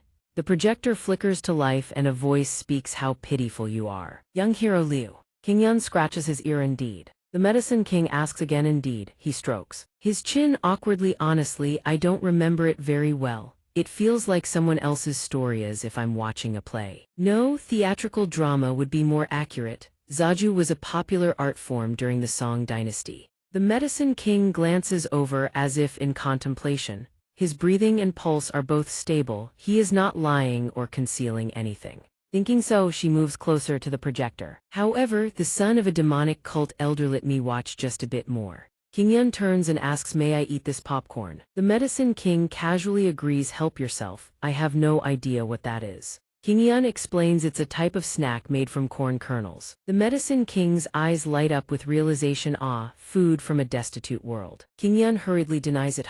No, that's not it at all. The sky stretches a clear, endless blue, and the rustling of leaves speaks to the serenity of this place. Beneath the small house, a young boy practices martial arts against a straw dummy. King Yun, his expression grave and earnest, strikes the straw dummy relentlessly. Suddenly, his eyes widen in shock. The wooden sword slips from his grip and flies straight up into the air. It spins several loops in the sky before plunging straight into the ground. A voice calls out, my son. Zuhua appears, bandaging King Yun's hand. You must be more careful. Practicing martial arts is commendable, but you must remember sometimes a blade is not only aimed at the enemy. It can just as easily be turned against oneself. King Yun gazes coldly at the bandage wrapped around his hand. Of course, no one understands that better than you, mother. Zuhua freezes at her son's words. What do you mean by that? King Yun rises to his feet, staring straight down at the blood flower demoness. What did you just say? Zuhua's expression goes rigid. That name, I have already abandoned it long ago. King Yun says coldly, if it weren't for you. He turns and walks away. Father wouldn't have died the way he did. Zuhua cries out, King Yun. She stares at her own hands, riddled with scars and wounds, in disbelief. King Yun seizes the wooden sword and strikes the straw dummy with savage force, as if what he's beating is not a dummy, but someone's very heart. Mother Zuhua clutches her chest outside. The Medicine King munches on popcorn and sips her Coca-Cola. My, this is something. She watches the innocent child with rapt attention. King Yun, sitting beside her, is speechless. Her adaptability is truly remarkable. King Yun thinks to himself, even so, with this frail body of mine, there's no way I can practice martial arts. On the screen. Night descends, the moon climbs high, and a voice cuts through the tranquil silence like a blade. Hey brat. King Yun is kicked hard from behind. Several men stand around laughing, mocking him, just a brat who knows nothing of martial arts. One of them sneers, I heard you've been investigating the demonic cult, so I came all this way to test your skills. The man shoves King Yun into the pond, then turns and walks away. But what a disappointment, you're nothing but a powerless child. Come on, brothers. Back to the tavern for drinks. The others snicker amongst themselves. In the end, this brat knows nothing at all. King Yun wipes the blood from the wound on his face and speaks, I have no desire to waste my time on useless swordsmen like you. The man bristles as if his tail has been stepped on. What did you say? I was going to let you off. He raises his sword and brings it crashing down. But you want to bleed. The men behind him burst into laughter. You've got some nerve, brat, daring to provoke our big brother. A flash of crimson fabric appears along with a sinister voice. If he had known, then none of this would have happened. The men jump in shock and shout, what? Who are you? The moon shifts to a vivid blood-red hue. I have no common name for the likes of you to utter. The man, as if possessed by a demon, turns his own blade against his throat, sending the other two into a panic. Elder brother, why are you pointing your sword at your own neck? King Yun trembles, his young voice cracking with fear. Stop! But Zuhua pays no heed and strikes without hesitation. One flower blooming tonight is more than enough. King Yun stands frozen, utterly dumbstruck. He watches the scene unfold before him, a single soul-stealing art cast under the blood moon. The man's head blossoms open like a grotesque, beautiful flower while the mysterious moon hangs high above. Yet even its radiance cannot pierce the gloom of this cursed darkness. Zuhua stands right before him. King Yun has just beheaded the man. Blood erupts skyward like a geyser, spraying across the night air. King Yun stares at the bloody spectacle before him in the dead of night, paralyzed and speechless. He is drenched head to toe, having fallen into a puddle. The dead man's blood now stains every inch of his body. After sending the man to the western paradise, Zuhua calls out to her son with an expression as if nothing happened at all. Delivering the same lesson she has given him countless times, revenge solves nothing. The corpse, utterly expelled from the world of the living, crumples face down into the water before his shell-shocked eyes. Zuhua slowly approaches the catatonic King Yun. The soulless shell of a boy stares at nothing as she continues, thank the heavens you're unharmed. But if you keep living like this, a great calamity will befall you someday. She reaches out to gently touch his face. You're not seriously hurt, let's go home. Yet after witnessing all her savage brutality, he can no longer bring himself to acknowledge this cruel woman as his mother. Don't come near me. King Yun is utterly terrified and bewildered, thrashing in the water and screaming without end, help, high above. The full moon shines round and holy, a symbol of a love that was once whole and unbroken. Yet at this moment, seeing the sheer terror King Yun directs at her, the love she holds for him seems to wither and fade. It appears this is where it all ends. Everything Zuhua has done was nothing more than living inside a hollow, illusory dream. Her real life is over, completely destroyed. By her own hands, she had dared to dream a sweet dream, but these hands are stained with the blood of countless souls from the Central Plains. She could never grasp happiness with them. Perhaps from the very beginning it was never meant to be. Before Zuhua, King Yun recoils in utter disgust and terror, tears welling at the corners of his eyes as he flees. If this continues, before long I will turn this blade against that fragile throat once more. She extends her hand forward and resolves to do one final thing for him. The only thing I can still do for King Yun, no, erase every painful memory he has. As Zuhua pulls King Yun into an embrace, he fights back with desperate, violent resistance. So that you may begin anew. True to her word, Zuhua unleashes a technique upon King Yun. Soul-stealing art. Oblivion, his consciousness dissolves entirely, sinking into the void of dreams. Yet nothing lasts forever. The memories erased by the soul-stealing art will one day return. The gray, grief-stricken sky gradually fades, replaced by the brilliant radiance of the mysterious moon hanging high above. And all things shall come full circle once more. What I am about to do to King Yun, I neither beg for forgiveness nor understanding. Zuhua cradles him in her arms and walks forward. King Yun has completely lost consciousness in her embrace, yet no matter how she deliberates, there is no other path left for her. Fireflies illuminate the entire night sky. Their gentle lights trail after every step she takes. This one last time, let me nag just a little longer. Then with the boundless heart of a mother, Donghua gently lowers him into the water. A sword is not meant for killing alone. Though she never fell into the demonic path as her mother did, she knows full well that she has gone too far to ever turn back. So now Donghua desires only one thing. But as long as you find your way, you can still win the hearts of others. I beg of ya, whether you forget everything or remember everything. Now the fireflies carry within them the light of purification, illuminating the entire surface of the dark lake. Though every action Donghua has taken from start to finish is utterly unforgivable, these final words to her son are the truest she has ever spoken. And don't forget your mother's last nagging words. I'm sorry, my son Kingyun. In our next life, let us stay together a little longer. Donghua now leaves behind everything from this life and transforms into a streak of light soaring into the heavens. As for Kingyun, at this very moment, a profound transformation overtakes him. Soul-stealing art of reincarnation, water turns the color of jade. It envelops Kingyun's entire body. He sinks slowly into the depths, and time itself seems to freeze in place. Shifter, reviewing the entire sequence of events, finally understands. Now I see why your memories are incomplete and why xianxia knows nothing of reincarnation.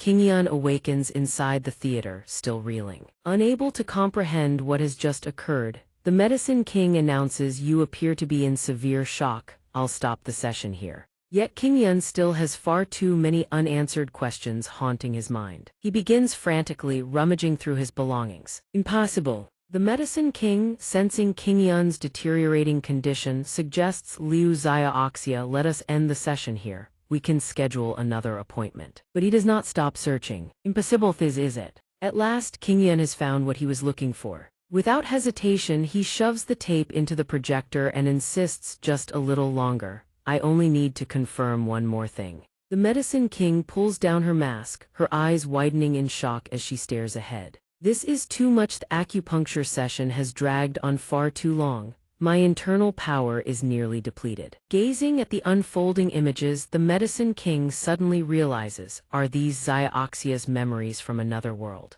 The scene shifts to a hospital room. A patient monitor stands beside the bed, its screen glowing. It displays the erratic rise and fall of someone's heartbeat. A deep, grief-laden voice speaks, I'm sorry, I tried everything I could. The fact that she has survived until now is already a miracle. The man standing beside the doctor asks with a voice heavy with anguish, then how much longer does she have? Perhaps the woman's remaining time is not long at all, hence the doctor's advice to prepare himself emotionally. The person lying on that hospital bed on the verge of death is perhaps Kingyun's mother, and the child weeping inconsolably beside him. Kingyun's mother grips tightly onto his small hands, her own fingers entangled with tubes and wires. Mother, her face has withered into something gaunt and hollow, like a dried branch. It is clear that Kingyun's mother has endured a long, agonizing battle against her illness. It's happening again, Mom. I'm sorry, my son. Because she knows she is about to leave this world, she seizes this fleeting moment to speak a few final words before it is too late.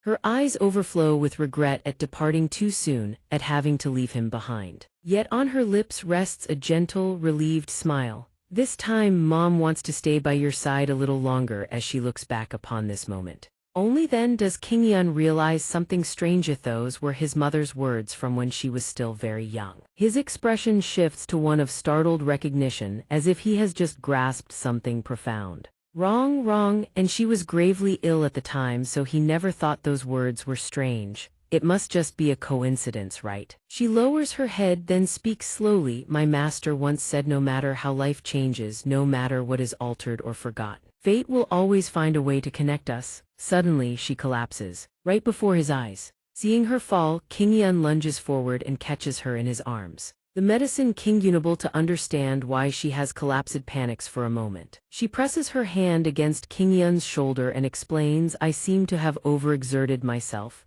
A short rest and I'll be fine. The flickering flame within them dims to stillness. The glow fades and the atmosphere shifts without warning. Thank goodness, but then why is there such a freezing wind all of a sudden? A few seconds later, Kingyun turns aroundly to find Zhuge King standing right behind him, visible as plain as day. The young miss wastes no time on pleasantries, confronting him with an expression of barely contained fury. How deeply do you fancy her? A burst of five-colored chi erupts from her body and she faints. But it doesn't end there. The Medicine King collapses next, falling straight into King Yun's arms. Terrified that King will misunderstand, he stammers out an explanation. Miss, this is all a misunderstanding. But she refuses to believe his words. She will only trust what her own eyes have witnessed. Young Master Liu is a nobleman of the martial world, acclaimed as a dragon among men. Even if he takes concubines or secondary wives, I would understand. Indeed, before this shared tribulation of matrimony, King is absolutely determined to have it out once and for all. But the first wedding night must belong to me. And of course, to avoid making a mountain out of a molehill, King Yun hastens to promise, of course. You have my word, miss. At that moment, the world outside transforms into a realm of bone-chilling cold. Snow cascades from the sky in relentless sheets, setting two dogs into an incessant frenzy of barking. The cat-eared girl is equally baffled by this drastic, inexplicable shift in the weather. Why did the weather suddenly? They now stand before her home, caught off guard. Indeed, this erratic and bizarre weather is utterly inexplicable. This is the Poison King's residence. The brash young man raises his hand and catches the thick white snowflakes drifting down. Hold on, what is this cold thing? He brings his hand to his lips and tastes it. Must be snow. My first time seeing snow. The snowfall grows heavier by the second and the frigid air howls with increasing ferocity. What in the world is happening? Inside the Poison King's residence, the three of them now face one another in a tense standoff. King has come all this way to deliver a single, unmistakable warning: he is mine. But King Yun has no desire to see the two women become enemies over this, so he pleads, Miss, this is a misunderstanding. Please listen to me first. Her hair, her appearance, at this moment the beauty, the gentle, virtuous grace of King has all but vanished, replaced by a terrifying presence like that of a snow queen. I cannot forgive this. Before the ominous words spilling from her lips, King Yun can only stare in bewilderment. What is she talking about? Surprised, from beneath the ground, under the force of King's power, razor-sharp spires of ice erupt violently upward. The monster within her has truly awakened. Not content to stop there, King conjures even more jagged ice spikes, each one a release of her mounting, unbridled fury. Oh heavens, what she's doing right now is tantamount to a declaration to the Medicine King: stay away from King Yun. This man will become my husband. Her ice spikes, no different from flying darts, shoot straight toward them. This time is worse than all the others. Now that King Yun can no longer reason with her through words, all he can do is seek shelter from King's fury. He should have settled this ages ago, who shouldn't have lingered in this chaotic place any longer. King Yun suggests they flee outside first. But she stops him. Wait, young hero Liu. Only after both of them feel the situation calm do they dare lift their gazes. It seems she has regained her composure. That's right. What is it? But this seems to be only the beginning, and King has no intention of sparing them. He looks up ahead and realizes something. Wait, that's King? Her expression grim and sorrowful, prepares to unleash yet another technique upon them. If it's not mine, then no one else shall have it. But that stance is all too familiar. It makes King Yun recall that fateful moment from before. The finger-flicking art this time is laced with frost chi. A primal terror surges through his heart as he realizes she's about to unleash that killing blow. If she uses that move, fleeing would be pointless. I'm dead. Seeing the desperate situation, the Medicine King also devises a plan on the spot. Young hero, this is going to hurt a bit. Thinking she was referring to King's impending attack, he retorts, it's not just going to hurt, it'll shatter my bones and tear my flesh. There's no time for more words, so without another syllable, she drives the needles straight into his head. At their wits' end, the Medicine King is forced to resort to this method. If my master sees you reusing needles like this, he'll fly into a thunderous rage. King's eyes blaze white, rage blinding all reason. She has completely lost control of herself. He'll rage on about sanitation, about infections. The Medicine King holds nothing back now. She pours everything she has into saving both their lives. There's simply no time left to worry about trivialities like that. Without hesitation, the Medicine King launches the needles straight into King's chest, striking the Jugu acupoint and the xianxia acupoint. After throwing the last needle, she is too exhausted to remain standing and collapses. Seeing this, he calls out, "Hey Medicine King, are you all right?" She lifts her head and explains to King Yun, I've sealed her demonic and unconsciousness acupoints. An ordinary person would faint, but given the young lady's current state, it will only hold her for a moment. So before it's too late, make her swallow this pill. Seeing the strange round pills she hands him, King Yun asks, what are these? The situation is already dire. Needles from moments ago are about to lose their hold on King. The Medicine King has no time for lengthy explanations, so she urges him, it's all a blur, I'll explain later. The acupoints are about to unblock. Then she shoves King Yun's body forward, sending him hurtling ahead. Hurry, in mere moments. The needles embedded in King's chest lose their effect and clatter to the ground. King Yun hasn't had time to do anything. Everything now seems far too late. It appears the acupoints have unblocked. Before King Yun's terrified eyes, King shows no mercy. She charges straight at him. From the very beginning, she was alone. Perhaps her heart was too vast and the misunderstanding too deep, blinding King's reason and driving her to attack without restraint. With Plan A a failure, the Medicine King now considers Plan B. Run, that's the wisest course. Flee, she's too fast, too dangerous. Yet as a man of conviction, King Yun refuses to flee so easily. He stands his ground. Stay right there, young lady. I don't understand what you're saying, but in this world, conflict is inevitable. He shows no fear before her terrifying, bone-chilling power. Instead, he tries to reason with her even as the words leave his mouth. King Yun shoves the pill straight into King's mouth. But arguments can't always be settled this way. In that moment, as King's attention wavers, King Yun forces her to swallow the pill. What? Sure enough, the fearsome Snow Queen vanishes and the gentle King returns. We were arguing, no longer consumed by rage, she has returned to normal and embraces King Yun tightly. After the earth-shattering quarrel, the little girl now wrings out a cloth to tend to King. The origin and composition of the miraculous pill are finally revealed: chamomile, pinealia tuber, jujube seeds, and schizone petaherbs with calming and hypnotic properties. It can temporarily suppress frost chi, but as you know, the symptoms of the young lady's condition cannot be cured. This is her innate nature and power, she simply hasn't learned to control it yet. Two opposing yin and yang energies coexist within a single body, erupting as she matures. It will take time to achieve balance. While King rests, the two of them discuss her condition. Worry fills King Yun's eyes as he gazes at King, but he cannot foresee which direction this power will take. The Medicine King sips her hot tea and continues, it may balance itself out or it may lean to one side. Time will tell all. King Yun is dejected, blaming himself. This is all my fault, everything turned out like this because of me. She then reveals more, you're saying the young lady's symptoms didn't appear until after you cured her strange illness. But it seems King has overheard their conversation. She sits up and answers, that's not true. He whips his head around from the lady's own lips. The truth carries far more weight. She begins to clarify, before meeting the young master, I've known about this power since childhood. But even without this power, everyone still mocked and shunned me. Memories of her painful past come flooding back unbidden. If they knew I had this power as well, so I buried my emotions and turned a blind eye to reality.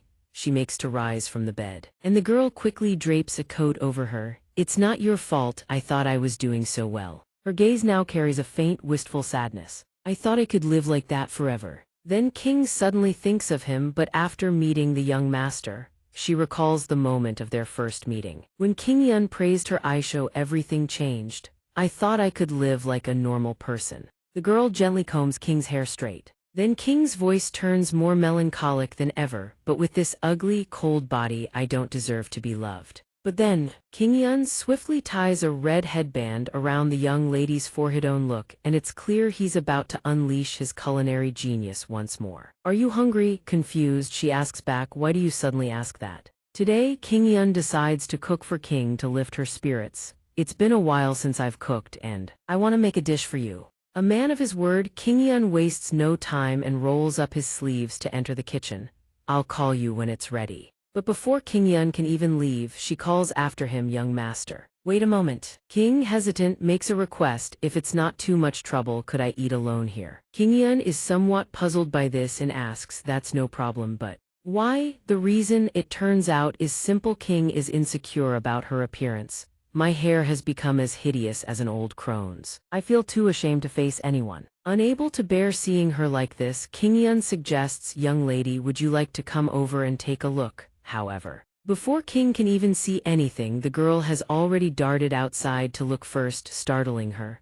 What? The Medicine King is also curious and raises her eyes to gaze through the barbed wire at the scenery beyond. Unbelievable that such a sight could exist in the land of Nanman. Not wanting King to catch a chill, the red pigtailed maidservant wraps a fur cloak around her. Quickly, young lady. King Yun also wants her to witness the sight before them, so he urges hurry. Encouraged by everyone, King finally relents. Then I'll just take a quick peek. And indeed, spending a few precious moments of one's life gazing upon this breathtaking scenery is time not wasted at all. Before her eyes, all things are blanketed in a layer of pristine white snow. Children and villagers alike revel in the snowfall, playing with abandon. King's jaw drops at the spectacle. Blanketed in this utterly dreamlike snow was all of this, caused by me. More astonishing still, it was King's own frost chi that created this wintry paradise. It's a bit cold, but the scenery is beautiful, isn't it? King cannot deny the snowy wonderland stretching before her eyes. Yes, he seizes the moment to deliver his line, just like the young lady herself. Hearing these sincere words from his lips, King's face flushes crimson.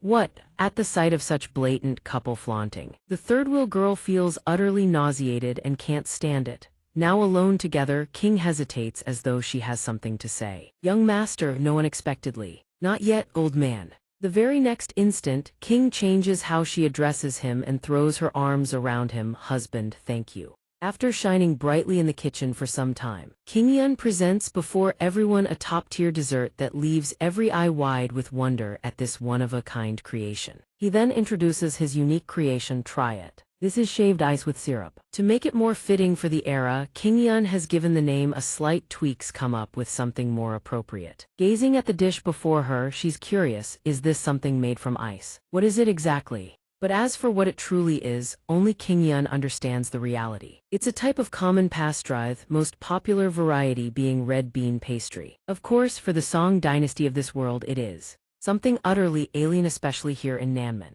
If not for this precise moment in time, it would have been impossible to make. And the crucial, indispensable component is the well-soaked red azuki beans used for the filling, said to be the very foundation of the pastry. The next step is the most important, the one that will determine the entire flavor: heating just enough milk with sugar to prepare condensed milk, the soul of the dessert. Though ingredients are scarce, his ingenuity makes this a trivial matter. A pity he couldn't find Western vegetables, given the tropical climate, but he's prepared a variety of distinctive tropical fruits as accompaniments. As for the ice, he selected it with the utmost care. Freshly fallen snow melts far too fast, making it unsuitable for shaved ice. A solid block of ice will have to do. Frozen from the village's drinking water source and crushed fine enough to serve as shaved ice. His arm strength is so immense that the girl thinks snow is falling. Once more snow flurries again.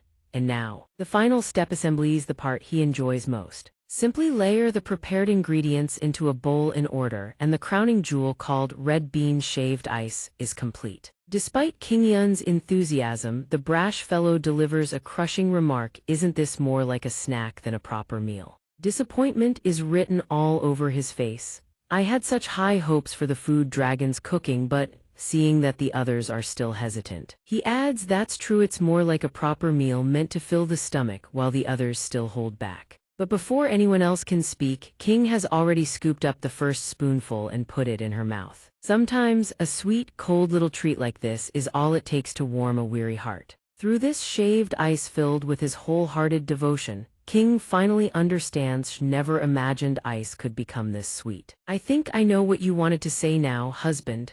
The others follow her lead and scoop up spoonfuls of their own. It's food for dogs. Eating it shouldn't be a problem, right? Seems like no issue at all. However, sugar isn't exactly good for dogs, so as long as there isn't too much. Learned something new today. The Medicine King takes a bite, feeling the cool sensation spread across her tongue. The chill travels from her mouth straight to the crown of her head. Thanks to young Master Liu, she has learned many new things and lightened the burden upon her shoulders. A heavy one at that. After finishing his meal, the tiger-like youth feels a familiar sensation rising within him. Reflecting on it, it has been a long time since he last enjoyed a meal simply for the sake of pleasure rather than sustenance. As the cat-eared girl tastes the exquisite flavor, a sweet sense of nostalgia washes over her. She had long since forgotten such sweetness, buried under the lingering pain of losing her family to an unknown cause. The tiger-like youth shovels the food into his mouth with genuine delight. I understand exactly what you mean.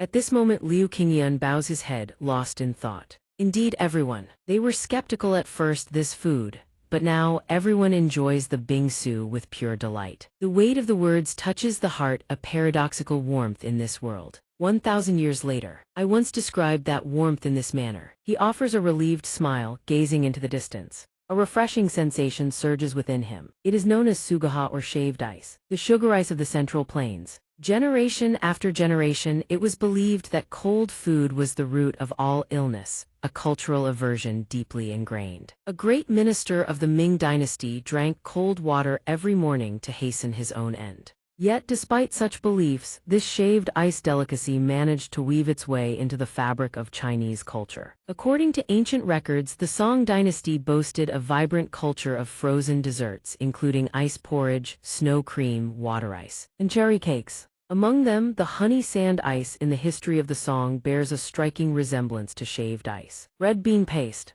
Throughout China's long history, why only the Song dynasty's records remain so clear remains a mystery. Everyone has finished the ice to the last drop, leaving the gluttonous girl fuming she didn't get a single bite. How truly outrageous. You humans. The maid with red twin tails heads to the courtyard to play with two dogs amidst the pristine snow. That is enough for now. The two stand on the balcony, gazing outward. At least it is resolved. Who knows what would have happened if it weren't for the young master. Not at all, it was merely good fortune that allowed us to settle it smoothly. He then reaches into his robes. Liu Qingyun produces the medicine pouch from before. So our current problem has been resolved to a certain extent. Therefore, young miss, you should return to the Zhuge estate to prepare for the marriage. However, Kinger's next response catches him completely off guard. No, she stops hiding and tells him directly, Master Medicine King has already told me about your mother. Liu Qingyun is visibly startled, never imagining this would reach her ears. On reflection, it is only natural. She is the prized daughter of a prestigious martial arts lineage. Liu Qingyun becomes utterly flustered. Where did you hear that? It is nothing. The Zhuge family has its own complications, and issues like this are sensitive. It is impossible to marry into the family of a demon cult elder's descendant. She bows her head, sharing her grief with a melancholic air. You cannot simply pretend not to know and proceed with the wedding. So my small wish has vanished like smoke. She blushes slightly, adding, we must pay our respects first after all. Liu Qingyun is stunned, struggling to understand. We cannot just hold the wedding without greeting the mother-in-law. Only then does he grasp her meaning. All right, I thought. Hearing this, Kinger is deeply curious. What did you think? Nothing at all. A mangy dog wanders past. A figure suddenly emerges from the pristine snow. Found you at last, young miss of the Zhuge estate and your son-in-law. The snow in the village begins to clear and the sun grows harsher. Everyone has their own paths to walk, so they bid their farewells and prepare to depart. It is a pity to see you leave so soon. In any case, I wish you a safe journey. Many thanks, Patriarch. Before they depart, he bows to express his sincere gratitude. Thanks to everyone's hospitality, I have been able to rest well. Once preparations are complete, I will send the wedding invitation to the West. Having deeply appreciated his time here, he makes an offer. What you have done for our tribe is priceless. Take this jewelry so that I may be at ease. Before leaving, Liu Qingyun still has something to discuss with her Master Medicine King. A word with you. Just a moment. Kinger stuffs a note into the maid's hand. Little one, return to the main estate and tell my father. I want to request preparations for the wedding. As soon as she returns, the two red-haired maids worry endlessly about her safety. Is it not dangerous to return alone? That pervert knows nothing but cooking. Faced with their concern, she reassures them the place is not far. I will simply pay my respects and return immediately. So you need not worry. Master Medicine King senses his approach and remains wary, hoping to avoid a repeat of the previous encounter. Is there something? The young miss will not misunderstand. He confirms, for they have already spoken clearly, so there will be nothing to worry about. It is nothing else, merely a matter concerning the previous elder of the Medicine King. Surprised by this sudden inquiry, she is confused. As they walk, Liu Qingyan asks, could I perhaps meet them directly? There is much I wish to ask. However, even you, an insider, seem to know nothing. Truly, I do not know where my master is. One day, he simply left a letter and vanished. The two begin to discuss the contents.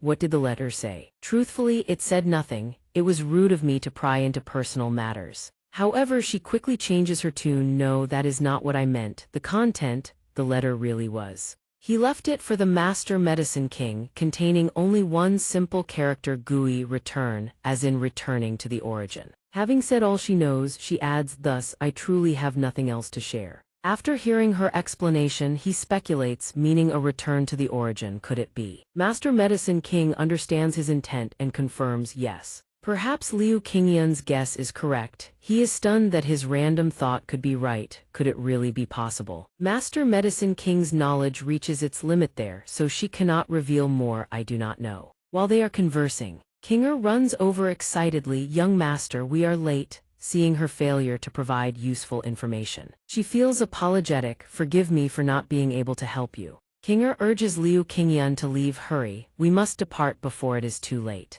Liu Qingyan responds and expresses his gratitude. I am coming. I owe you too much already. Master Medicine King waves it off. Not at all. If anyone is in debt, it is I who owe you more. Seeing the two girls causing mischief ahead, Liu Qingyan scolds, you too. That is the rations, the provisions. Watching his figure, Master Medicine King reflects, Liu Qingyan, whatever it is that you seek. The young master finds them struggling with each other, creating a chaotic, lively scene. Even as they leave, she feels a pang of regret for not being able to do more. My shallow knowledge and experience could not aid you. My only hope is that you do not end up like my master. I hope you find what you seek in this world. Now here, night has fallen, leaving only the light of a full moon hanging high in the sky. Now is not the time. The one-horned female demon feels the time has come and tries to persuade them. This is not the best opportunity to strike them. Why has that beast left them now? However, the scarred man refuses to listen to a word she says. He snaps in anger, too noisy.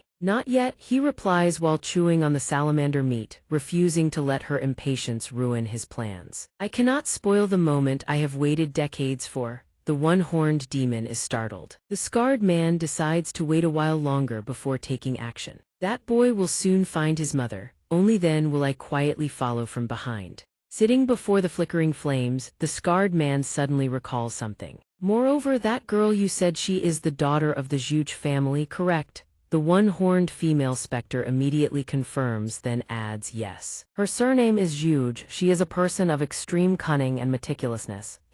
I cannot act rashly. I must calculate and consider every angle. Even at the North Sea Ice Palace, possessing frost chi of that caliber is far from ordinary. She could prove to be a most unexpected obstacle. Now, after a long night of travel, the sun finally peeks through the canopy of trees, heralding the dawn. They have traveled quite a distance by now, yet their destination remains far. Xianxia, the island at the southernmost tip of the Central Plains, later known as Hainan, the last destination etched in his memory. Basing his search on the acupuncture clue he vaguely recalls, he isn't even certain whether his mother is truly there. Qingyan suddenly recalls the image of that dangerously scarred man. Back then, because of that man who sent chills down his spine, his mother had been forced to change her place of residence. After a grueling month on the road, the distance proving far too great, Qingyan is drenched in sweat and utterly exhausted.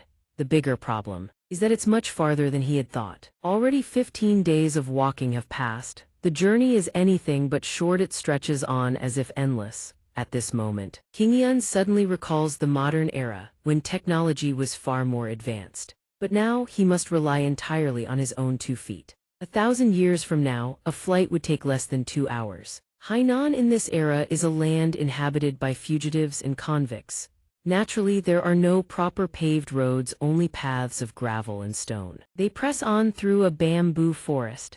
As this is a remote stretch of wilderness with few villages or landmarks suitable for rest, they have no idea how long it will take to reach their destination. Qingyan can certainly endure such hardships, but a woman of noble birth may find it too much to bear. I am already used to this kind of life, but what worries me is Miss King. Seeing that King is showing signs of exhaustion, Qingyan asks gently, are you all right? If you're tired, let's rest for a while. Although her hair has become completely disheveled, and her clothes are in utter disarray. Looking far from presentable, King still puts on a brave face. "I'm not tired at all." A moment later, she fixes her hair and asks, "Instead, I have a question." Yet what King is curious about is the very thing King wishes to avoid most. "You've never told me what your mother is like." Every time he recalls Yan Zuhua and the atrocities she committed, a shiver of fear runs down his spine. King shows great and eager enthusiasm to learn more about his mother. "Could it be that your culinary talent was inherited from your mother? What's wrong?" But faced with this question, King doesn't know how to respond. His mother's cooking is truly a crime beyond imagination. In stark contrast to King innate culinary talent, Yan Zuhua possesses a cooking skill that plumbs the very depths of culinary horror. The atmosphere suddenly turns melancholy and awkward. Just thinking about it is enough to make one heave a heavy sigh. And yet, a mother's cooking is always something profoundly special. But the truly strange thing is, even though the dishes were terrible, he still remembers them. Compared to the finest delicacies, it is far warmer. A family meal is always the most fulfilling meal, the meal where one has the blessing of hearing a family's happy laughter. Thinking of it now, no matter how terrible the food was, it remains a beautiful memory in his heart. He doesn't know that memory, so long ago, could have been even more beautiful than this. The breeze that blows through her hair stirs an indescribable feeling within King. "I don't know, young master, but I can say for certain, your exceptional culinary talent." Watching his retreating figure, she silently concludes it resembles someone. King also realizes that King shares a deeply special bond with his family. Yet she is quite surprised when they stop before a gravestone. It is only then that she suddenly understands. She lowers her head in silent grief. A gravestone. On it, words that have yet to fade read, "Next time I will try to cook many more delicious dishes for you, my child." But perhaps she can no longer keep that promise. He had always thought he wouldn't care this much. Yet before he knows it, King breaks down and weeps like a child. "No, mother, next time I'll cook terribly too, just like you." King homeland is a place of crystal-clear beaches and white sand, where seagulls wheel overhead in endless circles. At the southernmost tip of the Central Plains, Xianxia, now Hainan, is where the famed northern song poet Su Dongpo endured 7 years of exile. He likened this desolate land to his own fate, with nowhere left to advance, and penned his immortal verses. Before a place regarded as a symbol of parting and reunion in love, he exclaimed, "Tiania Heijiao, this is the edge of the world." Before King eyes now lies a land of utter remoteness, the very edge of the heavens. A desolate shore at the farthest corner of the sea and sky. The edge of heaven, the corner of the sea, Tiania Heijiao. From that day forward became the name of this land. And at the same time, it carries the weight of eternal parting. King places his hand upon the gravestone, his expression deeply sorrowful. The sorrow of separation, with no known day of reunion, with a backpack full of cooking ingredients slung behind him. He cannot help but feel a sharp pang in his heart. "I so badly wanted to cook you a good meal." King stands beside him. Seeing King so dejected, she cannot bring herself to smile when she should have been delighted to meet his family. "Young master," yet not long after visiting Yan Zuhua's grave, the nightmare that haunts him descends once more. It is him. The scarred man speaks. "What is this?" Hearing a stranger's voice from behind, she startles and whips her head around. "Who's there?" "So this is how it ends." He continues in his bone-chilling voice. "Has the blood flower demoness truly met such a wretched end?" King turns around as well. Seeing the man standing there plainly in the open, he cannot hide his shock and a trace of fear. Perhaps even the scarred man, standing before Yan Zuhua's gravestone, cannot help but wonder the blood flower demoness's fate. She was an elder of the heavenly demon divine cult, the right hand of the heavenly demon himself. A calamity upon the Central Plains, and yet she meets such an end. King watches the scarred man speak of such eerie things and grows wary. These people must be, though no one asks. He continues, "I wanted to end her life with my own hands, but it seems I am too late." Sensing that the situation is far from safe, King immediately shields King, the one who killed my father. "They are certainly people of the demonic cult." "Is that so?" Leaves swirl in the wind, carrying with them a deep, somber mood. With nowhere left to turn, the blood flower demoness was forced to meet her end on this desolate island. Whether he is putting on a false show of righteousness or speaking from the heart, the scarred man sits down beside the blood flower demoness's gravestone. As one who once served under the heavenly demon I, the bloodthirsty ghost, offer my sincere condolences. King Yun's face grows taut tighter than a bowstring. How did you get here? He had made a painful decision, abandoning everything to protect this woman. Ma Jai now flashes a sly, mocking smile. You didn't expect things to turn out like this, did you? Upon seeing his appearance, their eyes go wide and jaws drop in utter disbelief. Ma Jai, stepping out from behind the scarred man, he finally reveals himself and sneers, as if I haven't been waiting for this day for ages. Did you think that after humiliating me, you would pay no price? What's the matter? But the two of them, one puzzled, the other astonished, show no fear of him whatsoever. Who are you? Seeing himself treated as a complete nobody by these so-called demonic cult lackeys, Ma Jai seethes. You dare pretend not to know me, you son-in-law. Both of them jolt in shock at those words, suddenly realizing the identity of Ma Jai from the Ma family. I told you, didn't I? Seeing that they don't remember him in the slightest, he is rendered almost speechless.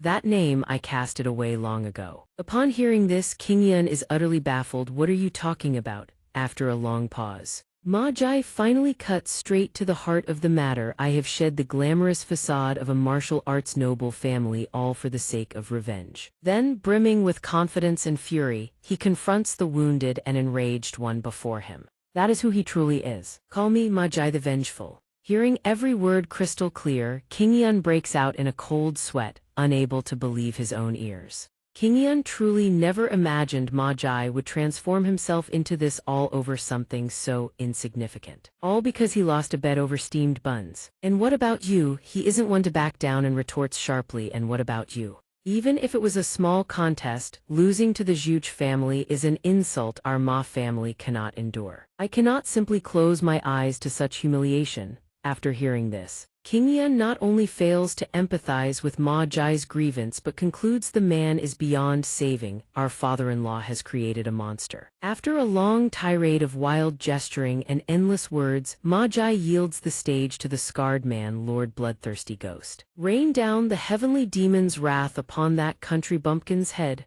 The scarred man then advances toward them, leaving King Yun and King stunned. Seeing that their enemies will certainly not allow them to leave so easily, King immediately summons her ice arts in preparation for defense. If they attack, young master, hide behind me. Yet just as they expect him to strike, the scarred man merely retrieves his staff. There is no need for needless bloodshed. Faced with the scarred man's unexpected response, Ma Jai is utterly baffled.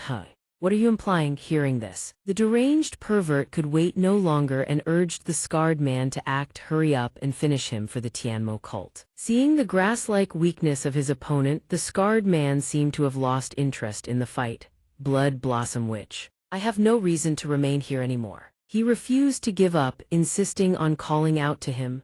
But the scarred man had transformed from a fierce predator into a relaxed man. I have wasted too much time chasing Yin Zuhua. I want to rest now. That is enough. Let us return.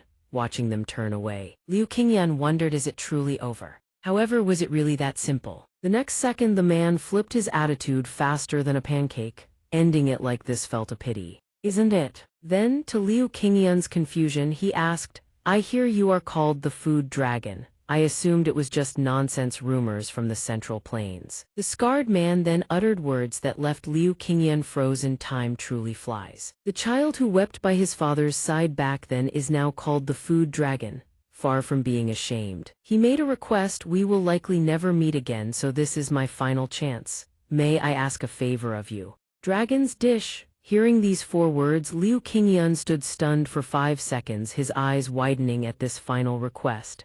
As the sun, like a ball of fire, dipped behind the mountains, Liu Qingyan began to prepare his craft. Sima Jai and the scarred man's subordinates huddled outside, waiting. I smell a fragrance. It must be delicious, authentic Central Plains food. Their stomachs began to rumble with intense hunger. So hungry. I still have some lizard meat left from yesterday. His face was now gloomier than ever. At this rate, I can neither avenge my clan nor obtain the woman I love. Under the sunset, his mood plummeted. what have I become?" Inside the room, Liu Qingyan was hard at work, black smoke billowing incessantly, thick and stifling. As he tossed the pan over the roaring flames, Liu Qingyan asked himself how things had come to this. "I cooked this dish to avenge my clan. But if this dish can end the blood feud with the cult, then it is worth it." However, he realized that holding onto hatred would solve nothing. He decided to let it all go. "After this, I will lay all matters to rest and hold a wedding with Miss Kinger." Liu Qingyan envisioned the bright future awaiting him, a life of happiness. As the masterpiece was completed, he placed it before the eager eyes of the scarred man. It was the signature dish Liu Qingyan used to conquer the entire martial world, Sichuan jjajangmyeon. Sichuan jjajangmyeon is a black soybean paste noodle dish developed and localized in Korea, having little relation to Sichuan cuisine. Made with black bean paste, or soy paste. At this moment, the scarred man felt a pang of regret. "I was such a fool. I nearly acted like a barbarian devoid of manners." He set down his wine jar and offered, "Sit, I shall pour you a cup." The scarred man poured a clear spirit from the jar. "This is fine demon wine, a rare brew, perfect as a return gift." However, at the first whiff, Liu Qingyan frowned in disgust. "What is this smell? If it is not to your liking, you need not drink. It is quite strong, perhaps too much for you Central Plains folk." Ignoring the taunt, Kinger picked up the cup, determined to prove she could handle the liquor. The sky had shifted to the deep, warm hues of sunset. Inside the small hut, Liu Qingyan tasted the wine the man had poured. It tastes like rotting herbs. Yet despite the difficult flavor, Kinger downed it all and set the cup aside. Watching Liu Qingyan's pained expression, Kinger drank it with ease and remarked, "This wine is mild, perfect for a meal." Her calm reaction intrigued the scarred man. "To my liking, that very spirit without a doubt. True daughter of the Zhuge line." She picked up the jar and bowed, "Serving only one cup is a breach of etiquette. Please accept this cup as my formal respect." He ignored her, his attention fixed solely on the bowl of noodles. "Pay me no mind." "But food dragon," he shoveled noodles into his mouth, muttering, "Such tall tales, truly unbelievable." However, the moment the scarred man tasted the noodles, he was stunned by their quality. The texture of the noodles triggered an explosion of sensation within him. "What is this? How can these noodles be so chewy and soft? It is as if every tooth feels a resistance, yet they melt in the mouth like clouds. Extraordinary. And the flavor of this pasta, never have I heard of it, let alone tasted it." Stunned by this one-of-a-kind dish, his concept of delicacies and culinary essence shifted. Even if he had tasted every ingredient at least once before. Yet these ingredients defy my understanding, sweeping everything into a distant consciousness, as if things I thought I knew appear before me like a miracle. The novel sensation brought by this flavor left him deeply contemplative. Bloodthirsty demon, how can I describe this flavor? Is the word delicious too ordinary? Though the ingredients were simple, the technique turned them into a dish that even the demon realm would admire. The dish was so divine that he had no words left, only silence. The scarred man felt as if he were floating through space while savoring a flavor beyond the cosmos. Something the existence of which I did not even know and cannot describe with words. The scarred man now also felt that with this one bowl of noodles. "I have grasped the mortal world. My life, stained with blood and blades, why has it become so meaningless? In this tiny bowl, the Central Plains and the entire world are contained." The flavor of the special noodles sparked an awakening and enlightenment in him. Not only that, but it seems all things and the Tao are wrapped up in this. Unable to resist the flavor, the scarred man finished every last drop. After witnessing the skill and tasting the masterpiece, he realized he had been wrong. Food dragon, indeed, the title is no exaggeration. Once the culinary art reached such a peak, the next second, his attitude flipped 180 degrees, becoming dangerous. The scarred man slammed his hand on the table, shattering it to pieces. He standing outside, startled. "What?" His subordinate saw Simajai appear and shouted, "Now get ready. You arrived later than I thought." For a man as treacherous as the scarred man, he certainly had no intention of turning over a new leaf. "How is this dish any different from the soul-stealing technique? Indeed, bloodlines cannot lie. I almost fell for it." Things were dire, they had been tricked. Kinger, in her attempt to impress, had drunk too much, and now only Liu Qingyan was conscious. Though his state was poor, "What did you put in this?" He finally revealed his true face, and from the flickering flames, the scarred man drew his sword to finish him off. The true face of a devil emerging from the fire. "Indeed, letting you live is impossible. Before Liu Qingyan's blank stare, he continued naturally, I never intended for you to leave this place alive. The space was engulfed by fierce flames. They were in a perilous situation since the hut was made entirely of wood. It was consumed by fire in moments. Qinger remained unconscious, unaware that her life was in danger. In a flash, everything was destroyed, and Liu Qingyan was bound helpless. Facing this, he could only worry for her. Young lady, indeed, the scarred man was not only treacherous but also insidious. Bringing Liu Qingyan outside to watch Qinger burn, he intended for this naivety to lead the Central Plains to kneel before the Tianmo cult. He truly did not want to involve Qinger, so he begged for mercy. Kill me, just killing me alone is enough. The scarred man slammed his staff into the ground, stating, It seems you misunderstand. He revealed his true intent. I will not kill you here. You must be the bait to lure the blood blossom witch. Liu Qingyan's eyes widened in fear. What? The scarred man sneered, You actually believe Yin Zuhua is dead? Anyone can see it was a shallow trick. Such ruses only fool the weaklings of the Central Plains. Did you think you could deceive me? Perhaps your time in the Central Plains has made you sluggish.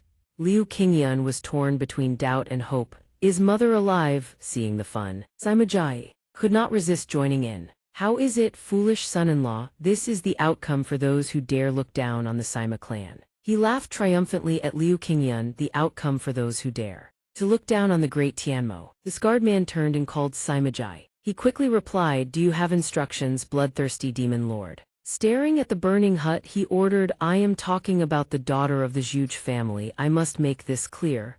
He began to change his plan. Initially, she needs half a day to wake up. Before that, you must end her yourself and bring her head here. Simajai seemed displeased. What? But what about the promise? The scarred man was unyielding. That wench will sooner or later become an obstacle to our Tianmo cult. Is this not a good opportunity for you to earn the trust of the great Tianmo? Could it be that you speak of the Tianmo cult without the resolve to face the great Tianmo? His face went blank, unable to speak. Simajai refused to involve himself. No way. If this was the will of the great Tianmo, he could not bear such cruelty any longer. Stop it. Simajai gripped his weapon, standing before the raging fire, feeling guilty. How did it come to this, even after shedding the skin of the so-called martial arts clan? The suffocation is even worse. I have donned the hollow title of the demon cult. He tightened his grip on his dagger. This is not. Before Simajai's wavering reaction, the scarred man assesses it thoroughly. Only naturalthas had all been within his calculations. Trash, not allowing the scarred man to spew such filth about him any longer. Simajai retorts, This is not my path, nor is it the path of the Sima family. If this continues, what face do I have left to meet our ancestors? Now, Simajai resolves not to let the scarred man's words manipulate his mind any longer. He steadies himself and reclaims control. I am Simajai, eldest son of the Sima clan. I will not heed such senseless orders. Yet before those words, the scarred man pays them no mind. He simply points forward and issues his command, expecting nothing. Useless anyway, kill him first. You lot. The scarred man's underlings surge forward with eager, bloodthirsty excitement. At last, the moment I've been waiting for. Simajai slumps to the ground in a daze, never expecting the scarred man to be so heartless. He would kill me for such a trivial reason. Yet even the scarred man is forced to call a halt as a wave of white frost chi erupts from thin air. What in Thuhat is this frost chi? At that very moment, Simajai whips his head around, eyes widening at the sight before him. Surprised old man, you thought King had already been subdued. By that wretched whine of his butt she has awakened, and unleashes her ice arts in a devastating ambush. Massive pillars of ice slam into where they stand, catching them completely off guard, leaving them drenched in blood. Spraying everywhere. Both the scarred man and Simajai freeze in shock for a full 5 seconds. He had calculated everything meticulously. How could King possibly regain consciousness midway? This is impossible. So much soul-confusing powder was mixed into that medicine. How could she have broken free? But it was his misfortune to have tangled with King. The woman emerges slowly, her entire body radiating killing intent. Yet the scarred man quickly realizes, no, wait, has she not truly awakened? And indeed he may be right, for her eyes are a milky white, devoid of any semblance of consciousness. Seeing this, the scarred man's nerves light up with savage delight. he bursts into raucous laughter just as I thought, mindless fools. You lot are going to be defeated by nothing more than a primal reflex. That's right, after ingesting that much soul-confusing powder, having full consciousness would be absurd. I thought I had made some kind of mistake. Yet Liu Qingyun is no pushover either, meeting the scarred man's words head-on. A mistake you have indeed made, and a far greater one at that. The scarred man refuses to let Liu Qingyun monologue to himself, making his own position known. Have we all lost our minds? Even if she can command the power of the North Sea Ice Palace. But with her consciousness incomplete, she is nothing more than an ordinary woman. The scarred man's entire body erupts in blazing flames. You think you can look down upon me, Shixugui, to such an extent? But how could the scarred man possibly know? Can he truly understand King as well as Qingyun does? Let Qingyun explain. It seems you still don't understand. Because she retained just enough clarity to refuse his violation even at a disadvantage, I would protect her at all costs. It is precisely because of her effort, that power, that everything remains intact. Shattering those chains was your greatest mistake. Surprised. No sooner are the words out of his mouth than King's ice arts slam into the scarred man from behind. Not bad, caught off guard. The scarred man feels no fear, if anything, delight. Without hesitation, he recovers his composure and counterattacks with a blazing sword. Yet with speed swift as the wind, King dodges effortlessly. At least this won't be boring. Is she not magnificent? Though unconscious, she attacks and defends with flawless precision. She drops to one knee, presses her palm to the earth, and summons razor-sharp pillars of ice that surge toward the scarred man. King's eyes remain a milky white, yet they burn with killing intent enough to make any onlooker's blood run cold. Yet before such a formidable opponent, the scarred man's eagerness for battle only intensifies. Exceeding all expectations, for King has unleashed every ounce of her power. The scarred man refuses to disappoint. He matches her with his full might in return. When was the last time I reveled in madness like this? Both sides now clash with two diametrically opposed elements, igniting a ferocious battle that refuses to determine a victor. After a stretch of fierce combat, the scarred man still brims with vitality, eager for her next attack. Is that all? Give me more time to savor this. King, naturally, refuses to let him toy with her any longer. She conjures waves of glacial catastrophe and hurls them at him. With Sima having shown genuine remorse, Qingyun wastes no time grabbing him and pulling him along. It's dangerous move now. Wherever Kinger launches her glacial onslaught, the scarred man blocks, sparking an intensely thrilling and ferocious clash. More, give me more. Even Sima never expected things to spiral this far. I never imagined it would come to this. I once thought of the huge patriarch, that stubborn old man, coddling her in the palm of his hand, only to leave her fragile and utterly unfit for the Jianghu. King, however, shows no sign of exhaustion. Quite the opposite, brims with energy, preparing to unleash a decisive blow against the scarred man. Seeing that her ice seal fails to faze him, she goes all out, charging in with a devastating headbutt. Who could have known King was such a terrifying woman? Witnessing the heroine clash head-on with the villain before his very eyes, even Sima feels a twinge of dread. How terrifying, and how fortunate she is not my woman. King and the scarred man are no longer two people fighting, they have become two monstrous titans colliding. Seeing that a single headbutt wasn't enough, he staggers. Without a moment's hesitation, King delivers another bone-shaking blow. Qingyun cannot help but worry watching King fight with such reckless abandon. Miss, enough is enough, please regain your senses and flee. Yet at this moment, King, just like that previous bout of jealousy, has lost herself to blind fury, relentlessly attacking her foe. Even the scarred man begins to lose his amusement, feeling the situation turn troublesome. Have I indulged too deeply in emotion? If things go south now, it'll be disastrous. Sima has committed far too many sins now. His only recourse is to atone with action. It's my turn. Human strength has its limits. It seems even King has begun to tire. After a stretch of fierce combat, Sima, now fully aware of his transgressions, resolves to put an end to all of this once and for all. Though I'd rather not admit it, all of this came about because of my jealousy and pride. Qingyun doesn't dare step into the fray, choosing instead to observe the situation from behind the brush. So what exactly do you plan to do? Does the Sima family still have some secret martial technique hidden up its sleeve? No, the scarred man now holds the upper hand, his staff alight with raging fire, ready to end King. A pity, but it all ends here. Yet a man of his word, Sima Jai wastes no time on empty boasts. He charges straight at the scarred man to settle the score. You wretched barbarian, test my blade. But he is no match for the scarred man. In an instant he is pinned down. Cowardly rats, beyond ambushing from behind, what else can you do? You actually thought that pitiful skill of yours could accomplish anything. Not only does the scarred man show no fear, he openly mocks Sima Jai. Watching Sima Jai's spectacular self-destruction, King Yun is left speechless. On the contrary, you've only made him angrier, absolutely useless. Yet as the saying goes, patience grinds iron into needle. Though outmatched, Sima Jai remains stubbornly defiant, refusing to yield. He never intended to beat the scarred man with martial prowess, that was never the plan. Reflecting calmly, King Yun realizes he isn't too worried after all. He knows Sima Jai. He still has an ace up his sleeve. After all, the Sima family was never a clan of martial prowess, it was a clan of strategy and cunning.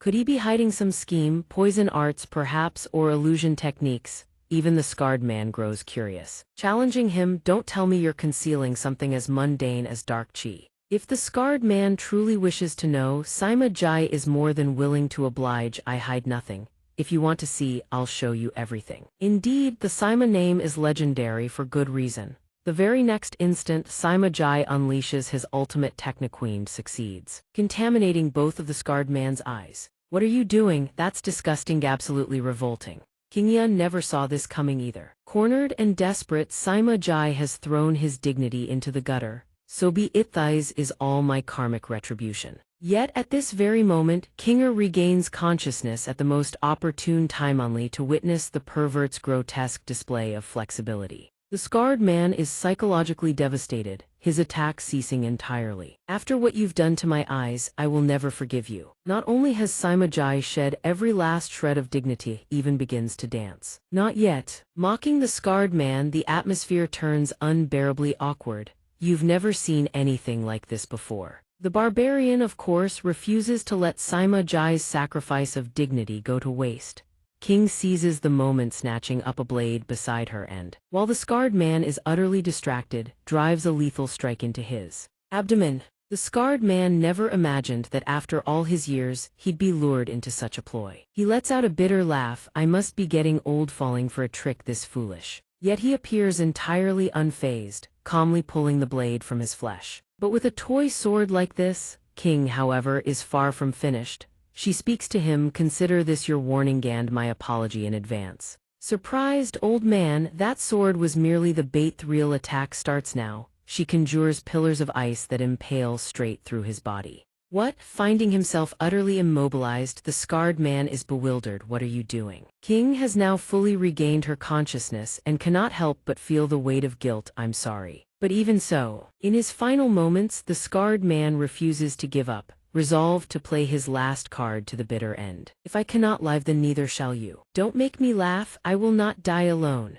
Even if I must leave my dream of overthrowing the Central Plains to Lord Tian Mo, I will drag at least one of you down to the Yellow Springs with me. Only now does King sense something deeply amiss. Why is he channeling all his internal power into that weapon? The blazing inferno now engulfs him entirely, a flame as fierce as his undying devotion to Tian Mo. Long live the heavenly demon, all demons bow in reverence. With nothing left to lose, Tian Mo conjures a raging inferno that engulfs his own body, as if seeking to incinerate the entire world. Seeing King swallowed by such a violent blaze, King Yun, standing outside the flames, cannot help but worry. Miss Juge has already identified her target, but destroying it is far easier said than done. All she needs to do is shatter that thing and it will be over, but the heat is simply too great. Her internal power is completely spent. Even her frost chi refuses to answer her call. She cannot even draw near. And in that moment, standing at the very precipice of death, the first face that surfaces in her mind is King Yun's. If this truly is the end, I wish I could see young Master Liu's face just one more time. Now completely enveloped by the inferno, King's heart is a tangled storm of emotions.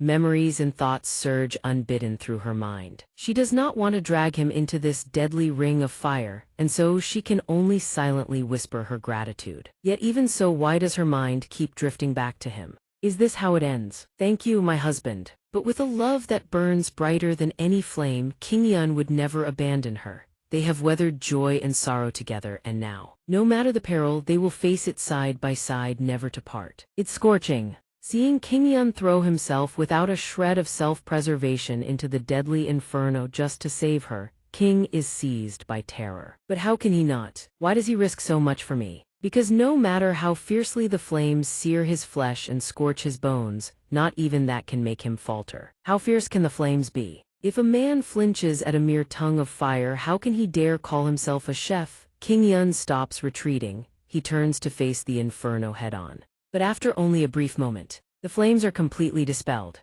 King wastes no time. She rushes to King Yun's side in an instant, her voice trembling with anxiety. Young master, are you all right? The evil has been vanquished. Every trial and tribulation has finally passed. With only the two of them remaining, King Yun finally speaks the words he has kept buried deep within his heart all this time. I know the order of things is a bit muddled, but I have never done this properly before. This is a proposal, no, a plea to marry me. In this moment, every other thought is swept from King's mind. All she hears are King Yun's sincere, heartfelt words. The two of them quickly lay bare the depths of their feelings for one another. Miss, will you take me as your husband? Yes, wait, I haven't even said anything yet. Yes, no matter what you say, my answer is the same. And so, under the radiant moonlight high above the same moon that bore witness to their every step, from their very first meeting to this moment where they become husband and wife, the story draws to a close. The evil has been vanquished and love